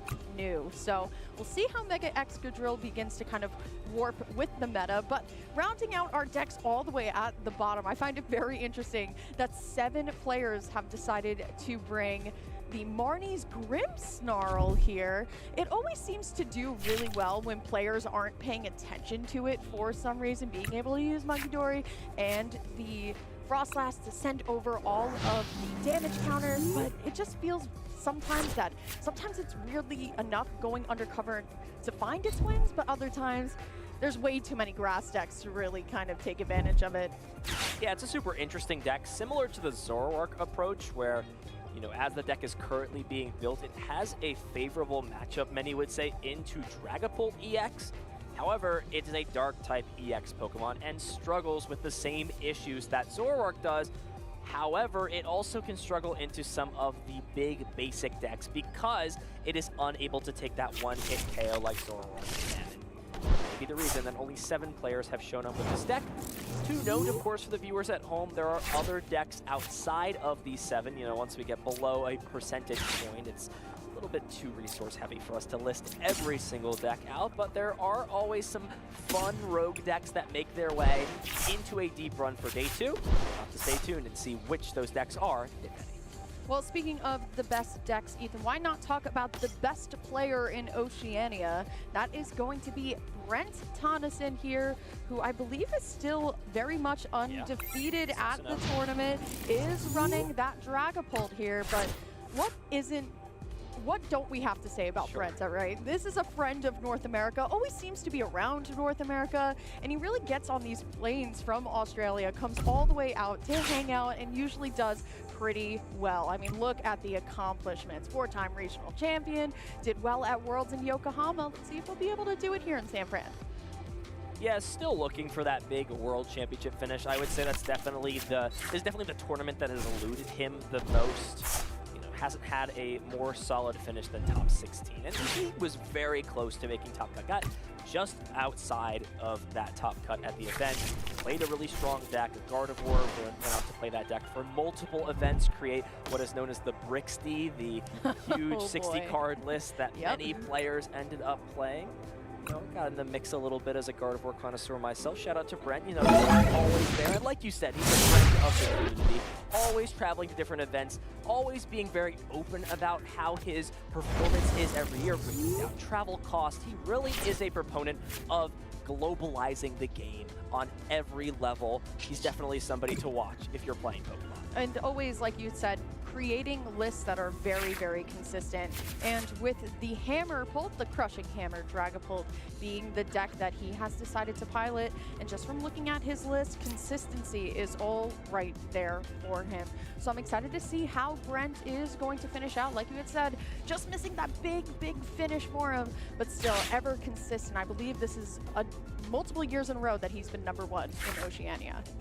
Yeah, he just kind of blows the competition out of the water, and that's to say a lot because Oceania is a very talented region. He just, you know, it sounds a little bit straightforward to say this, but Pokemon is his life. Yeah. He eats, sleeps, breathes, dreams about Pokemon, always at the competition that makes the most sense for him.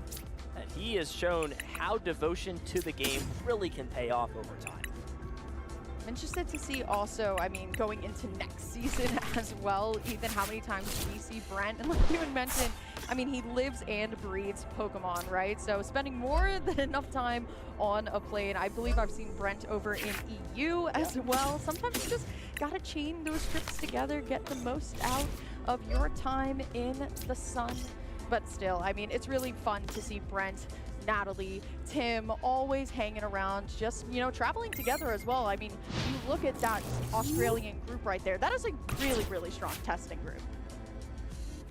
Of course, plenty of action going on for the TCG stream. We've also got the video game and Pokemon Go, plus Pokemon Unite is having their final World Championship, so never a bad idea to tune into that if you've got some time. Point being, there is lots of Pokemon action happening here in San Francisco this weekend. Can't forget about those sweet, sweet drops as well. Make sure you have your drops turned on because you're watching us over here on the top left. You could be watching Aaron, Rose, and Ben over on your top right, but still, I mean, there's Go action, and like you had mentioned, this may be the last one for Unite, but actually, I believe for Pokemon Go, this is the last time they're actually running singles. They're actually moving to a triple format, or like a team format next season, so I'm excited to see where that goes. speaking of Twitch drops, I wonder if you could open 4 tabs. I haven't checked this. I'm not a big drops person myself. Can you open up 4 tabs and watch each stream? I know there's a multi-stream. Yeah. Does that work for enabling all 4 Twitch drops? Somebody someone figure it out in Twitch chat figure out if that's how it works or not. Look, whatever the methods are, as long as you're getting rewards at the end of the day, you know, don't hate the player, hate the game. Is that right? Is that how it goes? I mean, definitely. I mean, you want that Pikachu chat badge, but of course you want all of the drops for all of your favorite games. I know for me, I love our TCG live drops, but also those Champions drops helps you get a couple of extra Pokemon as well. Ethan, have you touched Champions yet? I love watching Champions content. Shout out to my boy Aaron Cybertron Zhang, always putting out great content. But I really don't have the technical ability to do those decisions in game. It's a little bit difficult for me. I love seeing the graphics. I love seeing people enjoy the game. We were in the hotel lobby a few days ago, getting ready for this event, and there were just a group of 8 people all on their phones, getting ready to play what I assume is like a little get-together or a gathering. That would not have been possible, you know, even a couple of years ago. Being able to play on the phone is just so great for accessibility, and I'm glad people are picking up the game well and really enjoying it. Well, it's almost time for round number 7. There is still plenty of Phase 1 left to go, but let's take a look at the standings to see currently where most of our competitors kind of sit. Now, Ethan, the first thing I'm really seeing here is there is a lot of representation from all over the world here, which I personally love to see. Yeah, North America is still doing very strong in this spot. You see the top 2, Henry Chow and Cal Connor, both regional champions, both extremely seasoned players, very strong, and on very different decks. We'll, of course, talk about Calvin's deck if it ever comes to that point, but we'll keep it a secret. For now, Alex Szymanski having deep runs at World Championships, notably in 2023, where he did fall on the win into Michael Pramela at that tournament. So he is definitely looking to get revenge from that. Natalie Millar featured on the side stream, 6-0 right now with that Dragapult Dusknoir deck. And Rune, a player who won the first regional championships in Europe and basically took the most of the season off to just chill and is now locked back in, and clearly so at 5-0-1 here at Worlds. You also got to talk about Rune's friend in Europe as well, Oyvind Subunfun, who had an amazing Worlds last year piloting Charizard EX and still back at it once again, sitting currently at 501. That is 16 match points. That is enough to make it into phase number 2. But also looking, of course, the poster child of the Pokemon TCG, dare I say, Ethan, that can't be an opinion that is too conflicted, toward Reklev 5-1. Now, Liam said it a little bit earlier in his interview. Him and Tord are both playing the same N Zoroark EX list, so it's no spoilers, but I mean, Brennan Cameraman up there as well, 5-0-1. If you remember, Brennan Cameraman might be running the same thing that he was put on the map for this season. Yeah, interesting to note, 2 of our 3 players to watch at the pre-show doing very well so far. Riley McKay was definitely hovering around a little bit of a worse record, but still, from what it seems, still very much in the running for the tournament. Yoshiyuki on a very cool deck again. Many of these players bringing comfort picks with them to the World Championships. Really want, you know, that partner Pokemon to be cemented with them if they do have a deep run. Yeah, and over the summer, a brand new expansion has been released for the Pokemon TCG, and a lot of players were wondering if Pitch Black was going to have a big impact on the meta. And as we were talking about, yes, Mega Excadrill is absolutely up on the graphic for one of the most represented decks here, but is it flown under the radar enough for players to not tech for it, or does it stand toe-to-toe with the rest of the meta enough? Mega Excadrill absolutely does really well into Dragapult, but does it do well into everything else? Jury's out. Definitely a question to ask. Another question asked is, what are our feature matches for this round? Round number 7. So just to recap, we have 2 more rounds of Swiss in phase number 1. Round 7 and round 8. Before we cut the field down just a bit, let's see our featured match. What a treat it will be. Vinny Fernandez up against Sander. You know what Sander is most likely playing, ladies and gentlemen. He is a master of the arts when it comes to good play. I'm excited to see Sander, like you had just said, master of the arts of control, but this is a legendary player coming out of Europe. But of course, Vinny Fernandez as well here, playing, of course, his tried and true. These are two players in their own right that have absolutely deserve to be here, but have created history behind them. So, like you had mentioned, Ethan, Sander is a very unique deck builder. And the thing is, while he may be ready for the entire room that sits in front of him, I don't know if anybody's ready to sit in front of him. And so many more amazing matches out here. Alex Szymanski versus Brent Conason, Henry Chow up against Tiavani. You've got so much action. Cal Connor versus Natalie. Rune versus Oyvind. That's a Europe matchup if I've ever seen one. Tord versus Kato. Both of those players had worked together with each other on decks in the past. This is always the treat of being at the World Championships. No matter where you are, no matter what round it is, you know out in the field, there are dozens of excellent players battling it out up against each other. Yeah, that's once again what Worlds is for, to bring the best of the best together from quite literally all around the world. Now, granted, the Pokemon trading card game has grown so much, Ethan, where some of these matchups do even happen at regionals. Players love to travel around the world to go play in regionals, and I am just so excited to see how all of these matches end up. But unfortunately, we can only feature one. I think it's also really important to note that these 6-0 players are already guaranteed for Phase 2. But the thing is, at Worlds, Ethan, you don't even want to drop one set. You want to make it all the way to that World Championship. Looks like these players are getting set up and ready for our 7th Swiss round. What a matchup this is going to be. Vinny Fernandez, regional champion, up against Sander, who has come so close to that big win he's been looking for on the regional stage. On the international stage, the World Championships and a strong finish has thus eluded him so far. We're going to see if this is his tournament to run deep, and look at these players so far. I mean, look at not only the tournament records, right, but look at their highest placements as well, looking so high. These players are the best of the best. I love how Sander has just that, like, evil smile knowing what he has. That's I mean, crazy. like you had mentioned, Ethan, kind of spoiling what Sander is playing, and it is going to be a newer archetype, shall we say, Shuckle Control. Why not? I mean, we'll get into the nitty-gritty of how all of these abilities work with each other here. But of course, Vinny playing and Zoroark EX, a lot less to say than, you know, Shuckle Control with Fermented Juice as the ability. Yeah, for those unfamiliar, healing damage, it's similar to Monkey Dory, but you don't move damage counters to your opponent's board, you just heal them off, and that is very much intentional when you're playing a deck that does not want to take prize cards. Over on Vinny's side, there's a deck he has put a lot of time into over the summer, and Zoroark EX, notably paired with that Zekrom. It'll be interesting to see what other partners are in his deck, mainly since he is playing against multiple walls. There's a Sylveon in Sander's deck. There's a Cornerstone Ogerpon in his deck. And while the Zekrom does have that Shred attack, it's only going to be dealing 70 damage each turn. It may not be enough to get through the wall that Sander will try and place.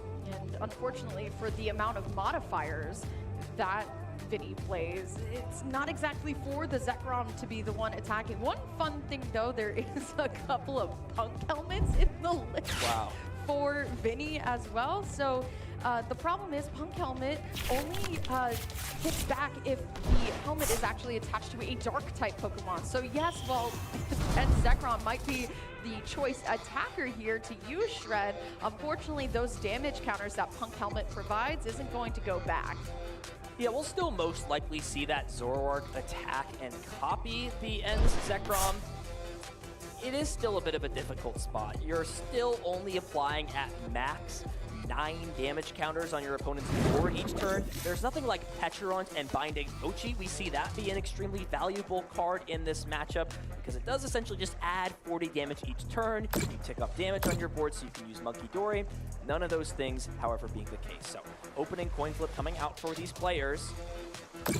Looks like Sander winning the coin flip. I wonder with this deck whether you opt to go first or second. There's just so many questions that are hard to answer when you're essentially looking at a archetype, a new archetype for the first time. And the thing is, I think Sander might want to go first here just because that Eevee will want to get into the Sylveon, but still, like you had mentioned, Ethan, there are a ton of Pokemon in this deck. It's hard to say what exactly the ideal start is for Xander. Really will have to kind of maneuver with his deck here. Yeah, Dunsparce is not a bad starting Pokemon by any means. It is playing the 70 HP Dunsparce. It does have one retreat compared to the 60 HP one from Temporal Forces, I believe. It does, of course, have free retreat, but with it having only 60 HP, it's not a great Pokemon because of Phantom Dive. We won't have to worry about that in this matchup. Mulligan's coming out from Vinny's side, so that's additional cards drawn over on Xander's end. We'll see this game get underway as we try and dive in and break down what is not a simple matchup in the Pokemon TCG. I think we have seen Zoroark a couple of times on stream today even, and every single one of them is built differently. Now, it's not just the Zoroark that is the attacker for Vinny's deck. Does also play one copy of Moltres if that were to be able to come into the fray at some point here. But that Punk is going to be the one star that I'm really looking out for. Now, we talked about it a little bit earlier, how many copies of Watchtower in a couple of lists. Vinny's just playing one in a couple of Ents Castles here. So I'm interested to see if Team Rocket's Watchtower is going to do what it does best and stop the Dunsparce from runaway draw. It looks like Xander has taken his headphones off for a second. We'll make sure nothing important is being said while you get adjusted in this situation. It can be a little bit overwhelming to be on the stream. Try and check what's going on between both of these players. Another card to note as we're kind of going through the lists at this point, Vinny is playing one copy of Zerosic. That could be very impactful if Xander is unaware of that card, constantly building the hand up from the Dunsparce, and then Vinny just can slam that card at an opportune time. Xander's going to have to discard a lot of powerful resources. Speaking of resources, plenty to go with. Only here's the thing with control that sometimes confuses me. Oh my goodness. All right, so that copy of Rocky Fighting Energy, there's another one. Yeah. But 2 out of the 4 Dunsparces now sitting in the prize cards, as well as that one copy of Redeemable Ticket. So Xander will have to take some knockouts in order to refresh the prizes if he wants to go on ahead and run away draw. The thing is with control, once you get into that ideal board state, you're really just kind of playing defense. You're going to play more reactive to anything that's put in front of you. And that one copy of Zerosic and the prizes for Vinny. Both players may not have all the resources they want, but they're going to have to work with what they've got. Start things off on Xander's side. Does opt to go first. Pokepad played from the hand, facing down a Badoo, so Itchy Pollen a certainty on the following turn. What does Xander want to grab off of what may be the only Pokemon search in hand? So what Xander does play, he does play one copy of this Fan Rotom, Ethan. It is a very reliable way to get a couple of Eevee out or even keep going with the Dunsparce at this point. But if Xander sees that Vinny is playing Zoroark, which he was able to off of the mulligan, Xander might want to try pivoting automatically into finding that Sylveon, but needs to remember, like you had talked about, that Shred from Zekrom will be able to at least hit through Safeguard. This is a tough spot as well to mention. You're getting ready for game 1, it's the first turn of the game, and your opponent flips over Badoo, a very generic Pokemon in multiple deck lists. Normally, you would assume you're playing up against Dragapult, but that's not the case. What are some things Xander may want to do as a precaution, not 100% knowing what his opponent is playing? Well, I'm not quite sure how many items are in hand, but that is the biggest point here. And as Fan Call is going to be used, that's Pokepad for the Fan Call, or for Fan Rotom for the Fan Call. So, like we had mentioned, being able to grab all this colorless Pokemon, but here comes that Eevee, and Xander now is going to try it as best as he can to turn on the draw. You were mentioning Badoo, Ethan. I'm not quite sure what Xander's hand looks like the rest of it, but it can't look like there's too many items there. So it will be double Dunsparce plus Eevee, bit of a tongue twister. Is there any way to put energy down into play, start powering up Eevee? Now it does have that boosted evolution ability. Can move it eventually into the active spot. Be able to see something like that evolution turn 1. And wow, look at the hand. We see Relor come down, and this is what I was mentioning. Xander might think he's playing up against Dragapult and has chosen to set his board up this way. We'll get a little bit of shocking news when Vinny flips over what will be Zorua's off of this Buddy Buddy Pop. Sander had the knowledge of the Punk helmet, so maybe assuming that the Punk helmet would go somewhere else at this point. But like it's true, there was a mulligan taken, so it may have enough information on what is happening in the deck. Sometimes those small details can definitely be important. See how Vinny wants to get this turn going, as he knows at this point there is one Eevee ready to go here. I think it's really smart that Sander, I mean, granted, there also could be a point where there was no energy to move Eevee into the active, but instead just leaving it onto the bench, knowing that these Dunsparces are going to essentially throw themselves back into the deck and giving Sander more cards. But like you had mentioned, I mean, there's not much Sander can do with his current hand here, so Vinny is going to have to set up quite normally at this point. Yeah, and having to play Ultra Ball early on, which could spell bad news. You do not want to put Meowth into play. Emily, break down why that Pokemon is just not ideal to have down on your board. Well, it takes 3 energy attachments to get it back into your hand, thanks to that Tuck Tail. But looking at, I mean, Sylveon would be into play, and that Tuck Tail wouldn't even do any damage to it. Plus, also, that Ethan Pseudo-Wudo is also in that deck as well for Sander. That is a prime target for an impound where that Pokemon wouldn't be able to retreat, and because Meowth EX isn't exactly an Ends Pokemon, that Ends Castle wouldn't also be able to help it out either. Uh-oh. Yeah, can always buy yourself some time, but Vinny's got to do what he's got to do. Needs to play a supporter card this turn, so we'll see Last Ditch Catch, grab Lily's Determination, preemptively playing this Ends PP up to put an energy into play, ideally hoping to find another one for Lily. And now the question becomes, do you commit Air Balloon to one of these Pokemon? Do you bench this Ends Reshiram? Looks like the answer is going to be no. We do have to, of course, shut that watch off. That can, we know the rules here. But Vinny, you've been playing for long enough, man. You know the rules. It's very true. It's things that you don't think about until you're sitting up right there. It's like, oh no, my watch. Still though, Lily's Determination, 8 cards here. Ideally, another energy attachment.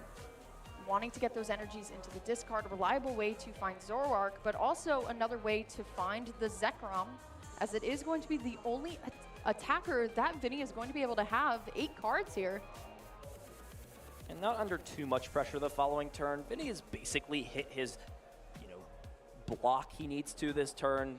His check mark, so to say. There's 2 Zorua into play. That means Zoroark on the following turn. And looking at the hand, there's plenty to do next turn. We've got one card that Secret Vinny Box. did. One card that Vinny did draw that is going to be really important in this matchup is going to be the Tool Scrapper, especially because Sander and usually Control loves to play a card like a Hero's Cape, but also that handheld fan too when Zoroark is going to be attacking. I mean, Sander can move around all of these energies here, but evolving right up into the Rabsca already, there's the handheld fan being committed. An interesting choice to not commit that to Eevee. May want the Hero's Cape on it instead. And while you could shuffle it back in the deck with Lily, you can thin that card out of your hand right now, put it on the Dunsparce, and when that runaway draw is used, you can shuffle it back into the deck. Heads up play here from Sander. It's these micro decisions that just maximize all the draws with this deck. And especially because Control, sometimes you go a very, very long time. Sometimes these game ones go all the way down to the last couple of cards, and it comes down to potentially having no cards left in deck. So Sander, great heads up here, will be able to draw 8 cards, but under item lock, so these Pokepads would not be able to be used to find a Dunsparce here. Has to find one straight up. Yeah, and there are 2 prizes. Let's not forget about that. So the odds not necessarily in his favor. Still looking for things like energy cards, supporters for the following turn. There's the energy we speak of, and the Dunsparce as well. So hold on, not a bad draw by any means. We'll see the Dunsparce evolved on the active. 3 cards drawn, it's just a couple of item cards. Pokemon will get shuffled into the deck. And we'll now see what Pokemon Sander decides to promote. There's tons of options. Do you go in with Fan Rotom and take the KO? Do you go in with the Dunsparce instead? It looks like Fan Rotom promoted. We'll see what the decision is here for Sander. A funky stadium in play as well, Ethan. It's going to be this Lumio City. Actually, you can go in and find a Pokemon, but that does end your turn here. So Sander, unfortunately, unable to find the Sylveon straight up to get right into Safeguard, but will have to keep searching for it. Is still under item lock. But if Sander is able to take this knockout, which he will with that assault landing, items are going to be online next turn. It did find Sylveon, and I think that's the big piece Sander was still looking for. Sylveon and an energy attachment to start slowly powering this Pokemon up. It seems like potentially the way to go. Sander, of course, doesn't know that Tool Scrapper is looming in the background. He'll still confidently attach this Psychic Energy and can even end the turn with that Lumio City to grab another Dunsparce into play and make sure this loop continues. And the part of the reason why Sander is playing this Lumio City is because of Badu being able to go back into the deck, resetting up the draw engine here. Because he's under so much item lock right now, it might just have to be waiting for the right time to attack here. But the Shuckle's actually going to the front of the hand, Ethan. Yeah, I mean, what pressure is Sander under in this spot? Your opponent's dealing 10 damage every turn. Your main attacking Pokemon is under no threat as things stand. It seems like an opportunity to just get these Pokemon that you want into play and draw a bunch of cards. You're pretty confident that your opponent doesn't have a way to hand disrupt you until you either A, take a knockout, or B, go down to 3 prize cards or less, and you're in no rush or obligation to do either of those. I'm looking currently at Vinny's list, and I'm trying to find a way if there is some sort of modifier where it would be and Zoroark EX taking the knockout quite immediately, but unfortunately there isn't. It's a Black Belt's trading, and Black Belt's trading only works on Pokemon's active EX. So this Sylveon will be able to at least soak 1 hit, but then that Shuckle is going to be able to start healing the damage as well here. Let's see if Vinny is going to be able to find the pieces. Does have Boss's orders in hand. There is the Tool Scrapper. Important piece now for Sander to note in this matchup, as it is a resource that interacts heavily with one of those important cards, that being the A-Spec. We'll see the retreat into this Pokemon ends. Reshiram now in play, so both of those attacks can be copied. And he does have Boss's orders in hand. Does he choose to decide to get aggressive? It looks like he wants to hold on to as many resources as possible. Take these free prize cards right now as they're presented to him, and then worry about gusting Pokemon later on. I think that could be a winning strategy. Well, Ethan, you're talking about Meowth in play being a little bit dangerous. I think it's the same sentiment over to En's Reshiram as well. Well, yes, I mean, Vinny does play a copy of Fire Energy for that Moltres, doesn't play a copy of the Lightning Energy so that Reshiram would be able to even attack. I mean, at least Meowth can use Tuck Tail to get out of the sticky situation, but Ethan's Pseudo-Wudo with that impound is very much a line that Sander could go for, and the more Pokemon that Vinny is benching, the more worried I'm getting for him. The biggest issue with using Pseudo-Wudo in this matchup is it deals damage. There were Pokemon in the past that could use attacks like Sob with a double Turbo Energy, and that did 0 damage, which meant you essentially just told your opponent's active they couldn't retreat. That is the big piece. You can slowly bring up the Reshiram. Sure, it will buy you 4 or 5 turns of time, but from there, you're going to have to take that knockout eventually. And that's going to be the question for Sander. Does he A, have the resources to bring up this Pokemon and then capitalize off of it being in the active spot? Or B, is there a way for him to prevent Vinny from doing something like moving a Pokemon or healing damage, or can he heal his own damage? That's something that could be really cool in combination with the Sylveon. Attack with it as much as possible, and then when your opponent attacks back into you, use the Shuckle while you're trapping a Pokemon to heal that damage off. A lot of different factors could come into play. The thing is, with Sander's list, as it stands, there's no real energy acceleration. Now, granted, this Shuckle with the ability Fermented Juice. Yeah, let's read that card. It does heal 30 damage from one of your Pokemon, but it does need an energy attachment to go alongside it, specifically a Grass Energy. Now, this Sylveon, while yes, a great ability in specifically this matchup, does need 3 energy on it to start using that magical shot. So Sander is going to have at least to commit this Prism Energy, which does cover the Grass Energy for this turn, but he's not going to start sending damage back just yet. The way Sander has built this deck is there's essentially no healing outside of Shuckle.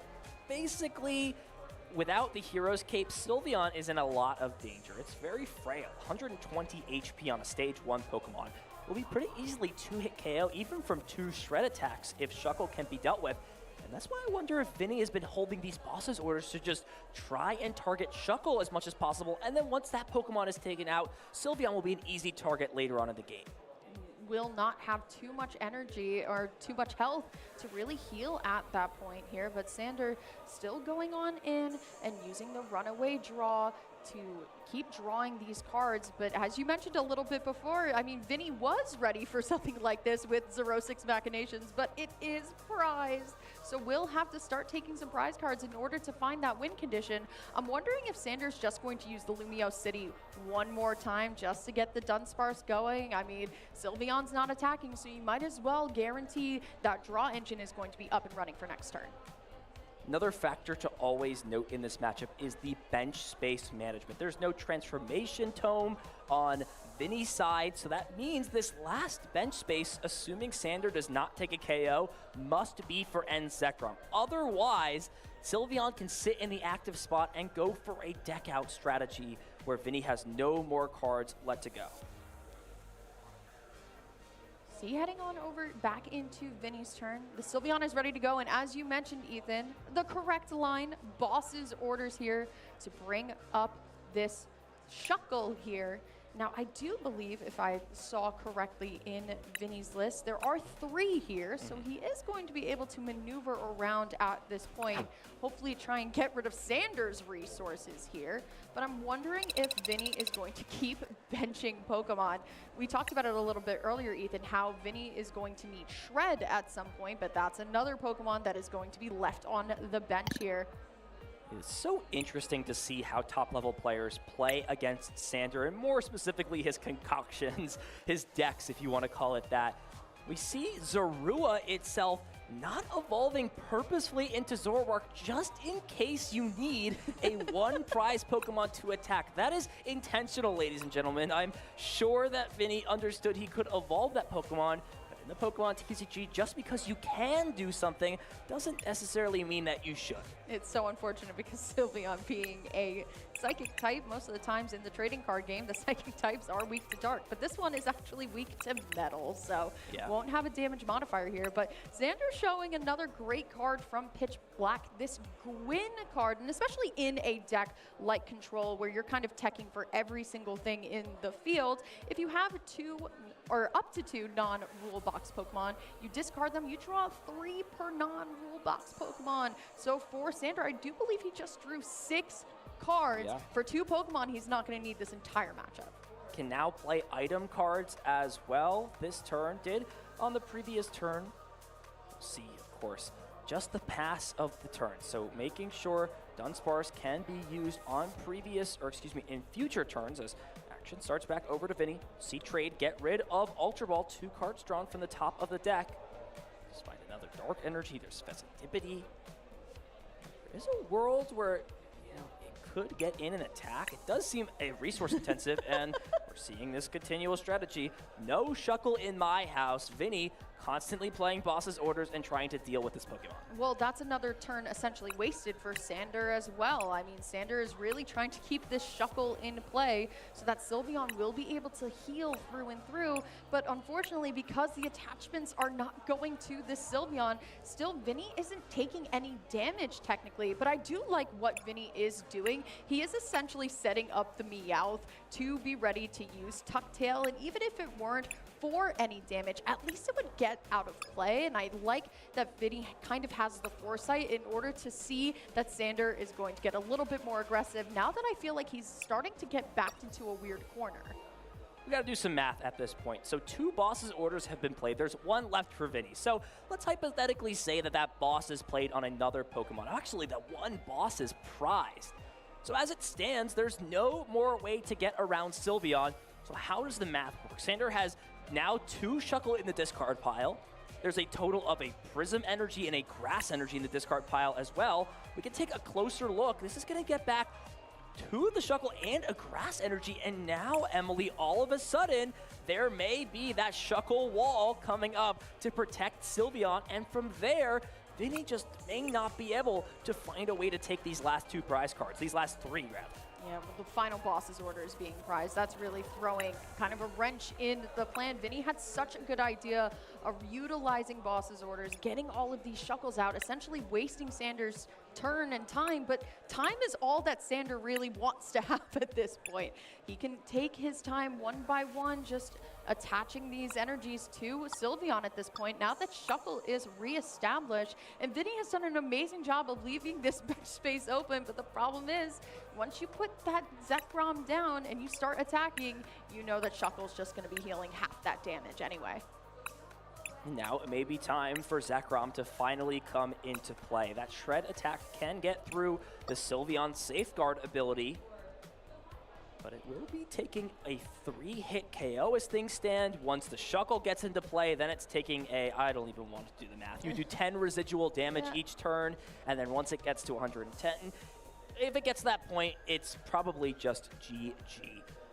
There is Monkey Dory in the deck for Vinny, so it essentially isn't an infinite loop for Sander to promote Sylveon and not attack with it every turn. However, Monkey Dory coming down could just be bossed, and then from there you lose the ability to use that Adrenabrain ability. And not just that, right? Monkey Dory, while yes, people don't tend to lean towards Mind Bend, can't even Mind Bend in this game either. And granted, there are 2 Fire Energy for Vinny to use Moltres, and while yes, that would be great into Shuckle as it does have weakness, and same thing into the Rapska, the problem is Moltres is really stuck doing this 20 damage realistically to Sylveon, and Shuckle just takes care of the math right away. So I'm interested to see how Vinny is going to be able to respond now. I was about to say, Ethan, it feels like Vinny is forced to attack now this turn. He has to at least get ahead of the, it's not even the prize race anymore, it's the damage race. So we'll see if he is going to use Shred this turn. With Zekrom coming down, it might be time. Yeah, popular in chess, identifying threats, a huge part of the control matchup. What is the biggest problem on the board? And it's definitely that Sylveon. If you could take the Shuckle out, it would be a little bit better, but you don't have any ability. And we're seeing this sort of ace in the hole for Vinny be used a bit earlier than I expected. That's because Zoroark's Shred right now can put on the most amount of pressure. Vinny's gonna have to choose his Sander's gonna have to choose his 3 favorite cards, and the rest will be discarded. That's a huge blow to his consistency. The only thing that I'm really worried about, now granted, like you had mentioned, that Vinny is using this Zero-6 early. I mean, essentially, Ethan, almost half the round is already gone here inside of this game number 1. So playing against the clock is really important here, especially as the control player. While yes, you can control kind of how your opponent maneuvers around, you have to control how much time you're using on each turn here. So Sander really has to consider what is in the discard, because honestly, most of these cards are not coming back into play. And this is where the loop takes place, ladies and gentlemen. Sander is not trying to attack, he's trying to move all of the energy out of play. With the handheld fan, you're able to, every time the opponent uses that Zekrom Shred attack, move the energy from your opponent's Zoroark to a useless Pokemon, something like the Badoo on the bench, and from there, it may be enough. And look at all of those resources discarded. Lily's Determination hitting the discard pile, Boss's orders, but the pieces kept. Importantly, one of those handheld fan that is going to be super impactful in this spot. A one-of handheld fan in the list as well. I am wondering, just because I am looking at the list and Sander's hand was just quite frankly so massive, it's very hard to keep track of every single one. We're talking about Pitch Black supporters with that win. It's time to talk about Team Rust Syndicate, or Rust Syndicate front as well. You can actually discard an energy from the opponent's Pokemon if there was a knockout on last turn. So with the combination of handheld fan, Ethan, that's going to be a lot of dark energy either going to the discard pile not to be used or going straight to Badoo. Secret Box played as well, and this is a great time to play that one Team Rocket's Watchtower down. Shut off your opponent's Dunsparce and make it as hard as possible for him to draw out of this spot. We saw how many Lily's Determination hit the discard pile. They be reliant off of the Dunsparce to make something happen. Listen, sometimes one Watchtower sticking does the entire job. Like you had mentioned, the combination of Zero-6 machinations, and I'm sure that Vinny looked through that entire hand that Sander dumped. I mean, quite closely here. Now, Sander does have a couple of counter stadiums, but I'm not quite sure how many Forest of Vitalities were pitched away here. So it is going to be the Shred, but Shuckle is going to heal at least 30 of that damage with Fermented Juice. I'm curious to see what Sander has held onto in this spot. There is only one stadium available. We're just double checking to make sure enough cards were discarded from the Zerosic. Get a confirmation of what the situation is here between these players. And like you had said, Ethan, only one stadium left, and that is going to be another Forest of Vitality. Still in the deck, can be used, but you have to wonder how many draw for turns it's going to take in order to find that, and part of the control engine is to keep it running. So like you had mentioned, it's very important to see what exactly Sander is going to hold in the hand here. Like you said, Handheld Fan does also have a Night Stretcher as well. Is that the Rust Syndicate grunt right there? It's there. Can't play it though since no Pokemon was knocked out on the previous turn. And it's just such an awkward spot. Do you now commit the Handheld Fan since you pretty much committed to keeping that card plus the Sylveon? We may see this retreat to try and buy a little bit of time, and it is going to be the case. Raylor coming into the active spot since it's not impactful. Your opponent's bench is completely full. Now is an opportune time to maybe put this Meowth out of play. I was just about to mention that, Ethan. I think now's the point where you can tuck tail out right now. The problem is retreating here. No combination of an Ents Castle or a Petron EX, so all that energy is going to have to be just manually retreated there. Now, granted, there is Ents PP ups, of course, in the list that do help that acceleration, and there are 3 of them. But do keep in mind that what Control does really well is just get all of your resources out. But like you had mentioned, it is going to be the tuck tail, at least one Pokemon that could get impounded finally out of play. Yeah, and an important thing for Sander has bought himself valuable time to slowly heal this Pokemon off. Every turn, that Shuckle can just residually take damage off the Sylveon until it's completely healed. See that right away. Puts the Sylveon down to just 10 HP remaining. And Dunsparce was found, but there's no counter stadium. This hand is just so weak for Sander. He's kind of scratching his head, figuring out what do I do? And yeah, it's just going to be another pass of the turn over to Vinny. I can even take this KO with something like Badoo. There are so many options for him on this turn. It's very interesting to see if Rabska is going to be the one attacking with that Psychic attack. It does 30 more for each energy that is on the opponent's active Pokemon, and into a Zoroark, I mean, it would do a little chunk of damage at least if Sander wants to kind of get a little bit wild with it, but I'm not quite sure how much Grasp energy is still in the discard. There should be a fair amount as Shuckles were taken left and right, but Shaman is going to make an appearance here, and because that Rabska was knocked out, it's time for that Rust Syndicate grunt to start moving some damage away. We'll see the heal from Shuckle. Importantly for Vinny, did find the boss's orders from the prizes, so can play one more Gust card to target Shuckle yet again.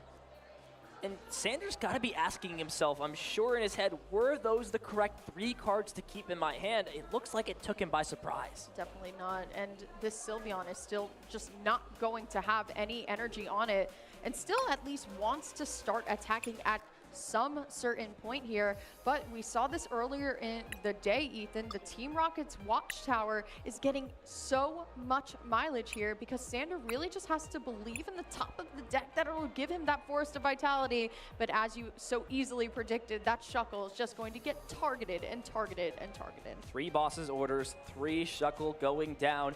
Vinny Fernandez is 1 prize card away from taking this game. It will most likely be the most difficult prize card to take yet again for Sander, just not able to find useful pieces. There is still the Rust Syndicate in hand, so can try and disrupt this Zoroark a little bit. But as things stand, it's just a difficult spot. And I think, honestly, Vinny has held on to his resources extremely well in this game. So yes, while Badu will probably be getting a Dark Energy, Vinny definitely has a ton of ways to get a powered-up attacker ready to go. But still, that is a very, very large hand, and Vinny doesn't need to do much else other than sit by. I mean, I can't tell if that's Sanders' hand. That's the deck, unfortunately. I was about to say, I was like, oh, there's a Gwyn could potentially start to draw through, but unfortunately, no, that's actually the deck. So still, that one copy of Force Vitality, nowhere to be found for Xander. It's so tough. There's one stadium in play, and I believe from this point, only one ability to get Shuckle back into play. And with there being only one Shuckle, you're on a much tighter clock. That meaning it's only a 3-turn situation to try and heal this off. We've got reading class, ladies and gentlemen. I'm sure as many of you at home have just completed once we flashed Rust Syndicate on the stream. Because that Pokemon was knocked out, does mean that an energy can be discarded from your opponent's Pokemon. Choosing the active Zoroark, since as it stands, there is no attack lined up, and he does have a bunch of energies in hand thanks to that Meowth Tucktail bouncing them back.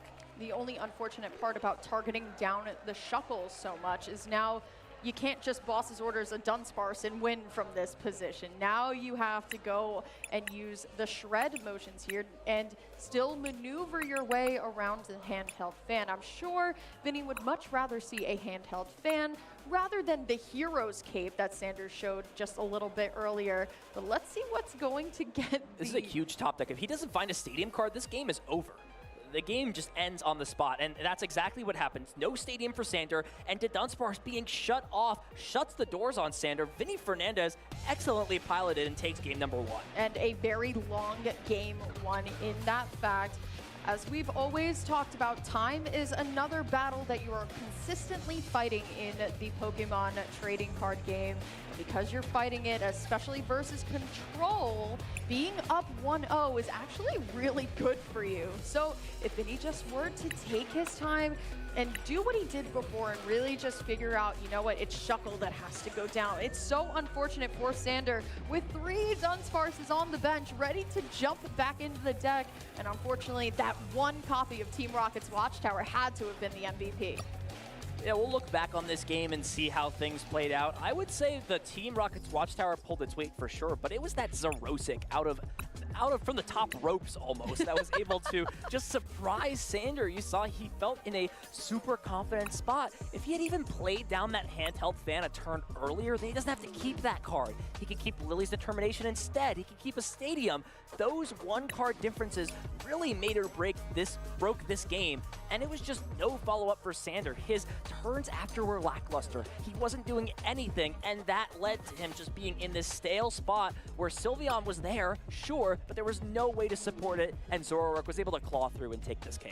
And still, there's no energy acceleration inside of this deck either, Ethan, so it's 1 energy per turn, and 3 turns were dedicated to that Shuckle. And unfortunately, while there were 3 Shuckles on the board, there were 3 boss's orders to follow up behind it. I will say I really love Sanders' creativity with his deck as well. This Lumio City card, being able to go into the deck and find a basic Pokemon, put it on your bench, is actually really useful for a deck like Control that really isn't going in and steamrolling what's in front of you, really just taking the time. So it is going to be Sander always having at least an option to either A, thin the deck, or B, get consistency up and running. And speaking of up and running, we're up and running in game number 2. Yeah, Buddy Poffin to start turn out. Sander, of course, going first, getting 2 Dunsparce into play. His prize cards are a bit awkward. The Hero's Cape A-Spec being prized means that Tool Scrapper can be used on the handheld fan instead, and that honestly is a pretty good trade-off for Vinny. If you're not able to use both of those tool cards, Tool Scrapper just gets even better. Still that 1 copy of Rust Syndicate Grunt now sitting in the prizes along with Elgium. don't need it as much here, but Sanders' prize is just that one ace spec being prized. I'm a little even more uncomfortable than I was before here. The copy of Prism Energy as well, but still, look at Sanders' board. Going actually now, pivoting away from Sylveon and going into something a little bit more sturdy here, and that's actually going to be Cornerstone Mask Ogerpon EX. That Cornerstone stance, a, known villain to end Zoroark EX. And this goes back to game number 1 with the Badoo start. You have to imagine if Sander knows Vinny is playing Zoroark in this spot, that he never benches down the Sylveon. It is essentially a worse Cornerstone Ogerpon in this matchup. It still does the same thing. It still blocks Zoroark from copying things like Rampaging Thunder, except it has 90 more HP than the Sylveon does. We'll have to see how that extra HP comes into play in this matchup. And looking at Vinny's prizes, as you mentioned a little bit earlier, what did it for him in game number 1, Ethan, was the copies of Boss's Orders. Now granted, it's in a much more favorable position now, and that's Zoroark's Machinations is online. I'm going into game number 2 thinking that Vinny actually has a full range of his deck that he really wants to work with, especially when you open Secret Box turn 1. Speaking of opening things, that Meowth EX opened, and it's not happy to be here. It really doesn't like being on the world stage unless it's using that ability to grab supporter cards. So Zekrom coming down immediately thanks to that Secret Box, and the Watchtower, contrary to game 1, because Sander played that turn 1 stadium, is going to try and hope that it puts on early disruption rather than later on in combination with what we saw in game 1, that's Zoroark. I am always a little bit worried when that ace stadium, if you will, coming down already here, because Sander still has 2 ways of bumping it, has both copies of the Forest of Vitality, and the thing is, that is essentially kind of win condition B that helped Vinny really take it game 1, is that those Dunsparces weren't jumping in and out of the deck here. So Air Balloon found for Vinny is really important because at least Badoo is going to come into the fray here. But those are some great cards for next turn. See Ultra Ball in hand, that can put Zoroark into play on the following turn. Just wants to be careful. When you're playing against a deck that's so wacky and unknown, you never know what trick Sander's gonna pull from up his sleeve. You might as well expect a Badoo, even though it's unlikely. Play this Ultra Ball and just play on the safe side. It's unoptimal to play that right now, but it's better safe than sorry. Absolutely, and the thing is about Sander's deck, it's playing everything but the Badoo, really, when you look at it. There's more copies of Shuckle's Fermented Juice in the deck rather than Badoo here. So we'll see how exactly Vinny wants to keep things going in on the following turn. That Punk Helmet, I mean, it hasn't gotten much mileage here in this matchup, Ethan, but I do think it is very techy, if you will. If you are damaged by an attack from an opponent, you put 4 damage counters on the attacking Pokemon. So if something like a Badoo were to use Itchy Pollen, that Pokemon would actually be knocked out. That's kind of crazy to think about. Look at this response from Sander. The Dunsparce plus Counter Stadium, and now that that Watchtower is gone, he can breathe a sigh of relief. He has the ability to use the Dunsparce now for the entirety of the game. There's nothing that Vinny can do to shut that off. And that is just a huge opening for Sander to make sure that despite the disruption, despite now that he knows Zoroark is a card he has to play around, the Dunsparce will be there to make sure he A, doesn't deck out, and B, is able to draw tons of cards. And part of the reason why Sander is showing a sigh of relief, while yes, Prism Energy can cover the fighting energy cost, more so he wants that rocky energy onto the Cornerstone Mask Ogerpon here. And there's everyone's favorite friend, Shuckle, once again, hitting the stage here. But Ethan, am I seeing a way to get another Dunsparce in play? No, the engine's going to be cut a little bit early, but still, no more Watchtower, no problem. And immediately, Vinny putting Zoroark into play. Got to imagine it's time to strike. Get aggressive, stop the item lock, and take these free prize cards without using Boss's Orders. We saw how impactful it was when Vinny was able to take 1 prize early on, 3 prizes with Boss's Orders, and then that last prize he worries about the damage. That could be a way of repeating what worked for him in game number 1. Cyrano being the supporter for turn. This was kind of a flashback to many Zoroark builds ago. I mean, there's always still a Cyrano in any Zoroark deck to find the end Zoroark EX, but still, this is one of the best consistency cards and Zoroark is going to see. Now it's more so played in basic box, if anything here. But Vinny doing a really good job of thinning the deck. Not every single Zoroark is going to go in play, but it is going to give him fodder to at least keep sifting through. There's that boss's orders like you had mentioned, Ethan. But still, I think just taking a prize card this turn, gotta feel pretty good. See what Vinny decides to do. Instead, just going to use Itchy Pollen. And this is a bit of a vibe check from Vinny. Wants to see where Sander's hand is at. Does he draw a bunch of cards this turn? Is he stagnant and reliant on the item cards? And this is a pretty good indication right away. We see Gwen discard the Comfey and the Shuckle to draw 6 cards. Now that Shuckle being in the discard pile could be a big deal later on, but it's at the cost of making sure everything else is consistent. And Gwyn coming up really gold here for Sander as he is able to at least find 1 to Dunsparce without the help of an item. See how exactly he wants to keep going here. But at least that Dunsparce is going to jump back into the deck. He's going to promote another one here.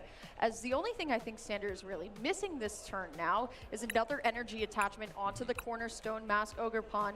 So Cornerstone Mask can start using Demolish next turn and getting these damage counters. But the thing is, I mean, like you pointed out, Ethan, there's 2 copies of Monkey Dory that would love to start getting into the fray here. One of them is prized, so there will only be access to 1.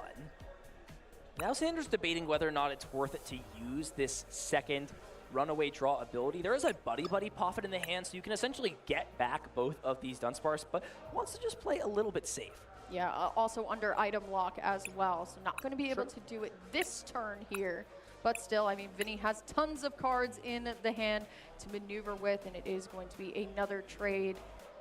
How he wants to keep going. If he wants to just keep using, and like you had said, I like the term vibe check for a matchup like this.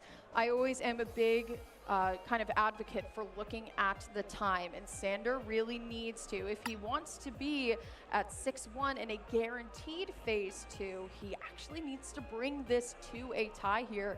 But Vinny, he's done everything he's needed to do to guarantee that things can be okay. There's the boss's orders, does at least have the end Zekrom ready to go, but no, it is going to be another Itchy Pollen. Do you think Vinny is going to be the one that's using the clock against Sander now? This is an interesting spot to bring up Shuckle without an energy card. May suspect that Sander cannot move his Pokemon efficiently without them being the Dunsparce. Expects, you know, boss's orders to always be followed up by a KO, and that's what makes this play smart for Vinny. It basically says, hey, look, if you want to move Shuckle out of the active spot, you have to commit a resource. You have to discard this energy card. And honestly, at that point, it's just as good as taking a KO.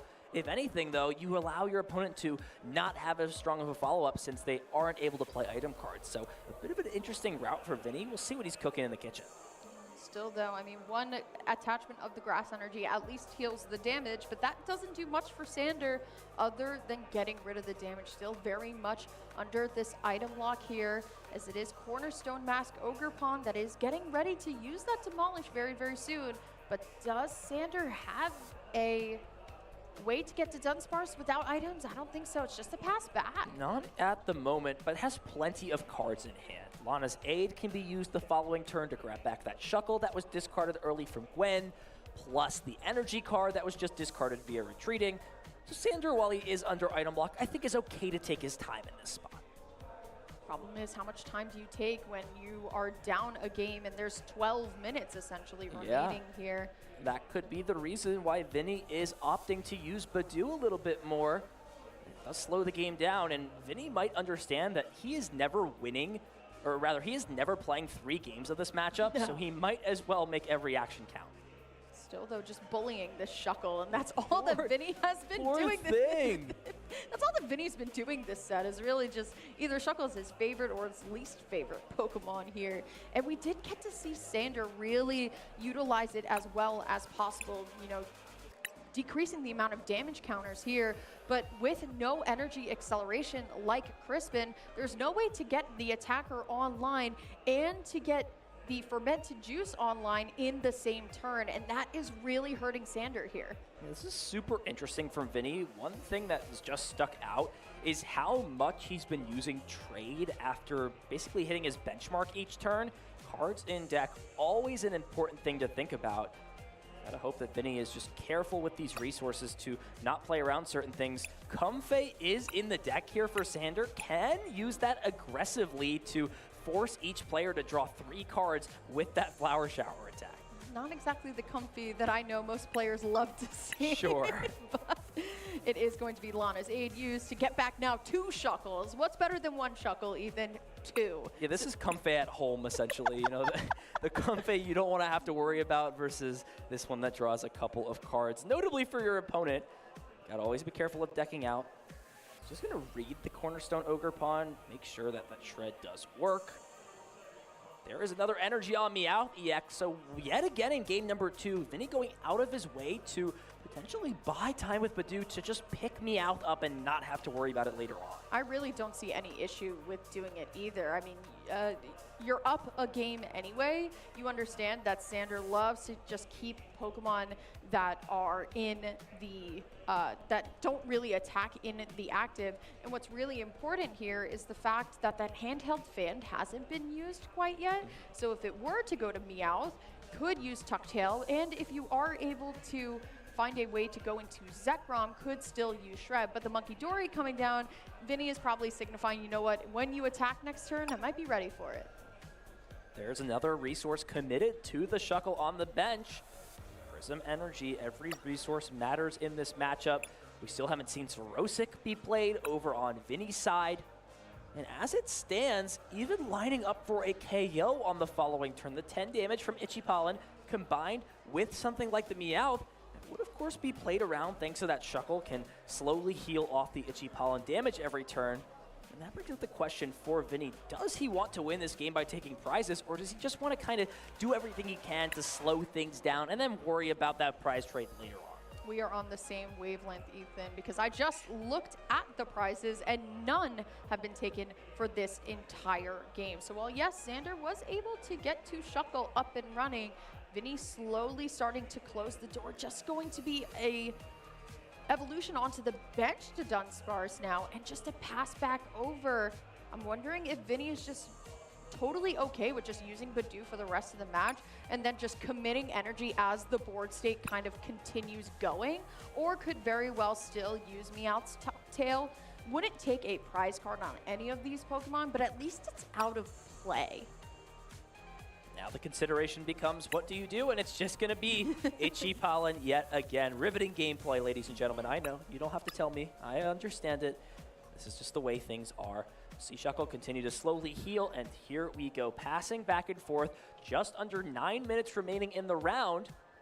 Is Sanders going to want to force a tie, not walk away with 0 match points? He's going to have to get aggressive at some point, and the question really becomes when. It may be soon, as Meowth EX will pick itself up with that Tucktail attack. I think the big question for me, Ethan, is how many cards are left in Vinny's deck at this point? Like you had mentioned, that win condition of putting Comfey into the fray and then having each player draw 3 cards. That could very well deck Vinny out here.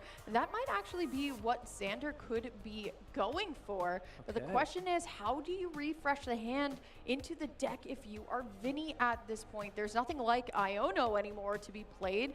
All of these cards in Vinny's hand are essentially going to stay there because Sander isn't going to use something like a special red card because he has none in deck, nor does he really want his opponents to really be able to refresh the hand at any point. Vinny may have just made a critical error in this spot. He has benched Monkey Dory, a Pokemon that can be trapped by Sudowoodo with that impound attack. And now Sander, you see him playing a bit more quickly, understands that a win condition may have just arose. Just kind of considering what resources are there. There's the Sudowoodo. There's just one boss's orders in the deck. The question, though, is there another Prism Energy? We can see in the prize cards there's that Stone Energy as well, or Rocky Fighting, excuse me, and a Prism in the prizes. So may have to find a redeemable ticket to try and shuffle those back in if Sudowoodo can be used. It's going to come down to those resources and, more importantly, the time on the clock. Very scary here, but Sander can get set up once more. Those 3 cards off of Runaway Draw. At least Sander is going to at least take a, no, not going to take a prize card because the second energy was committed to Shuckle here. so can at least get the 3 to Dunsparce and the 2 Dunsparce and 8 to Dunsparce back online here, but it is just going to be the pass back on over to Vinny.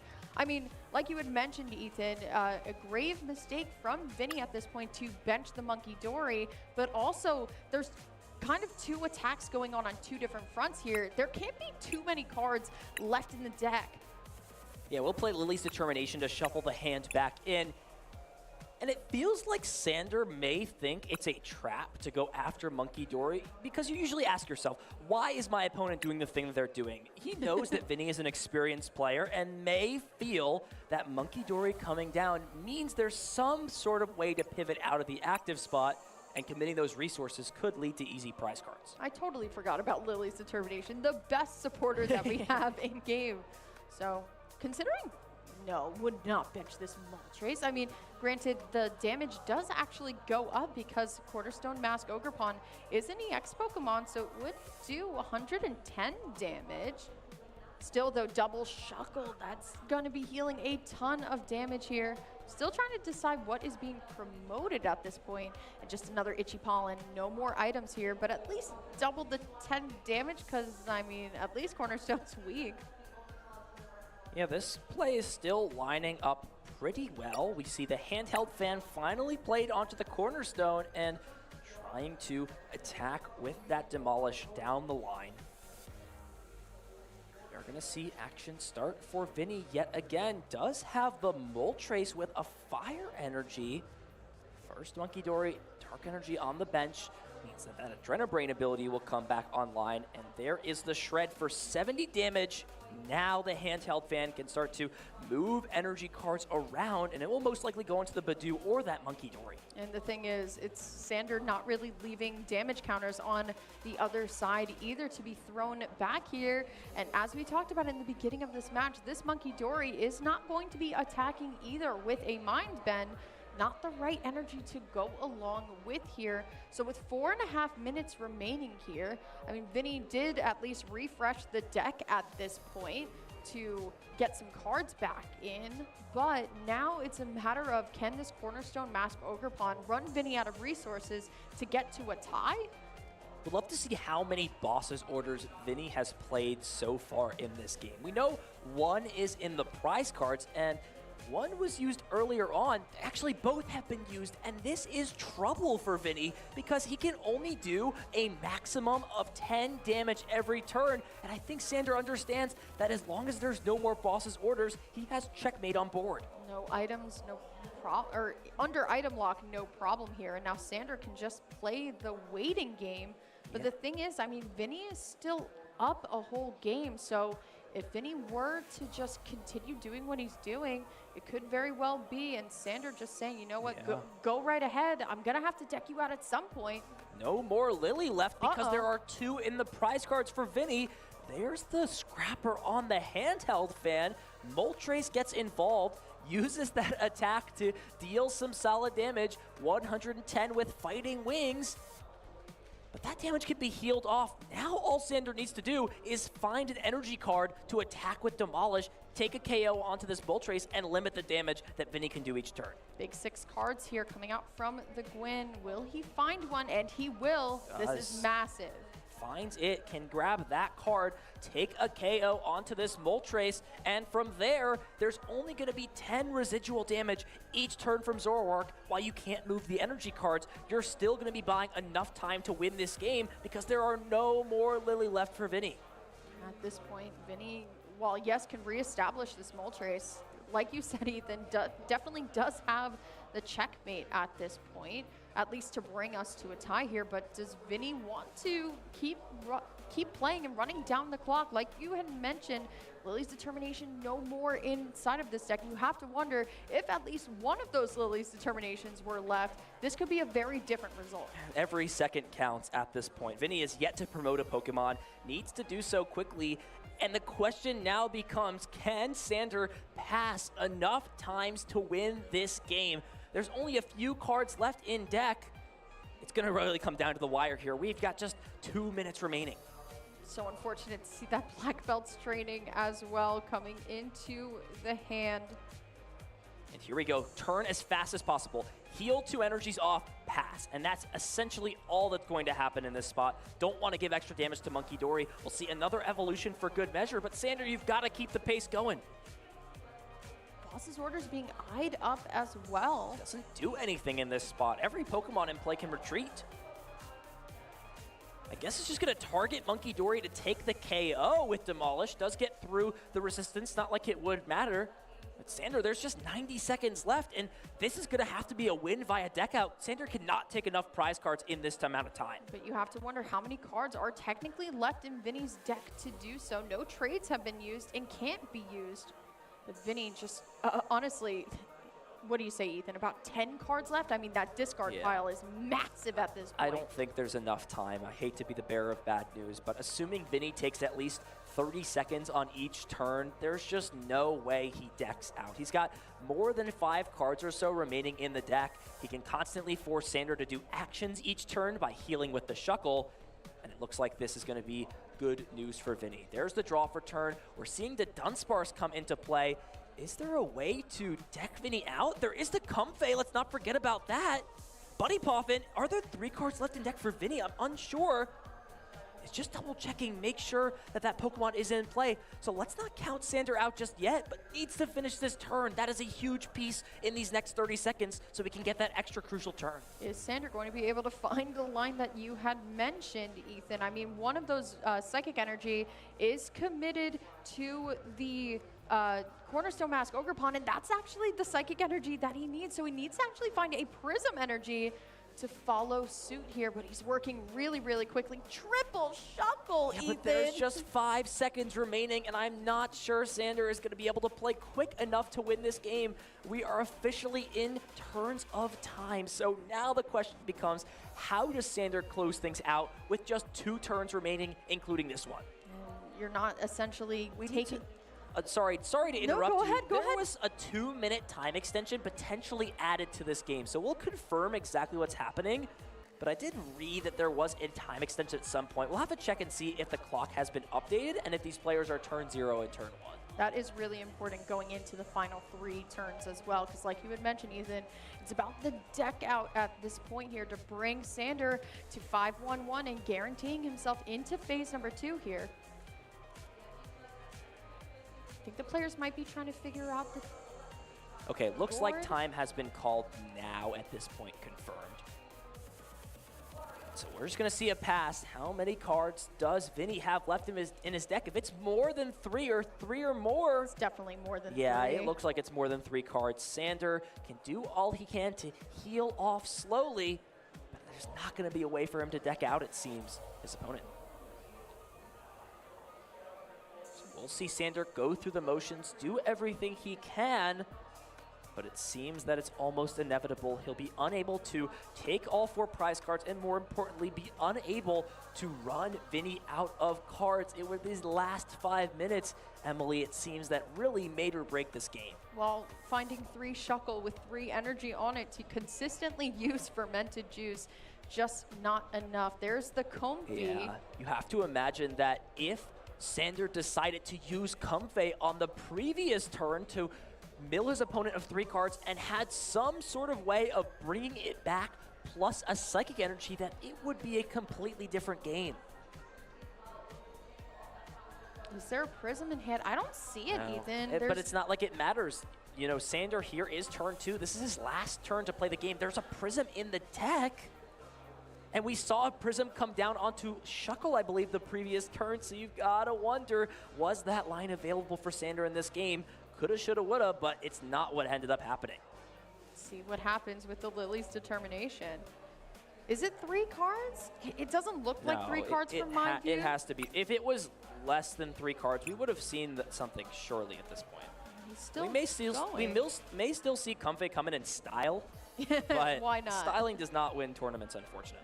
And neither does No Energy here, so we'll be able to use Fermented Juice 3 times to heal a ton of damage.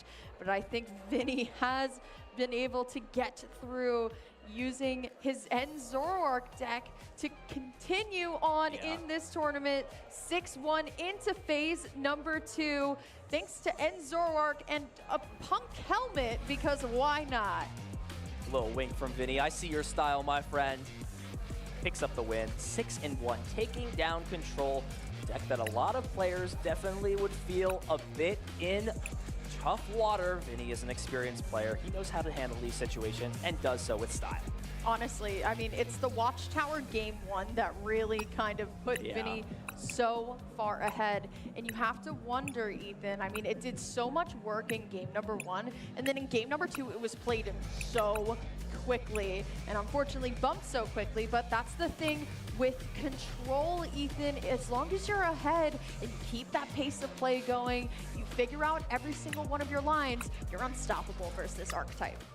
Let's look back at that set. It was definitely the most interesting of the weekend. Two very different decks with very different strategies. Early on, Sander going for the Sylveon instead of the Cornerstone Ogerpon, not really knowing what his opponent is quite yet playing, and it was Shuckle City for Vinny. Wanted to make sure that anytime a Shuckle came down, it was put under pressure. Boss's orders after boss's orders after boss's orders, and importantly that turn, taking the 0-6 machinations off the prizes and leading his opponent to discard so many resources, and that Watchtower being able to stick. I mean, Vinny didn't even use 0-6 in game number 2 either, I don't believe. Just really kind of had the ideal board, and while Sylveon's Safeguard was able to protect him versus Night Joker, wasn't able to protect him all the way through. Vinny with that game number 1 locked in hand, so it was just all about being able to maneuver through this weird kind of course of what Control is, and the Cornerstone Mask Ogerpon, great idea, but unfortunately for Sander,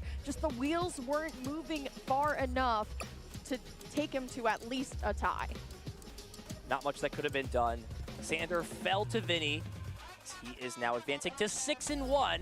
Let's throw it down to the stage and hear from Vinny after that win. Thank you so much, Ethan and Emily, for inviting us back onto the stage. We're here with Vinny, and wow, what a game. That was phenomenal. Did you have any idea that this is a style of deck that you might face in the event? Yeah, this is a very cool deck. I remember I used to talk to Sander back when I was a senior. I got finals at AIC with his list. So he's a guy that helped me a lot in the past, and it's just very nice to be able to play against him in this stage in the World Championships. But yeah, he's a very different deck as always. We all know that Sander used to play this deck, and now he's back playing Control. Just had it in a great time against him. I love that. So you've actually practiced kind of with him and his decks before. That's such a great kinship that you have together, and I'm really pleased to hear that that's kind of a really friendly match between you guys as well. So, Zoroark, of course, a deck that you have been loving this season. Was it a surefire pick for the World Championships for you, or were there doubts? Yeah, so I was a little bit scared because we have this new deck that is Ptcgl.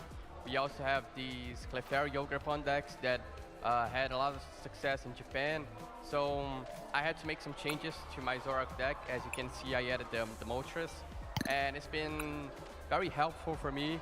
I beat an Arboliva deck, which has Ogerpon.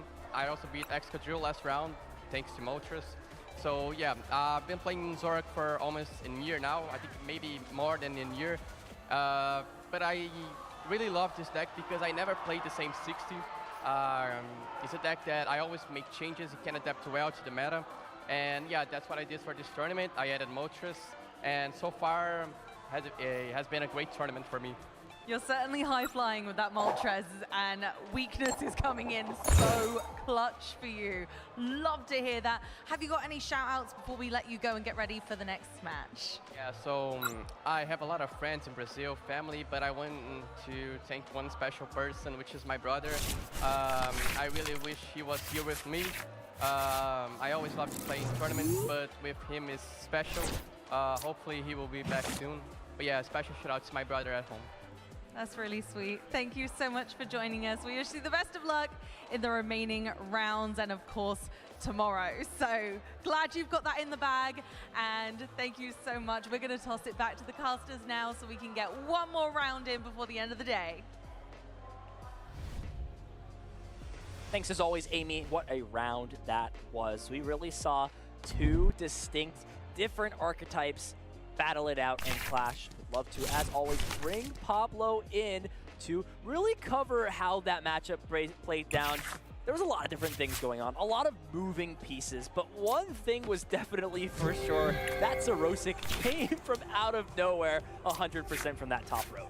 Yeah, not a very common tech card, but I mean, it helps against Alakazam, right? Which is a bad matchup for Zoroark, so I'm sure Xander might have had an inkling, but sometimes with no exact deck list information, you have to make your bets on whether they're gonna have a certain card or not. But yeah, that game one, of course, super long, and I will not lie, like my notes for this one are the longest they've been. I have so many clips here of the key moments, the key decisions, and I think with both players playing with inaccurate information, right? I don't think either player knew exactly what they were playing.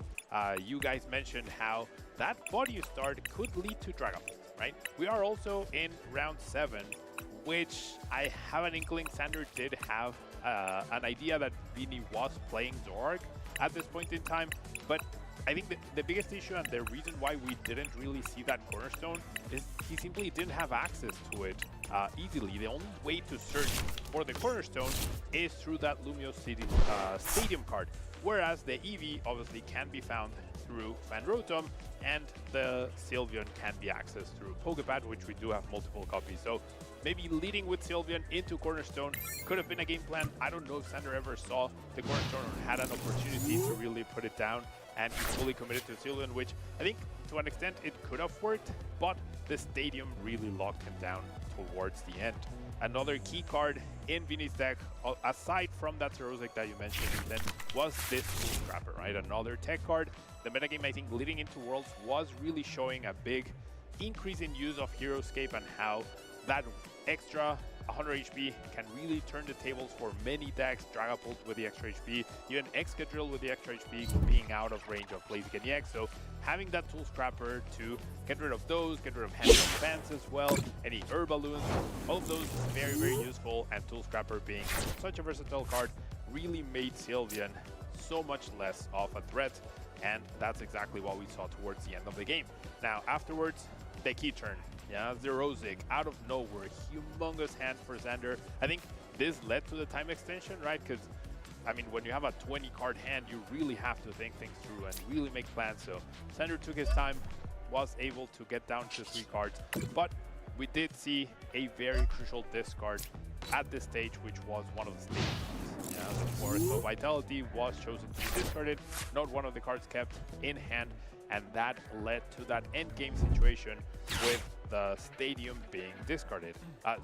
Sticking in play, the Rocket's Watchtower, which obviously Vini, being as talented as he is, he first played the Zerosic, made Xander make decisions based on the information that was on the table, and then Vini played the secret box in order to react to their resources. He was very thorough.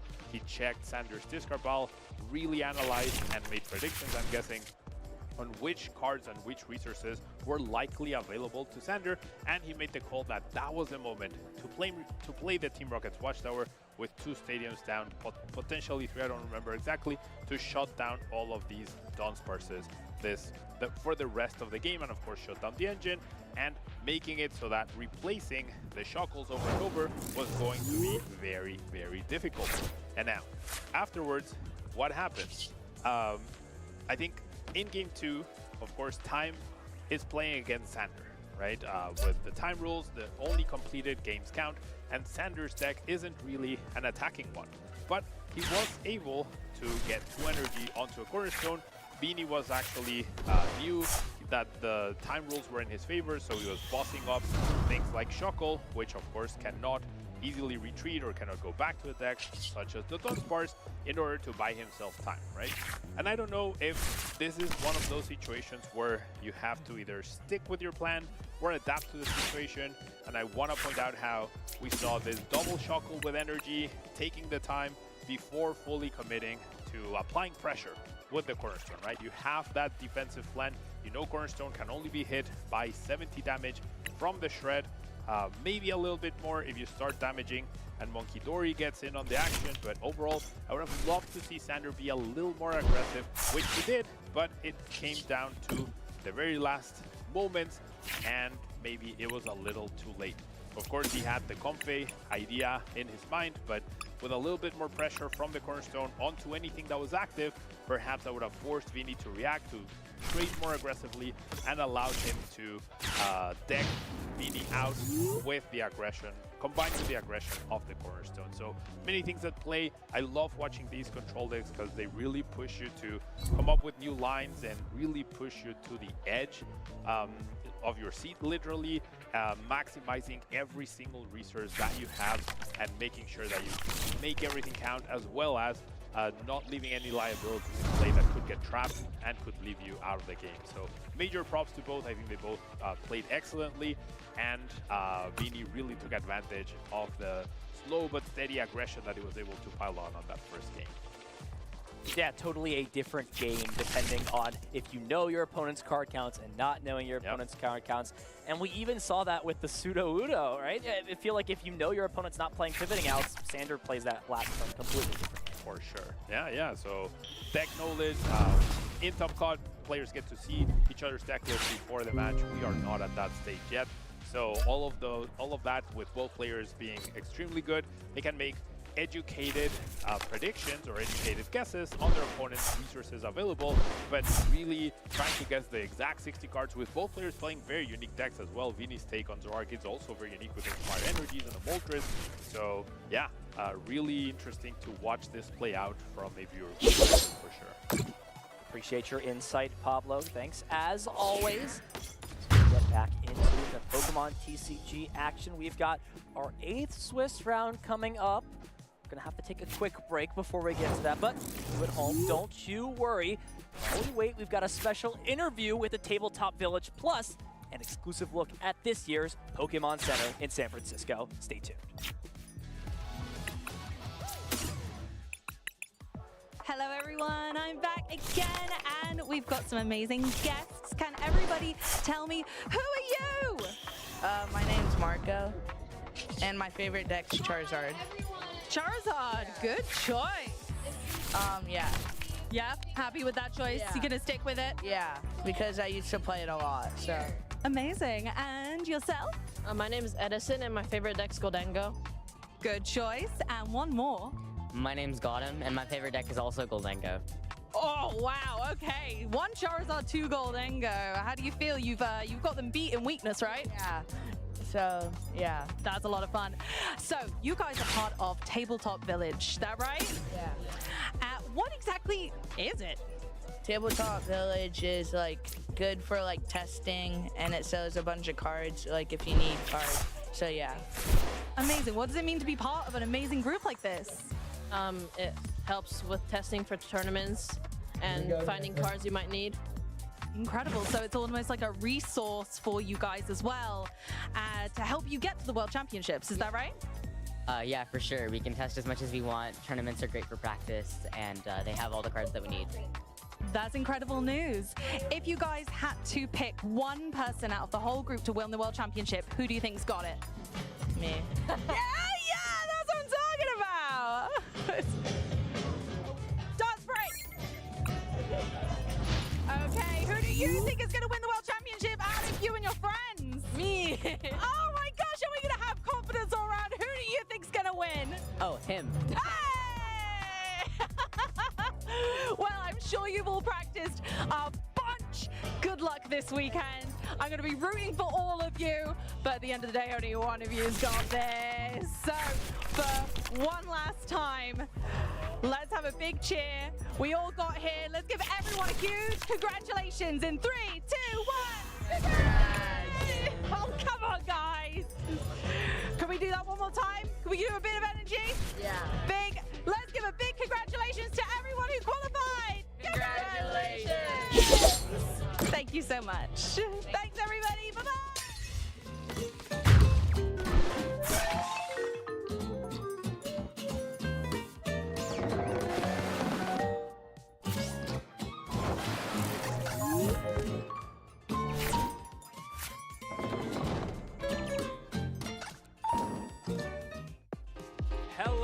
everybody, and welcome to the Pokemon Center here at Worlds 2026 in San Francisco. As you can see, we've got the World Championship side, we've got the Pokemon XP side. I hear it's absolutely insane in there. Let's go take a look.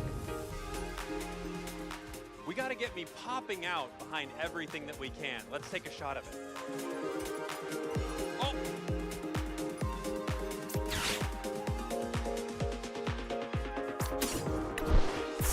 Hey, how's it going?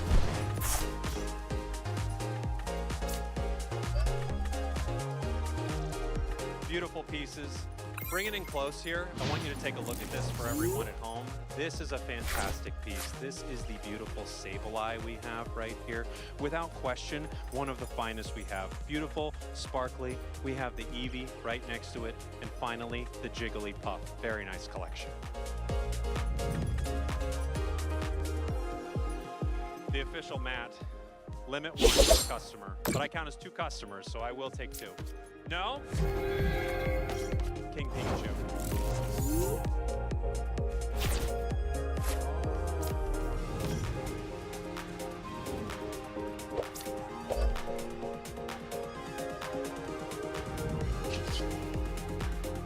We have now transitioned from the World Championships to the XP area. Space-themed, extremely cool, in my opinion, cooler than the World Championship area. I'm probably not supposed to say that. Just pop-outs.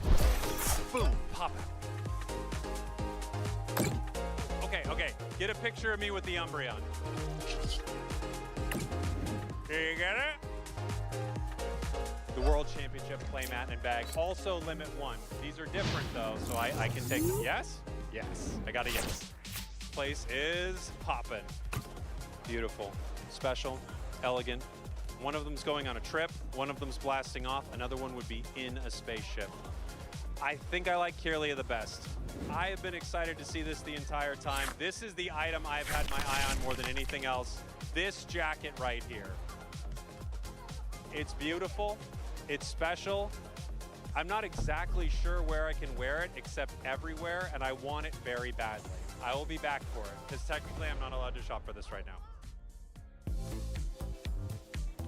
Welcome back in, Pokemon fans, to the 2026 Pokemon Trading Card Game World Championships here in San Francisco, California. Of course, taking place alongside Pokemon XP for the first time ever this weekend as well. We've had 7 incredible Swiss rounds of trading card game action, and just one more remains this evening. One more chance for players to make it from Phase 1 into Phase 2 and keep that World Champion dream alive. I'm Chip Ritchie, joined here by the 2009 U.S. National Champion Kyle Ptcgl. Kyle, an amazing day, a wonderful weekend. How are you feeling heading into this last round? Amazing. Can't believe we're already at the last round of the first day of competition here, Chip. It blew by. We've seen a lot of great matches here so far. A couple of one-sided ones along the way, but hoping to close things out with a great one. We do have some great players lined up for our final round that we're going to feature on the stream, but I think maybe some interesting results happening so far here at the World Championship. That's right. Yeah, let's take a look at the standings as we head into this final Swiss round of the day. The players who are standing above the rest, only 2 undefeateds remain. Brent Tonneson up against Calvin Connor. They are facing off at table 1 this round. Brent from Australia, Cal from the US. Only one of them can claim that undefeated ranking heading into Phase 2. Yeah, and I think a lot of very well-known names on this list. I think the top 3 or 2 of the top 3 we've featured on our stream so far with Brent and Henry. And we also have Yoshiyuki Yamaguchi, who's had a very strong season. You can see down at number 8 there at a 6-1 record, as well as Alex Szymanski, someone who's had a lot of strong showings in a lot of tournaments, a former international champion. Looking to make a deep run here. Look at number 16, a former world champion just 9 years ago, Diego Casiraga. Looking to maybe become a 2-time world championship.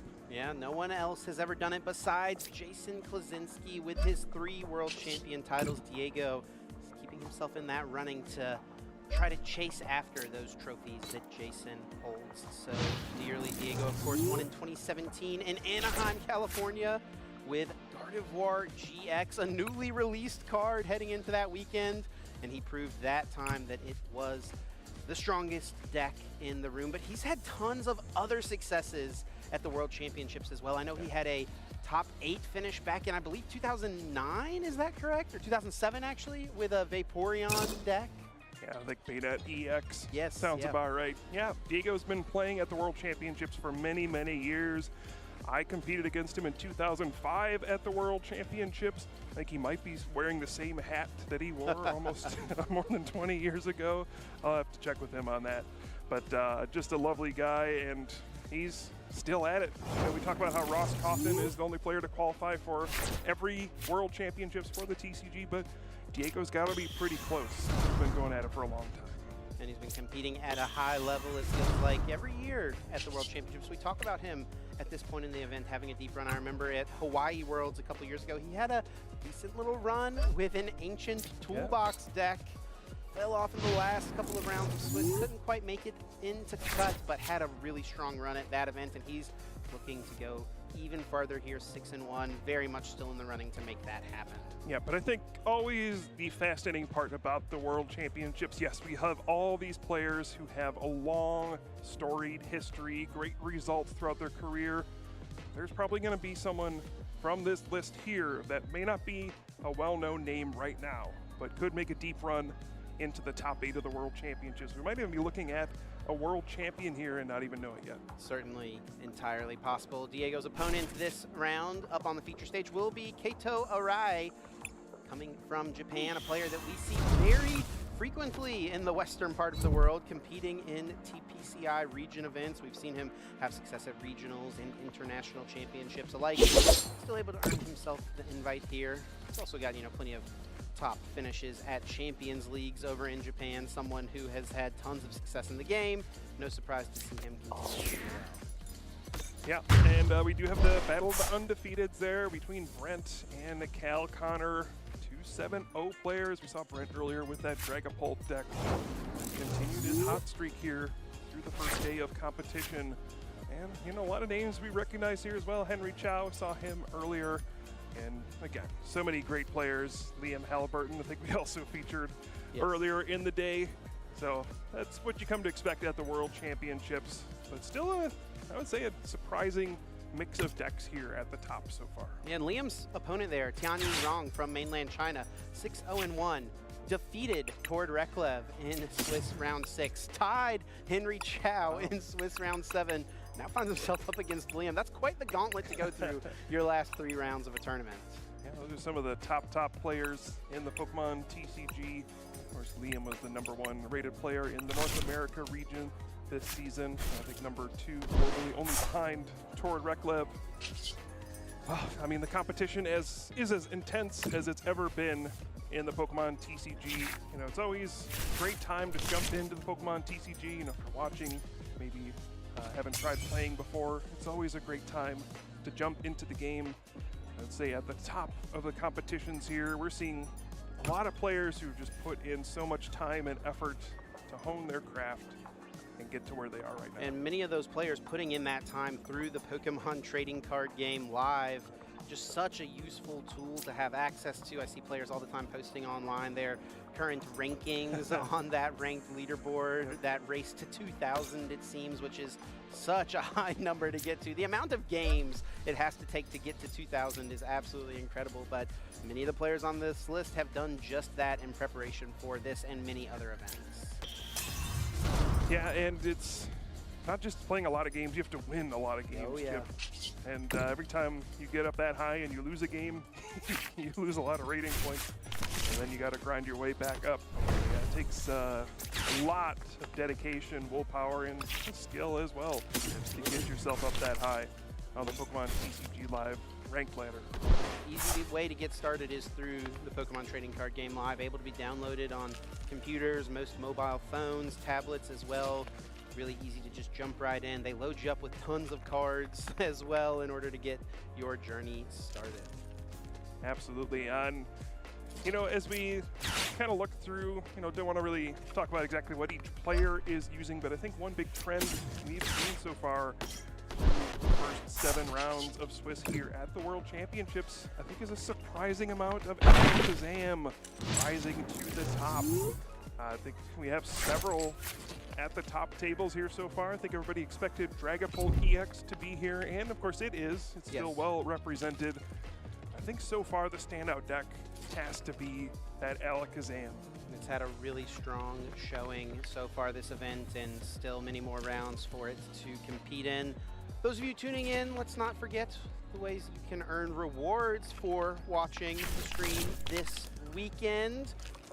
In that Pokemon trading card game live, of course, 30 minutes gets you 6 booster packs. In Mega Zeraora EX playset for 45 minutes, 60 minutes to get all sorts of nice cosmetics. And if you get over to Pokemon XP for the panels, get yourself some more booster packs as well.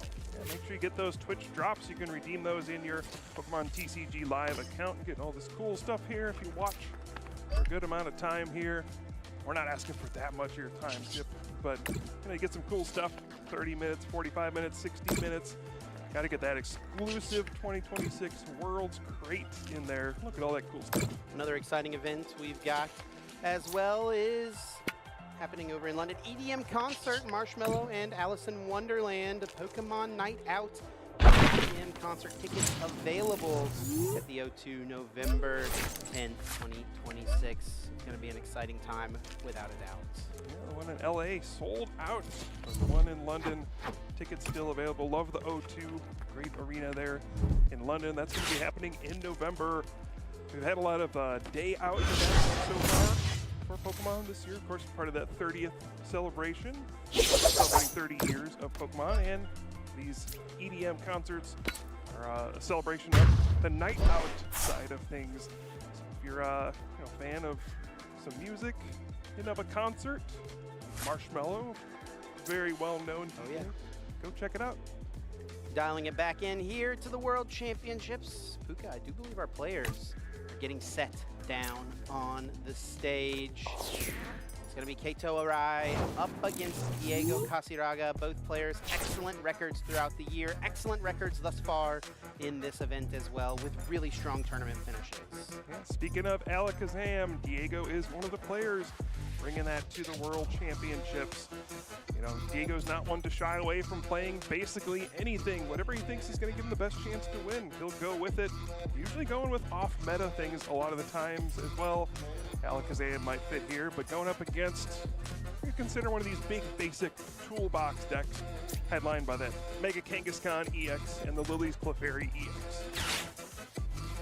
Certainly going to be an interesting match. No Dragapult here to close the day out for us. Going to be a couple of the other decks out here in the room. The basic toolbox from Keito, the Alakazam from Diego. Which one will prevail and move on to 7-1? Both of these players have already locked up a spot into Swiss Phase 2, so that's pretty nice to at least have in the back of your mind, but at the forefront should be the fact that getting another win here gets you that much closer to top cut, which is the ultimate goal for these trainers. Yeah, two excellent players here at the World Championships, two championship caliber players. Of course, Diego, literally a former world champion, looking to make another deep run and add to his legacy. Pokemon TCG, of course, has that trademark hat that he's been just been known for decades at this point. Suits him well, Chip. Yeah, I know Diego's got his family in attendance this weekend as well. A special moment as a father to have his children cheering him on. Seeing dad up on the big stage has got to be a cool moment. I do remember back when Diego won the World Championships 9 years ago. He was just about to have a baby. And now, all these years later, Chelsea's grown up quite a bit and can now watch his father play at the World Championships. What an awesome moment. For Keito, going to be aiming to find a way to win. It does seem like this matchup may be difficult to navigate. Alakazam, single prize Pokemon, multi-prize Pokemon on the side of Keito. Many things can happen, of course, and we'll see what strategies he employs once he sees what Diego is playing. Absolutely. I think, you look at this, the single prize decks tend to trade favorably into these big basic decks, but a whole lot of stuff can happen. There's so many options. There's this toolbox style of deck that Kato is playing. There are some, non-Pokemon EX in there as well to throw into the mix. It's a very aggressive style of deck. So anything can happen here, but you gotta think when both players flip over their Pokemon, Diego's gonna be the happier one to see what this matchup is. Prize cards going out for both players. Of course, drawing 7 in the opening hand, and now a bunch laid to the side. And big one in the prizes right there for Diego. That Shaman. Flower Curtain, an ability that could protect his bench. That'll open up some Wellspring Mask Ogerpon plays on the side of Kato. Yeah, this is a big card in the matchup. It's a way for this big basic deck to take multiple knockouts, and also a way to kind of slow the Alakazam deck down. If you're able to knock out 2 Pokemon at once, we'll see if that Shaman being in the prized cards makes a big difference in this one. But Chip, we are getting things kicked off. Round 8 here at the World Championships. The final round of the day, and it will be Diego Casiraga kicking us off. Abra as his active Pokemon into the Buddy Buddy Poffin played right away, searching the deck for 2 Pokemon with 70 HP or less, adding them to the bench. The starter for Kato is Mega Kangaskhan EX. So for Diego, can't quite key in onto what Kato is playing, as Kangaskhan is a popular Pokemon in many different archetypes, but have to imagine in this opening sequence, his setup will be pretty similar regardless. Yeah, interestingly enough, a lot of decks that play Mega Kangaskhan do play ways to hit your bench. The Wellspring Mask Ogerpon could potentially be up against a Slowking deck. And in that situation, you'd be looking through your deck and going, oh no, where's Shaman? But I think, thankfully for Diego, this is not a Slowking deck. He's not in danger of getting Tri-Frosted on the second turn of the game. But I think going to be very happy to go first, have the Buddy Buddy Poffin. If he's got that telepathic psychic energy to get more basic Pokemon in play. It's really what you're after with this Alakazam deck. Get your basic Pokemon out as quickly as you can. You need to start evolving them up. We see his A-Spec card being played right away on the first turn, Enriching Energy. Able to draw 4 cards from the top of his deck. Such a powerful card. Drawing 4 cards just for playing an energy card. And of course, has a combination with that to Dunsparce, the runaway draw, to shuffle it back into your deck so that you can use it again later to draw more cards. That's the name of the game with Alakazam, draw cards. And right away for Kato, we do see that Wellspring Mask Ogerpon in hand and a Lily's Determination also. It's certainly possible for a turn 1 Torrential Pump. Believe's got some energy switch. Yeah, 4 energy switch in this list. He's going to draw himself 8 cards from this Lily's Determination, and he still has Mega Kangaskhan's run errands to utilize. Of course, it is a big combo you need here, Chip, right? 2 Teal Mask Ogerpon EX, 2 Grass Energy, 2 Energy Switch. But if you pull that off, both of those Abra are going down. It is a big opportunity here for Kato. It would be an impressive combination of cards. He's going to start off with these 8 and see what he has to work with. Bug Catching Set can piece some parts of that combo together. Actually, 2 Teal Mask already found here. He also does need Latios in order to move his Kangaskhan, but he's got a couple Ultra Ball to potentially do that. He's going to have a few cards to draw here. All he needs is a couple Energy Switch, and he can piece this together. Ooh, this is going to be a very impactful moment to start off this first game. Do you see the, has all the energy and the 2 Ogerpon as well.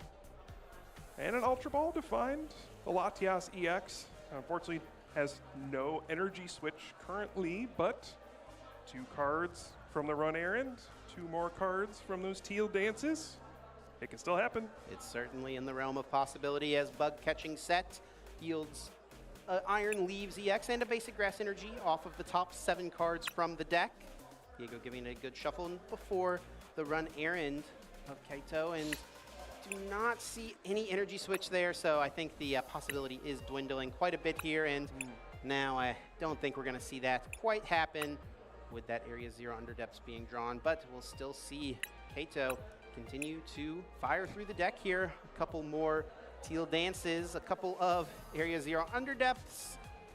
Not really much else to work with here. Yeah, you got to wonder, how aggressive does Kato want to be here? You can play the Iron Leaves EX and just go right in. get a turn 1 attack to get a knockout and try to pressure your opponent as much as possible. Try to get a read on, you know, what the situation is. How strong do you think Diego's hand is? Do you want to take a turn off? I know this is a big decision. It's really tempting to go in for an attack. The upside is really strong, as you would jump ahead in the prize trade and force Diego to find answers and also take away part of the draw engine by KOing this Abra. But the downside, of course, is the fact that Diego could possibly respond and take a knockout, and one-hit KO. This Iron Leaves removing all of the energy for play, but Kato is gonna give it a shot. Rapid Vernier, when the Iron Leaves comes down, is able to move all of those energy cards over to itself, pushes itself to the active spot, and Prism Edge on turn 1 of the game, 180 damage. Down goes Abra. All right, Diego under a lot of pressure to start this off. Needs to find perhaps Rare Candy and Alakazam to fire back on this turn. Now the nice thing about being the Alakazam player in this matchup is you do have a bit of time. Your Pokemon only give up 1 prize card. When they're knocked out, your opponents give up 2, sometimes even 3 prize cards. So you can really make up that gap sometimes. Go down a few prize cards, but come back in the end. So Diego doesn't necessarily need to get a knockout here, but if he does, he could be in a great spot here. Telepathic Psychic Energy attached to the Abra allows Diego to search the deck for 2 basic Psychic Pokemon, put them onto the bench. Not able to get as much value, I think, as he would like here, with one of his 4 Abra in the prize cards, one, of course, being knocked out in the discard pile, so he'll fetch out the Dedenne instead. Electromagnetic Sonar. Don't know if we're going to see that come into play. Perhaps just a little bit of thinning here. Does need to find that Rare Candy in order to piece together an attack this turn. Yeah, it thins out the deck, but also if Diego uses the runaway draw and then does not find a Rare Candy, could just send up the Dedenne and decide, I'm going to take the turn off and put out a Pokemon that I don't mind getting knocked out. So big 3 cards here off the runaway draw. He does find Rare Candy. There's no Alakazam in hand yet, but he does have Dawn as an available supporter option. So let's see what he chooses to promote here. Will he be able to get to enough cards in hand is the other question. He needs 11 cards in his hand for that powerful hand attack to take this one-hit KO. Seems like the pieces are there. There's so many cards in hand already. Have the Dawn to go search out basic Stage 1 and Stage 2 Pokemon. And this is going to be a huge turn for Diego. I think I saw the Genesect in hand as well. Could be very impactful here. Really going to make things tough for Kato to try to find a way to deal with this big Alakazam. Off of the Dawn, we see Kato finding that Alakazam, finding Pheasantipede EX as well. Another way he can add more cards to his hand this turn. Would that flip the script ability, and also fetching out the Dunsparce, preparing for a future runaway draw. With the Rare Candy available, he just needs to make sure that as he plays cards through the end of this turn sequence, he doesn't get below that 11 card mark. There we go, Rare Candy into that Alakazam. 3 cards found from the top with that Psychic Draw ability. Giving himself a count of the cards in hand. Does look like more than 11 there.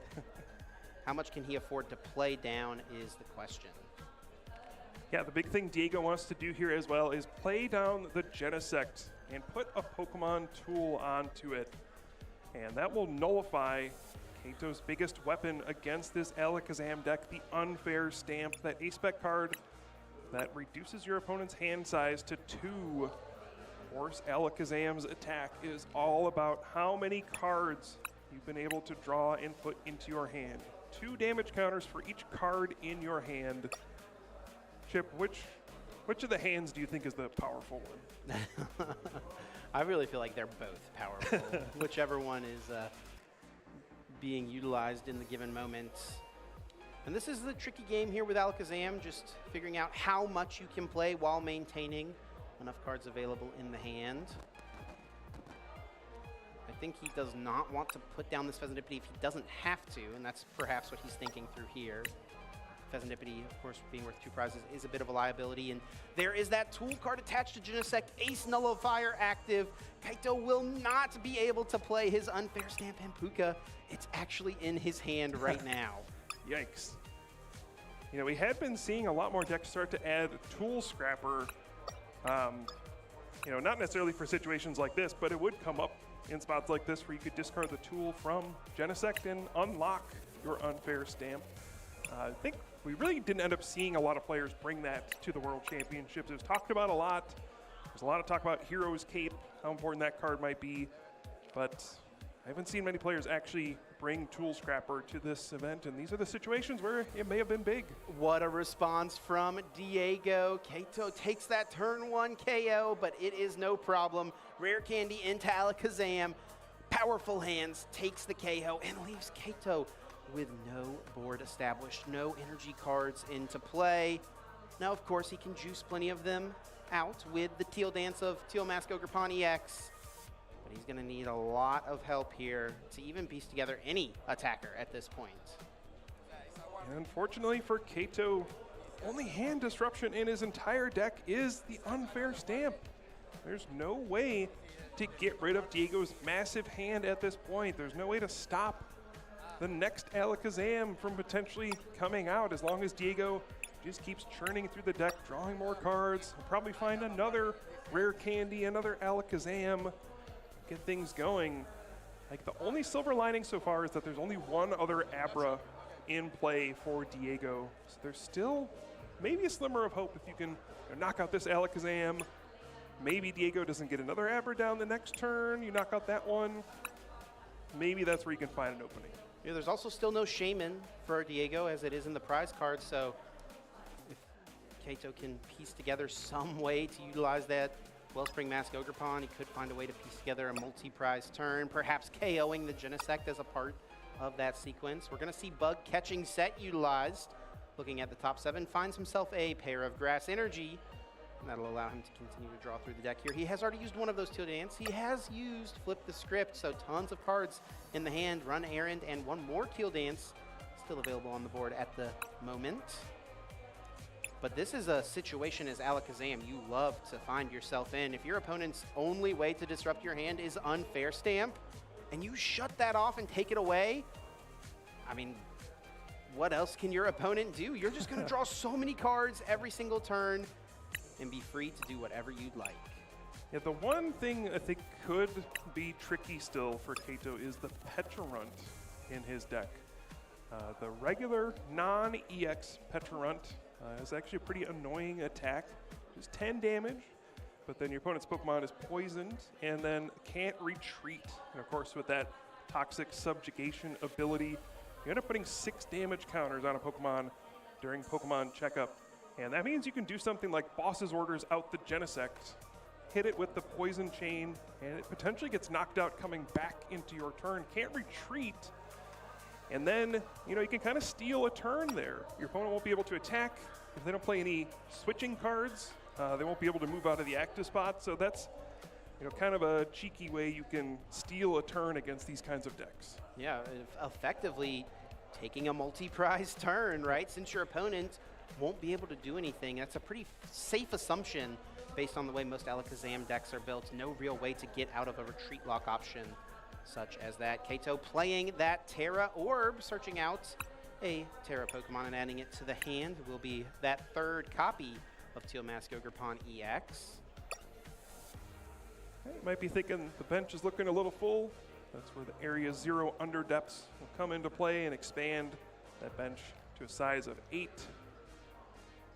Wow, Kato's got so many cards in hand and it feels like none of them are the ones he wants right now. Yeah, he also just still doesn't even have Latios EX in play. Oh, there it is in the hand, so waiting to come down so this Kangaskhan can get a little bit of movement over to the bench.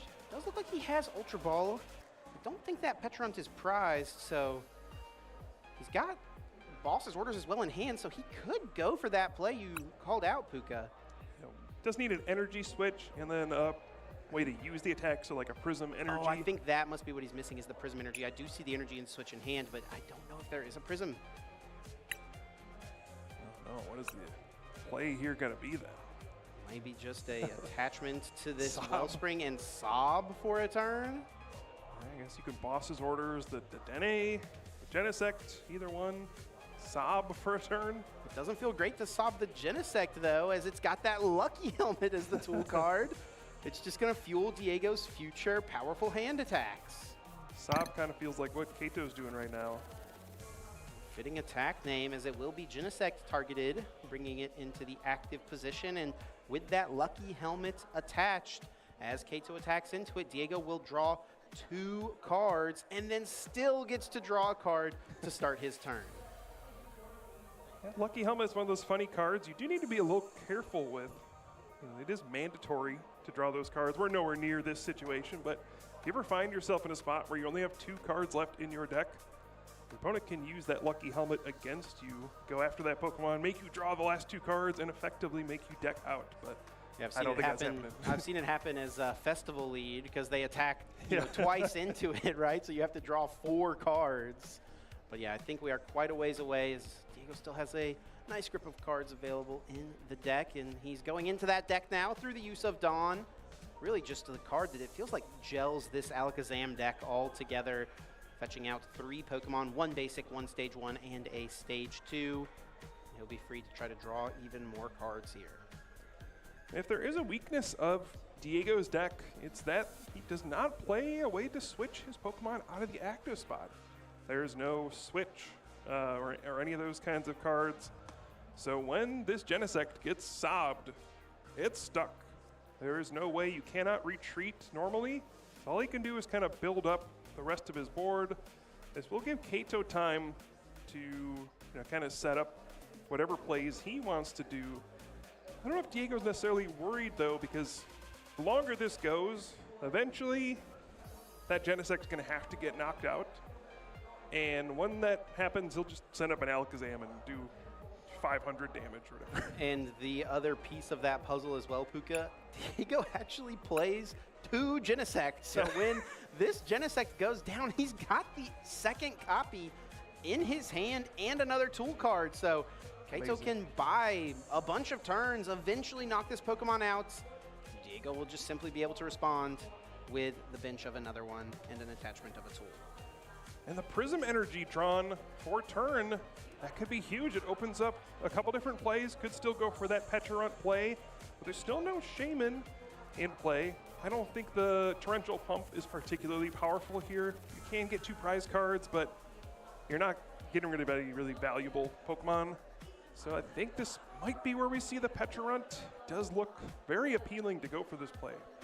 Kato agrees, as that is found off the Ultra Ball, which puts down a Teal Mask and a Cyrano to the discard pile, and out comes that nice illustration rare. I believe that's a Elite Trainer Box promo, Puka, correct? That is correct, Jim. Bringing it out, and its attacks do all the same.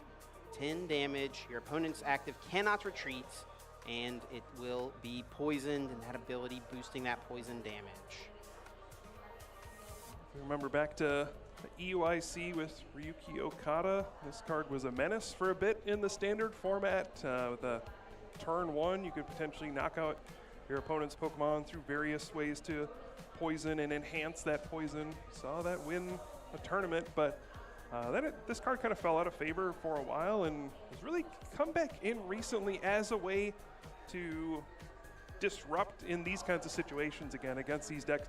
It's good against stuff like Genesect. It's also strong against things like Shaman. You can set things up where the Shaman gets knocked out coming back into your turn, which then allows you to use Wellspring Mask, Ogerpon EX's Torrential Pump on the following turn. So it's a really unassuming looking card that opens up a lot of dynamic plays. Yeah, there was a time where this card was simply utilized as a way to just, push into the active spot when your opponent's active is already poisoned. It wasn't even utilized as an attacker, but now we see it with 2 energy cards attached, thanks to the combination of Energy Switch and the attachment for turn, and a Lily's Determination being played as well. 6 fresh cards for Kato Arai to work with. Still got some Teal Dances available should he find some basic grass energy. I actually don't see any in his hand, as he does play 10, quite a few, but none available right now. He'll retreat this Wellspring Mask Ogerpon, and up comes the Pecharunt, ready to Poison Chain this Genesect. Diego will draw himself 2 cards from that Lucky Helmet still. This Genesect is set up to be KO'd coming back into Kato's turn. Diego doesn't have a response to this. Now, the one thing you can do is play up boss's orders.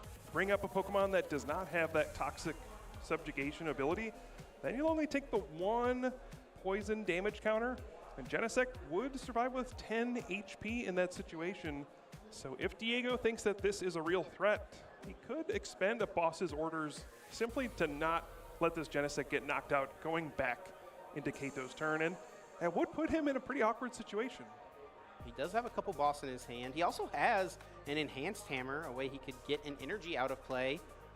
Don't think it's super consequential here, but you know what? It's in the deck. You may as well play it. Yeah, I mean, that's very annoying. And Diego will just pass, not wanting to give up a boss's orders here. Yeah, I think that's reasonable. We could see a spot where Diego, you know, he kind of controls what happens here. Again, knowing that Kato's only hand disruption is probably unfair stamp, Diego can, you know, when he wants to attack the next time, he can just bench the other Genesect and block the unfair stamp again. But we're going to see this kind of back and forth. It's going to be really annoying for Diego to try to chew through all of this stuff. I think the good thing for him is at some point, he can just boss his orders the Mega Kangaskhan EX, take 3 prize cards, and then he just needs to get one more somewhere else. So even with these annoying Petrarunt exchanges, Diego probably comes out favorably in the exchange, but it's not trivial. It's really annoying to deal with. Kato's slowed the pace of this game down quite a bit as he tries to find a way to maneuver this situation. It does look like a retreat of the Petrarunt has happened here. Now into Mega Kangaskhan. He'll draw himself a couple of cards here, and I don't think he has a way to switch this Kangaskhan, does he? I guess the only way he could do it would be with the Rapid Vernier of Iron Leaves EX. Yeah, and this could be a situation where, you know, well, his bench is only got 1 spot left. This is a spot where, you know, if you have that Qian Pao, I guess you could play it, discard the Area 0, get your big Pokemon out of play, and then play another Area 0, re-expand your bench. I don't think you can do all of that and get Mega Kangaskhan to the bench, though. I think that's the only stadium he plays. So that Mega Kangaskhan is going to be in play. As it stands, though, he'll still be able to take a knockout this turn. He'll actually jump ahead in the prize trade. He'll go up to just 3 prize cards remaining. Diego's still having 4, but Diego only has to attack 2 more times to win the game.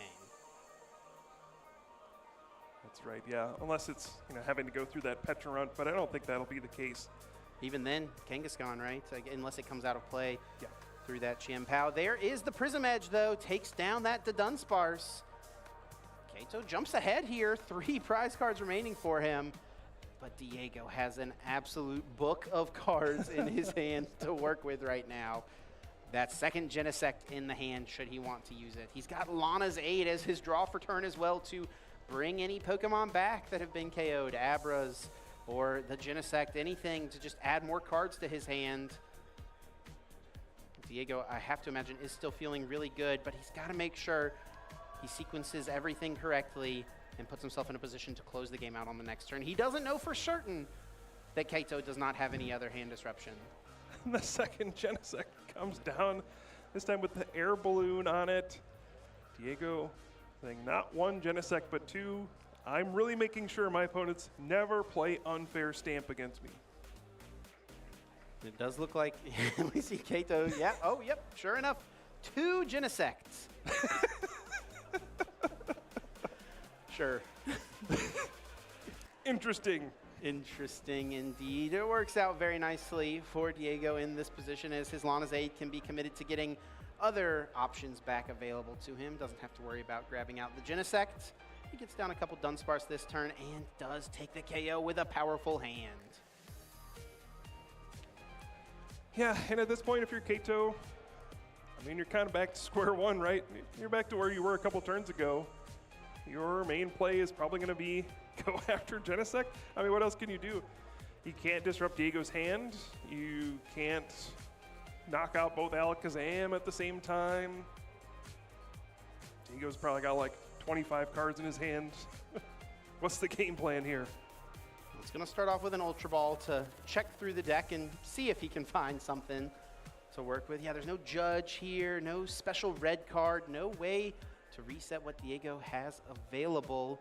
He could sob or use the Petront once again and put himself in a similar situation by bringing up the Genesect and taking a KO, coming back into his turn effectively. And if he could piece together a 2-prize turn, he actually could do it that way, Puka, if Diego didn't have any ways to evolve those 2 Dunsparce. Yeah, what are the odds of that? There is a possibility. Yeah. Probably a pretty low one. There's a couple cards being drawn from the Kangaskhan or Fezandipity. Lots of cards now in the hand for Kato, trying to rival what Diego has built up on the right side of the table.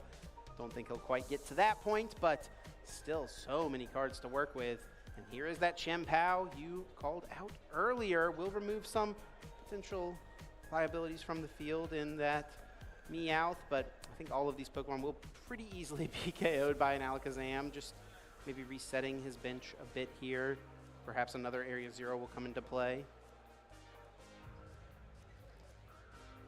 Do you see a potential way out for Kato at this point? And it's pretty tough. I think Diego would kind of have to play into it, but it depends on how many Boss's Orders are left. But you can do the Boss's Orders on the Genesect this turn, try to get that knockout coming back into your turn. There's still the Dedenne, that's another awkward Pokemon that's stuck in play. Like the math works out very poorly for Kato that Dedenne has 70 HP. That would get knocked out by the 10 damage from Petront plus the 6 poison damage counters. So you can't trap that one quite the same way. If that had 80 HP, there would be a very clear path to victory. Now, 1 prize card at a time here. A poison chain coming into play once again. Diego here needs to evolve both of these Dunsparce into the Dunsparce, which he has done just now. If he had not done that, it actually would have given Kato an opening to win the game. KOing this Genesect, going back into his turn, and then a Torrential Pump from a Wellspring Mask Ogerpon would have taken 2 prize cards. But Diego, of course, very heads up, putting those 2 Dunsparce into play, now eliminating any sort of win condition for Kato. And this is also the turn where we could perhaps see that Boss's Orders come into play that you called out. But no, Diego, not going to be worried about it, just going to pass. And I think he's fine with this situation. Kato will take another prize card, effectively tying the game up. 2 prize cards to 2, but unfair stamp. Oh, sorry, can't use that. No, it does not quite work. He did actually take that 4th Prism Energy off of his prize cards here. So that was a piece of the puzzle he would have possibly needed. I think Diego may be getting some information from this game. It's not unheard of for these decks to play special red card as well. This would be a card that would still potentially make you sweat. You might not be able to get enough cards back up in your hand to knock out something like a Mega Kangaskhan EX after a special red card, but Kato is not playing that card. Diego might have sussed that out by this point. We'll see Kato put a Area 0 Underdepths into play, bumping that Battle Cage on Diego's end, and plays a Lily's Determination to send the hand into the deck, draw himself 6 cards. I guess at this point, Kato's just hoping Diego doesn't have a Boss's Orders, because when you're playing Lily's Determination as your supporter card for the turn, that means you're not really doing much else. See a Teal Dance from that Teal Mask Ogerpon EX. There is an energy switch and also the draw of a Prism Energy, so Torrential Pump potentially available, but we'll just go with that Petront attack, Poison Chain, and Diego flashes the Boss's Orders, showing he's got game on the next turn, and he's gonna win game 1. Diego Casiraga, just 1 more game away from a 7-1 start at the World Championships. Yeah, very technical game there, but you can see why it's so nice to play Alakazam in this current standard format. Yes, you can have your struggles against Dragapult. There's some decks you simply cannot deal with. Someone happens to be playing like the Rockets, Team Rockets Articuno, you're gonna have a bad time. Very bad time. But there are a lot of matchups where your opponent is mostly using big Pokemon EX and Mega Evolution Pokemon EX that give up 2 and 3 prize cards, and you have just a regular Pokemon for 1 energy that just knocks those out if you have enough cards in your hand. And sometimes you can afford to give up some prize cards here and there, because at the end, you're just going to take more than they are. We've got Pablo standing by. I'm curious, Table Mod, if you've got any thoughts on that game 1.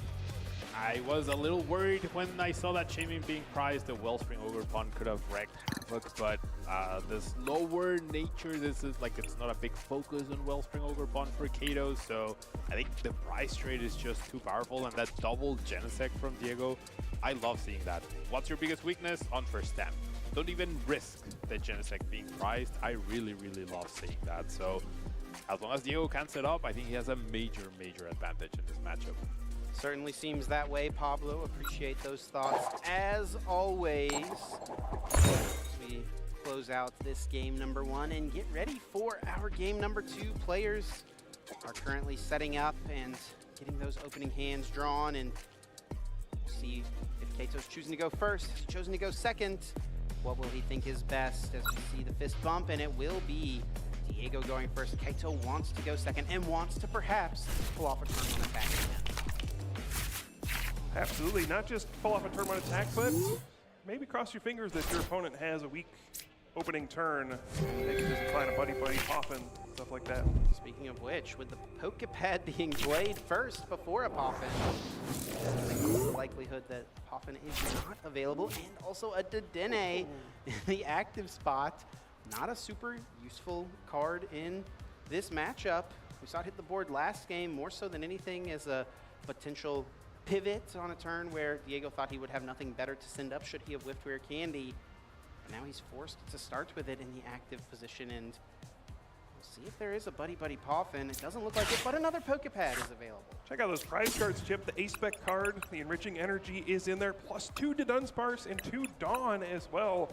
A lot of these big consistency cards that help the Alakazam deck draw a lot of cards early in the game are in the prize cards. This could stifle Diego's early game. That is certainly a big deal. The way that his deck functions and works is finding those Pokemon, and his main way to find the Pokemon is the Dawn. Those are prized, and some of his main Pokemon are prized. The pair of the Dunsparce will have to draw through the deck with his Alakazams, should he like to piece a large hand size together quickly. Pair of Abra grabs from those Pokepads. It does look like that Genesect is here in the opening, and also just already has that Lucky Helmet. I don't see an energy card, and that's actually a big deal here because that means that it will not be possible for Diego to attack next turn. He does play Air Balloon, so there is a potential chance, but yeah, very unlikely. And with his current setup, very unlikely to even get enough cards in hand and be able to play all the cards you need to be able to do a big attack next turn. So yeah, I think pretty weak opening compared to what we saw in the first game. And really not the best opening for Kaito either. He's got Lily's Determination, which is great, but played no cards before playing his supporter for turn. This is a deck that with the right combination can still have an explosive turn. You know, the way it's built with those Teal Mask, Ogre Pond, EX, and all those energy switch. You can pull off big attacks even without having to play stuff like Crispin. This is a big 8 cards. I don't think that it's likely for an attack to happen here for Kaito. He does have the King Sun, so it is possible it would have to come through that Iron Leaves EX, and that's about the only way he could move this because he has to retreat into the King's Gun here to keep drawing with the run errand. Got Ultra Ball in his hands to potentially find his Pokemon. He will use the run errand here. He just needs so much. Draws a couple cards.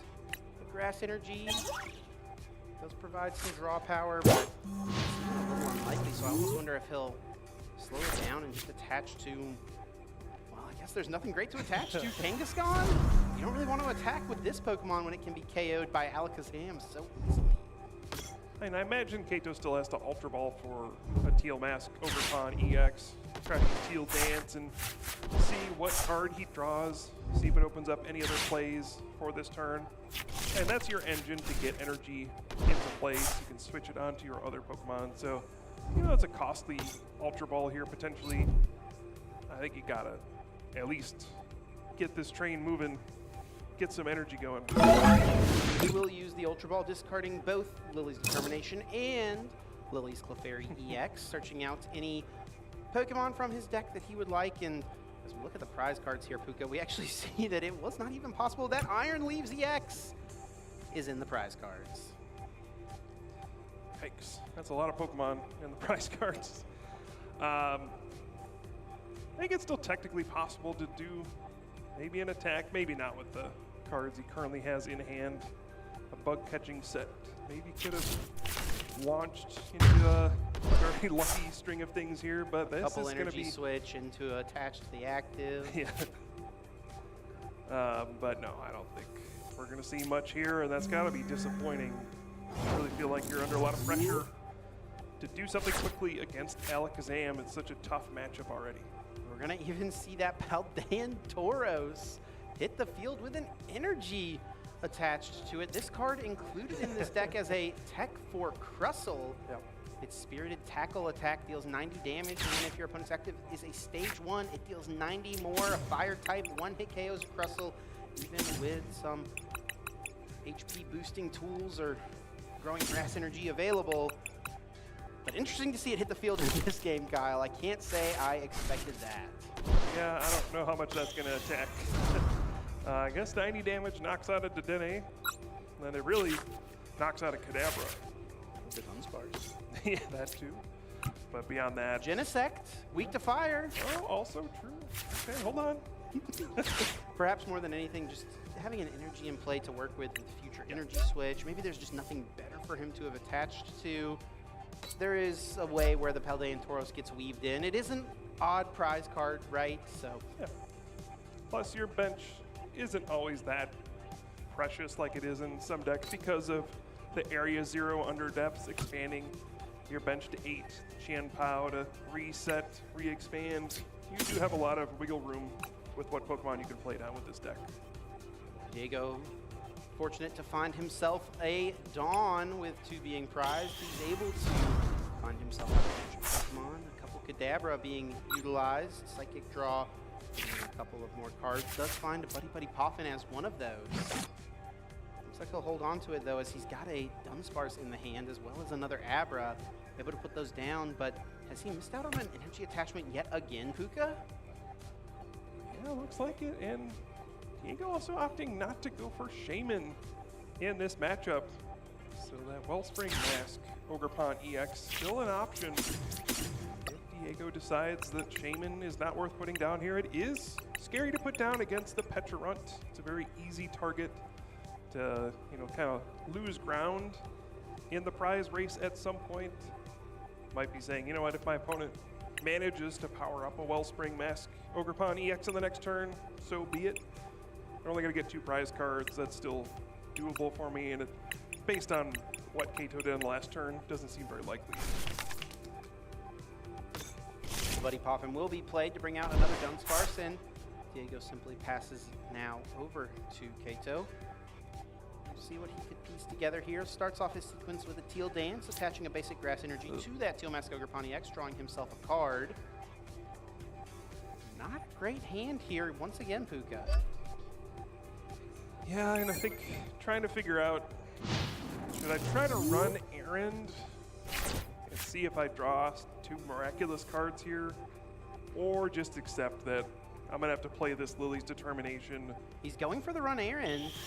Gonna see what he can find from these 2. I don't know exactly what he was looking for, but I can't imagine the Area 0 under depths and Koraidon EX was it. Some of the cards that you want to Ultra Ball away as quickly as possible in this matchup. And that's exactly what we will see happen as that Koraidon hits the discard pile. He does have N's Plan in his hand, which is a very interesting card to see in the mix. I think unfortunately no Prism energy to go with it though, so unable to power up that Torrential Pump.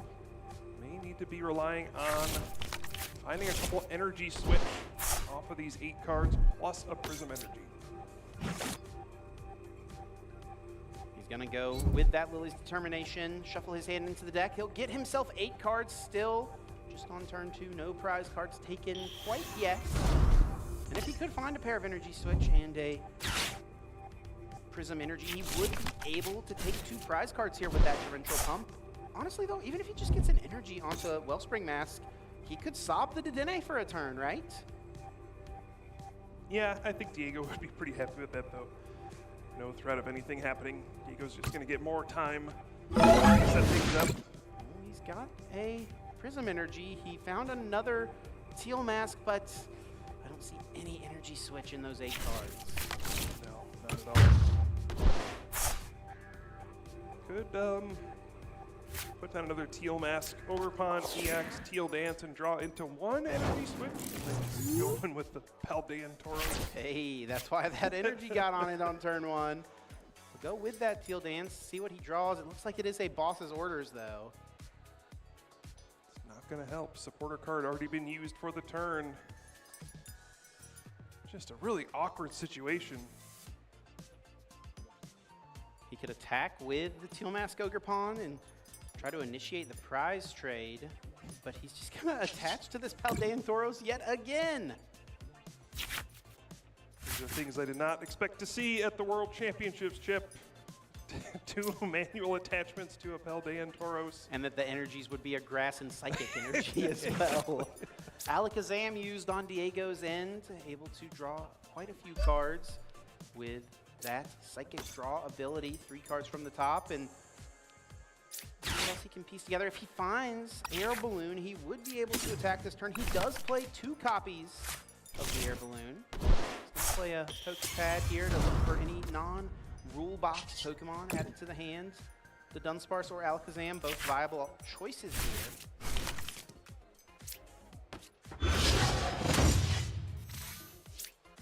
He's already got the energy card necessary in hand to fuel the powerful hands of Alakazam.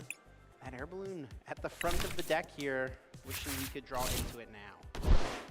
Yeah, I think the good part for Diego is he's really in no rush.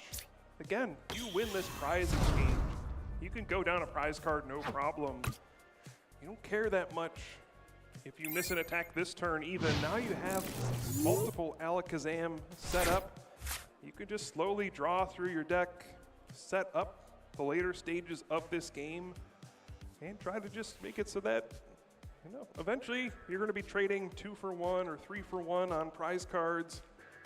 Every turn that goes by that Diego doesn't do something is probably advantageous for Diego. I almost wonder if we're going to see Diego just attach an energy to the Dedenne at some point and start using electromagnetic sonar to get some resources back available. He's under no pressure right now. Yep. Does look like off Hilda, he's found himself Alakazam as well as a telepathic psychic energy. A Kadabra, and he'll use that psychic draw, just getting himself 2 cards here. And there's a couple telepathic energy. Let's see where this attachment return goes. Will it be onto an Alakazam, or will he start using sonar to get back some trainer cards? Yeah, I guess we're gonna see it. Probably no point in using Gnaw. That is good for knocking out Badu. Now he'll be able to put back any trainer card from his discard pile into the hand. He's got some nice choices. Dawn, Hilda, Pokepad, all viable options, and thinking through which one it will be. Does look like Pokepad is what he lands on. Draw for turn, Kato's in, finds Shen Tao. Not really helpful here. See what he wants to piece together. Gonna start off with the run errands. Draws himself 2 cards. Does look like a couple Prism Energy now. So, I mean, he's powered up this Tauros over the course of a couple turns. He can attach and attack with it should he want to. What else can you do? I guess you just gotta go in, right? Play the ends plan. Move some energy up to the active. He's actually going to go in with that Wellspring Mask Ogerpon EX and try to take multiple prize cards here. That Paldean Tauros, it's going to get in the mix at some point, Chip. I mean, he could have taken the energies off of it and has intentionally chosen to leave them on that Pokemon. His Torrential Pump is powered up here thanks to the use of that ends plan, moving those 2 energy cards off of that Teal Mask Ogerpon EX, which has Teal Dance for a couple of turns, and Torrential Pump will deal 100 damage to the active and shuffle those 3 energy cards back into the deck and get that boosted effect of taking out the bench. dealing 120 damage to that Kadabra. 2 prize cards taken. I mean, that is a significant lead in the game right now. It's exactly what Kato needs to be doing here with this torrential pump. Now Diego's going to have to finally respond, and this is probably the turn where he needs to get Genesect and start to nullify that potential unfair stamp. Pokepad, which was brought back from that electromagnetic sonar, is utilized immediately to find out the Dunsparce. We know Diego's got a couple of energy cards in hand already. Let's start off with a runaway draw, sending the Dunsparce back into the deck after he draws these 3. And we actually see Eerie as a draw here, an interesting tech card in Alakazam list. Not the first time we've seen this card in an Alakazam build. Yeah, I mean, Diego's deck is very anti-unfair stamp and special red card. Now, the Eerie can go after either of those. Those are some of the biggest cards that are threats to Alakazam. He's gonna play it here. He does indeed choose to play the Eerie. I mean, if he'd ripped the unfair stamp, he'd have been able to not even have to go with the Genesect, but was that no item cards in the hand? Completely for Kato? whiffed. There's 8 cards and no items. Eerie played for no effect. But I think Diego's fine to see that. Of course, that means Kato doesn't have very many options. Yeah. There's the telepathic psychic being attached to the active. Also that Abra placed onto the bench. There's a mandatory search and shuffle from that telepathic psychic, so he'll take a look through the deck here, though I don't think he's got any live targets available anymore. As long as you have an open bench spot, you do have to search your deck. And you play that telepathic psychic energy onto a psychic Pokemon. If your bench is full, you don't do it though. But there is the Genesect. Even though the unfair stamp not currently in Kato's hand, Diego knows between the run errand from Mega Kangaskhan, the potential flip the script from Pezendipity EX, could draw it, so better safe than sorry. Diego does need to ensure that he ends this turn with 11 cards in his hand, so Powerful Hand can deal 220 damage, more than enough to take down Wellspring Mask Ogrepon EX. You see it so often from these Alakazam players, counting their cards multiple times over, and that's what he is able to do here. Takes the KO and ties this up, and what a 2 cards to take for Diego off of his prize cards, the Dunsparce and that Enriching Energy. Had exactly 11 cards for the Powerful Hand knockout there. Expertly played. You know, you got to manage those resources wisely. Set yourself up for following turns, but also keep enough to get a knockout. And now what will Kato do here? Seems like this is where maybe that Petra Runt needs to get back in the mix. And he finds it right away from the run errand, draws into it naturally, freeing up potential other plays with this Ultra Ball he's now utilizing. Able to search out that Pezendipity EX. Somehow still has never drawn an energy switch in this game. There's 4 in his deck. Feels almost unbelievable. And none are prized as well. They're all available to him. He's just not able to have pieced one together. The way he moved energy last turn was with that Ends plan. Down comes Pezendipity, flip the script. We'll draw 3 cards as Diego did take a KO on the last turn. The energy switch still eludes Kato. Where is it, Chip? Teal Dance will draw 1 card. Still no energy switch being found. He's got another Teal Dance available if he wants it, but he's used all of his other draw abilities so far. Here it is. Teal Dance draws 1 more, and it's a basic grass energy. How on earth has he not drawn an energy switch yet? I guess he could play down 1 more Teal Mask Ogrepon EX. Try to draw 1 more card. It's gotta be there somewhere, right? Kato asking for a count of Diego's hand. 11 plus the 2 just took off the prize cards. 13 available. He does have a Prism Energy. Maybe if he could boss KO the Genesect and just maybe the other Genesect is prized, something like that. And we are going to see that Paldean Tauros powered up. I can't believe it, Chip. 3 manual attachments to this Pokemon to get to this Spirited Tackle, and Boss's orders will bring up the Fire Weak Genesect. These are things you just can't script. The Spirited Tackle knocking out a Genesect to get rid of that Ace Nullifier potentially. Kato trying to find any opportunity to steal one of these games from Diego, who just seems to have such a strong matchup against this big basic Pokemon EX. And this will it be enough? A way for Kato to try to weave in this odd prize card as well. Try to make things as difficult as possible for Diego. And is he actually going to be able to also clear the Mega Kangaskhan off of his bench here? That would be pretty good. He does have the play available with that Chin Tao. It's Snow Sync ability, discarding a Stadium card in play. Diego could have responded to this play with a boss's orders on that Kangaskhan, send himself down to just one prize card remaining, and now Diego's going to have to boss's orders 2 times in a row to win this game. Very true, but then he'll probably also need to put down another Genesect, which then can get trapped by the Pecharunt potentially. This is going to be a tricky game to close out.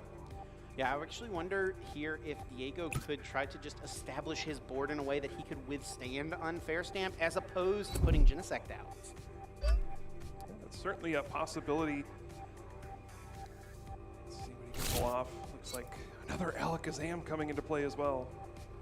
So that makes me think he's not going to go that route. I think having that Abra available to draw cards on the other end of an Unfair Stamp would have been really nice. He is going to bench that Genesect. Gets that Air Balloon down onto it. Ace Nullifier back active once again.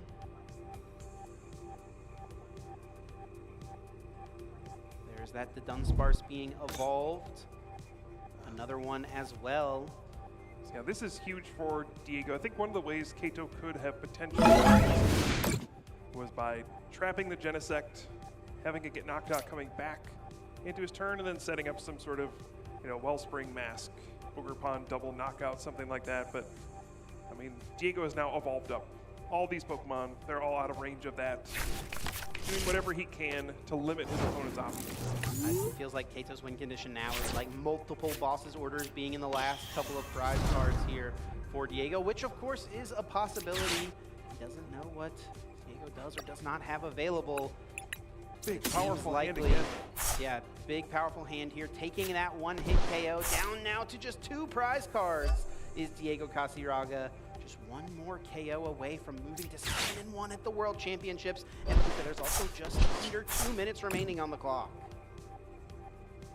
Chip, is he still not drawn in Energy Switch?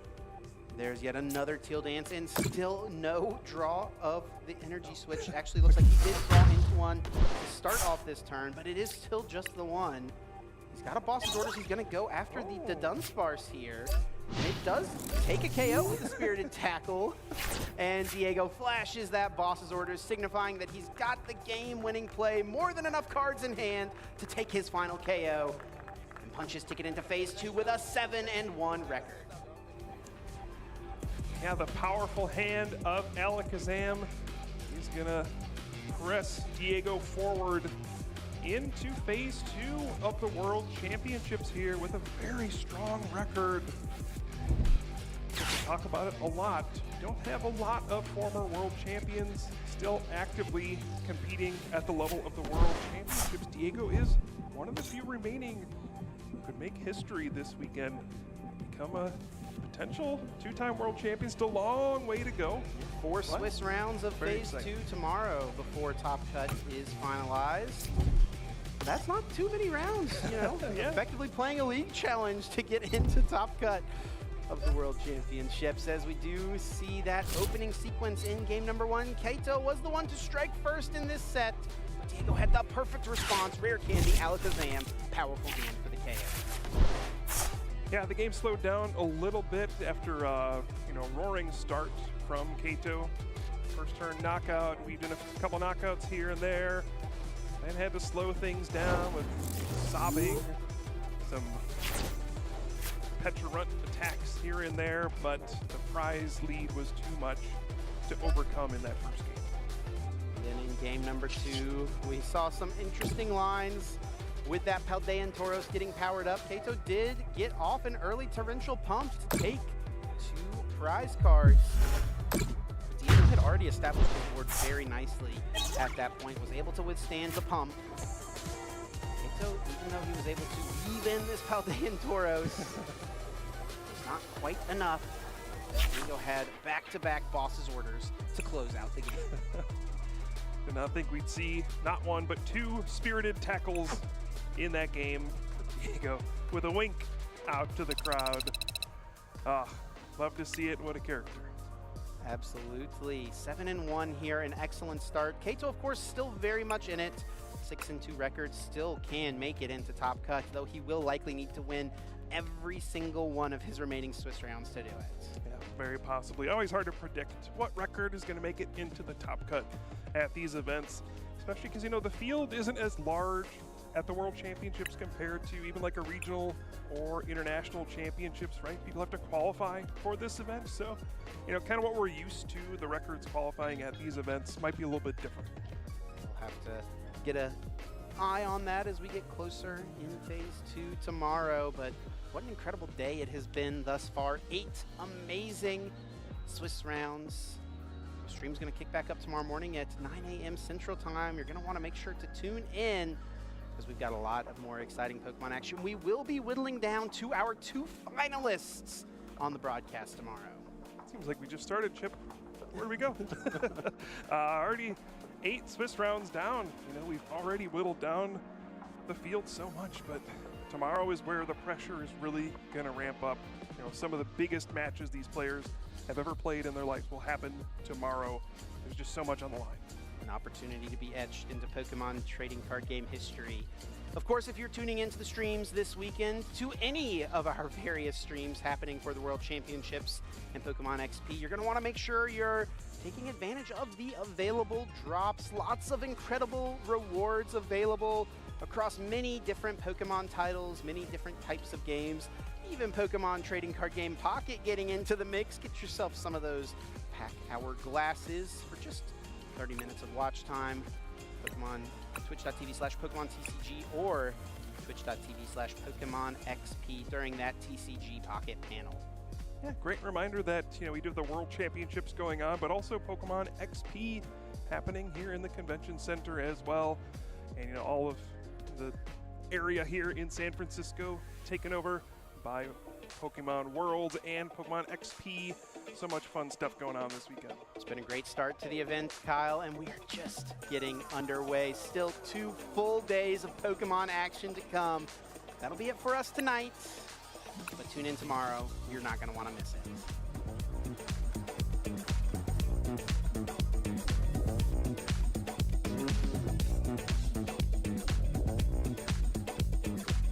Let the 2026 Pokemon World Championships begin! Open up the gates. The World Championships are here. There is the boss's orders immediately flash.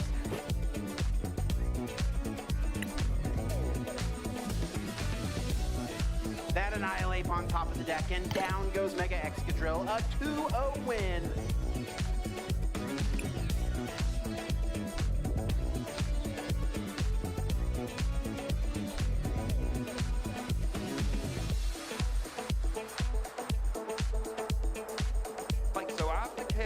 Yeah. That gives you 2 more, and that is too much. Henry Chow is going to take round 5.